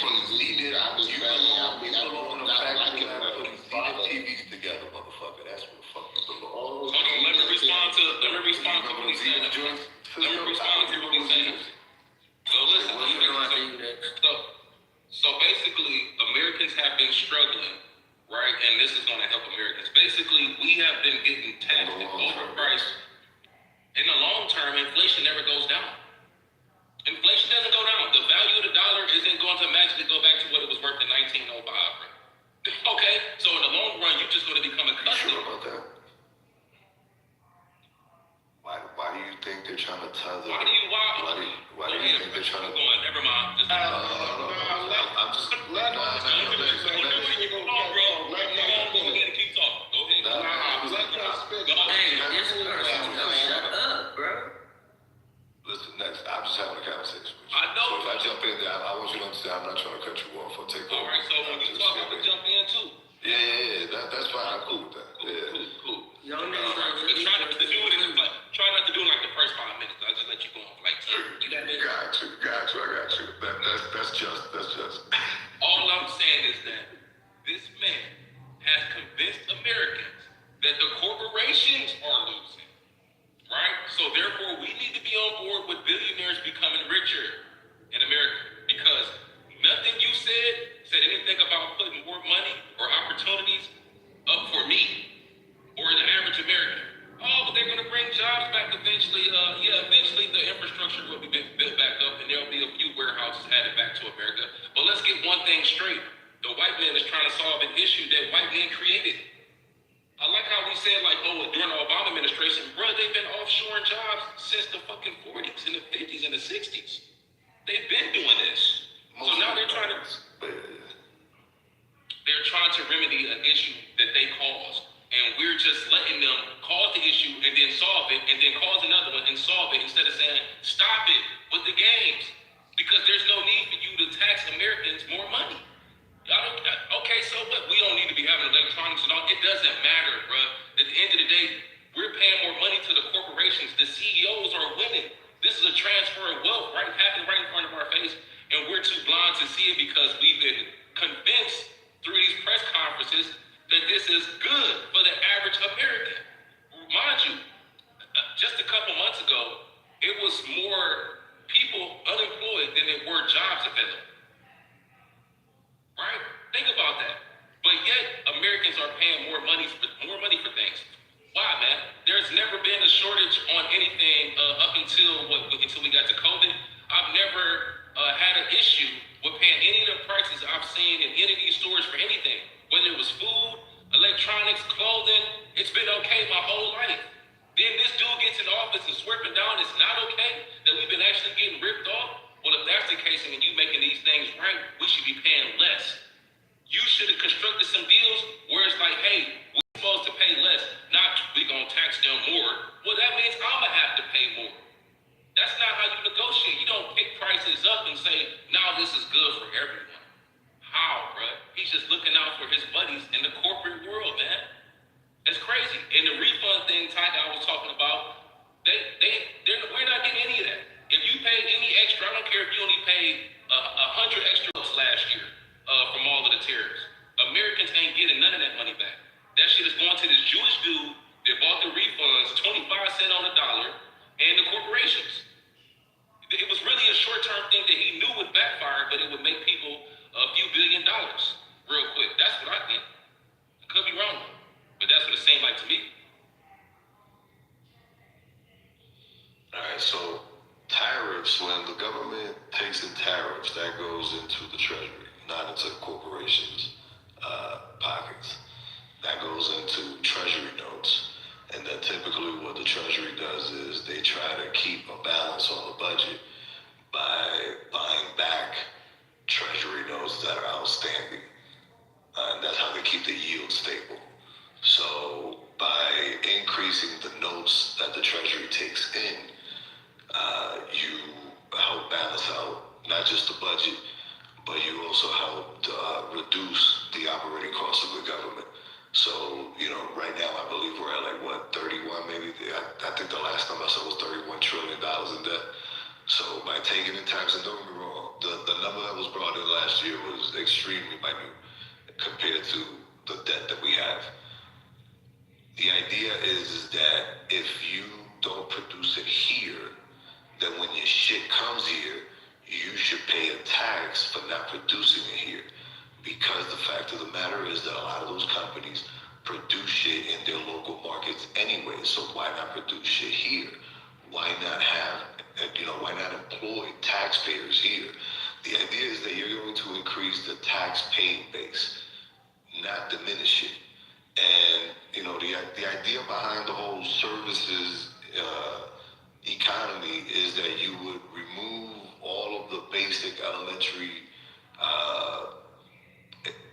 manufacturing infrastructure out of the way, and you would focus on a quote-unquote higher educated individual, citizen, that's capable of performing these administrative services tasks that would garner more money. So by not having to worry about the overhead of creating a factory and getting all of this expensive shit, all you have to worry about is the overhead of employing somebody to administer these services for your clients. Therefore, profits will be higher. But the problem is that once you start to diminish the manufacturing, you eliminate two things. You eliminate sovereignty and you eliminate an underlying tax-paying base that would otherwise, without these entry-level jobs, would be considered poor. And that's the reason why you've had the rise in homelessness. Yes, it has a lot to do with mental disorder, but it also has to do with the fact that a lot of these individuals, believe it or not, I know there's people that say, oh, well, you can just go learn something else. There is a facet of the society that is only capable of doing certain things, but they can thrive in those certain things. And we've eliminated those opportunities for them. And that's a whole taxpayer base right there, completely going off the rolls. Did we eliminate it, or did white men with a bunch of money that's in the tech industry eliminate that? Oh, listen, I'll tell you exactly who did it. The retard Republicans that came out of the 80s and 90s, those are the ones that offshored all of our fucking work and told us to worry about, alongside with Democrats, playing kabuki theater with them, signing NAFTA and all of that shit. But they were both in cahoots. So I agree with you. It was definitely the white man.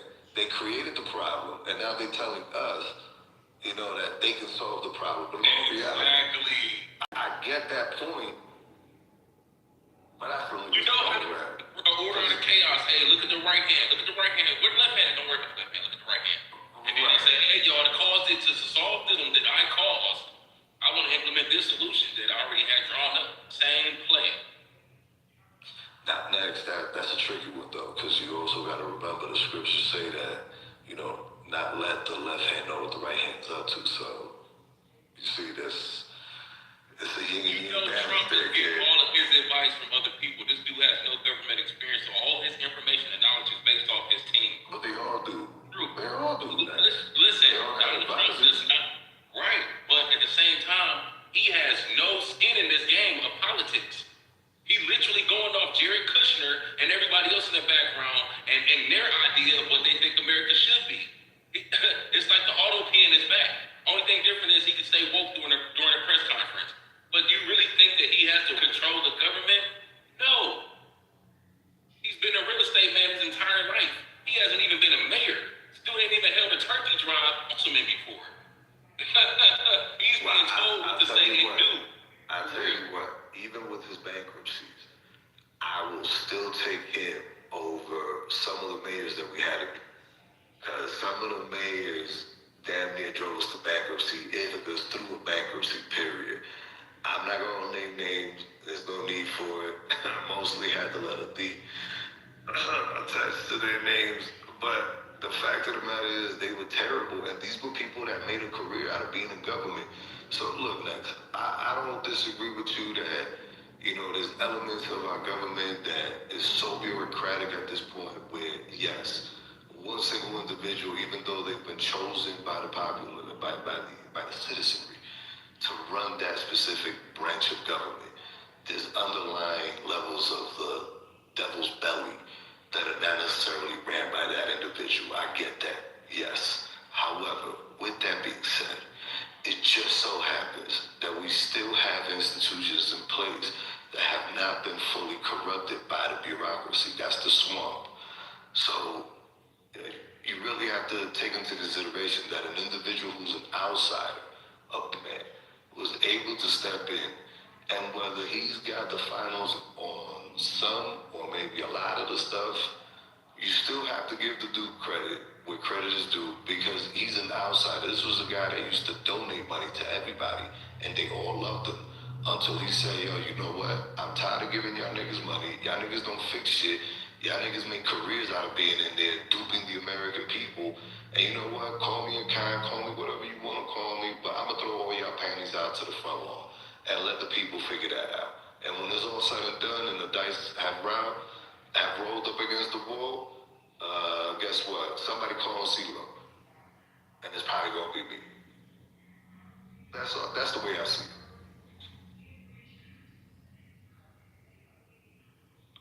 I'm totally for keeping our country number one. That's all I give a shit. I am too. Listen, bro.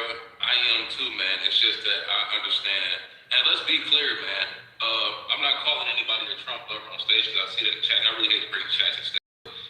When I'm speaking on Trump and I'm having conversations conversations with one or two people on stage and you got everybody in the chat that should be getting so upset. I'm not gonna lie, it's funny to me when you see black people really get upset over this dude because unlike any other president, bro, we be having some crazy long arguments and discussions over this white man. We ain't even had this much to say about Barack when he was in office. You know what I mean? So yeah, it makes me laugh. I'm like, man, why you talking about Trump, man?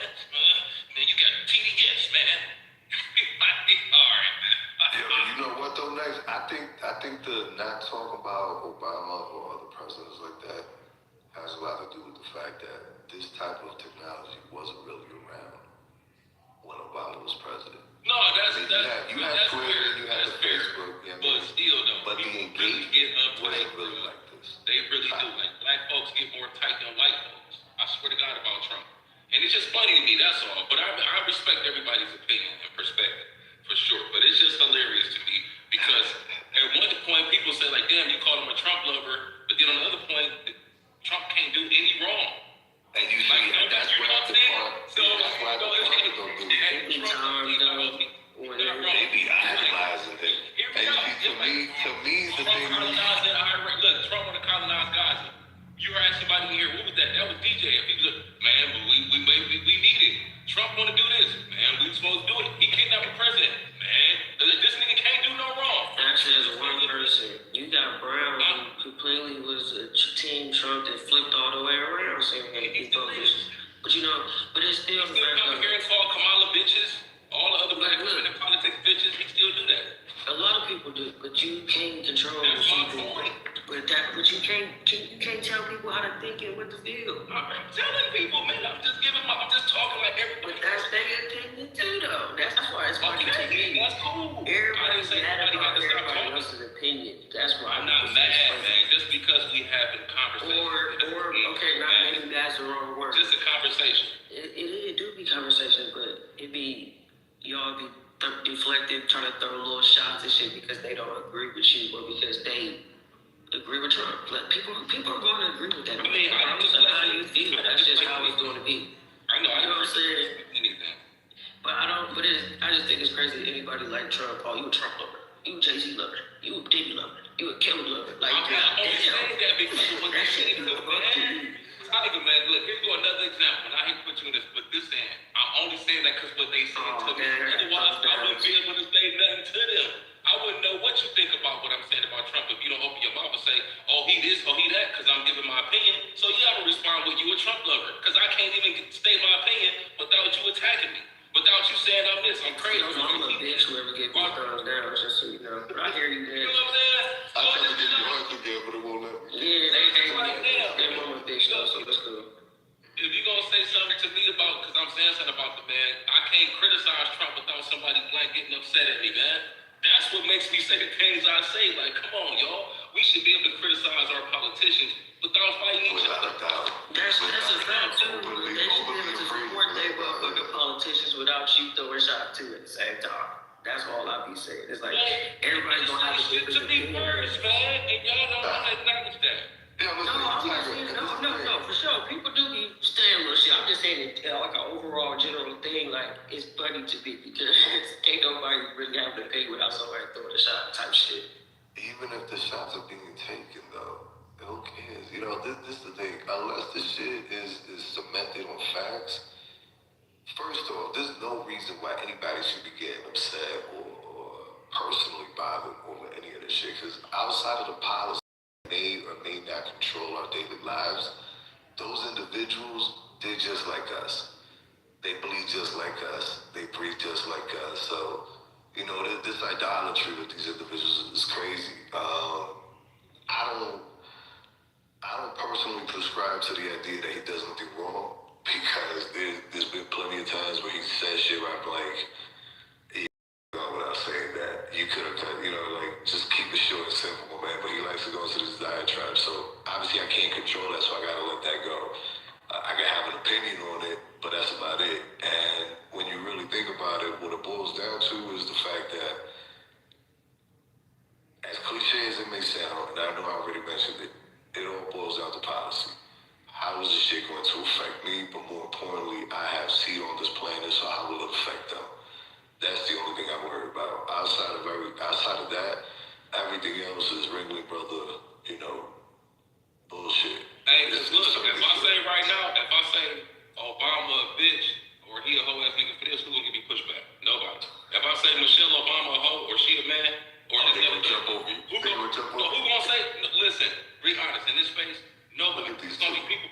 It's gonna be people coming up the mic saying, "Yeah, she is." You know what I mean? But if I say something about that white man, it's a whole nother, and that's I don't know, man. you know what I'm saying? That's not valid. That is valid. That is valid. Anytime they say something about Michelle being a man or Obama, it's not valid, sir. Hold on, I haven't said anything. I never said anything about an hour. So hold on, let her go, Nick. Let her go. And the reason why it isn't valid is because our brains are wired to see what it is we want to see. So if you are looking for people to come at you for speaking about Trump, you're gonna hear that, right? But I'm always saying Michelle is not a man, but you're not looking for that. So your brain will tune it out. Y'all don't understand what incredible machines your brains are and the way that they react. I see you, Goldie, and the way that they react to the stimuli around us. So you might not hear it, but it doesn't mean that it's not being said because you're not looking for it. Okay, so I'm not looking That's for fair, but anyone. I'm not looking for anyone that has that record, right? You're pure and gold is gold. I'm not looking for anybody with pure gold. Pure gold is liquid, right? Pure gold is liquid, right?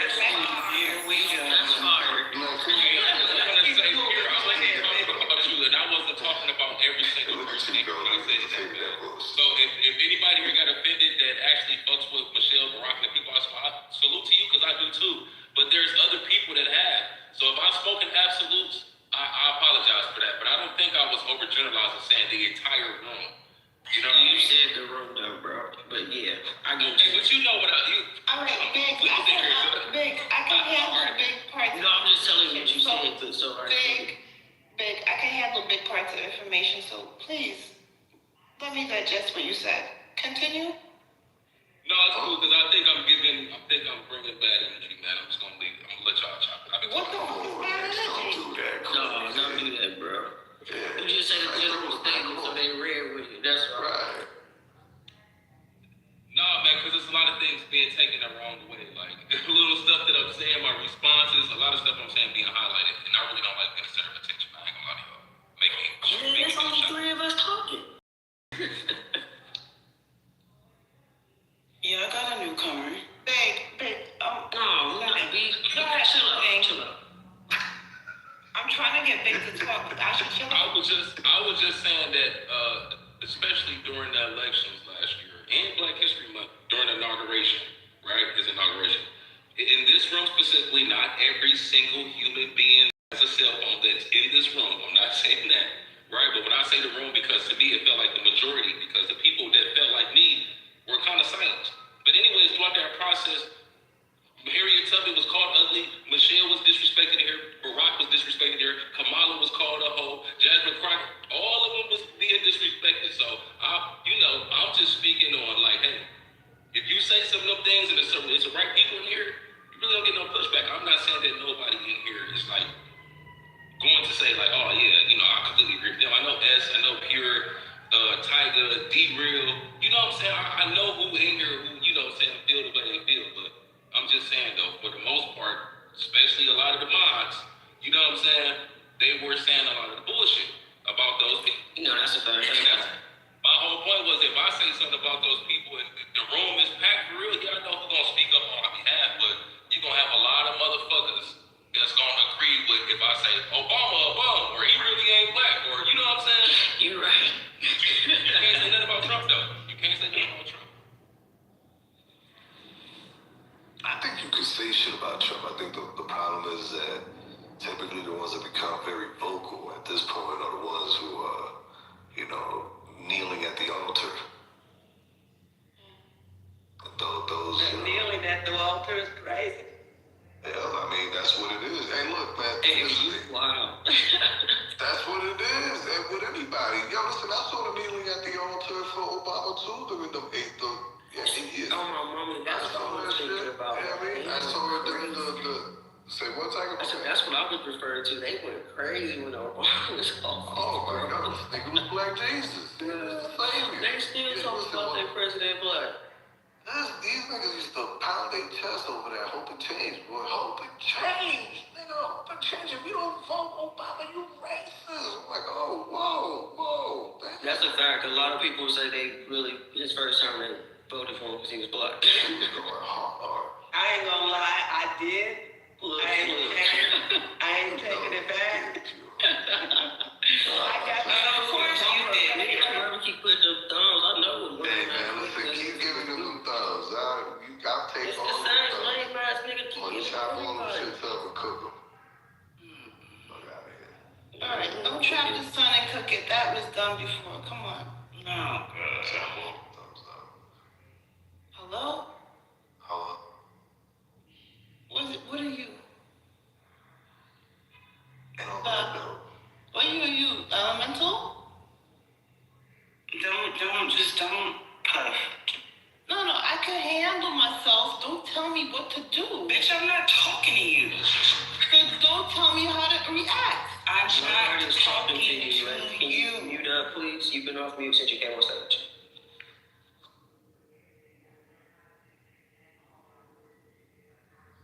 She was gonna tear your ass off, big. Nah, she was gonna get that shit torn off.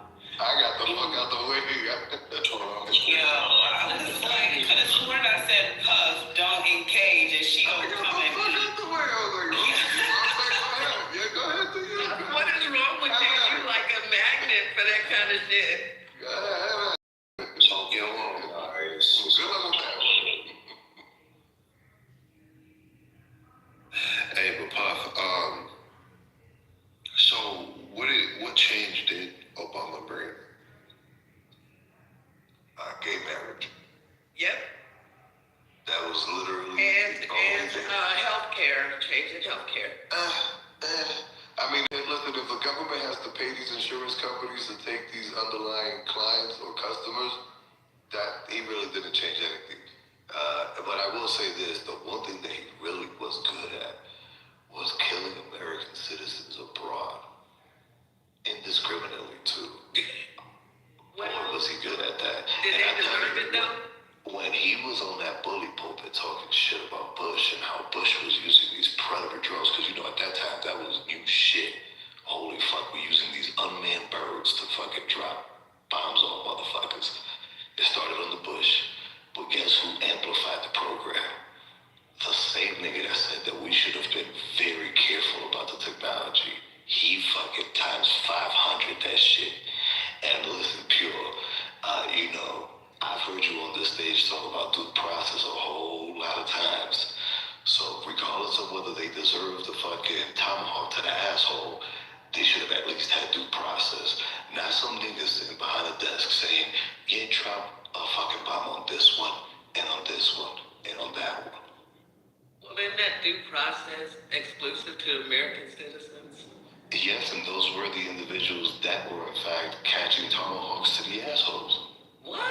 The Americans are talking about drone strikes. Oh, you don't know? Hit me to the game. What happened? What happened? So, first and foremost, don't get me wrong. You had these dudes out of the Midwest. They were big shit talkers. They were clerics, and they went to the whole jihadi movement and shit. And one of them specifically went, I believe, to Syria. And in Syria, he clocked his ass the fuck out. His son, the same dude that he clocked out, his son then took to talk his shit too. And he was also on foreign territory, mind you, American-born citizens, okay? And guess what he did to his son? His son was in a cafe one day, and guess who called a tomahawk to the asshole? The son did. No due process. Yeah. Those were American citizens. Now listen, do I agree with the rhetoric? Absolutely not. But catch attaching a tomahawk to the booty hole. Goddamn, nigga. Can I see a judge first and find out if my shit was really that bad for you to want to come after me like that? I mean, just shit out the mouth is one thing. There was no action by these individuals, which are two separate things.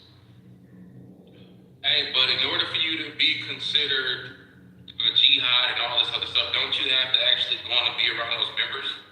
Wasn't they amongst the jihadis and the rebels and the insurgents in that area? Didn't they go over there for that? So if I hang out with I'm asking, hold on. Did they go over there? So is that, are you saying guilty by association? I'm asking you a question. You asking me in one in return. Did they go over there? I'll give you the answer in it. No. No. Listen, there has to be. Listen. Listen. If there has to be due process, there has to be due process. Okay. So, and man, if we was in court, man, how about you a cold motherfucker, but you still gotta answer the question. Or I'm gonna take my time back. What did they go to Syria for? And what were they into when they got there? Because you led the conversation making it seem like Obama was just killing Americans with drones. Like, oh, he just killing Americans with drones. But what happened though? Give us context. Nothing. They were just there. They went to Syria on a vacation and they were killed. Listen, regardless of whatever the fuck they were doing in Syria. This is what I be saying. The fact of the matter is that I'm telling you right now. Listen, there was no material evidence that these individuals were in fact engaging in any behavior that would thus entail damage to not only property, but the death and killing of innocent people. These people were just talking shit out their ass. You know, like a lot of our pastors do it. A lot of our Baptist churches, they be talking shit about America and, they go in on some Sundays. Just like that. It's the same shit. These niggas were just talking shit out their ass. And the reason why niggas that knew about what Obama was doing were up in arms was because, it may not be you who's gonna do it, but we may end up getting one day a crazy motherfucker in the White House that may just say, the same way the people on the left think that Trump is willing to do some crazy shit. Like, Obama opened up the door to crazy shit. Why are you taking out American citizens abroad instead of capturing them if they did in fact commit a crime of any kind, of any sort? You lock their ass up, you bring them back to the States, and you have them face justice. You don't just put a tomahawk up their booty hole. No, I get what you're saying, bro, but I really think because of the, let's just say in this case, the title that you led with, you sensationalized it, like you kind of, oh my God, he killed Americans, he should have just went to Syria and arrested, although they had joined terrorist organizations. He should have just went over, called the local police in Syria and said, go over there and just simply arrest them. Because guess what? The groups that they're a part of are not going to shoot back. They're going to allow us to walk up and arrest these guys because they're Americans, even though they don't want to be anymore, right? They want to kill Americans now. That's why they went to Syria. They want to join these people. But hey, Obama's killing Americans. Like, man, sometimes we just, oh man, you're right though, man. Killed Americans. Such a terrible guy, man. They didn't do anything wrong, man. At home in America, working, paying their taxes, and they were bombed. Mary? What's up, Goldie? I know Goldie ain't asking you. Right, you can't be asking me permission when you got that fire. I'm important to you too, damn. No, it's simple. We're going back and forth. I wasn't sure if they were like, I'm trying to creep in there on love. Is that baby? So I creep. Yeah. Hey. No. See? And then when Jay-Z said, if you were home, I'll call you a hoe, I mean, you say you was gonna creep. See, now don't get mad. Okay, so I just saw this random video. You guys aren't gonna be shocked when you hear it, but I just genuinely want y'all thoughts about this. For a variety of reasons, because I know what I thought about the second I saw this, I was like, okay. But I want to play it for you guys. It's very short, but let me know what y'all think. White men, also was not much. I am not in music mode. I know that sounds crazy. Wait, hold on.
kids, basically the poorest, most vulnerable kids in these communities had their schools gutted and looted, all by a majority Jewish school board whose kids didn't even attend the public school. We believe that some of the decisions that have been made by the board have not been in the best interest of the public school community. Find yourself another place to live. Seriously.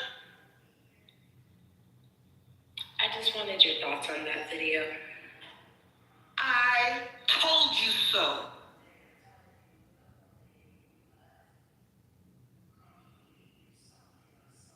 By the way, I just looked up some more information on that drone strike by Obama and those individuals. I'm gonna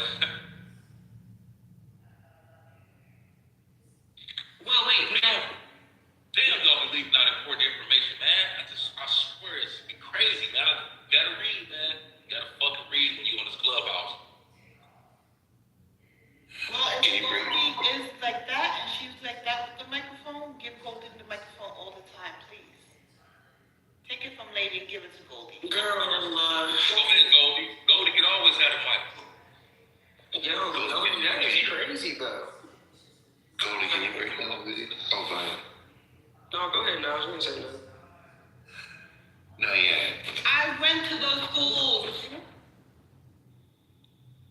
Oh, what did you Sorry, Niles, what you say? I was asking if you can break it down. Please say this.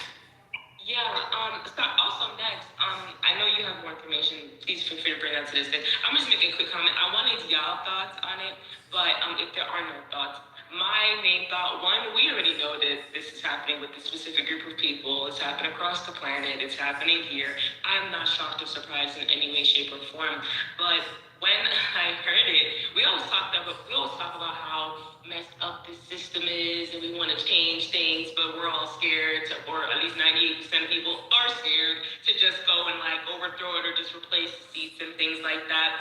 But what I heard in that video is a practical way and a practical step for each of us to make change. Well, for each of us who is called, because we also talk about how everyone's not called to every single thing. We can't be all things to all people all the time. We're all not going to be able to have the time to go and sit in on board meetings and be there in that way, which I understand. But I have a practical way that we can change a lot, especially for our specific communities that we live in. These Jewish people slowly but surely over time got enough votes to be in, to have the majority vote on the board to be able to positively impact their private schools of their faith and negatively impact all the other public schools and all the kids and all the funding and the teachers and the social workers getting fired. They had control over all of that. Like, I feel like in schools we're not really taught how much power and influence we actually have, and we actually have a lot of it. We just really don't be using it. And I don't want to say I'm confused. I'm not. Like I said, we're not really taught to go and be on the local board and go to those elections and things like that. But I don't know. I just wanted to bring it up because I feel like that's a practical way that change can be made. If we know our government is not going to freaking do it, if these niggas not going to do it, we kind of have to do it. So whether that means kind of looking and seeing who are the bright, young, up-and-coming leaders in our community and helping them to be in the proper place to be able to take these positions, because we can't just keep letting white people from a certain religion or creed or ethnicity or whatever like keep doing stuff like this. But hopefully that's inspiration, and hopefully someone just needed to hear that today so they can get their ass on some board or something. But even I think I needed to hear that myself again, because recently I've just been, okay, I'm not gonna TED Talk, I'm not to be done, I promise y'all. But recently I've just been like, I don't know, just realizing more and more again. I feel like I keep coming to this realization where it's just like, we have to be the change that we want to see in the world. Like it has to be us. Like we can't just rely on someone else. We can't have that diffusion of responsibility. Like there's billions of us. There's so many of us. Yes, it's billions of us, but if in your neighborhood, shit, all the good funding is gone right now, what the fuck next? Like what's next? It's not no, oh yeah, like someone's gonna, like no. You have to do it. Even if you religious, spiritual, whatever. Faith without works is dead. You have to move your feet. Like something has to be done. Like actually, right?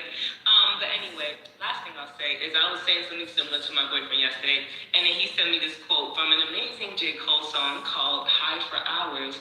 And the quote is, I said, what's good is taking over when we know what you gonna do. The only real revolution happens right inside of you. You need to start with you. I'm even gonna quote MJ as well. He was looking at who? The man in the mirror. And asking him to do what? Change his damn ways. And that's because it really does start within us, you as an individual unit. And then change can spread like fire from there. So, that's it. You can give the When I act very reactionary, I don't mean to be reactionary. I mean to be very, very, reactionary. That's my role. I went to these schools, okay? MK Ultra is that school.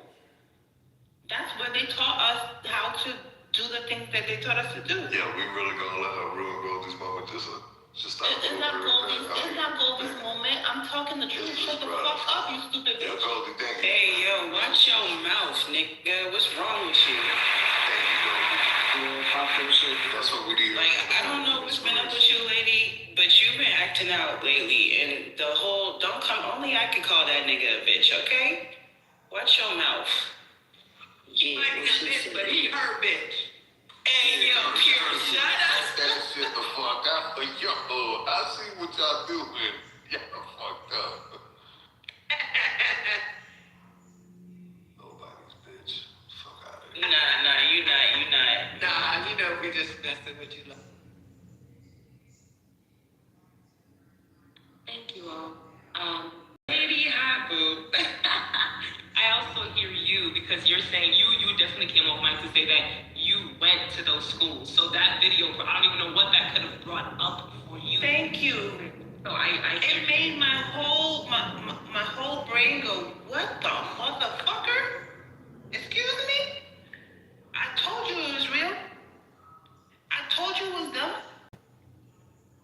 They want to touch us as kids, right? They wanted to touch my hair so much. They took out my braids and touched my hair and seated me, right? In front of everybody. Whispering spells into me. I'm like, what is this? I come home with the spell. My mother was like, what is that you came home with? I made it in school, Mom. My mother was confused after a while. I was like, what the hell's going on? The whole family's confused now?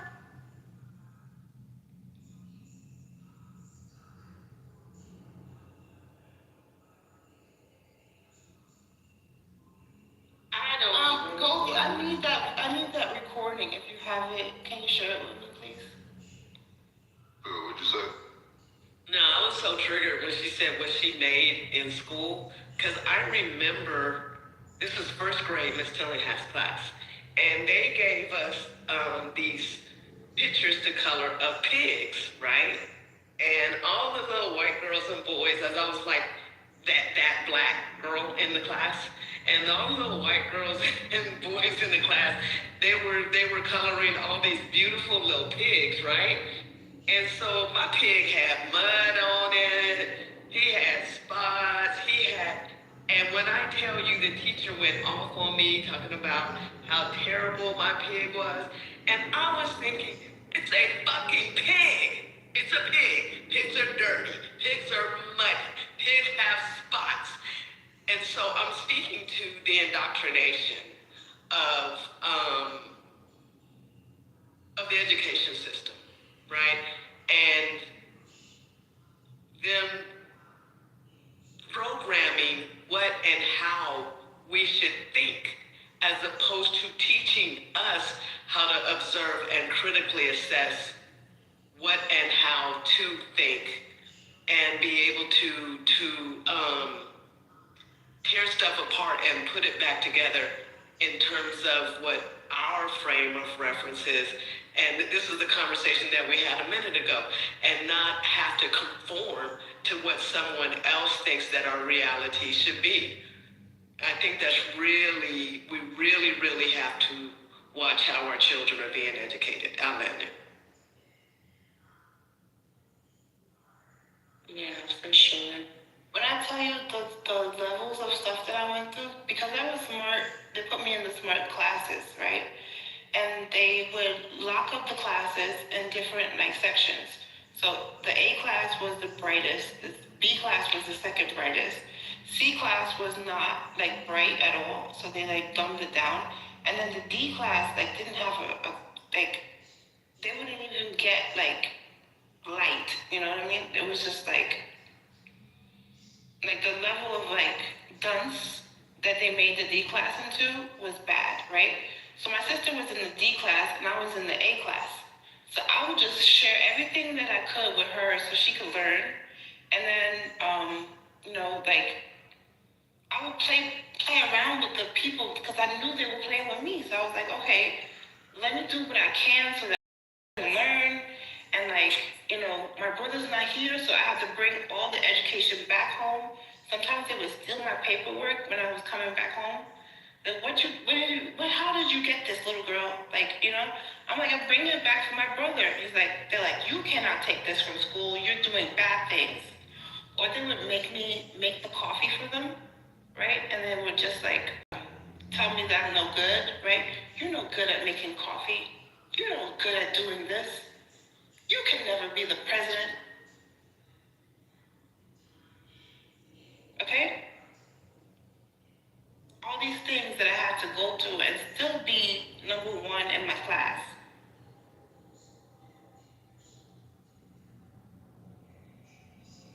Then I wanted to be an artist. They said, you can't be an artist. You don't know how to paint. So I had to show them, look, I can make this. And I showed them. You don't know how to read and write. I had to advance myself. And then my father would help me, At nighttime, he would help me. So my homework would take me sometimes until 2 o'clock in the morning to finish. 30 seconds. 30 seconds. Wrap it up. I didn't realize I was doing the homework for the whole class. I didn't realize that. This segment of Lady, thank you for sharing. I know it's rough. I also wanted to read this, just in case, just in case, I don't know, if someone's just oh, this is some random fake, thing from Instagram. Because the video I played definitely is from Instagram. So I see you in the chat. Lady was talking about her experience in those same New Jersey schools from the New York City, from the 80s and 90s. Yep, basically tri-state area, New York, New Jersey, over there. But those schools, how they being run by basically Jews, white Jewish men, and they are basically gutting the public school system and ensuring that the funding is going to private Jewish schools, Orthodox schools, and not going to the public school system. They were firing teachers and social workers and cutting programs and music programs, and the lunch was not good. It was terrible. So all the different things. But I'm just going to read this small little quote. By the way, this thing happened, as Lady is saying as well. This article is from 2014. And obviously for them to be able to build up enough voting power to be able to have the majority of the votes over on a board, that's not something that happens overnight. They were very intentional and slow walked it down. But anyway, that's going to serve for a different time, which is something I think we should be doing, but let me hush. But this quote says from the article, I think I just put it in the chat.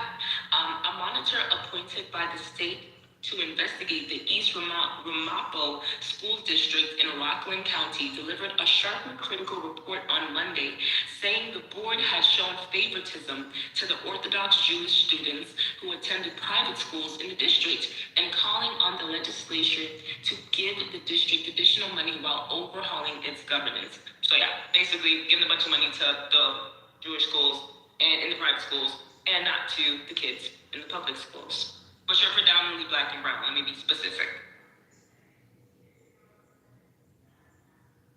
And who need the money? The latter.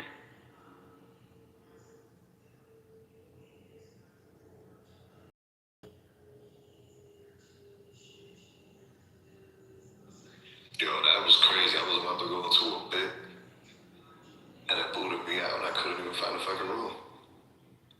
Well, we're ready for your bit? Nah, it's too late now. The moment is over.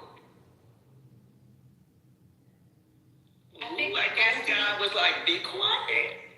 I think we should have like high-level conversations with people that have, karma scores of 1, 2, and 3, and that's it. Like all the rest of the stuff, just get them the brain fog, because they don't want to hear it anyway, and they're gonna lie about it or mask it or whatever. So. Hey, next, what was Puff learn about, or what information he didn't share with us that helped you lose your argument? Go ahead and tell him. Tell him don't be I definitely want to tell him. I'm not gonna say he was lying. You know what I'm saying? I'm not. Yeah, not lying. That's a wrong word. He just left out some shit. Yeah. So it says, because of course I'm talking to AI. I said Obama killed America. It's just simple as that. They're gonna bring the information. So I said that any of Americans participate in any terrorist acts or were they affiliated with any terrorist organizations when these strikes took place. And it says Anwar al-Awlaki, terrorist acts. He was linked to the 2009 Fort Hood shooting, exchanging emails with the shooter, and in 2009 underwear bomber plot. Right? Do y'all remember when the military base in America was shot up? Y'all remember that? No? Correct. Okay, but that happened, right? And so when this guy left America and fled to the Middle East, and this other guy, Samir Khan, right? They linked up, and somehow both were killed. You got to ask yourself, Samir Khan, who's also an American citizen, what are you doing with Anwar al-Awlaki and a whole nother nation after he fled there after being connected to a terrorist attack in the United States of America? And it just so happened that they were all around a group of people that the Americans were planning on bombing. So they didn't go to Syria and start living a life of like, I'm just chilling. I've never done anything wrong. I'm still an American citizen. I just find life greater over here. As I continue to read,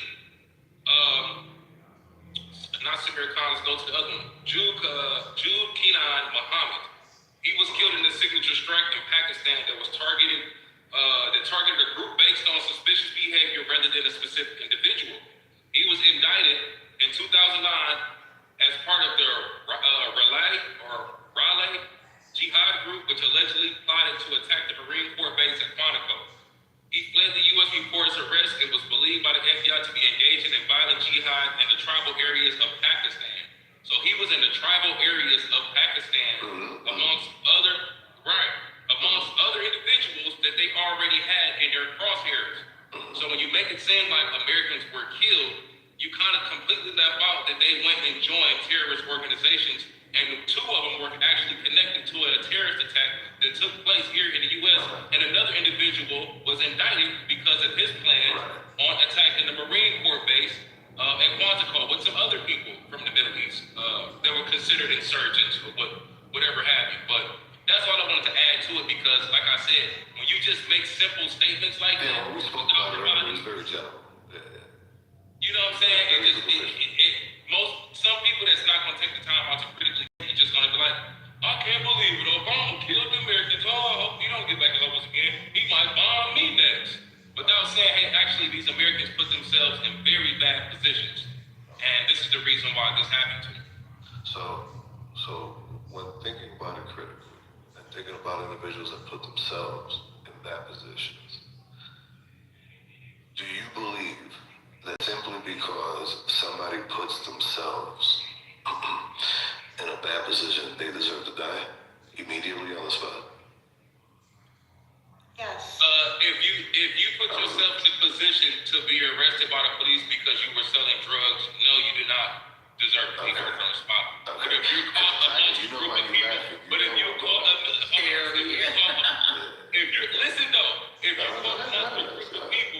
mind you, look what he just said, you're just in a bad position. Why are you around the same guy that's connected to shooting up a military base and both y'all from America, but somehow y'all both end up in the Middle East together? So here. Come on, bro. No. He was connected, my nigga. Because why would I leave my country? Okay. Yes, bro.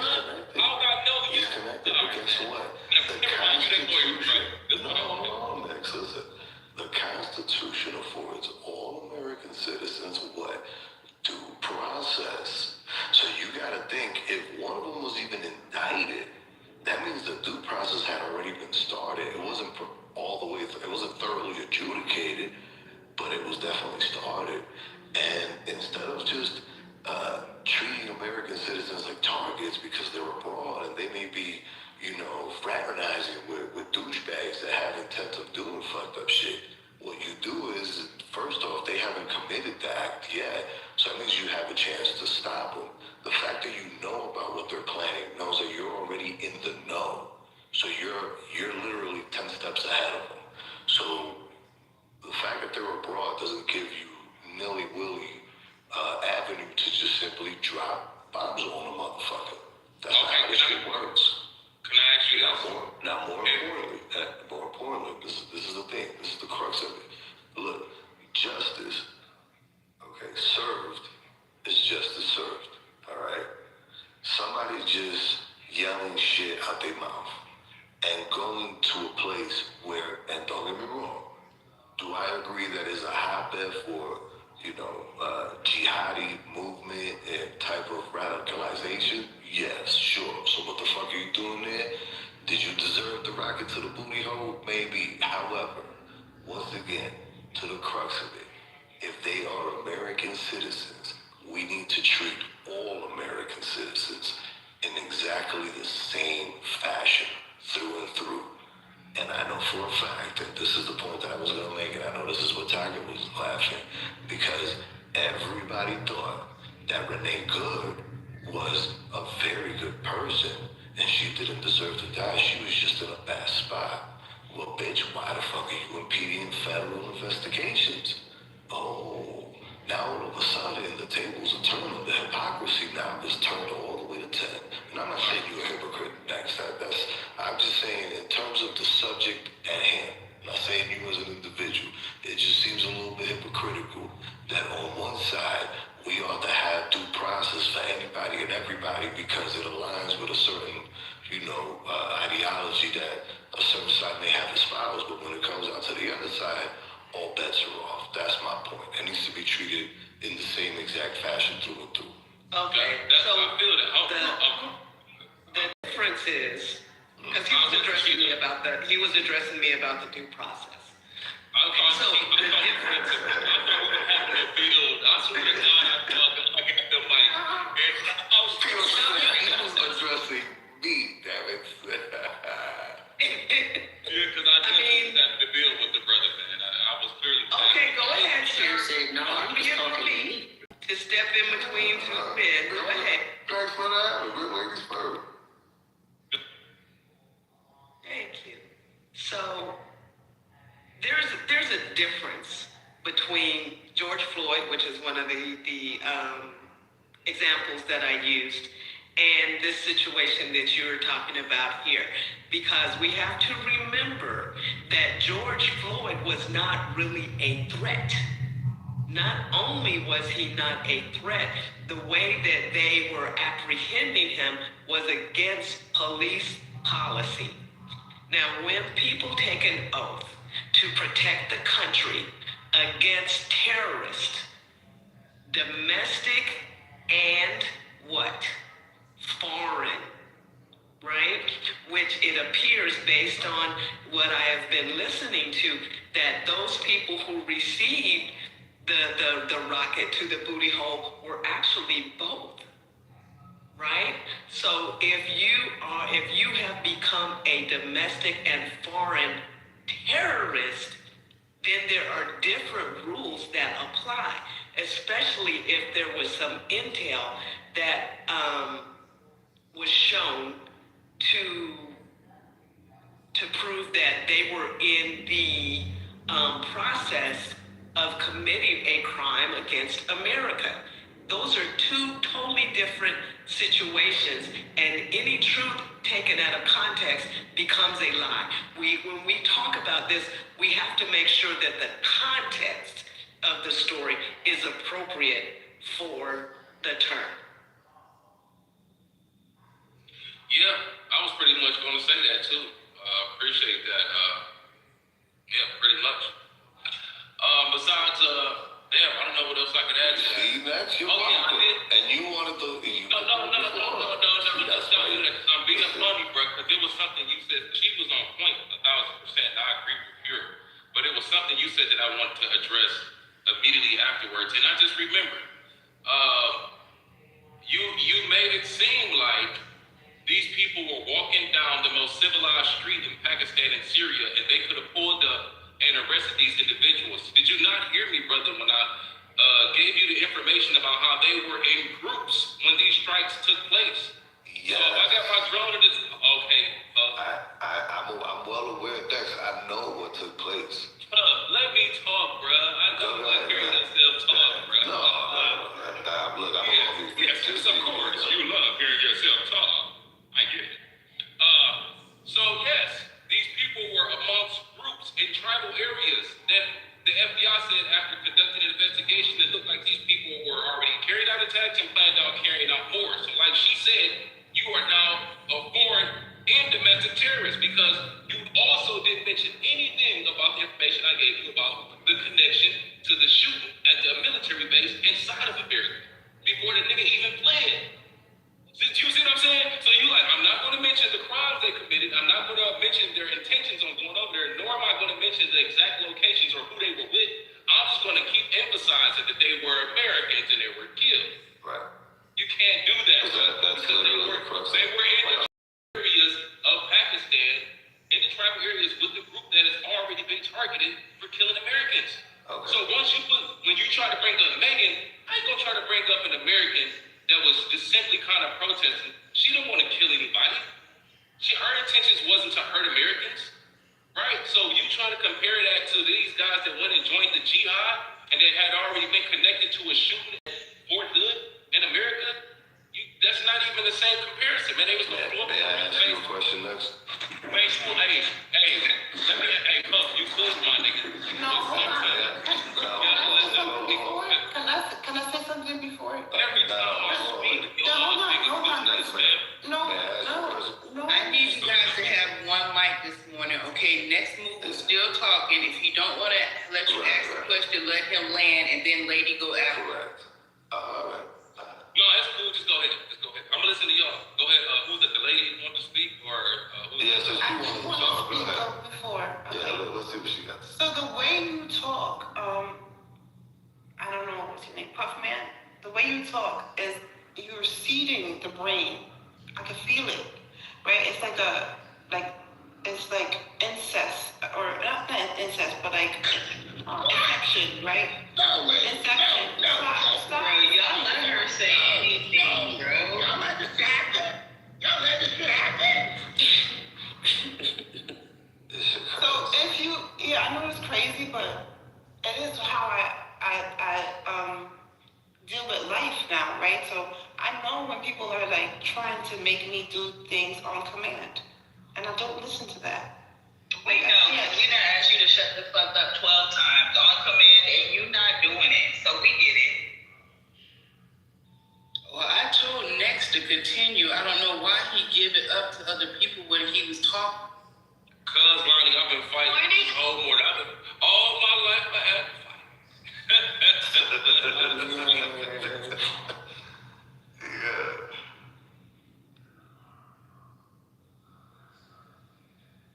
So I appreciate what Next has to say, but he has to be more honest than the people that are around him.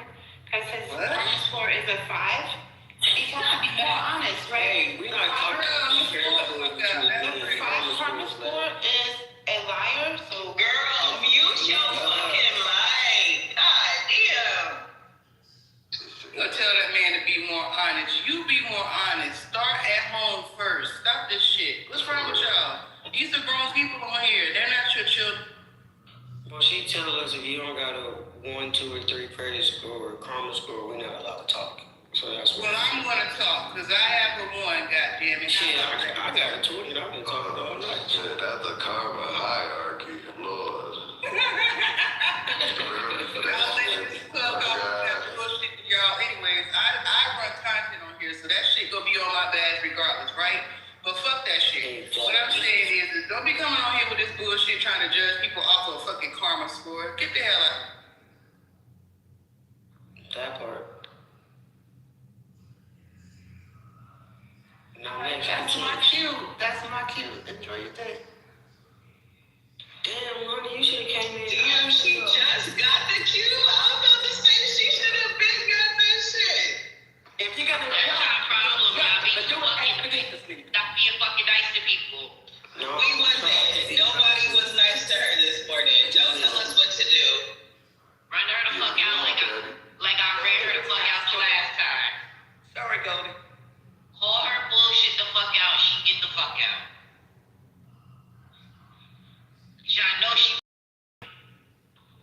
Yeah, we had to suffer.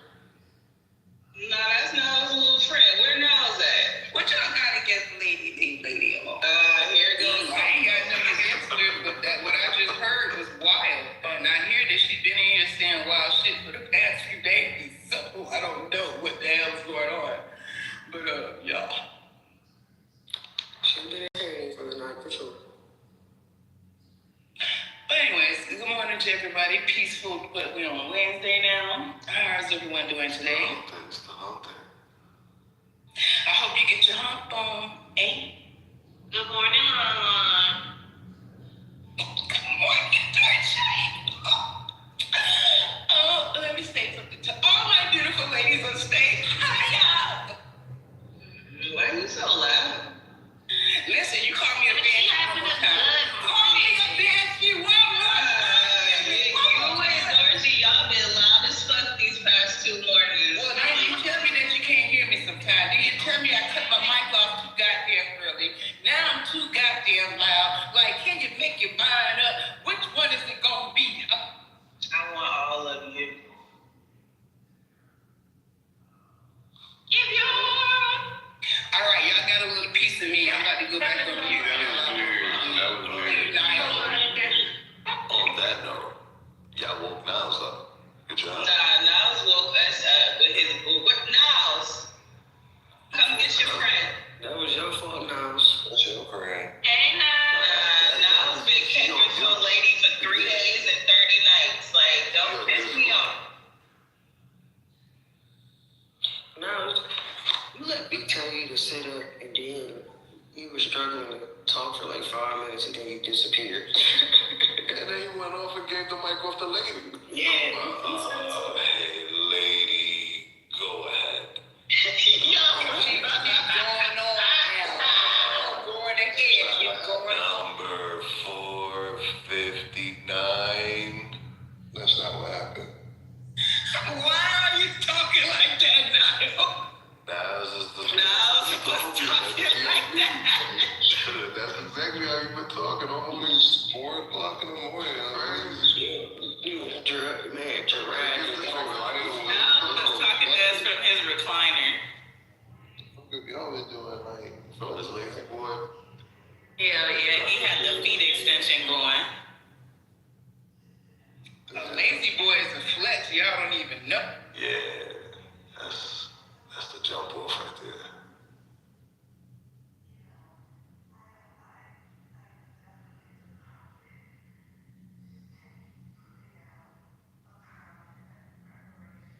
At least I brush my teeth, shit. Did you? Yeah, brush my choppers. Go choppers. Chopper style. And I hear people talk about brushing their teeth, but I never hear people talk about their tongue scraper. How about y'all scrape that? I have a metal tongue scraper with pencil. That's because they shit white as snow. Yeah, clean that tongue off. I know you're not talking with that picture on your PTR puffs. Hey, not too much on my boy. That's my man's enough. Is he still alive? Oh, yeah, he's alive and kicking. Man, he living longer than most of these celebrities. What is that? Hey, yo,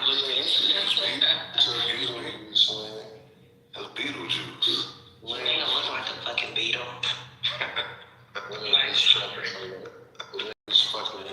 Hey, man, you ever seen the movie Gremlins? Yeah, so Gremlins We got it. We gonna put that on there. We gotta show Lynn Beetlejuice. Beetlejuice is funny, Lynn. I think you're. Don't say it a third time. Beetlejuice. That's a damn shame. Here come Beetlejuice. You're done. Please. Not right now, Karen, please. Okay, Pure. Oh, yeah, okay. Sing it, Karen. Sing it, girl. Yeah, get these demons out of here. Let's go. Hey, get them demons out of here. These bad juju spirits out of this motherfucker. Nah, I was telling y'all to listen to the lady, but y'all got the gist of it. I hear. Now she was telling us to listen to her bullshit. Yeah.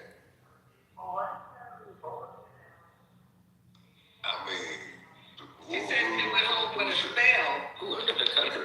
Yeah, when she said that, when she said that shit, I disconnected right away. I was out of it. Yeah, I was like, yep. Nope. I didn't pay attention, man. She do that all day and all night. From room to room. Oh, you been following her? Honestly, I've never heard ladies act like this though. I've been on late nights a couple times with her and stuff, and I've never heard her talk that way. So I wonder what shifted and what changed. It really, I didn't know that she was doing that or talking crazy like that before. Maybe it's because she's not around the people she used to being around. I'm not giving no excuses because y'all know I just checked it, but to be honest with you, I've never heard her talk like that till now. That's why I sat and listened first to hear what y'all was saying. So I don't know what's happening or what don't change with her, but she used to have sense. That's a fact, though. I was thinking the exact same thing. What did she say? That's a different person with her PR. So she always been like that, Elsa. It was when I wasn't around then. Yeah, she didn't say anything offensive. I'm gonna say, cause she been acting like that for a while. Well, if it's been this year, that's probably why. Like last year was when I used to come in the late nights, you know what I'm saying? So not anymore. What did lady say that was so offensive, though? No, she didn't say anything offensive. It was just she was off the cuff, coming out of left field. She was just saying, she was telling that he wasn't being, she was lying or not being honest. Yeah, you can't come to people like that. Yeah, she said that. Like I said, she told us that we couldn't talk because we had low karma scores, and she just come out and tell left field saying that. So that's lady is different. She's different. Oh, wait a minute. Randa said that she's neurodivergent. Oh yeah, she's just a little different. Well, we been knew that. That don't excuse her behavior. But Cody was playing a video, and she basically was saying like, y'all ain't got no heart for the Tourette's guy. Laney. Shit, well, that's better than being neurodeficient like a lot of motherfuckers. You know what I'm saying? Hey, some people are neurodeficient, so, you know, she's doing better than some. Yeah. Nah, my coworker be trying to do that bullshit. When I be getting on his ass, he be like, well, you know my autism. I be like, nigga, shut up and stop leaning on that all the fucking time. I agree. You don't get to do that to excuse you from certain behavior. From fucked up behavior. Yeah, it's not okay. Yeah, it's cool. I can tell when a person don't have enough cholesterol in their diet. Man, you trying to give somebody a damn heart attack. Right, cholesterol. Nah, the iron deficient, you can tell too. You can tell. Well, actually, I guess because y'all probably cholesterol deficient, but your brain is 100% cholesterol. So listen, sir, you can't have too much or you will clog your fucking arteries. Well, actually, you can have an abundance of healthy. You can have an abundance of healthy cholesterol because I just told you your brain is 100%. Well, they don't know the difference between healthy and non-healthy, so you gotta break it down. You can't just say shit without explanation on here. You know. I can say whatever I want. God damn it. Motherfuckers trying to control me. Tell me what I ain't trying to control you. I just said what I said, damn it. And I said what I said. Okay. Okay. All right then. Okay. So did you guys see? What you say, Dr. Brother? Happy wealth and health to you this morning. Good. Actually, it's happy health and happy. Oh, goddamn it. Happy health. I cried. I see how you cried. Okay, please, nigga. Are you trying to grief somebody? Oh. And they got corrections for you on how you gave them love. Crazy word. Damn right. You gonna say it. You better say it right. Happy health, happy wealth, goddamn. I can't this morning. Oh, y'all my people stuff.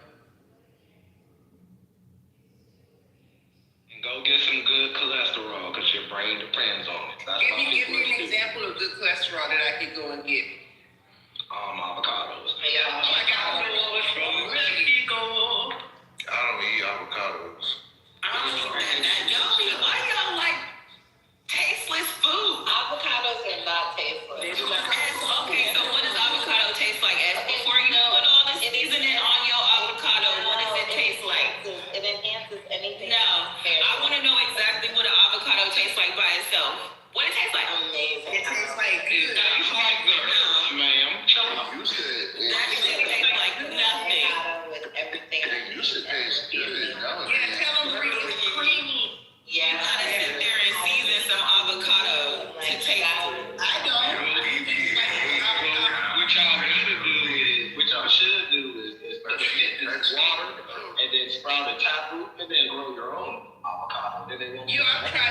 sometimes I just can't grow it. It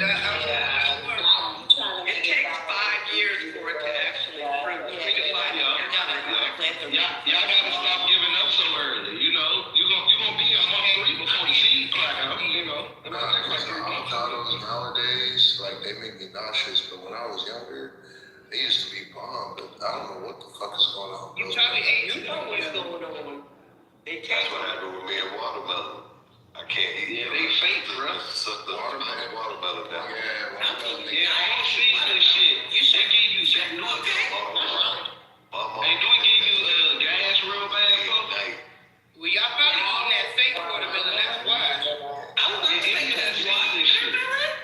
Don't do the yeah, grapes. You're not buying the season's grapes. That shit on the side of the street. Yeah, the season's grapes be having me like that. All that shit. Anything season's. Or grow your own. Those watermelons in the store, they not good. They're GMO shit. Yeah.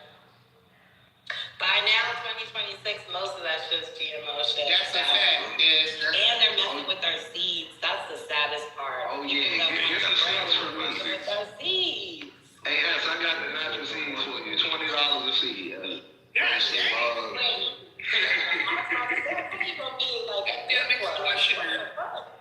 Yeah, I used to love mangoes. I don't fuck with those either. Oh, I love mangoes. What?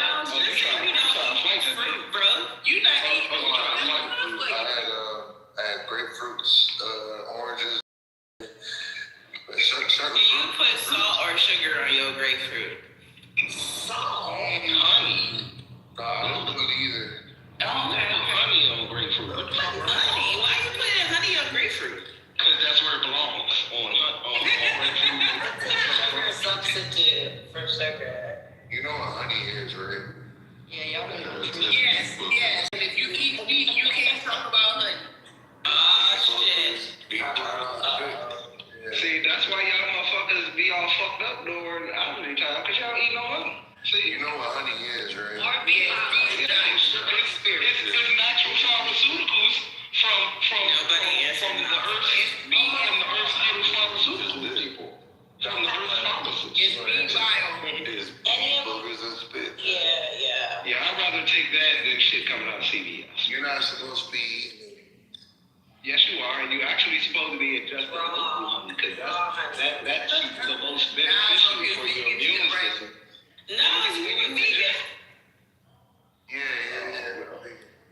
You a vegetarian. Anybody who suffers from bad allergies, try to go to a local little farm and get some honey. You don't have to only do honey though. You can do the pollen too. You can do vegan. Wait, no, you've been a vegan this whole time. You can do royal jelly. Almost a year now. Real jelly. Oh, wow. Royal jelly is like the highest echelon of all of that shit. That's I didn't never know that one. Thank you for yeah, the queens and queens to be ingest nothing but royal jelly. for pollen. That's and what I'm talking about right there. That's what I use right there for my allergy. Yeah, it'll help you with all of that hayseed, rousey, all that shit. People don't ingest local honey predominantly, and that's why they suffer from a lot of the allergies. I recommend if you do, doctor's right, if you do use honey, get it locally. It is the best. It is the best. Wait, really quick, what does the pollen, I missed something. What does the pollen do? You said she's been trying to try it, but what is this? It helps with your allergies. Oh, okay. Fever, all of that stuff. Yeah, and it gives you a boost in energy as well. But how do you? I ain't never felt no boost. Like, are you collecting the pollen yourself? Like, what are we doing? No, you can purchase it. Not collecting bee pollen. I didn't know. Unless you're a bee farmer, I would recommend you do. But I am trying to get into that eventually with my little homestead. I want to have a little beef. I bought a kit to try it out and see what's going to happen. If you ain't got no seed, I'm going to get all of that too, dog. Just chill. stay in the shit out your ass. I just want to have chickens. Fuck all that. I'm getting chickens too, bro. My brother-in-law been doing chickens for like 5 years. Oh, yeah. Oh, that's the community. The airman down there. Yeah, we out here. I got a Hey, don't don't get no rooster unless your ass wasn't be getting woke up crying. You get a rooster, that motherfucker gonna be up at like 5:42, like. They be up all night though. They do it like 12 or 12 a.m., 2 a.m. Oh yeah, it depends on your rooster. Yeah, that joint will get disrespectful. Yeah, That's hilarious. Yeah, that's why you gotta be able to, you gotta know the art of smacking the roosters up. Not y'all beating on animals. Yeah, you gotta. Oh, y'all better be careful. Don't get your ass. You gotta smack the cock. Pause. No, yeah, pause that shit. What the fuck? Yeah, nasty ass. That's right too, man. I mean, and you know what? Here's the nasty. Here's who it is. Why did I say that? He knew exactly what he was doing when he said that. I was just about He got a good old giggle out of that one. Good giggle. Back to the Mexican cartel. Yeah, let's get back to that. Wait, I just got one thing to say before we get back to that. Avocado better taste. Okay. Oh, that's Lord. I thought it was that thing. Dances thing, Robbie, I'm telling you, it's good. Yeah, you gotta put it under your tongue. No. Oh, that's probably I'm about to gangbang on that. What the fuck you doing? What the fuck wrong with you? Mango was like that, bro. Mango don't want to. Pineapple's definitely better. I got 3 Pineapple will eat your ass right now. I mean, when you start eating a pineapple, that might start eating your ass. No, pineapples are very good and they're really good for detoxing. Yeah, but they eat you. You probably got worms in your belly. You ain't know that shit. No, it's the enzymes in the pineapple that start to eat you. They have my mouth really bad when I eat a lot. I love them. I can eat a lot. Yeah, I just have a slight allergy to pineapple. It's the grumbling. No, look at I love pineapple. I understand what you're saying. I understand, but the enzymes are supposed to be good for your gut. So if they're agitating you, then that means you either have some type of allergy to the pineapple or your gut is not in. Have y'all ever tried grilled pineapples? Pineapples have little mini teeth in them that bite you. Yes, they're supposed to. Wait, y'all pineapples be biting back? What kind of pineapples is y'all? Pineapples be biting back. No, as I can down a whole, little bit, you know how you go to the store and buy a little pineapple, I can down a whole thing, that shit doesn't burn my mouth. We just got a full one that is so good and so sweet, but I mean, halfway through that pineapple, it was starting to little tiny, it felt like little tiny cuts, on the roof of my mouth. Y'all pineapple got knives in it? What we doing? No, it's supposed to do that. So the pineapple, actually, it cleans your insides, so you can't overdo it. They actually use pineapple. Yeah, they actually use pineapple to clean things and stuff like that. But so you actually can't overdo it on pineapple. I think that's the same with watermelon. You can't overdo it. I think that's why you get nauseous. You can't overdo it with strawberries. You can't overdo it with certain things. That it is something that reduces. Maybe that's nature's way, because you're right. I remember, because it was so good, and we just kept on eating. I was like, I can't, I gotta stop. Yeah, you should have stopped. Yep. The only time I had a problem with fruit was orange, but that was because it was acidic. I was trying to do a fruit diet, fast, and I was eating a whole bunch of oranges, right? And it made my chest break out in those discoloration. And that was because I was like, damn, I never knew you could eat too much fruit. So maybe you guys are onto something. Yeah, too much of everything is better. The way your body can handle the sugar too, yeah. You're supposed to eat all things in moderation. That's what most people's problem is, especially here in the western side of the world. We are we gluttonous. We like to we eat too much, do too much of everything. I eat more vegetables before fruits, for sure. You gotta think, even water. If you drink too much water, you could, what is it? That's crazy though, because these things are supposed to be good for you, right? So what would make you think that too much of it would be a problem? Just because As long as it's everything is fun. Like balanced. I said, you know, it's more than what you You gotta have balance. Everything was a balance. Yeah. Right. That's what I was wondering. Like, what if we like were able to not eat at all? Because we're slaves to our goods. But hey, side note, this one guy, like when I was in like watching like a lot of healthy content, he was like, all you need is a couple of seeds and berries that last you for the whole day. Like you just hold, like if you could put a couple of seeds and berries in your palm of your hand, he was like, that's all you need for energy for the whole day. I was like, damn, that's crazy. I believe that, bro. I mean, yeah, this whole like eating 3 times a day thing, isn't that like a capitalistic creation? Yeah. Most people don't eat 3 times a day. And honestly, it's actually way too much for our bodies. It's like, I saw a video on it yesterday depicting it, and it was basically like a factory where like packages just kept coming 24/7, 24/7, 24/7. Like there's no type of downtime or anything like that. And they were comparing that to someone's body when you're just eating all throughout the day. Like you're not giving your body a chance to just like chill. And you're also not giving your body a chance to, oh, someone's talking to you, but you're also not giving your body, I'm sorry if you want to jump in, I'm about to be done. But you're also not giving your body a chance to enter, what's it called? Atrophy, autophagy, yeah. So whatever that term is, but basically the term where, autophagy, thank you so much.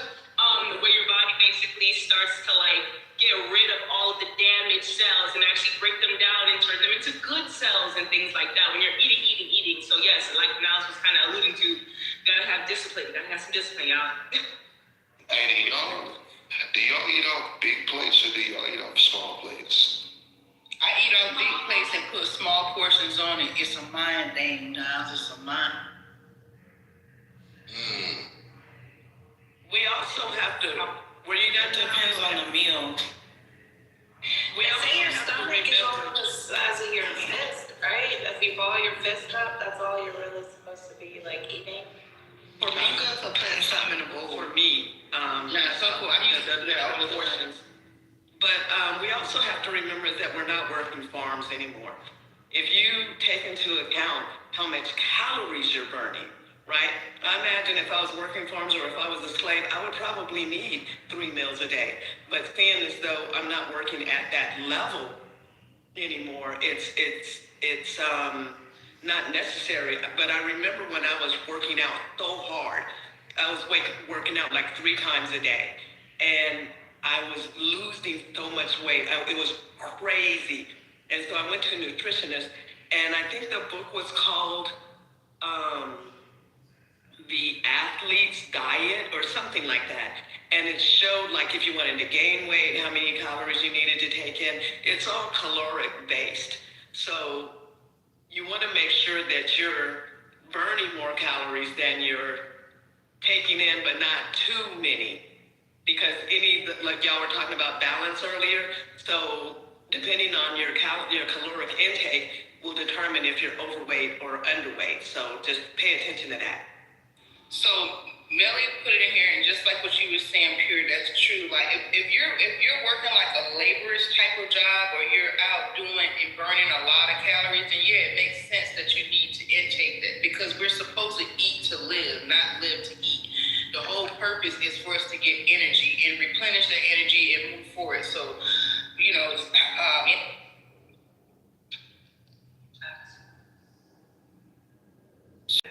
Don't work laborious jobs that need to replenish that. and you should have less calorie intake. Yeah.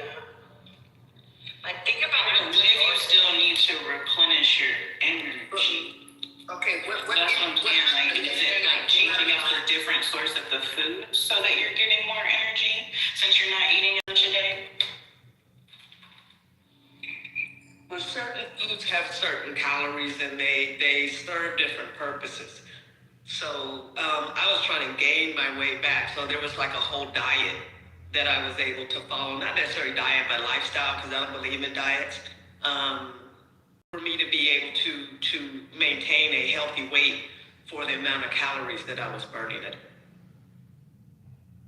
So for me, I already have low iron and low energy, right? So I have to eat certain foods throughout the day to be able to counteract that. And so that's what I'm asking, like, so your for people situation who aren't like high active, like there are other things going on too.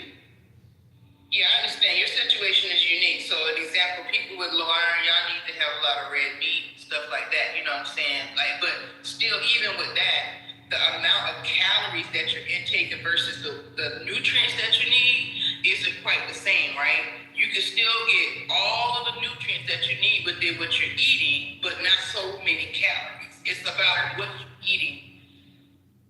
That's what I'm trying to learn. Because They just taste so nasty, bro. Let Joe speak, because Joe be in that gym pumping them arms like, Hey, I'm putting on my tights right now. Man, Joe take pre-workout. He don't take no natural nothing. Hey, the pre-workout, that shit, yeah, why not? No, but we're talking about natural sources of energy. Pre-workout is not a natural source of energy. Let's not do that. Okay, are those edges natural? Come on now. Bro, do you have edges? Do you have them? Do you have them?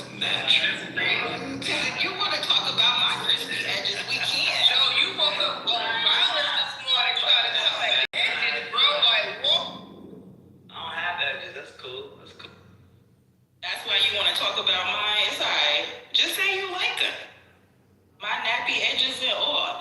Anyways, back to Joe non-naps. Edges. What you talking about? Get that kitchen, girl. Y'all used to host drawing on these edges. It's over-exaggerated.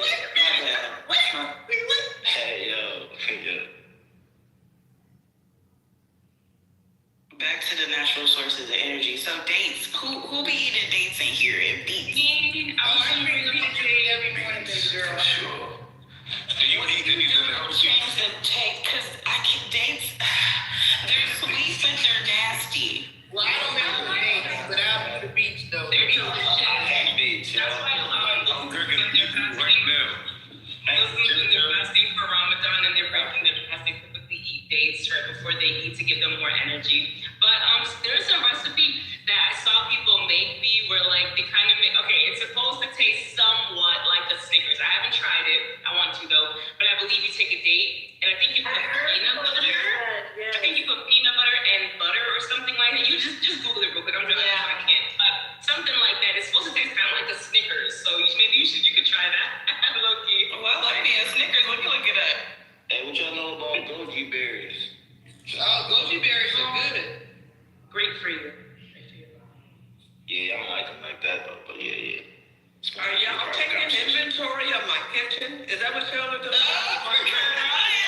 think y'all wrong. Now, but y'all get up on that beet juice so y'all can stay on top of y'all heart health and y'all don't end up with high blood pressure and all that shit when you get older. Like, And stop worrying about taste. Taste is very important because I gotta be able to get it down, nigga. No, sometimes you gotta no. When it comes to bitters and all of that, you gotta down them shits. It's for your health. No, that's a fact, Blue. Y'all be over here talking, it's bitter. It's bitter because your body is so infected and toxic. Your taste buds is even. You gotta use all that shit. Hey, and for the men too. I don't know if y'all men, but y'all definitely the beetroot helps you downstairs. You know what I'm saying? Yeah, I was just about to say, because y'all listen, there's a company called Melinda's. They got a tangerine beet juice mix. That bottle. tangerine and beet juice? Yo, listen. Amazing. Listen, you understand the reason why I stay long and strong is because I take that every day in the morning. I'm on the beet now. I don't know about the tangerine with it. Like, what's that? Hey, Joe. Tangerine is like a No, I know a tangerine. I'm not going to put together, man. To me. Hey, Joe. Also, right, if you want to get your hair in on, right, you gotta start putting Kanye pepper in your hair. Look.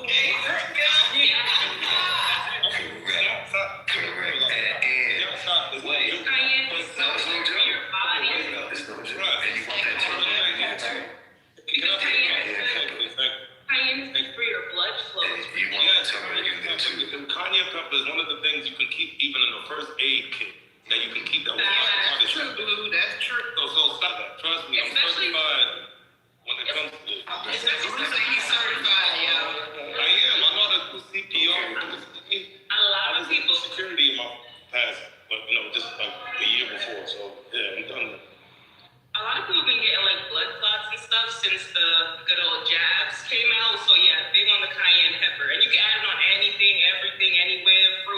meats, anything. I put it on everything at this point. But yeah. I used to make my hair grow fruit. Yeah, I saw that, Joe. It works. Okay. Make cayenne pepper paste or make something that you can put like oil, make something. At this point, nothing is gonna make Joe cancer. Hey, Blue, don't make Joe mad because if Joe go put that paste on his head and he don't get no stimulation in his scalp, he gonna be pissed off. Joe kind of look like his PTR by the end of the year. Yeah, you'll have your shit back in, like I say, in a good year. So why you ain't getting yourself? I still got hair, bro. I'm almost ready. Put your hair pick up, Joe. Show them that they're wrong. Put your hair too.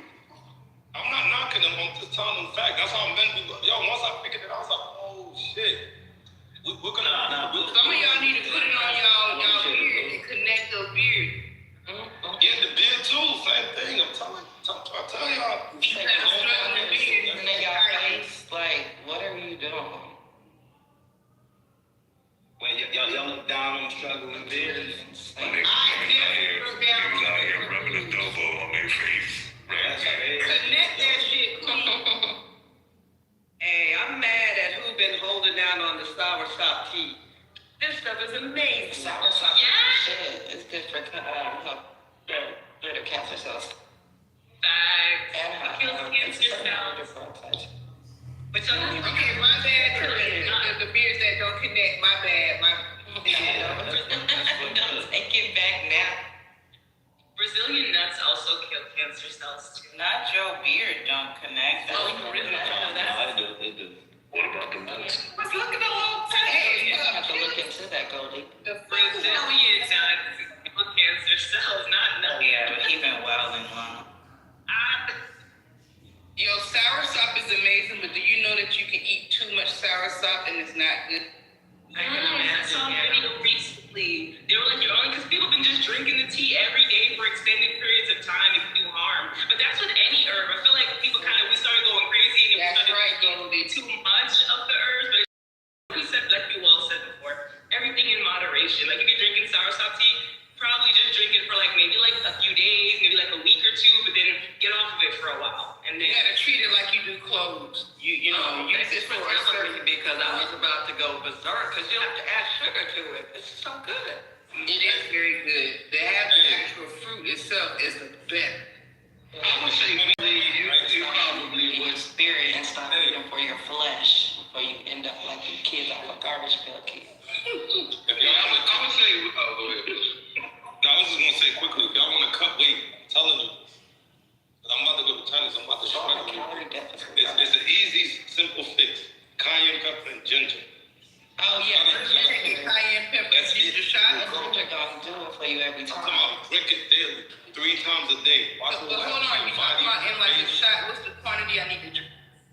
Make it into a shot. Concentrate it into a shot. Eat the ginger, eat the turmeric, eat the garlic raw. Girl, they have me around here. You know what? I don't want no vampires. That's what my Vinegar and all that. How about all that? vampire.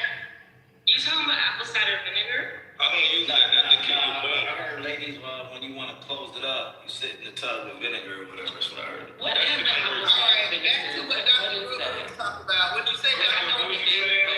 Joe, you said it make your coochie tighter? Oh, my bad. Yeah, it's called a douche. Oh, my. this shit is not that good for women. Please leave women's health to women.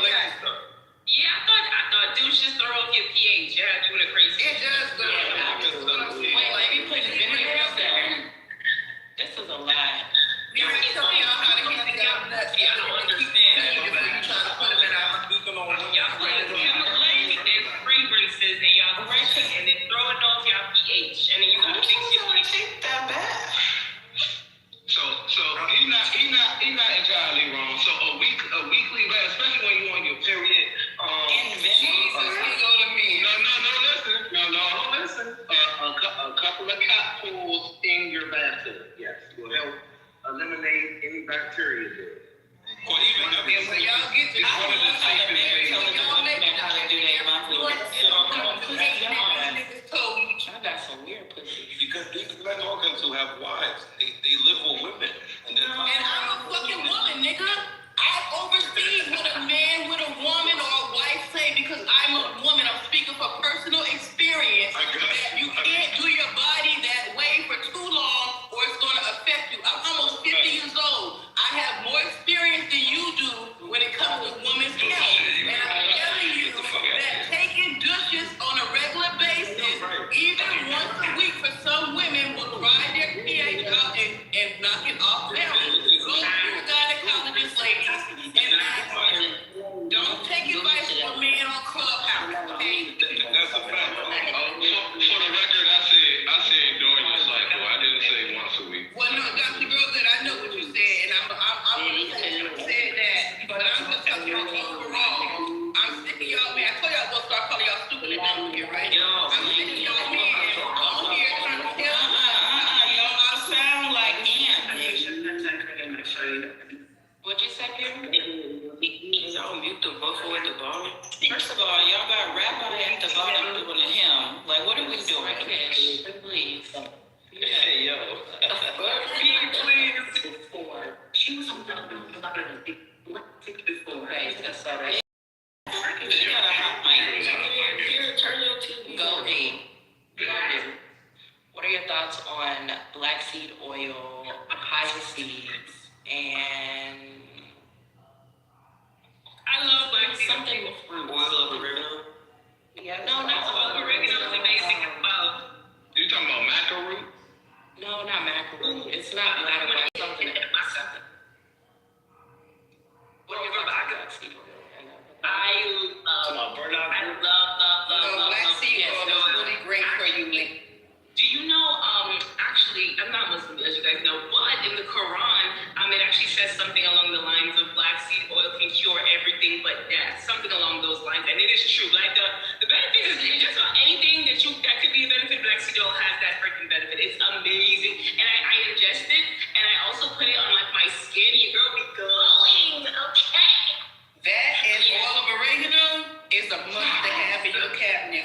Amen. I agree. Oil of oregano is it's so strong though. Y'all gotta be careful with the oil of oregano. I be having to dilute the oil of oregano. Yeah. Real quick, a lot of y'all. Started that shit one time, and that shit shot me back.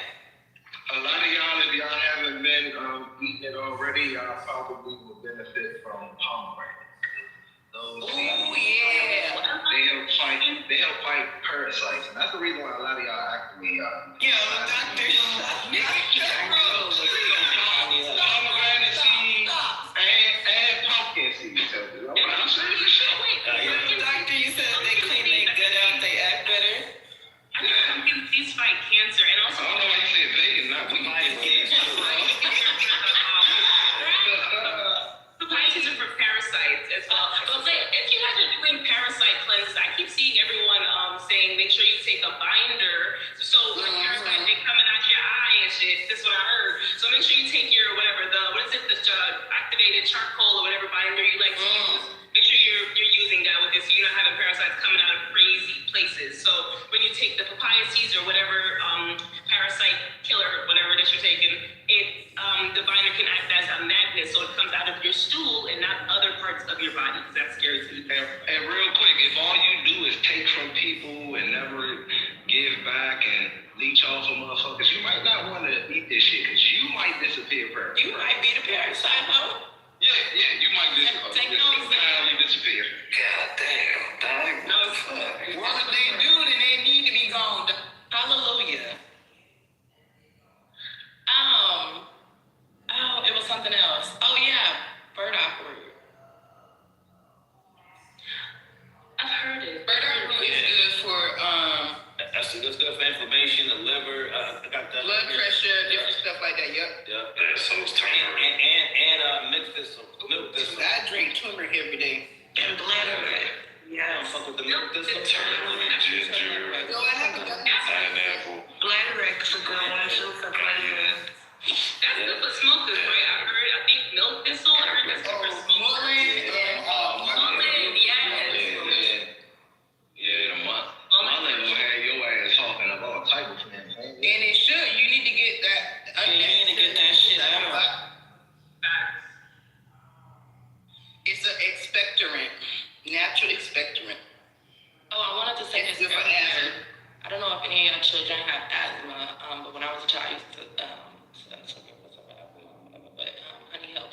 mustard.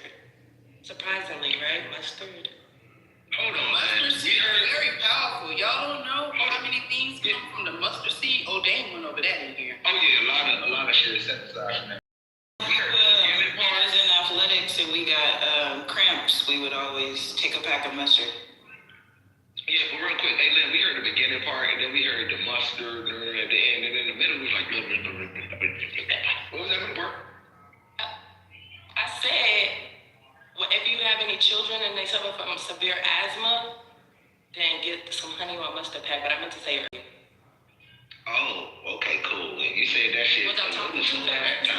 Man, you said that shit fast. She was like, man, you got kids with mustard. It's the weed, girl. Just ignore. Nah, fuck all that. We about to get you Now, you on can have auction block. different news with different strands of weed. I don't know if you realize. Yeah. We about to get Lennon on the Mecum auction block. So it sounds like I can survive off of herbs, oils, and fruits. I don't need all this other shit. Well, if you consider vegetables to be fruits, then yes. Mm-hmm. Hey, you gonna be hungry as shit. What's up? Hey,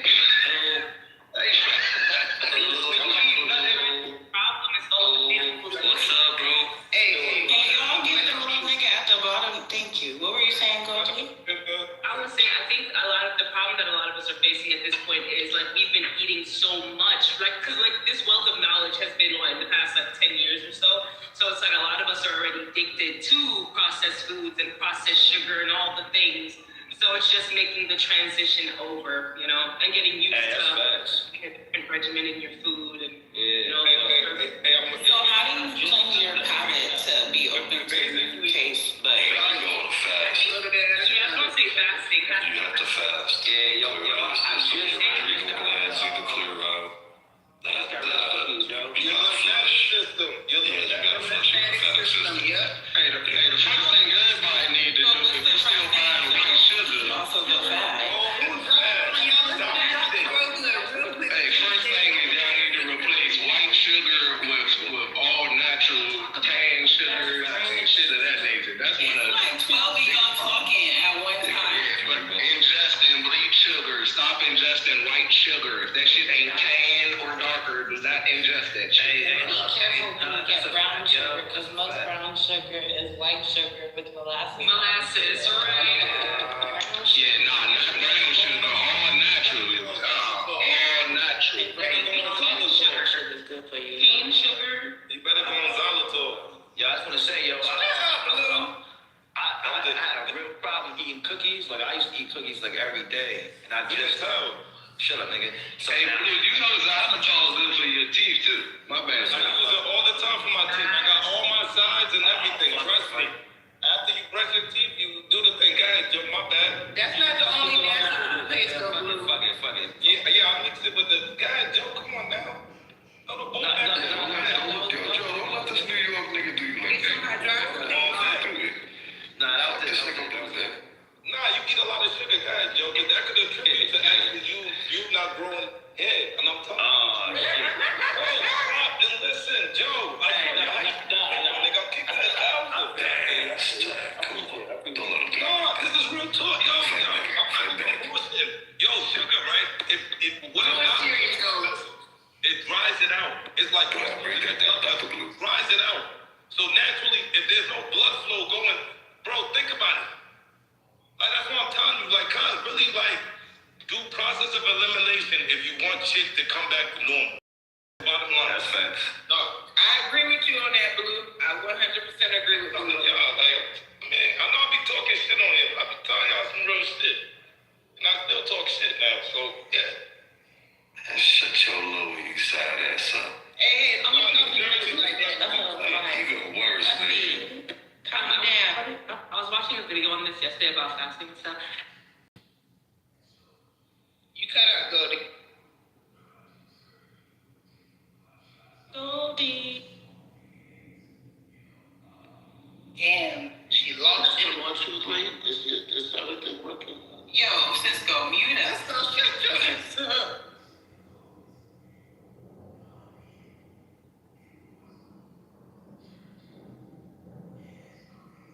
was upset. I can't get an OnlyFans girl now because Trump gonna tell on me. Yeah. Hold on, back up. What you mean Trump on that? That was good, sister. What I missed? You know that's how the cartel leader got man trying to get him an OnlyFans girl from Trump.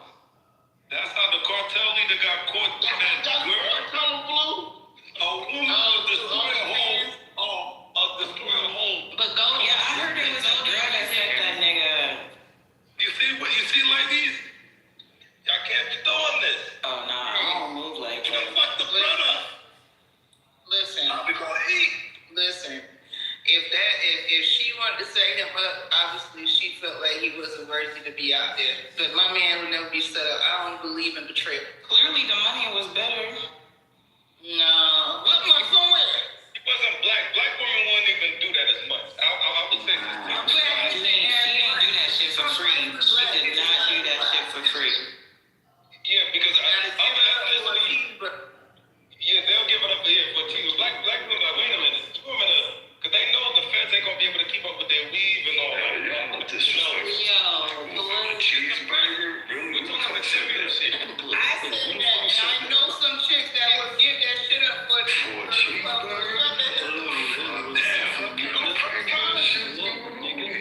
Hey, Lonnie, no French fries? That's crazy. No French fries, no drink, just a cheeseburger. McDonald's cheeseburger at that. You couldn't take her to Burger King. You couldn't let the whole have her way. You lady, I'm sorry. What's up? Goldie, are you there? Okay. Hello. I ain't the bad. Is that Mo? Shit. Is that Mo? Yeah, I ain't gonna hold you. The price of pussy done dropped, bro. Back in the day, I got some pussy in it. That's the girl that you call me. You ain't heard me say back in the day. She heard me say back in the day. She heard me say back in the day. Definitely heard you say back in the day. Okay. And listen, now we talking about like 15 years later. I can imagine how low that shit is. The majority of jobs are being right. So much niggas here. You probably could get away with a J and a ride or something nowadays. I don't know which one. A J and a ride is crazy. Oh, you gotta be as the Uber driver, okay? These hoes definitely be going for less. Where $5 case at? Wait a minute, bro. First of all, wait. It's a saying. Okay. You wanna bring my name up? I was already gonna say. Oh. Why is it always the guys that need the fucking ride though? And there's not even enough cars to be fucking handing out J's in a fucking ride. Wait, why y'all dating niggas? Hey, yo, what is going on? What's happening? Think about that though. A J and a ride. That's wild. For your body, for your all of you. Don't hurt you. You guys don't have young women out here that real talk. The ride gonna be over, the J gonna be burnt out, and you just feel it empty as fuck. Stop feeling empty. No. It's a lot of misguided young women out here. It really is, and it's sad too that they think that that's just what life is about. You know what I'm saying? It really is. And if their fathers were in their lives, I think maybe it wouldn't be as bad unless they got a shitty ass dad. It's a cycle. Yeah. Please unblock your father's Wait. What about their mothers? already fucking hooked The up. mothers obviously have not done as best of a job or have not been able to control the nature of that child. In some of these situations, it's not all the situations, so I'm gonna say it's every one. But a lot of it is because the father's missing in the home. That tag Because team. yeah, they do. Like, even if it's not, like, say they can't be in the home, I understand that can't happen. Like, it doesn't work all the time. But, like, just co-parenting, being there, you know what I mean? Like, being able to tag in, tag out. Like, they need both representation for sure. And make sure if y'all doing crazy shit, y'all protect yourself. Listen, I ran all the way from the club, all the way to the car, and then walked back because I was out. You know what I'm saying? To get a car. You realize to protect yourself out here, man. You know what I mean? Don't be out there doing crazy shit. You You need the Jimmy for Buddy? Buddy. A dove? What you mean? You mean a dove? The fuck? You like life? It's for the people in the bag. Chill out, dog. So kids, if you are able to be in your child's life, boy and girl, please do everything you can to be in there. Don't let a witch keep you from your child. Don't let someone that has bitter feelings and stuff towards you. This is what I told my brother when his child's mother was doing weird shit. I said, listen, you know your child gonna come back when he's 18 and ask why you didn't fight for me. So that's just the bottom line. Sometimes you gotta just be more crafty than the bitch to be able to make sure that you're there for your kid. Facts, because your kids aren't gonna be kids forever. Like, don't know. Say that part again, please. Say that part again. They're not gonna be what? What is that? You think this is class, nigga? You heard? They're not gonna be kids forever. Yeah. I think that y'all don't be accounting for kids' discernment though, because as somebody who went through that, I saw right through my mom's bullshit, and it's just like I never took that on my dad. And when I was 18 and I was able to get out of the house and have my own relationship with my dad and my own relationship with my mom without them both interfering with the other relationship. So it's just like kids see it for what it is. We see what our parents are doing, we see what our moms are doing, we see what our dads are doing, and sometimes I think that y'all don't give the kids that much credit. Y'all think that we're just naive and we're just gonna be angry, but we really do be seeing what's going on. No. I think that that's the case as well. But are you saying because still at the end of the day, if you're not able, if one of the parties doesn't allow the other one to even interact or whatever, that's still time that's like robbed of like you and that child's kid. Even if when the kid gets older, they realize that parent was on some fuck shit and this parent was always trying. It's still kind of. Is it time robbed though? Because we have our whole lives. Like I had to get out of that mindset of like. Time of when you're growing. But you still have that time as an adult as well, and that time can be made up for. So I hear what y'all are saying, but just someone who lived through it, I never thought of it as lost time with my dad. I never thought of it as he wasn't here and now I'm missing something, because he's made up for that in my adult life. Like we may not talk every day, but we have a really great relationship, and we were able to sit down and talk about my younger years. So I don't know, like I don't always think that it's time lost. I just think that if you're able to repair that relationship as a child in your adult years, you'll be able to see it full circle. That's good, but I think everyone's different. You have to realize some probably wouldn't work that way. I mean, because was your dad? Like little things, like teaching you how to ride a bike, or like, I don't know, just like all the small tiny things that like add up to other stuff that it's still something once you're an adult, you're an adult. Like, you have to think about what a child wants. A child doesn't necessarily need you to teach you how to ride a bike. We just want you present, right? So those little small nuances that we think that children really, missed, or like, father-daughter dance, or, all these little things. It was never really about those things. It's just about your parent being present. And so when you get that in your adult life, you realize all of those small things, they don't really matter. You know what I'm saying? It's more about your relationship with that person, and those things can be made up in your adult life. And then when you become a parent, you can be there for your child in that way if you feel like that's what you missed out on as a child yourself. Yeah, see, I think you're mature enough to realize that, but I think again we're all different. So some people, maybe those things would have helped mold them into someone else or send them on a different path, or you just don't know. What about the children that have both of those parents? But that's what I'm saying. What about the parent? We think that every child needs two parents, right? But what about the household where both parents were present and the child doesn't feel any I don't know. I feel like I am outside of the anomaly, but every situation can be different, because you have two parent households where a child is literally suffering in silence, And so we think that two-parent households are better, but are they really? That's what I was going to add, because it's not just the presence of the parent, right? Their presence is important, but the child wants the presence of the parent, but they want that attachment, but they also want like safety, security, affection, right? So it's not just the presence of, because you can be a parent and you're not there. Like you on your phone, you doing drugs in the corner, you're neglectful, like so you can be there and definitely not be there. You know what I mean? So it's not just the presence, but it's those other factors too that makes you even a parent, right? Because there's a lot of parents out here who are not even parenting for real. Look, that's a whole nother story.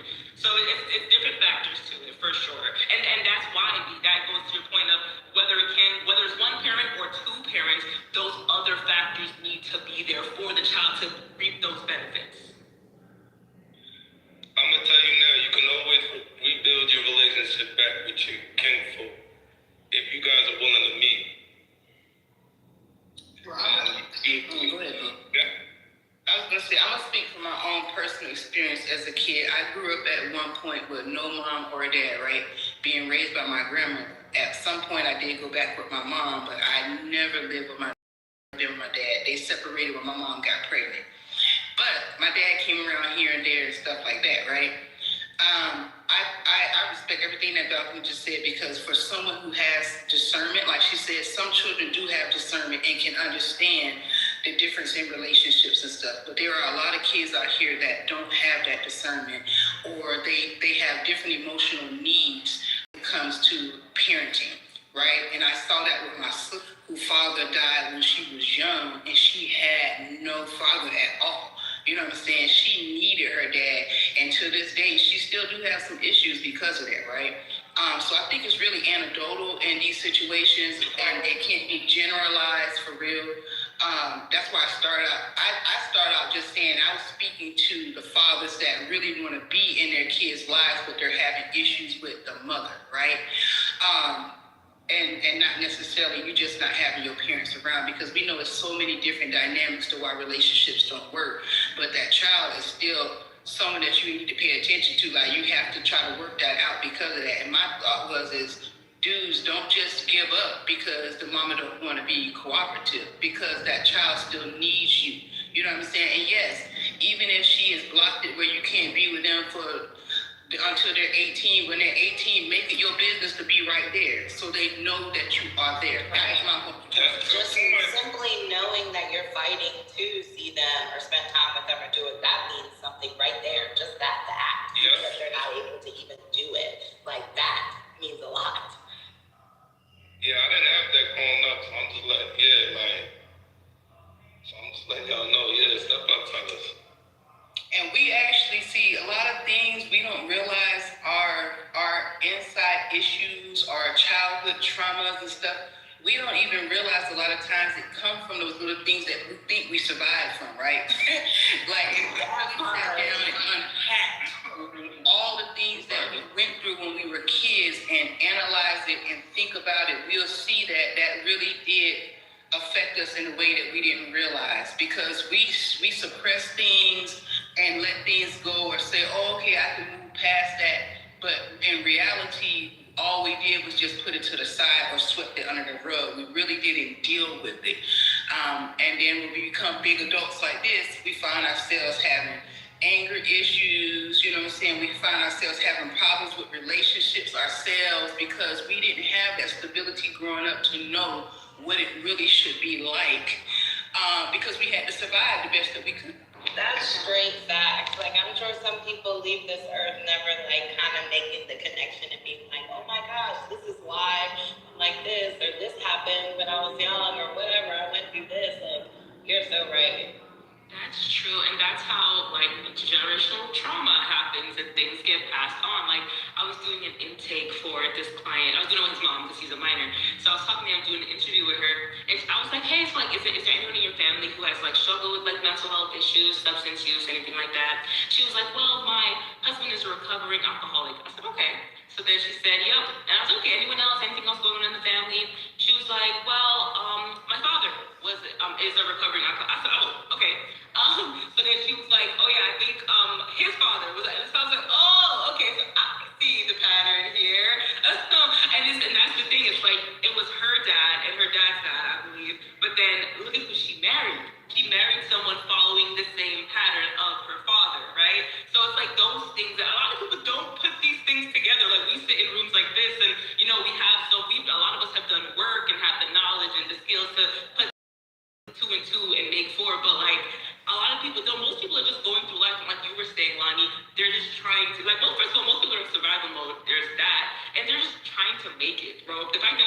country, live paycheck to paycheck, tells me what I need to know about the mental health of in this country right there. I want to say something about that. Like, I think it's important to pay attention to the language like an adult uses, because that's really their true voice. Because if you went through abuse when you were a kid, right, let's say between 0 and 18, you don't really have the words yet. Like, you don't even know how to write a paragraph about what happened to you. So it's not until like much later where you can really articulate in a sophisticated way, like, oh shit, this is what I was feeling, right? So your language, it really doesn't even come to you until later in life. And that shit can be annoying to other people, because you're speaking from, you know, the arc of truth. That shit bended toward justice. That's very true. Right now, currently, like, the work that I do is school-based therapy. So I actually go to different schools, high schools, elementary schools, middle schools, etc., and get to do therapy with children. And that's the importance of things like that. Being able to meet children while they're in the midst or right after they experience a trauma, a big stressor, bullying, whatever it is, and give them the language for those things, help them get the coping skills, help them with emotion regulation, frustration tolerance, all of those different things, and also to be able to address the family dynamics and the school and systemic things that are causing their symptoms as well. Because let's be real, most of these children are not just out here acting up because they want to act up. Yeah. Most of it, there's systemic issues, reasons, barriers, family dysfunction that is causing these children to exhibit and have and experience the symptoms that they do. With social work, with these different things, we can actually help. That they don't have to just hold on to that. They don't know how to regulate their emotions. They just feeling a whole bunch of stuff, and then it just comes out as anger. Because if you think of like an iceberg, that part of the iceberg that's above the water, that 10% that you see above the water, that's anger. The 90 below the water is the shame, the embarrassment, the whatever, the everything else that could be there, right? So I just drew that out for a client yesterday. I think that's why that analogy is fresh in my head. But yeah, so that's why basically early intervention is extremely important. And honestly, even beyond that is psychoeducation to prevent these things from happening in the first place. That's why I love community mental health, because it's big on prevention. Like being like reactive is another thing. Yes, we need to help post-trauma after it has happened, but if we can stop these things from occurring, if we can fix the cycles, bring about healing from jump, that will stop so much of this. Like, all right. Yeah, I want to say one more thing about like Kanye and Tyson. Like, when they were trying to find their language, like you could, if you look at their interviews, like Tyson couldn't get through an fucking crime, like just in the middle of it. Like these were in his early 30s, right? It took him a long ass time before he found language. And then Kanye basically, nobody knew what Kanye's language is. Then we find out he didn't ever articulate, like, you know, basically going through sexual abuse for, you know, preteen years. So the language comes out so much later. Like, you don't know anybody yet, to be honest. You don't know anybody, really. Most people don't know themselves, so how the fuck are we? Fuck that. Most people are secure with themselves. Hey, but you know what? Like every group on, you'll find somebody that's like very aware of themselves, world at a young age. Like, I kind of feel like I was that. I don't even want to give myself too much, but yeah, younger age, kind of understood shit. But What's that? Who was that, Joe? That was dirty. Mm-hmm. I bet you got the Nokia phone. Not you thought Joe had a Nokia phone, man. Yeah, you talking about that Joe or this Joe? Oh, whoever was speaking, they just like cut out. Yeah, he gotta change his name. There's another Joe. I mean, you baldy, so. Yeah, you're right. Wait, who on here with the name Joe? I never called you baldy. It's the other Joe that sounded like Lucy. That was the gentleman who was talking about terminology and how children don't have the terminology to be able to express the things of as adults.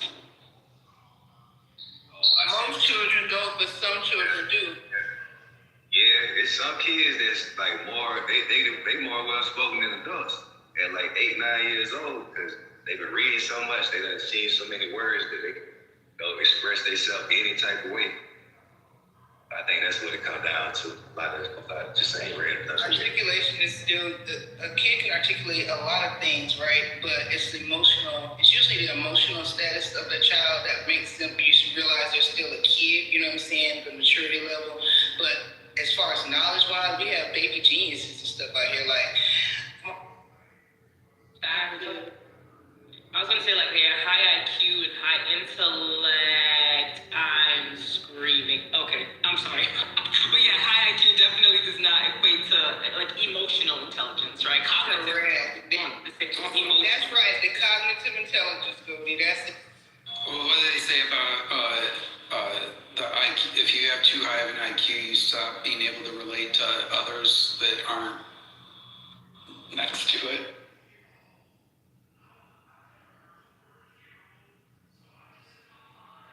So yeah, because like, say somebody that you know that's just a little bit, slow on the intake, right? And like how you relate to them. Now think of somebody that's way smarter than you and how that's got to be a little bit similar for them too, like that's really how fast, like, aware they are, or whatever you want to call IQ. Hey, real quick. Hey, bro, racism is so strong, right? So deep in these motherfuckers that instead of I ain't even know this shit. My wife just told me to look at my Instagram and look at it. These motherfuckers decided to destroy and remodel a whole beach instead of sharing that shit in the 1920s, right? They segregation, all that shit came. These motherfuckers got the money to build a black beach on the opposite side of their white beach, and these motherfuckers said we'd rather bulldoze the whole shit, take the sand up, plant trees, and put some more cherry blossom trees. They try to say them funky ass cherry blossom trees was the reason we shouldn't build our black beach, and then they just condemn the whole motherfucker. Send me that article. I just put it in the chat with BG talking about Wilmington that murder. This is in DC. We actually went over that like last week or the fucking quote in the Black History House, but what you looking at as well? Yeah, that's Black History for your ass. They said fuck sharing. I'm gonna talk bad about you at the end of this year if you don't correct me at least once and listen to at least one replay, because you are one of the reasons why I petitioned myself to do this year is to bring Black history heritage all year and not just 1 month. So I'm gonna put that out there and everybody hear me. Okay. Well, I'll do my best to make sure I'm Black heritage forever. Hey, I'm gonna be there too. Hey, can we also, I'm gonna challenge you to join the Black Defamation League. I'm sorry, everybody else. Oh yeah. I'm on it. Hey, matter of fact, you talking about the Black ADL? Talking about something like that, Kroger? Yeah. No. Take the A out. I'm talking about the BDL. Yeah, I love that. Yeah, sign me up. I wanna be a part of it. I think go on mute, please. And hey, listen, I'm not taking no salary. You catching me? All that shit going towards defense council, fucking tuition for black college students and all type of shit. I don't want no money. Yeah, no, I think we should do, you know what I'm saying, the BDL type vibe. Right, charge nothing, but we be like, do something comes out like yesterday or other day with the Tourette's thing situation, whatever. We put out a press release just like everybody else do when it comes to their community. So I love that, man. You hear me? And just like you guys won't be worded, Joe, we demand the owners of the BAFTA to be on a plane and be at our office tomorrow to go through sensitivity training, contributions to these. We got the whole shit laid out. Yeah, come take a tour with us. Yeah, that's a fact. Yeah, roast the hell out of that boy, man. Put the spotlight on that fat motherfucker. Like, how you get Tourette's trigger that shit? Oh, please, you're going to be talked about as being negative towards people with disabilities in just a moment now. I was just about to say that. I take that, Jay. I was just about to say that though, because Tourette's is a real syndrome. Honestly, I ain't trying to swing on. Yeah, being black in the world is a real syndrome too. Fuck all that. I just make excuses. Fuck all that Tourette's shit. No, the oppressors make laws. The oppressors make laws and they make rules. Don't start with your loud ass mic. You was doing good all morning. But wait a minute. Well, listen, this gentleman could be giving some bullshit talking points to make me raise my voice. Let's hear both sides of this. So MAGA saying that it's a person with disability, we should have some sensitivity. Mr. saying fuck the sensitivity, he knew what he was. Exactly. How many people agree with MAGA versus Mr.? I'm with the dude who said he knew what he was saying. Okay, Mr. Jamie Foxx said he knew what he was saying too. Y'all think Jamie on one? Wait, but didn't he? Hey, white nigga be eating asses. Hey, white nigga be eating ass. We know that, bro, but what that got to do with this conversation? Just verify your age for Pornhub and you'll be fine. Goldie was talking. Yeah, bro, I'm on stage. One mic on Goldie, please. Could I go after Goldie? Yeah, after Goldie. Thank you, Ronnie. And Ash, I heard you, boo. Didn't this gentleman who was saying yes, he had Tourette syndrome? Didn't he only say derogatory things to like black people of color or like certain specific people? Because it wasn't scattered. If he was saying it to like the white people, if it was dispersed evenly, then I don't think anyone would have a problem. But y'all can help me. I don't know. I saw that. Oh, correct. I said correct. So yeah, he knew what he was doing. If this only came out, if the Tourette's only sparked up and flared up when he saw people of color, or like that's. Him to act that happened before he was on stage happened, so someone could have intervened and said, you know what, we're not gonna have him go on stage. Like, so that's my other problem. On top of it all, it happened before they could avoid it. You know what I mean? Hey, did y'all know Let Mr. go. Okay. Hey, y'all know I'm not to her, dude. Go after me. I'm waiting in queue. The lady, if y'all know the Delroy Lindo, the dude that was on the panel with Michael B. Jordan, y'all might have Googled when he had a YouTube video of him already in the instance when someone tried to call him a nigga in the interview. We talked about Delroy. Yeah, we talked about that. Bitches, I ain't gonna lie, bro. Let me finish, bro. So here's my point. When you get people who get on these platforms and try to cap it and make up excuses for what this man said, he obviously said nigga for them two black men. So for anyone who of our color gets on here and tries to cap, make excuses, talk about Tourette's and all that shit, fuck all that. Even a person with Tourette's knows what that word means. Don't give me that bullshit. Don't come out here and try to say, well, he couldn't control himself. You, fuck all that. You didn't say that shit to anybody else than them two black men because you meant it. You meant the word nigga. It wasn't an accident. He meant this shit. And when you see goofy ass niggas get on Clubhouse, these different platforms, and try to make an excuse for him or make an excuse for Trump, I hope you niggas think on the cool Titanic. You motherfuckers are losers. Even if you know that that's some gay shit to do. Y'all need to cut that bullshit out. Wait, so AD called all the other customers that are okay by this Tourette's guy? Okay, Mac, you want to go next? Yeah. I understand where his hate is fueled from. It comes from within the heart, you know, your upbringing shows, you know. At the end of the day, Tourette's is a real thing, you know, it's impossible. He couldn't control it due to the fact, can you show paperwork? Can you show medical proof that he knew what he was saying? He knew that what he was saying was targeted purpose. You can't show that. But I can prove that. I think they might have some sort of like telepathic uncontrollability to say what they hear in their head. One mic on camera. I know he know what he was doing. I know he's wrong for that. He just wanted to do that to be racist. You can't prove that. Uncle Ruckus, you got a man. What's wrong with you, bro? Like, these niggas are Ruckus, dog. Like, y'all hear this real quick?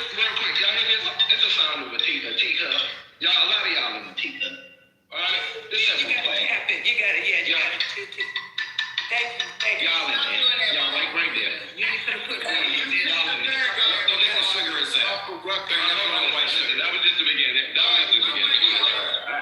One mic. So some of y'all were here yesterday. Just practice what you Some of y'all weren't here yesterday when I read that with Tourette's, the outburst that they have is based off of the environment that they've been around and raised in, as well as them being under a type of stressful situation for them to blurt out words, right? So it means that it's somewhere he has either already had that word in his vocabulary, or he has been around an environment where that word is being utilized a lot for it to become a tick for him. So even though he may not be the one that's actually saying nigger, right? At the same time, it's somewhere that he's around where it's being said in his environment and when he's under stress. So what made him be stressed out at the backdoor wars? Was it him seeing black people getting an award to why he triggered that word? We have to look at the reality of it. MAGA, you're right. It is a disease and it is uncontrollable, but it's also conditions based around that. Okay, so Mr's right. He meant to say that because it's already a part of his vocabulary. But wait, Lonnie, that's my thing. Like, yes, it is definitely, like, the spasms that they get, it is uncontrollable, right? They kind of just come and go. Like I said, though, why was it only for specific people? If it's truly uncontrollable, he should have been saying nigga, nigga, nigga, nigga, nigga for the white people up there, purple, pink. It shouldn't matter who was up there. It should have been happening throughout the whole broadcast then, actually. It shouldn't have just been for these specific instances, is my point. That is a very great point, Brody. I agree with you. Application of the word. Yeah, real quick. So let me go ahead and finish because the teacup. Black people trust niggas all the time. Yeah, we know, and they should. Chill out, son. It's okay. So my thing is, it's apparent that black people aren't referred to as black people or African Americans. Where he is, right? They're referred to as niggas. Right? That's apparent. Either everyone in this house says niggers, or where they go to the little Trump rally, they say nigger, whatever. The Klan rallies, whatever. Like they say niggers. They don't say black people, but they say. And you know what it is? It was probably the angle of him being in the crowd and then being in a more dominating position of being at a vantage point of being higher than him and looking like they were walking towards him. So he probably was like fearful at that moment, like, oh, yes! Like they might get me type of shit. You know what I'm saying? That makes sense, right? Well, we don't know how it works.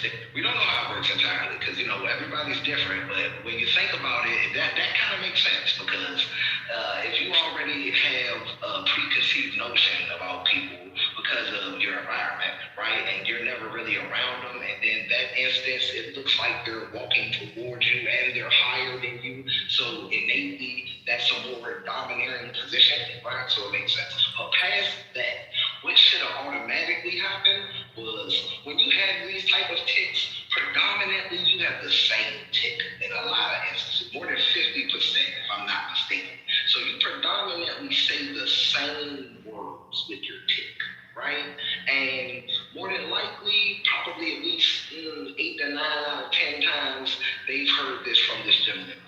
Whoever is his supervision, who has his power of attorney, whatever, his guardian, I guess. You just said the same thing I said in a different way. So they more than likely told the bastard people that he does this. And their response was, it's fine, it's for people with ticks. So they more than likely knew that this was going to happen. So this is on them. We're not going to fault the boy, the man, the person with the obvious mental defect. We're going to give him a light pass. No, we are going to call you a light pass. So what I think, the bastard needs to be taken care of. Me as the co-founder of BDL of the East Coast, we're going to hold somebody accountable for this. So as soon as I get this foundation founded, like we're going to start making it. I got you. One thing that happened, that has a Tourette syndrome tick card in there. That's what he's done. See, if I was in two upstate, we two. Oh, so you just gonna keep on yelling? No, I'm just saying we are two together. No. You just gonna keep on yelling over a lady that hasn't spoken in quite some time. So ahead. I'm sorry. I'm sorry, baby. Go ahead. I appreciate you. Okay, so what I think probably happened after listening to everyone's observation, right? I think what probably happened is that he was standing there with his guardians, right? And Delroy and Michael B came up on stage, and his gut probably mumbled something, something, something niggers, right?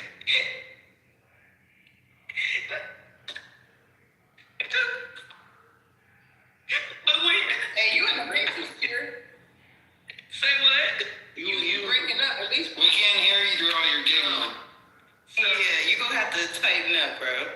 So I was thinking that he was probably standing there with his guardians or sitting or whatever.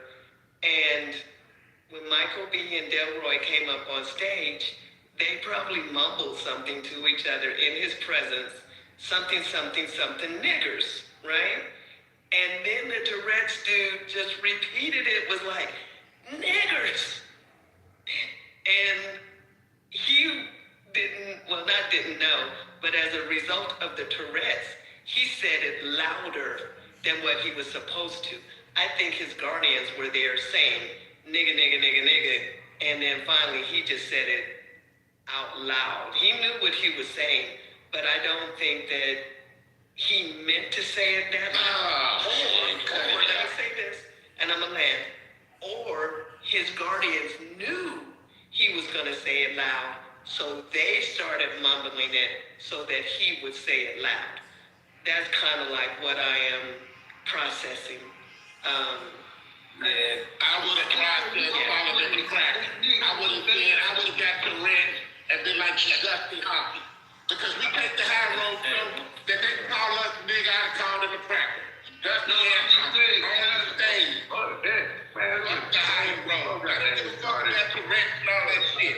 You insult me, I insult you. That's how I would have dealt with that punk ass nigga. I think he got to it. I think I was trying to Pierre real quick. What Pierre said, that was Pierre role. I ain't gonna hold you. That was role play. You just made a scenario and created jokes of what you felt like maybe was going on. Man, he saw two black men walk on the stage and said, No, I'm just saying, he should have called my hockey.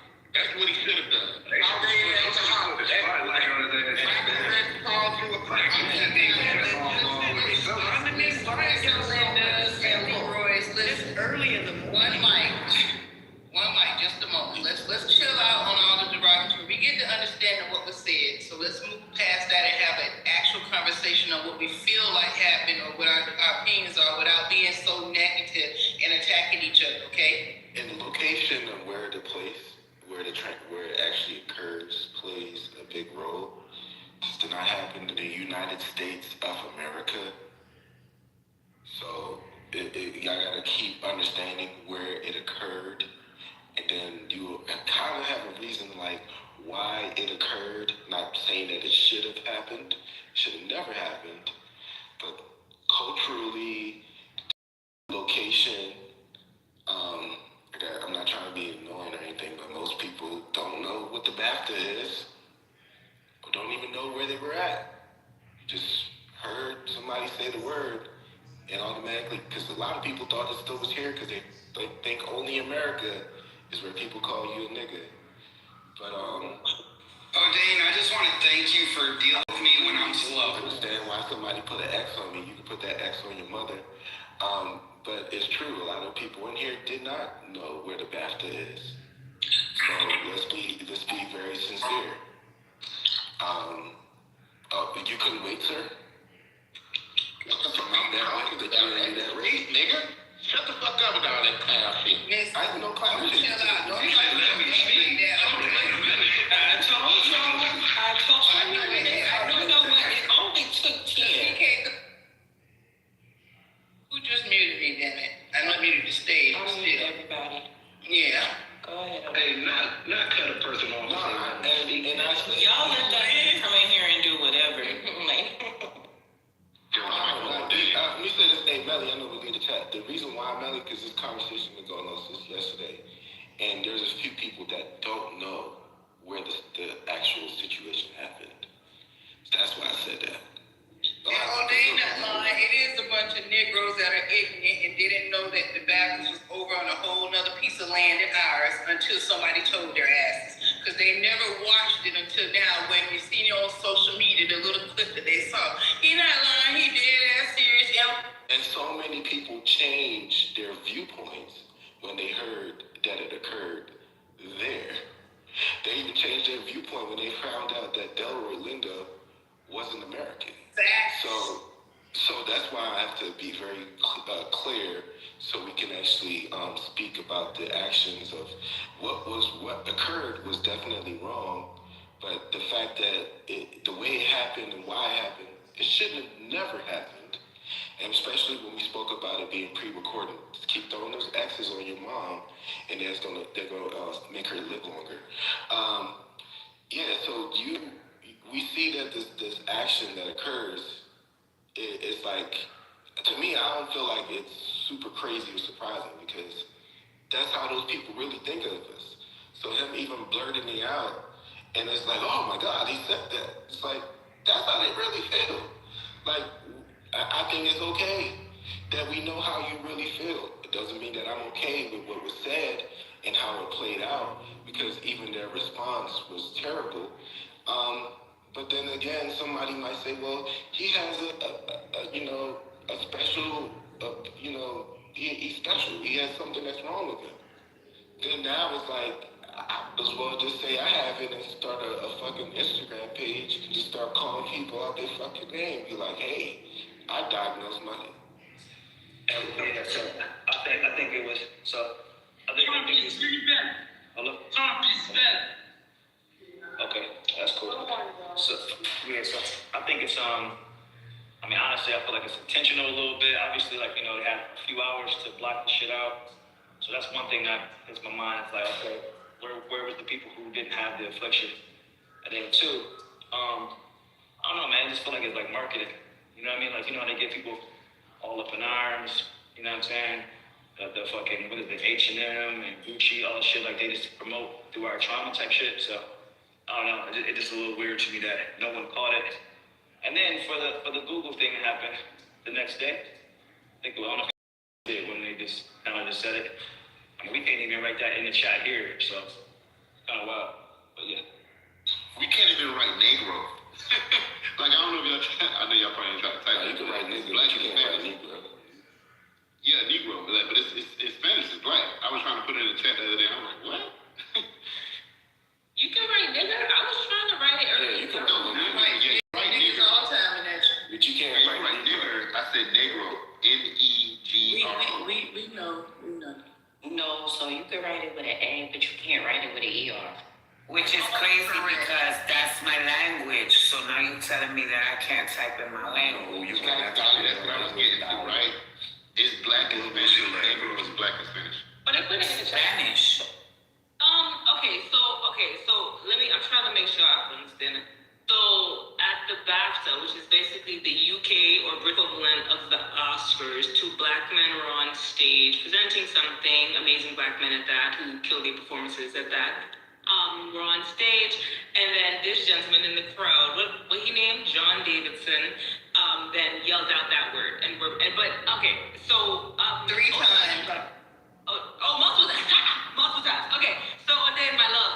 So what we saying here? Because I don't really think the location. I don't get like the whole people like changing their view on it just because of the look. I don't feel about the location. I'm sorry. We all know this is a. This is day 2 of the conversation. If you was here on day 1, then you understand. Okay, but I'm saying for me, I'm gonna fuck with it because I'm not gonna hold you. Oh no, I understand, but I was saying that there was a difference between it.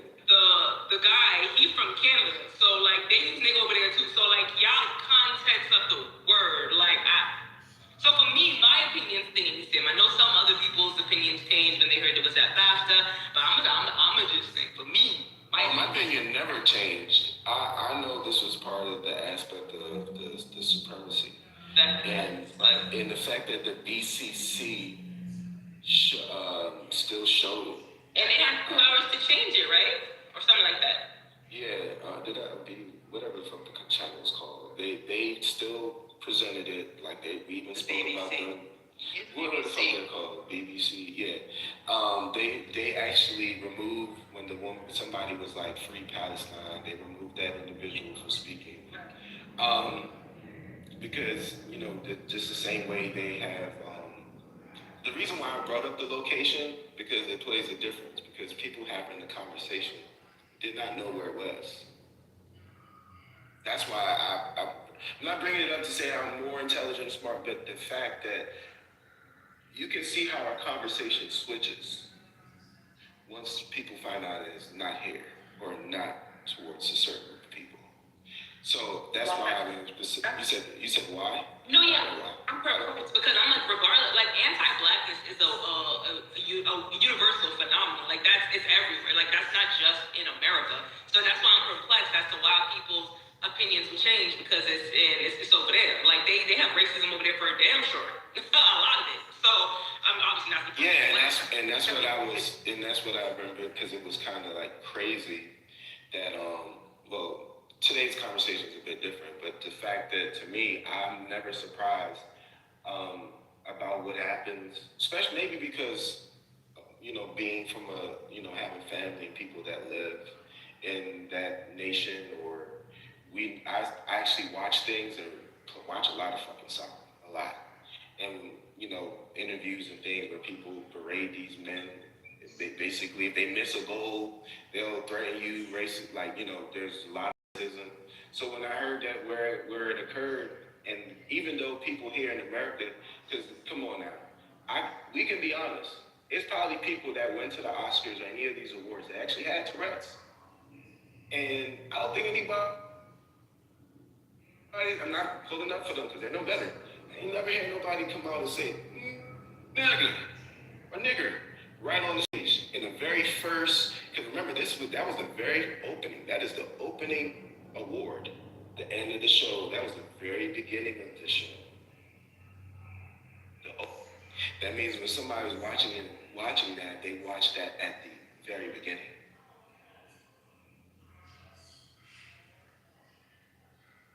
Well, I really am wondering if it's a real thing that those individuals are catching some sort of telepathic information that they can't contain in themselves. So it's like they can sense perhaps what others are feeling or thinking around them, and then they can't contain it and blurt it out. I don't know, but maybe it's really just all themselves inside too. But I do wonder if that level of what's going on there, and people don't want to address it because they address these whole other levels of things of one, there's telepathy and thoughts can go from one person to the next or whatever. And two, that people are really thinking like that. They don't want, that's the biggest thing they want to hide, and they can't let the other thing out of the bag because then it implicates this second part of the issue. And again, next you ask a question. Yes, people change their perspectives. If you were in the room yesterday, I wish it was recorded, you would see how many people changed when they heard certain people were not American or was not in America. It literally said, because my whole thing from yesterday was that this conversation that we're having here in the United States is very big for the individuals that are in the UK and Europe because they deal with racism on a mass scale. But these conversations are needed because why should that even be allowed? Why have a show that's pre-recorded and still allow that to go through? But if you were here in the room yesterday, you will see that there were a lot of people, actually, not a lot of people, but there was a few people, a handful of individuals was like, oh, that didn't happen here. Oh, that didn't happen. Nah, they be all right. They can figure it out. Yeah, they talking about it only happened with the people who had push notifications and instant shit. I don't give a fuck how it happened, because guess what? That Free Palestine shit, from all broadcasts, the media, ain't nobody see that shit at all. That shit ain't come through at all. And y'all keep on letting them play in y'all black faces, then y'all go smile. Y'all know, hello, how are you? Alright. Hey, salamun alaikum. You the fuck up. Hey, I had it. Like I was saying, nah. Say your question, bro. Hold on, bro. It's not your turn, bro. I was talking about the Oreo cookies. Let me talk to the Oreos for a minute. All these Oreo cookies is black on the outside and white on the inside. You feel me? I hate it for y'all.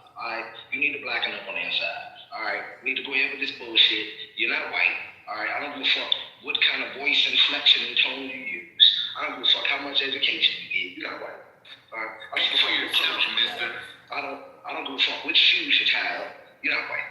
All right. So listen, what you need to do is act like a black person. All right. You get in line, get on code. How do you motherfuckers who don't help no black efforts but got all criticism? All right. If you don't do one thing to help push the black needle to the right, shit, you shut up. All right. Hey, buddy. You know, I'm gonna push the American code. That black code that you want to isolate yourself. Go ahead. You keep putting out that division. I want unity. I want peace. I want America justice. Somebody ping unity. You want America justice? At the end of the day, I'm American before I'm black. You are American before you black too. What? But you wanna let's talk about it, bro. Like this country is the greatest country. If you like to show niggas out here. How many countries you've ever been to? I've been to like 2. No, hold on. Like 40 years. What am I supposed to know which country is the greatest? There's like 500 countries. Let them talk in the disco truck. I'm sorry, it's all my U.S. propaganda making me twitch out from the MK Ultra program. You gotta be ashamed of yourself, brother. You gotta be ashamed of yourself, and I'm glad I did not identify myself the way you do. Like the way you carry yourself is just unholy and disrespectful to this country that done Unholy? Me? What called black women from Chicago monkeys? He called you the donut ball part. Wait a minute. He still had his zoo shenanigans? Wasn't that the thing with the where he called Obama? Yeah, that's why I'm reading Millie's chat. So this nigga down here that got MAGA on his goddamn PTR, So listen. So some niggas is just stupid. But it shows me, like, you know, when they say like Harriet Tubman had to shoot niggas, it tells me like, all right, I get you now. I understand. I get it.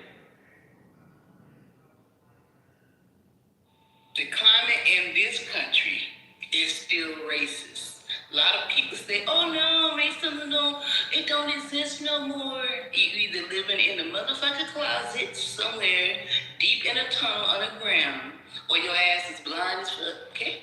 Yeah, but you know, it's like my opinion, it's like, damn, like either you like are specifically trying to ignore the racial undertone of the world, and you're like, fuck it, like, man, love is love. Because I get that too. Like, I'm the main one who says it. Like, you know, you got to give love to get it back. You know what I'm saying? But kind of got to get it back.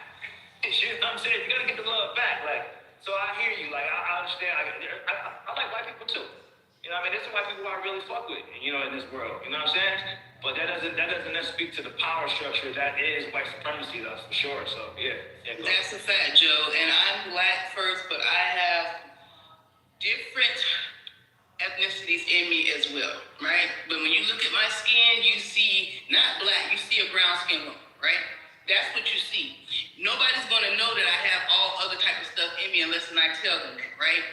I live the reality of this every day in this country, okay? So you can't tell me the things that I've experienced didn't happen to me. It may not have happened to you, but it happened to me, and it's happened to other people. So this is where we come from in this aspect when we speak about these things, right? I have mixed nieces and nephews of different ethnicities, not just white, but of Latino also, you know what I'm saying? And I love them to death. I have friends that I call my friend, not associate, that are white people, okay? Just like how the white folks say, I got black friends, I got white friends too, right? Like, I don't have hate in my heart for other people. What I have hate for is for people who have hate for me. Who hates you though? A lot of people do.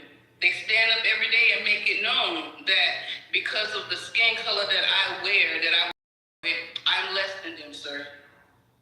That's not it. It's a such thing that is white privilege. Not white privilege because they have white skin, white privilege because of how they were born into this world.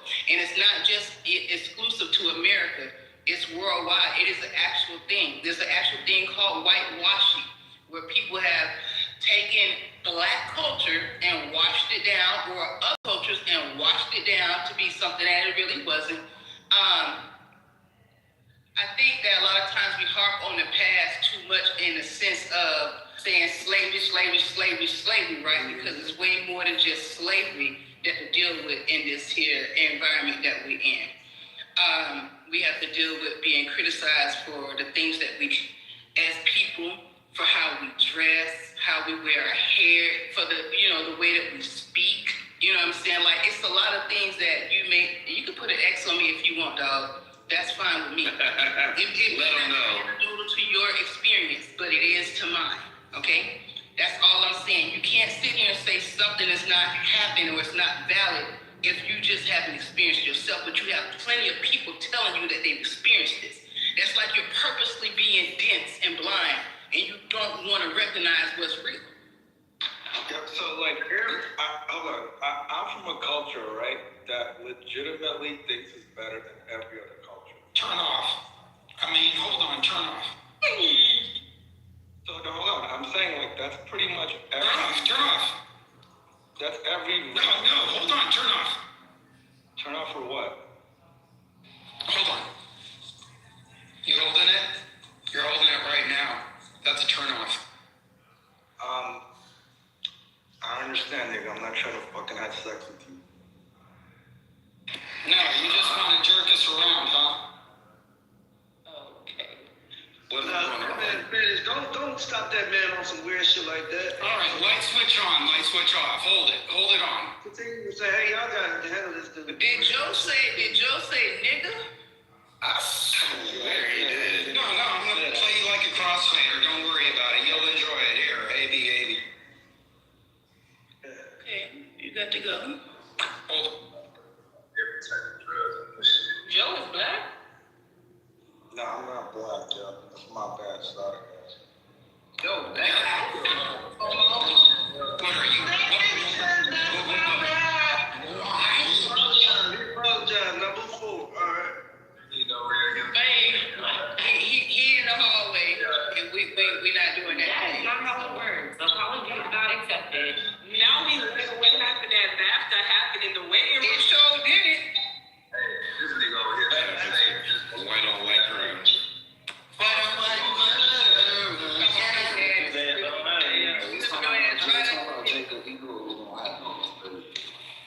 it would be a nigga to jump out the same one too. What? See, I fucking growing up in New York, right?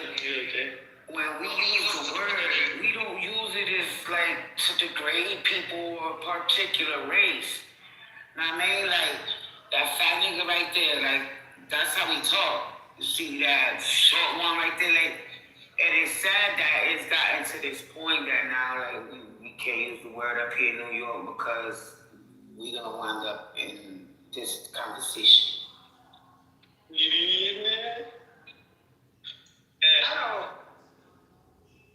Hello. Yeah, we hear you. Hello. Hello. How are you?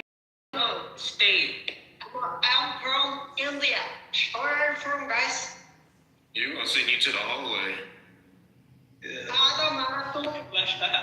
Son de Mexicana. It's been pro day all morning. No, but it's come to the point where, I think African American problem is we all deal with adversity, but y'all or we or me, which I don't classify myself as African American. I'm American. Yeah, you need to just. I know that y'all victim shame. Y'all play victim too much. Everything somebody else's fault. It's never accountability being taken, and that's the part where I disassociate myself from you. The lack of accountability is sickening. Taken. Like Tommy Sotomayor or some shit. Well, how about those physicists that's been wiped from history or been told that they couldn't do the things that they know they were smart enough to do? Let's talk about that. Let's talk about how throughout history of America, a lot of physicists, philosophers, inventors, biologists, educators, all have been told that they're not who they are because they have the skin color that we have. Let's talk about that then. Let's for real though, because that's real history, sir, if you know it or not, okay? That's a fact. Are we going to entertain this dude again for the second day in a row? I'm not trying to be the face of this shit. We're having a doctor. We're open. conversation. I feel my opinion. We're not saying my opinion. Go ahead, Rick. I know exactly, and I respect your opinion because you're entitled to it. I'm not gonna complain. I'm not gonna say, "Oh, you wrong for saying that." You feel that oppression. You was taught to feel that way. You can't help but to do what they showed you, what your mama and all told you to do, because that's all they knew. So you're now assuming that this is where I have my knowledge from. That makes you an ass, sir. Assumptions really make you an ass. Because I do research, okay? And I don't know what age group, generation you come from, but the generation that I come from, which is older than a lot of the generations on here, we have been able to sit back and look and see the reality of what we're in. It ain't nothing that our grandmas had to tell us. It ain't something that our aunties or uncles had to teach us. Matter of fact, in school, the bullshit that they taught us in school is nothing of what I'm telling you right now. This is all from my own personal research and actually doing the digging that's necessary to be done to understand how a lot of things that we've done in this country has been covered up and has been made to be that it's not done by us because they don't want to give us the credit. I don't know where you come from in this country, but obviously they don't teach the history that needs to be taught there. And I feel sorry for you. I really do. You just leave him alone. He's a Raven Simone type of gentleman, you know? Oh, I like talking to those type of gentlemen because I'm still speak my truth. You're not going to close my mouth because you have a different opinion. I'm just saying, did you see the applaud of the national hockey team? Did you see? I could care less about. Well, they only the crisis that we in right now in our country, and you worried about sports. The only reason why they got that because they haven't won that in 46 years. It wasn't nothing like. I can care less about sports, man. Do you know that inflation is higher than fucking employment rates right now? Than what people like. That's the stuff that we need to be really worried about. Why you sitting here saying that we in such a great country? Yes, I am American. I say that. Yes, I agree. I am American. I was born on American soil. Okay, that makes me. But it doesn't make me complicit or complacent to what's happening. I'm not going to sit back and just be blind to the fact that our country is not in a good state right now. Okay? 47 years of seeing this country, we are in the worst state that I've ever seen it in. And that's reality for a lot of Americans. You can put an X on me if you want to. You said 47,000 years? 47,000 years. I've been in this country, okay? How was the world back then when you was born? How was that shit? Was it the same way as it was today? Hell yeah. Hell yeah. It wasn't its worst though. And I'm only speaking of like an example of how the Proud Boys weren't as proud as they are now. You know what I'm saying? Like they weren't as proud as they are now. Like this is the most that I've seen them come out doing the fuck shit that they've been doing in all the years that I've been living. It's usually been hidden racism and undercover shit. You know what I'm saying? But no, this shit is just blatant. You know what I'm saying? It's just out in the open. You got teachers who are online. You got teachers who are online with their students talk about how they train black people. You know what I'm saying? Like, That was crazy. you know what I'm saying? Like, the stuff I'm saying, like, you would never have seen that back in the 90s. You know what I'm saying? And then for people to sit back and make excuses for motherfuckers like that, that's wild. You're gonna be the one that's getting trained, nigga. You're gonna be the one getting trained. Hey, Lonnie, hold on. I got a question though, because that's kind of crazy, right? So you saying from back when you can remember till now, it's actually gotten worse. Yeah, as far as it being publicly, yeah. Mm-hmm. And at least from where I come from, it used to be a whole lot of hidden racism shit, right? But I come from a place where it's a lot of mixed people. Because Negroes ain't give a damn about what white folks said. They gonna mix with whoever they want. If you love someone, you love someone, right? But I even had the situation, I didn't have a situation, our family have a situation where one of our family members was taken out because of that. Okay? So like I said, I speak from experience on here. Because he loved a white woman, he lost his life over that. Okay? Like, so when you sit here and you make it seem like stuff like this is not real, that shit angers me because it is real. It may not be in an abundance where everybody can see it all at one time, but now, because of social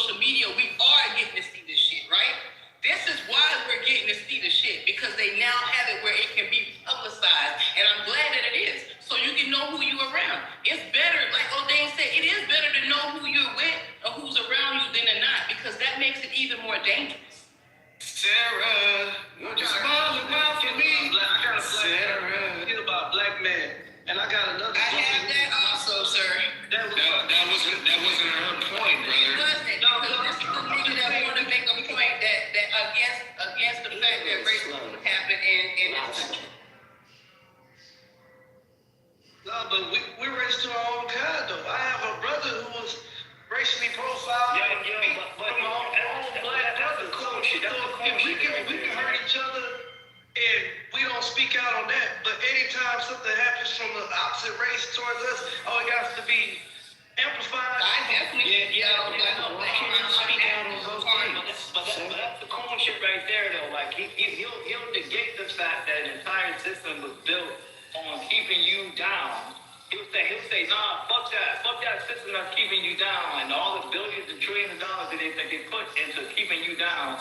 Fuck all that. Fuck all the trauma that over the years and the drugs and all the psychological manipulation, the drug trials, the CD, the move, the Black Wall Street. Fuck all that. But when your black brother kill your black sister, that's what we should harp on. That's the problem. That's out of here, nigga. Listen, I'm gonna say this. He's right, though. Black on black crime is the worst of all if we're looking at our community. And I speak on that. Listen, we have a whole group of mothers and stuff here where I live at that go out and do different walks and petitions and stuff against guns and those things right there. That's what we could do in our community for ourselves. But we can't just be blind to the other stuff that's happening also. And we're not the only ones that have crime against ourselves. It's just that we're the ones that get it highlighted the most. You know what I'm saying? There's white on white violence, Asian violence, you know what I'm saying? That's a reality. At higher rates, like, you know what I mean? But, niggas stuck to that narrative that they gave you in the 90s, gave you in the 80s, that says black people kill more black people per capita, all that bullshit ass statistics that they sent you back in the day. Niggas still holding on to that. You know what I'm saying? So, you cool niggas get on my nerves, man. Hey, man, not too much on us, man. I'm ready to go call him a coon. He has a right to his opinion, just like he said I have a right to mine, but I just don't want it to be our opinion to be negated consistently, and that's what MAGA do. You gotta admit it, you do that. You come in here and make it seem like what we're saying is not truth, though. It's true, but it's opinionated to the point where it's not facts. Like, I understand it's your thoughts and how you feel. How are we facts if you have... We got true and facts, but not truthful. How can it... It's misleading. That's what I want to say. You do not feel like you just said a double-minded statement. You said it's true, but then you turn around and say it's not facts. So it can't be both. It's misleading. It's baseless, misleading information that you feel. That's how you feel, but that's not. I just told you my own experience, though. How is it what I feel? If I just told you an actual experience. It's fabricated. Hey, so you're saying that Lonnie, you gotta lie.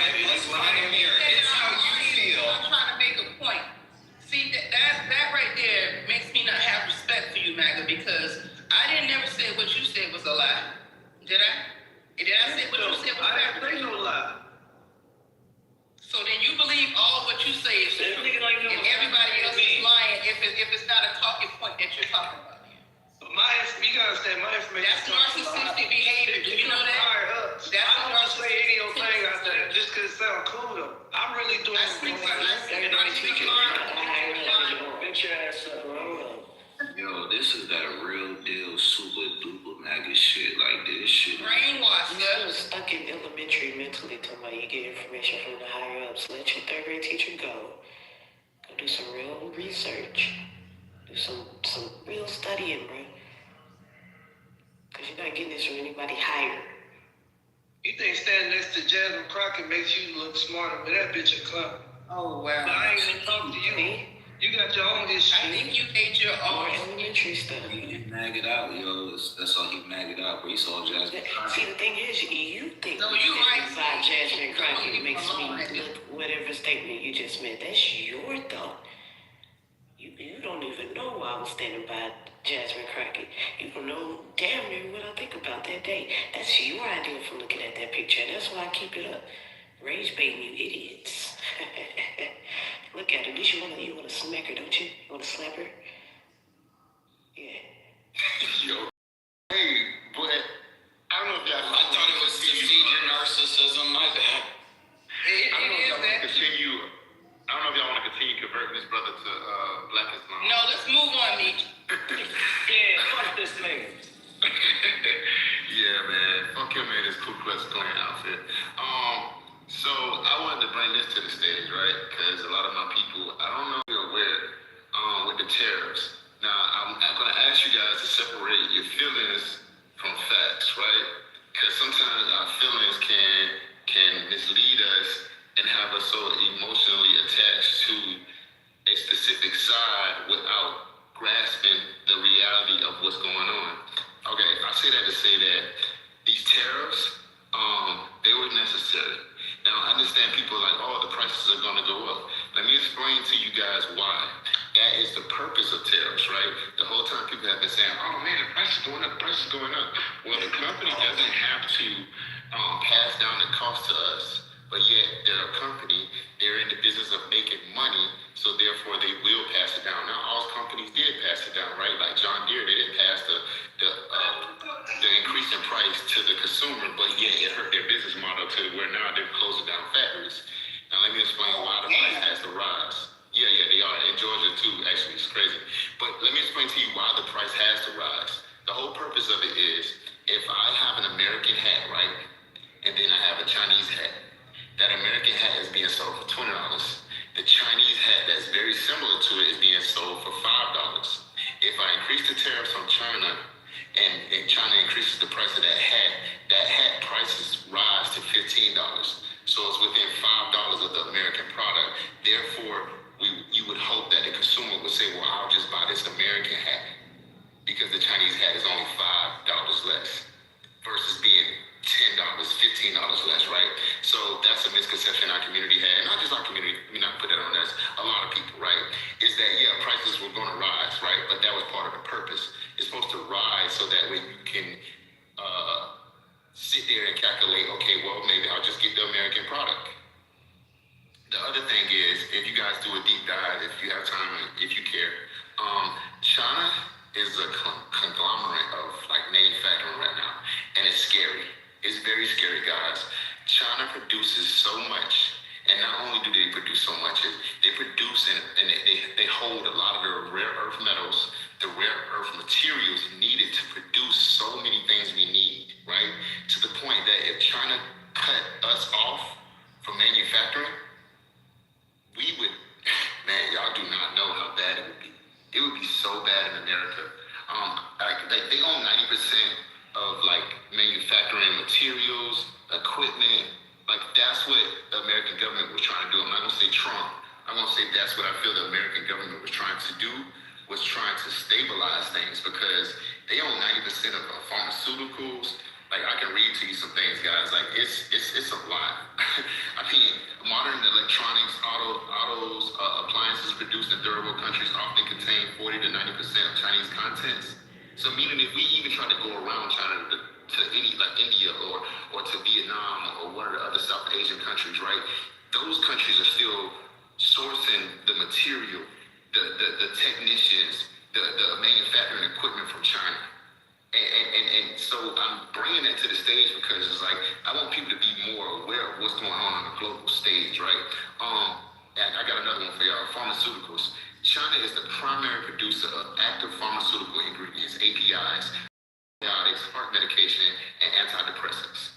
The electronics infrastructure, China produces roughly half the world's printed circuit boards. China produces half of the world's printed circuit boards, literal foundations of everything from hospital ventilators to military radar. It goes on and on, guys. And so the issue with the tariffs was not to hurt Americans by making them spend more.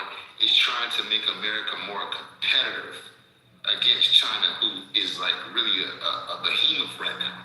Like producing 90% of the world's products, or even having the necessary raw materials to create those products.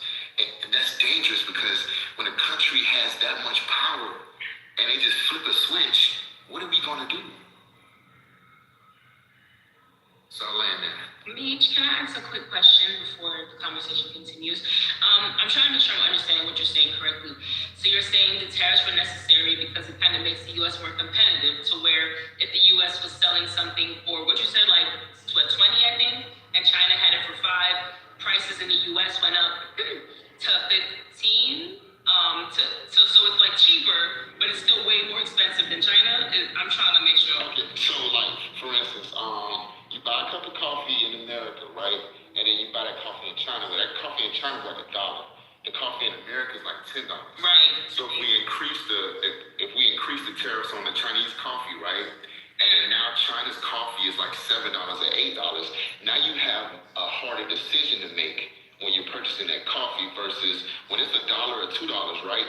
And then American coffee is $10. That's a no-brainer. Everybody's trying to save money and be a responsible buyer, right? So you're gonna say, oh, now I'm getting the $2 coffee. That shit, you know what I'm saying, right? But then it's like, okay, so you're saying the tariffs made the Chinese products more expensive to be similarly priced to American products. So the expectation would be that as good old American folk, we're going to do the research and compare all the prices and make sure that we're always choosing the American one, which is always still going to be more. yeah, it's still going to be more. We're not going to match them. But it just makes it more competitive so we can have some of these American companies, you know, stay alive. Cause man, it's looking bad, y'all. So it's like, I just want to bring that to the stage because everybody, I get it. You know what I'm saying? People have the feelings about Trump, and I understand. And me, I tell people, I'm a fence walker, right? I balance and walk the fence because I don't give a fuck about either side. It's all about my people and how we going to succeed, right? So if this motherfucker doing a good deal for us right now, that works. And if this motherfucker want to do a good deal with us right now, okay, that works. Like, fuck either side. You know what I'm saying? But I'm bringing the economics to the table because I want people to really understand that this is dangerous. Like, it's not good. You know what I'm saying? And the other thing they have going on right now, what's working for them is they have so many people in property. They have the identical amount of people that we have in America in property in China.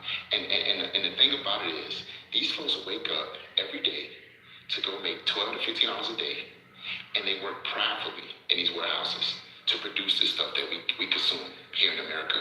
Whereas you can pay an American citizen right now, not an immigrant, I gotta put that in there, you can pay an American citizen right now, top dollar, and possibly still not get optimal performance from that American citizen.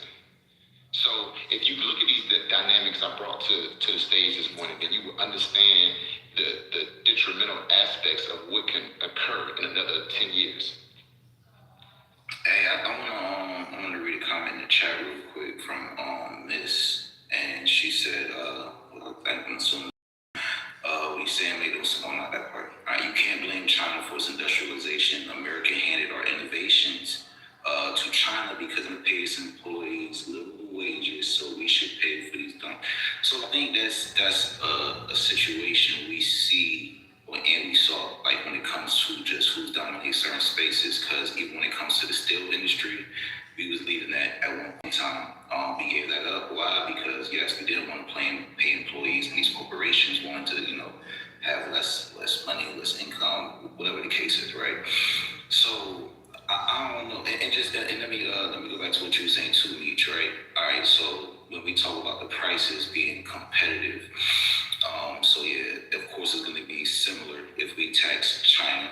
But then if this is something we stick to and we see through, I feel like there can be a point to where it would actually be less than what China is doing at some point in time. Because outside of the consumers, what we can't forget is that the businesses and corporations, they're going to be going from 35% to damn near 15% tax rate.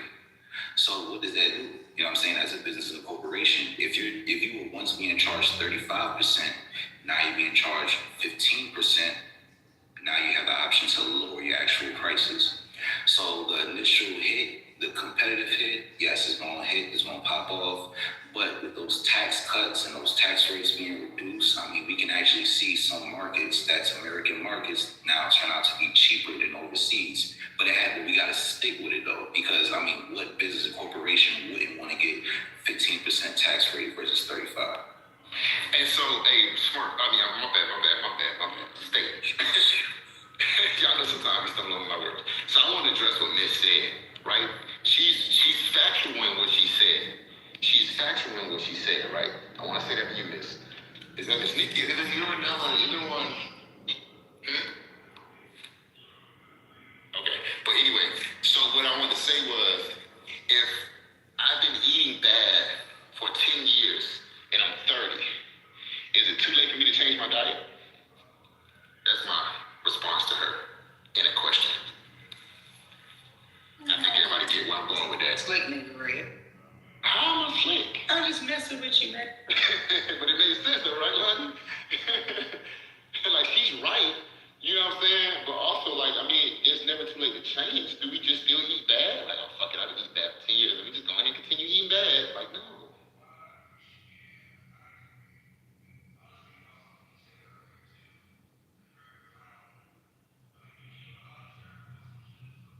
Yeah, but I just wanted to share that, y'all. And anybody thinking about business opportunities right now, like, you should be looking into, like, Sean was giving some good advice the other day, y'all. I implore people to check into that, like the inverted tariffs,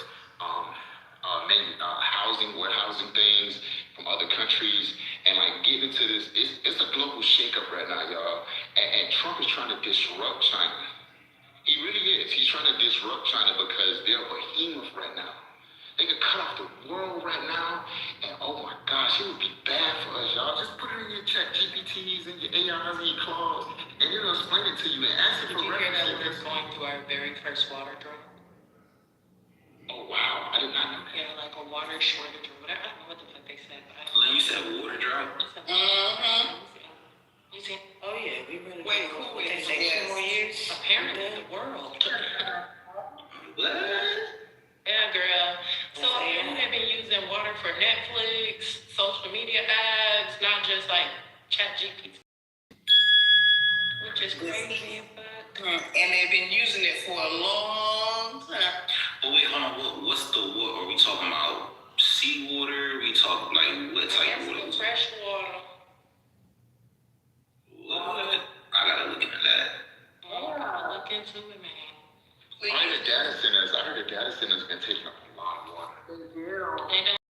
What were they doing before? Y'all need to think about. Good question. We want it. But what were they continue. I don't know what y'all was talking about. My bad. No, that was important. Thank you, Lynn.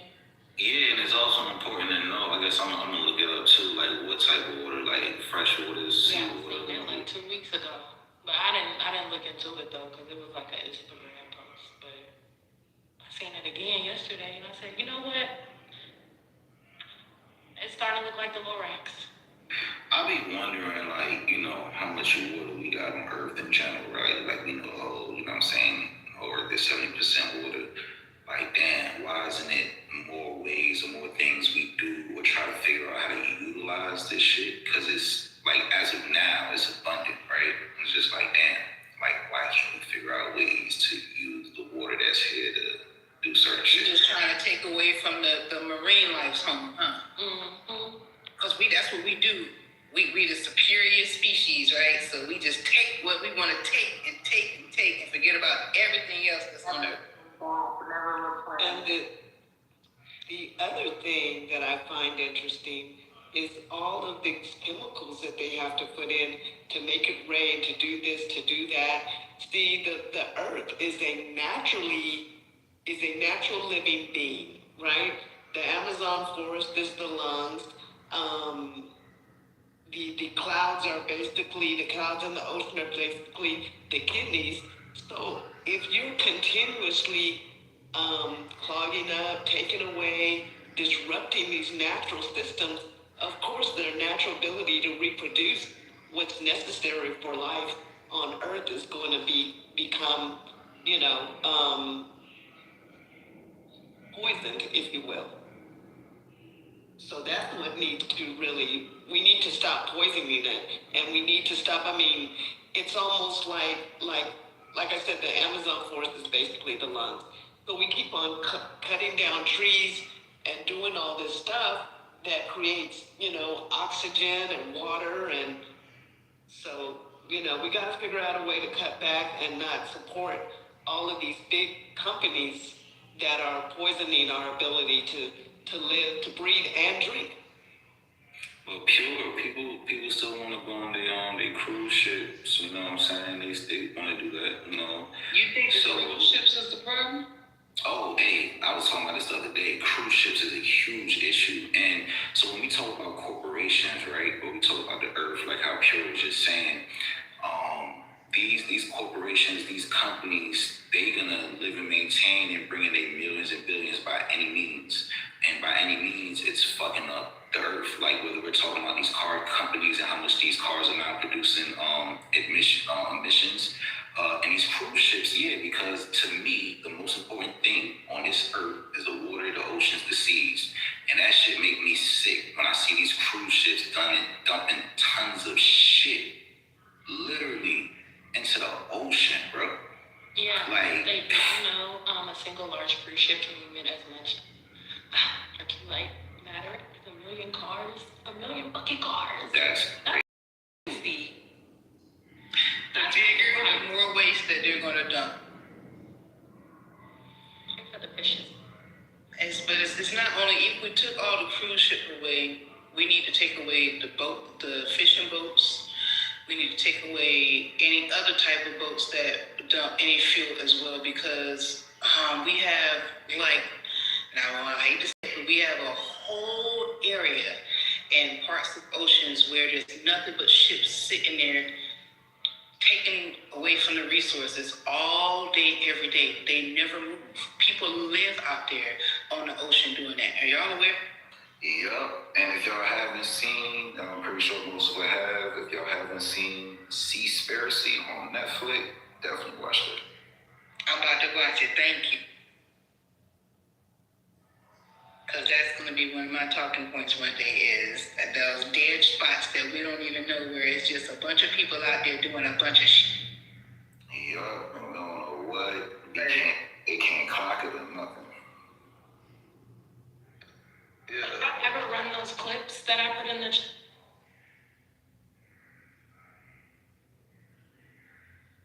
Those are the same. I ain't seen the clips either. What was it about?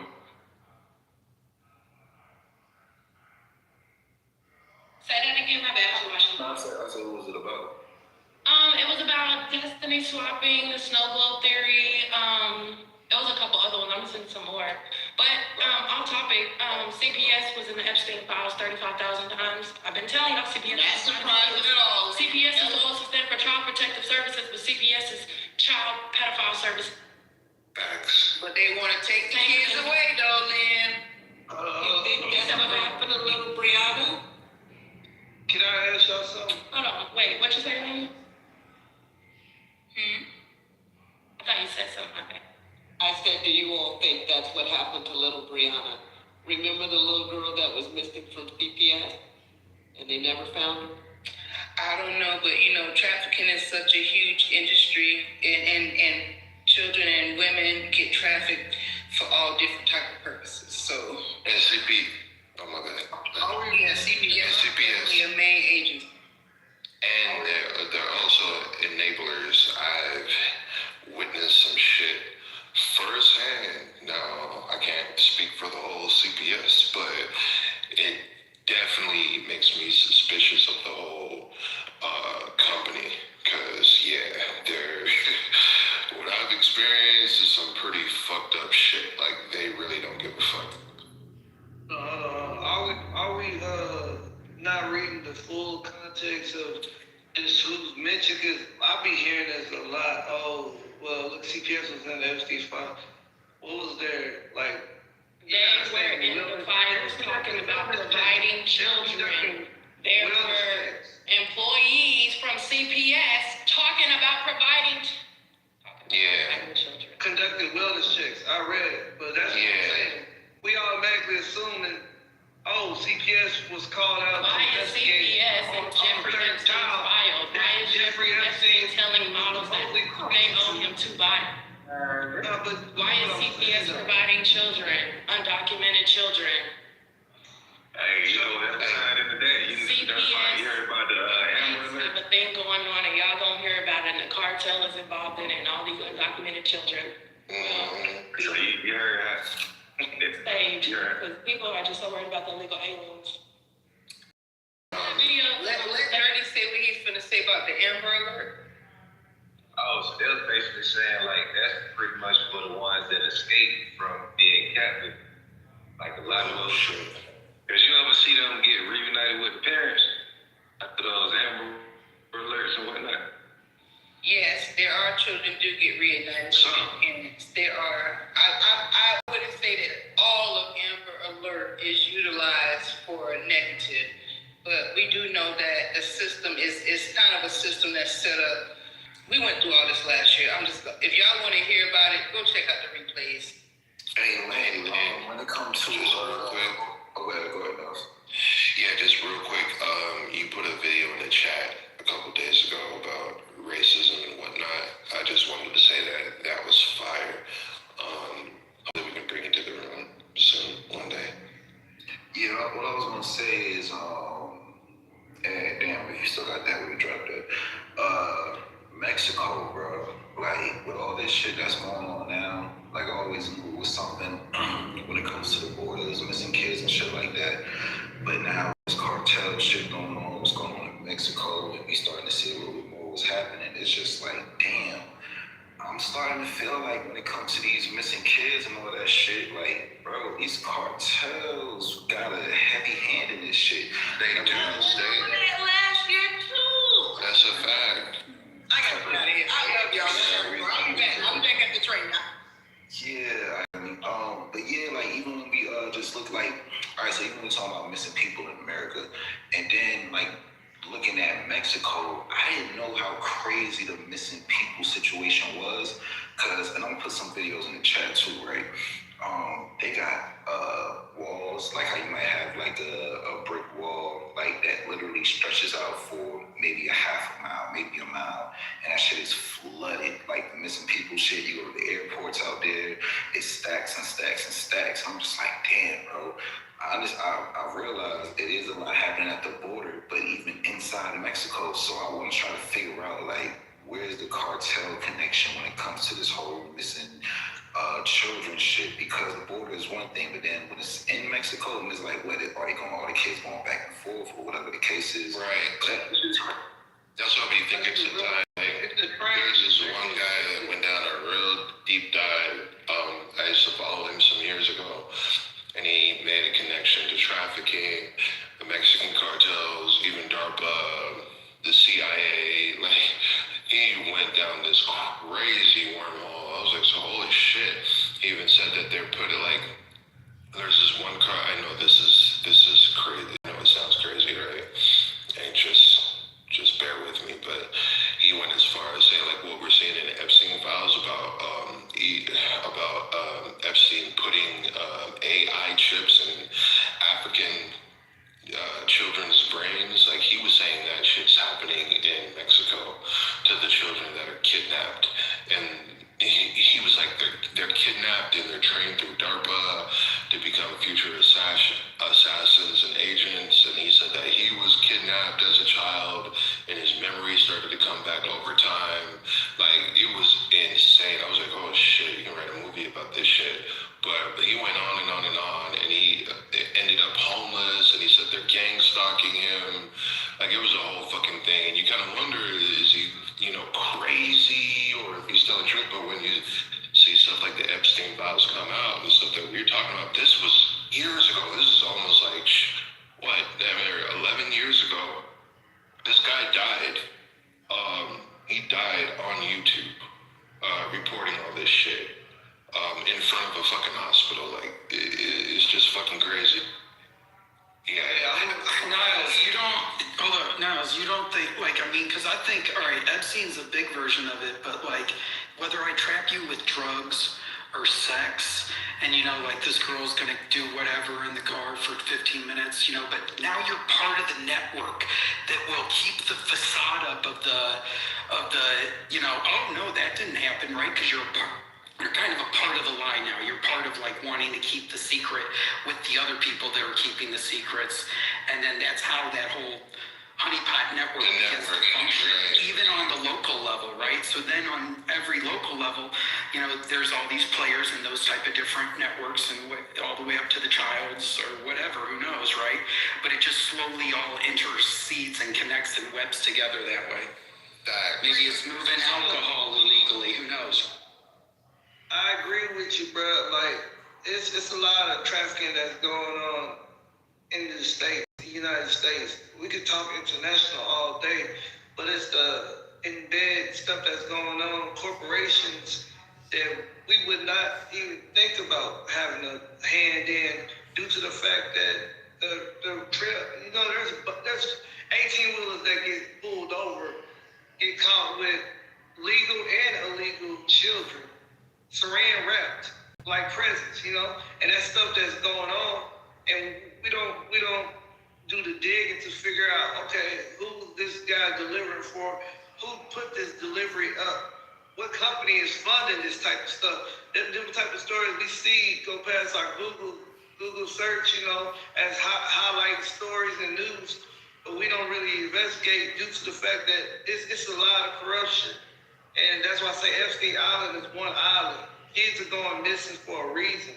This is a business. They have a pact. They have an oath, and they will keep continuing their habit. You have sick people everywhere. You got people that do that type of shit. They have a sickness. But if you have a ring that can fulfill this sickness, they're gonna keep that to the silent as most. We just got Epstein's island. You don't think they got more of that? You know, it's companies that fund this shit, you know, so I can't just say all the cartel is responsible for it, but do they play a hand? Possibly. But I feel like it's more internal than the United States. The amount of kids that go missing every year, it's not a coincidence. Yeah, and I'm starting to feel now too, right? I'm starting to feel now too, right? When we had these conversations about, okay, what the United States is doing with the kids, and then we have this conversation about Mexico, and then we just look at the mindset of the cartel. Because when we look at the so-called government, we be like, yo, they wicked, they evil, they doing all this shit with the kids. But then when you look at the cartel, it's like, they really wicked and evil. Like, if we really go to back in the days, all the videos that was online about the cartel, seeing them just straight kill people in crazy type of ways. And then we go back to the debate, the Trump and Kamala debate. And one thing that always stays in the back of my mind, right? In that debate, they actually acknowledged it. And I had to go back and find that exact excerpt, right? But they acknowledged what's happening. They said they didn't have a solution, but they acknowledged it. And then now I'm starting to think like, damn, so if the cartel is the way it is, right? I would believe that it's a hand-in-hand thing. Like, these cartel niggas is ruthless. They don't care about life. They don't care about shit. And I just feel like they work hand-in-hand. Like, there's an actual connection between the United States government, Epstein, whatever the case is, and these cartels. Like, the evidence is overwhelming, bro.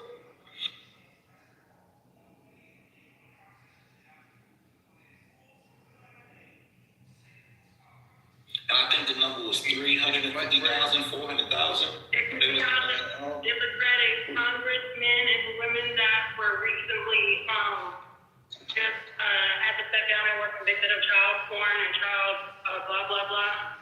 Did not see that. It dropped. Yeah, that was yesterday during the State of Union address.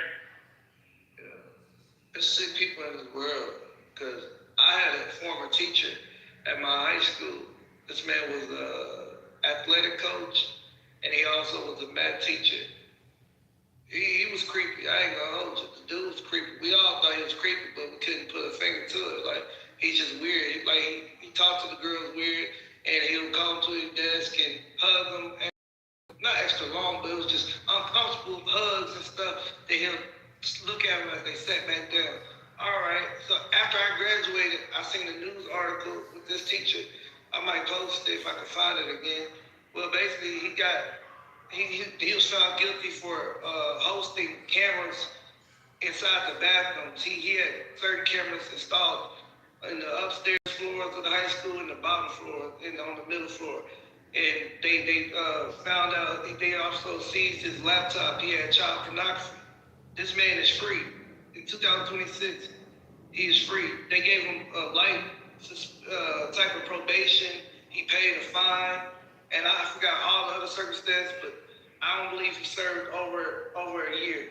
This man is free, but he's a sicko. This is our teacher. That's the shit I don't get. Like, why they get so many late sentencing? I mean, I get it now. It's kind of like they want these sickos out here because they probably sick themselves.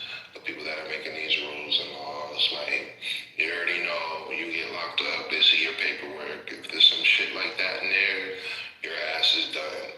But they still give them late sentences, so the inmates feel a way about it, but not the justice system. That's crazy. Because why would a freaky motherfucker lock up another freaky motherfucker when they part of a freaky motherfucker society? Right. Yeah, because they're all blackmailing each other. Like, okay, so yes. No, you get it. So they basically all of that somebody leaked the three that files on the dark web, but some of them are on text. Last night, like I like people said, these are fucking crazy, but they're blackmailing each other. The FBI is blackmailing administration, people that administration blackmailing each other. Like, it's just a weird 69 God party or whatever the hell you say. Well, you know, I'm not gonna hold you. I'm starting to look at the black men. Oh, what? I think you went out. No, I was gonna say I'm looking at the blackmail shit a little right now, right? And the reason I say that is because they have blackmail on each other, but I think we clearly seeing now if somebody did have blackmail information on somebody, whatever they was doing, we clearly see ain't nobody still gonna do shit. So like, is the blackmail even useful at this point? Like, cause we just got these files released, we seeing what niggas is doing, and ain't nobody doing shit about it. So now I'm starting to be like, now I'm looking at this blackmail shit like, man. I mean, it depends on what you're looking at. Some people got stepped, some people step down, and some people resign. So it depends on it depends on who you are. I guess that's right. And then we also live in a society that's built off of reputation. So I think a lot of those people are not, just their repertoire, persona will be looked at after the situation. That's why I was so surprised when I seen all those Democrat congressmen and women step down. I said, I knew these sons of bitches wasn't in this damn meeting trying to get on Pam Bondi, but they doing this thing. But anyways, yeah, America needs some straightening. There was a rumor in the music industry for quite some time that there was a lot of blackmailing going on with tapes. We've seen the Diddy tapes. Well, we didn't see them, but we heard about them. And Suge Knight had tapes on people. It's like a strategy they've been using to hold leverage over people's heads. But on that higher level, yeah, like... Nah, when you're done, I'll add something to what you're saying. Oh, yeah, go ahead. So look at this now. So do y'all think that applications like, y'all gonna probably judge me, like OnlyFans is like, because I really believe a lot of us actually signed up for our own demise. We choose our own demise. So it's like the government was like, well, we can't, how do we blackmail everybody all at one time? We just have you record yourself and have you record yourself doing dumb shit. And now, because there's a lot of people out here that say, like, so you start to, of course you're using OnlyFans. Some people are not using it for sexual activities. Even if they're doing it, they're not taking their clothes off and not blah, blah, blah. Then there are people that, boom, look at me. Here I am. And then you try to go get a job, and then they scrub the internet and look. Because I remember growing up, everybody used to say, well, they're going to look at what you do on the internet. And I was like, I never really experienced that. But now, it seems like that's the main thing that's happening. It's looking like people literally start blackmailing their own selves. It's just the lack of shame, bro. Like, people don't have any shame anymore. Back in the days, people had a certain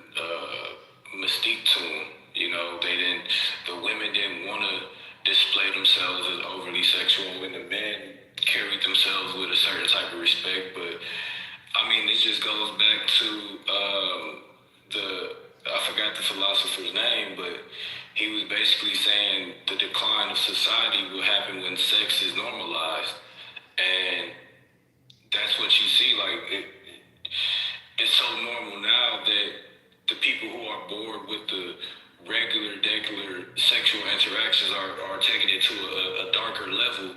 And unfortunately, that involves children. And it's like, once all this shit really comes out, we can't operate in the same society under the same rules that were implemented by these, people who are doing these atrocious acts. Like, we're going to have to rebuild this shit from the ground up. Like, literally, it's all going to burn down. We got to build it all back up once all these files come out. And it's interesting. I don't really agree with a lot of shit Maggie say, but like when he was talking about Epstein, like, yeah, you look at Epstein as the least sophisticated island that this type of stuff is happening on. Think about the Chinese corporations that have islands like this. And if you don't think China has them, just look into what they did to the Falun Gong practitioners and the Uyghurs. You know what I'm saying? They were doing this to religious groups, taking these people and taking their organs and shit like that. Y'all don't think that, they're not doing more heinous shit with, children or, women and stuff like that? Like, to blackmail people, you know what I'm saying? Taking people to an island just for the purpose of blackmailing someone. Like, it's fucked up, and you hear about it all the time. Oh, LeBron went to China, and they blackmailed him, so now LeBron can never diss China. You saw it with John Cena. John Cena said something about China, and then he got on fucking national TV speaking clear Mandarin, apologizing to the Chinese Communist Party. Like, it's other corporations and groups of people who have way more sophisticated rings than what we see at Epstein Island. This is like the bottom of. This is like the sloppiest of them all, in my opinion. I mean, I have no proof that there's more sophisticated, but it has to be. It has, for this shit to be mainstream right now. Like, he's the fall guy for the other guys who are doing it on a way higher level, bro. And it's just fucked up. We'll never get to the end of it, or we'll never get to the head of it, I should say, because, like, unfortunately, nothing is new under the sun. They've been doing this shit for millenniums, bro. Like, OC broke it down. But you don't feel like they corrupted society to the point where we're not going to do nothing about it?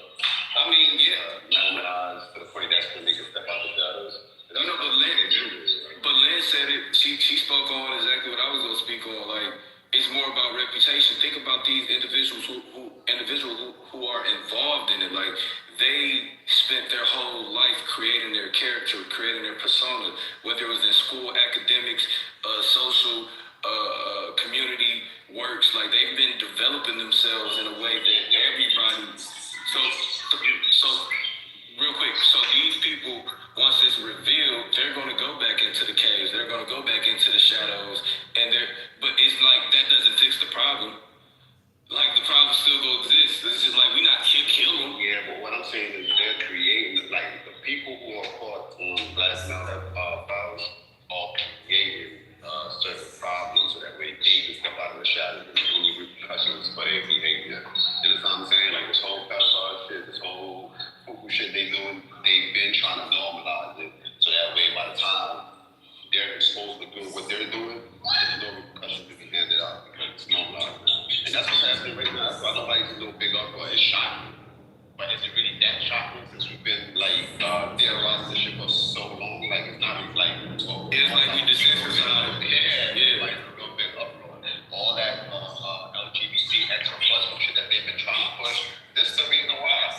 So by the time we find doing all that boo shit, it's like, well, equality all across the board, right? They could date the kids. There's no age limits, nothing. You know what I'm saying? Like, it's all a bunch of confusion now. And everybody like, let people, everybody want to live. Well, there you go. People want to live. Everybody want to live according to these bullshit. Like, hey, Smart. We'll decode, right? So you said something I was waiting. Alright, tonight, so I'm not gonna hop on this one thing you said, but now I'm starting to feel like this shit is all connected. So Nico, remember earlier you said when it talks about the sexual immorality or whatever, that'd be the decline of society. And remember when you said yeah. I'm gonna look up the author that wrote an article about it. Philosopher, I should say. Yeah, so here's the thing, like, now what I've seen, what I read, what I remember seeing, like, I haven't really seen, it wasn't really more so the decline of society. It was every great nation, like every time there's a world leader, like somebody is dominating the globe, when they fall, right before they fall, we always see sexual immorality. From Rome to all these different people, like the one key thing that stands out every single time when these world leaders that's dominating the globe fall is sexual immorality. And now I'm just connecting and thinking like, damn, the United States is who the United States is. These Epstein files is out. We talking about all this bullshit going on with kids. Is this the time period right now? Are we starting to see the beginning of the decline of the United States based off of sexual immorality? Because that's what the track record shows every time. Hey, I think you might be speaking about the same, because I believe that's exactly how it was said. Like the decline of society will happen when it will happen at the rise of sexual immorality. And the author, the philosopher name was J.D. Unwin, UNWIN. Yeah. And the book he wrote was called Sex and Culture, Sexual Liberation Causing the Collapse of Society. So in this book, he just describes and he makes correlation from, like you said, empires that present sexual immoralities and then a decline of them after that presentation. Is just like it's almost like clockwork. It always happens that way. Yeah, and his theory for that this time. That's what I'm saying. Yeah, I believe so. I believe because his theory was originally, he said he believed it started during like the 70s with the hippie movement, right? That's when he said he believed it started. But he said 4 or 5 generations after that, you will start to see the decline of society. Mm-hmm. And if you look at, when was that? If we doing the math, 4 decades, 4 generations after the 70s is now. Like so we falling into that. Yeah, go ahead, my bad. No, I'm headed too. No, you're good. So you know what you just said. That aspect of like the sexual liberation and the fact that what is a major thing that's happening? The dirtiest mic is open. What is a major thing that's happening right now all around the world? What are most countries saying that they need to fix? I would like you to educate me. I don't know. Low birth rates. Okay. So even like, for an example, out of nowhere, Jamaica is saying that, hey, we need people to come back. The birth rates are low. But you know, like when I kind of was like, damn, is the birth rates low or is it everything the opposite? But what you say, I really see that every country is asking for people to come help increase their birth rate. That's a fact. Hey, it's crazy, right? I was looking at this clip, and this Jewish guy, he was in the porn industry, and he literally said, quote, I believe it's on his Wikipedia, he said the reason why Jewish people start porn companies is to suck the soul out of humans, or something like that. So I was like, interesting. That goes hand in hand with what you're saying. The immorality of a society is completely gone the morality when you have sexual immorality, right? So people have been pushing these narratives and pushing this sick culture, and at the same time telling everybody they need to be independent, don't believe in family, don't believe in a structure. Yeah, they wanted to divide the household completely so the families that are at the top, they can continue. They don't have anything to worry about. There's nobody going to come and compete with them. They own everything while everybody's divided and everybody's arguing. But they've been numbed with the dopamine of sexual immorality at the same time. But you know what, Nas? It's like we expect the solution instantly when they've been setting this shit up for centuries, bro. It's like, it's so many layers to it, bro. Like, if we just speak about America alone, bro, they started with taking the dad out the house. With the dad out the house, the kids don't have that form of discipline that they need to stay straight, to walk a straight path. Now the stress falls on the mom's shoulder. Now the mom is in survival mode. So she's not to say it's impossible, but it's more difficult for her to parent the kids. She got to work, and let's say she got 2 or 3 kids, she got to parent 3 kids and work. Is so much shit that most kids become lock and key kids. You know what I'm saying? Yeah, but she a strong black woman though. She can handle that. Yeah, but that's the narrative that they give us, so that it's accepted. Like, oh, you got it. You a strong black woman. You don't need a man that tells her that. And then the government does what? He plays daddy. All right, you know what? I see you struggling. I'm gonna give you. Not that. Yeah, I mean, but it yielded results for a while. But the result, it was instant gratification. But long-term effect is more devastating than anything. Benefit though. And like, it started with taking the dad out, then it's government assistant, and then like these things, you wouldn't think this has to do with the sexual immorality of our country, but when you really look at the fibers of it, like, yeah, it does, bro, because it's just like that. It's that liberating. Not to say liberation is a bad thing, but it's the illusion of liberation. Like, yeah, you can wear shorter pants, women. You don't have to cover yourself up. You know what I'm saying? Be yourself. You have a beautiful body. Flaunt it off. Like, men should control themselves, which they should. But we have creeps in this world who have we just saw at the bath a dude, not to say that he intentionally did this, but he could not control the impulse that he had, and he yelled out nigger, bro. Like, it's people like that who probably don't have Tourette's, just have who have a lack of self-control in other areas that live amongst us, bro. And they look normal, they have normal jobs, and they're in our society. And when they're presented with something that they can't control themselves with, they react in heinous ways, bro. It's like, it's fucked up, but it's like, it's crazy.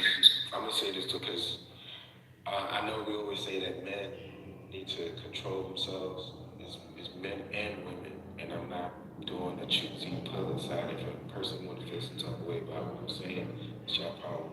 But that in our society, we have to open our eyes and understand that everyone is not out here for the betterment of men and women and children. Because it's so obvious that men, because we're like, it's, look at men, they love, but it's both humans, the male and female, the man and the woman. They're the ones, there are women that recruit through other women to collect these children. So we're not going to and I'm not picking and choosing, I'm just being very sincere about what I'm saying. Because our society is very perverted, and both parties are very perverted. I agree. I don't think that there's any other way that we can present a united front if both of us are not supporting each other in that way. We're supposed to keep each other lifted up and fortified with, emotionally. And that's why whenever you all see me in these relationship rooms, I talk about, if men are being the protector, you have to understand, and we're supposed to protect each other actually, but men only talk about protecting women physically and financially. But you have to remember, support has to be spiritual, physical, financial, emotional. It's a whole job. So if you're doing that, you don't have or energy to get a side chick. So if you were doing your job right, she's giving you what you need, you are giving her what she needs, and you all are able to keep each other fortified in that control, if you will. That's why I was saying we have to open our eyes up to everybody, because we have these conversations about like Epstein. Epstein worked alone. He worked with women, and those women had the same devious thoughts as him. Hey, O'Dane, you know what's crazy? I'm watching the Congress men and women that were saying they were reading the unredacted files. They got a chance to see the unredacted files.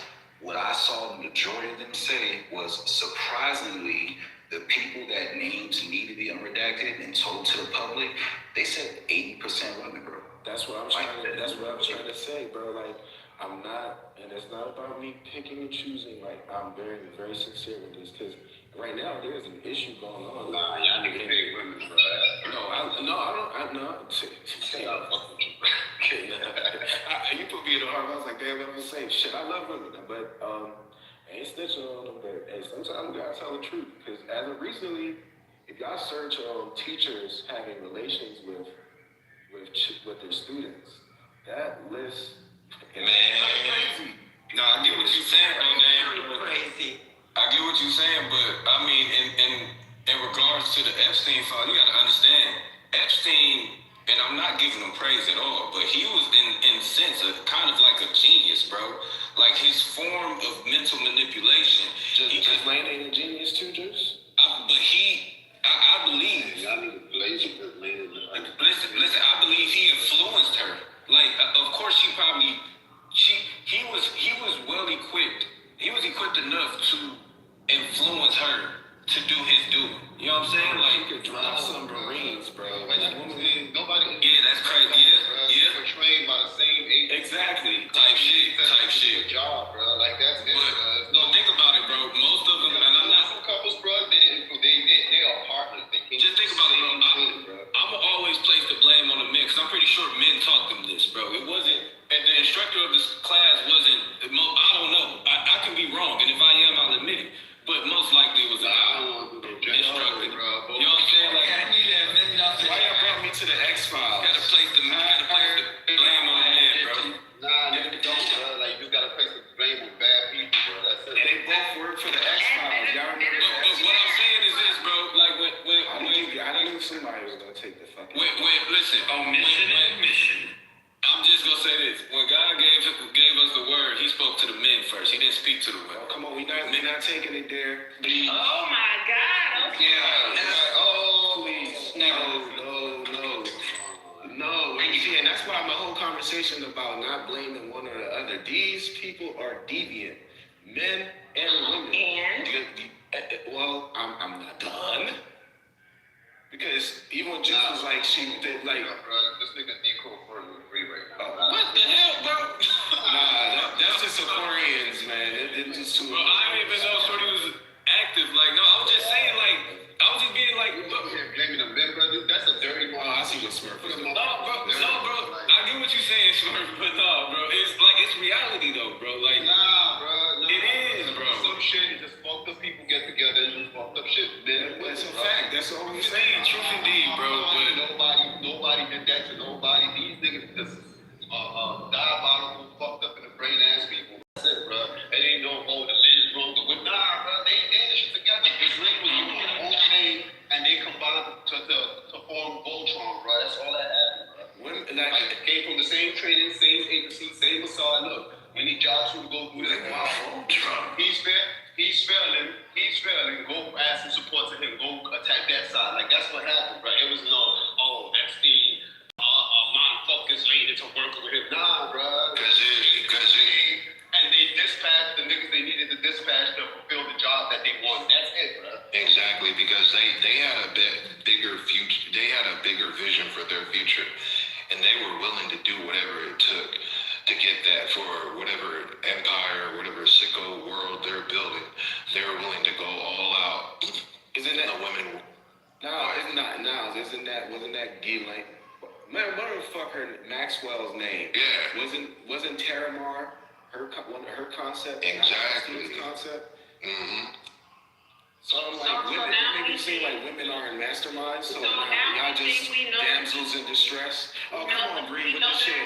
No, the woman was just, she was just captivated by Epstein, and she just. Hey, all day, this is the code for, bro. Let's get the code. Yeah, like this is this is fucking crazy. Now it's like I ain't gonna lie, bro. Men and women are terrible. Women be acting like they don't do shit. I don't give a fuck. Y'all are as terrible as men. All right, I'm finna keep pushing that. I'm finna keep pushing the I issue. don't give a fuck. We wouldn't be insane, bro. Men wouldn't be insane, bro. We wouldn't be insane if Adam didn't listen to Eve, bro.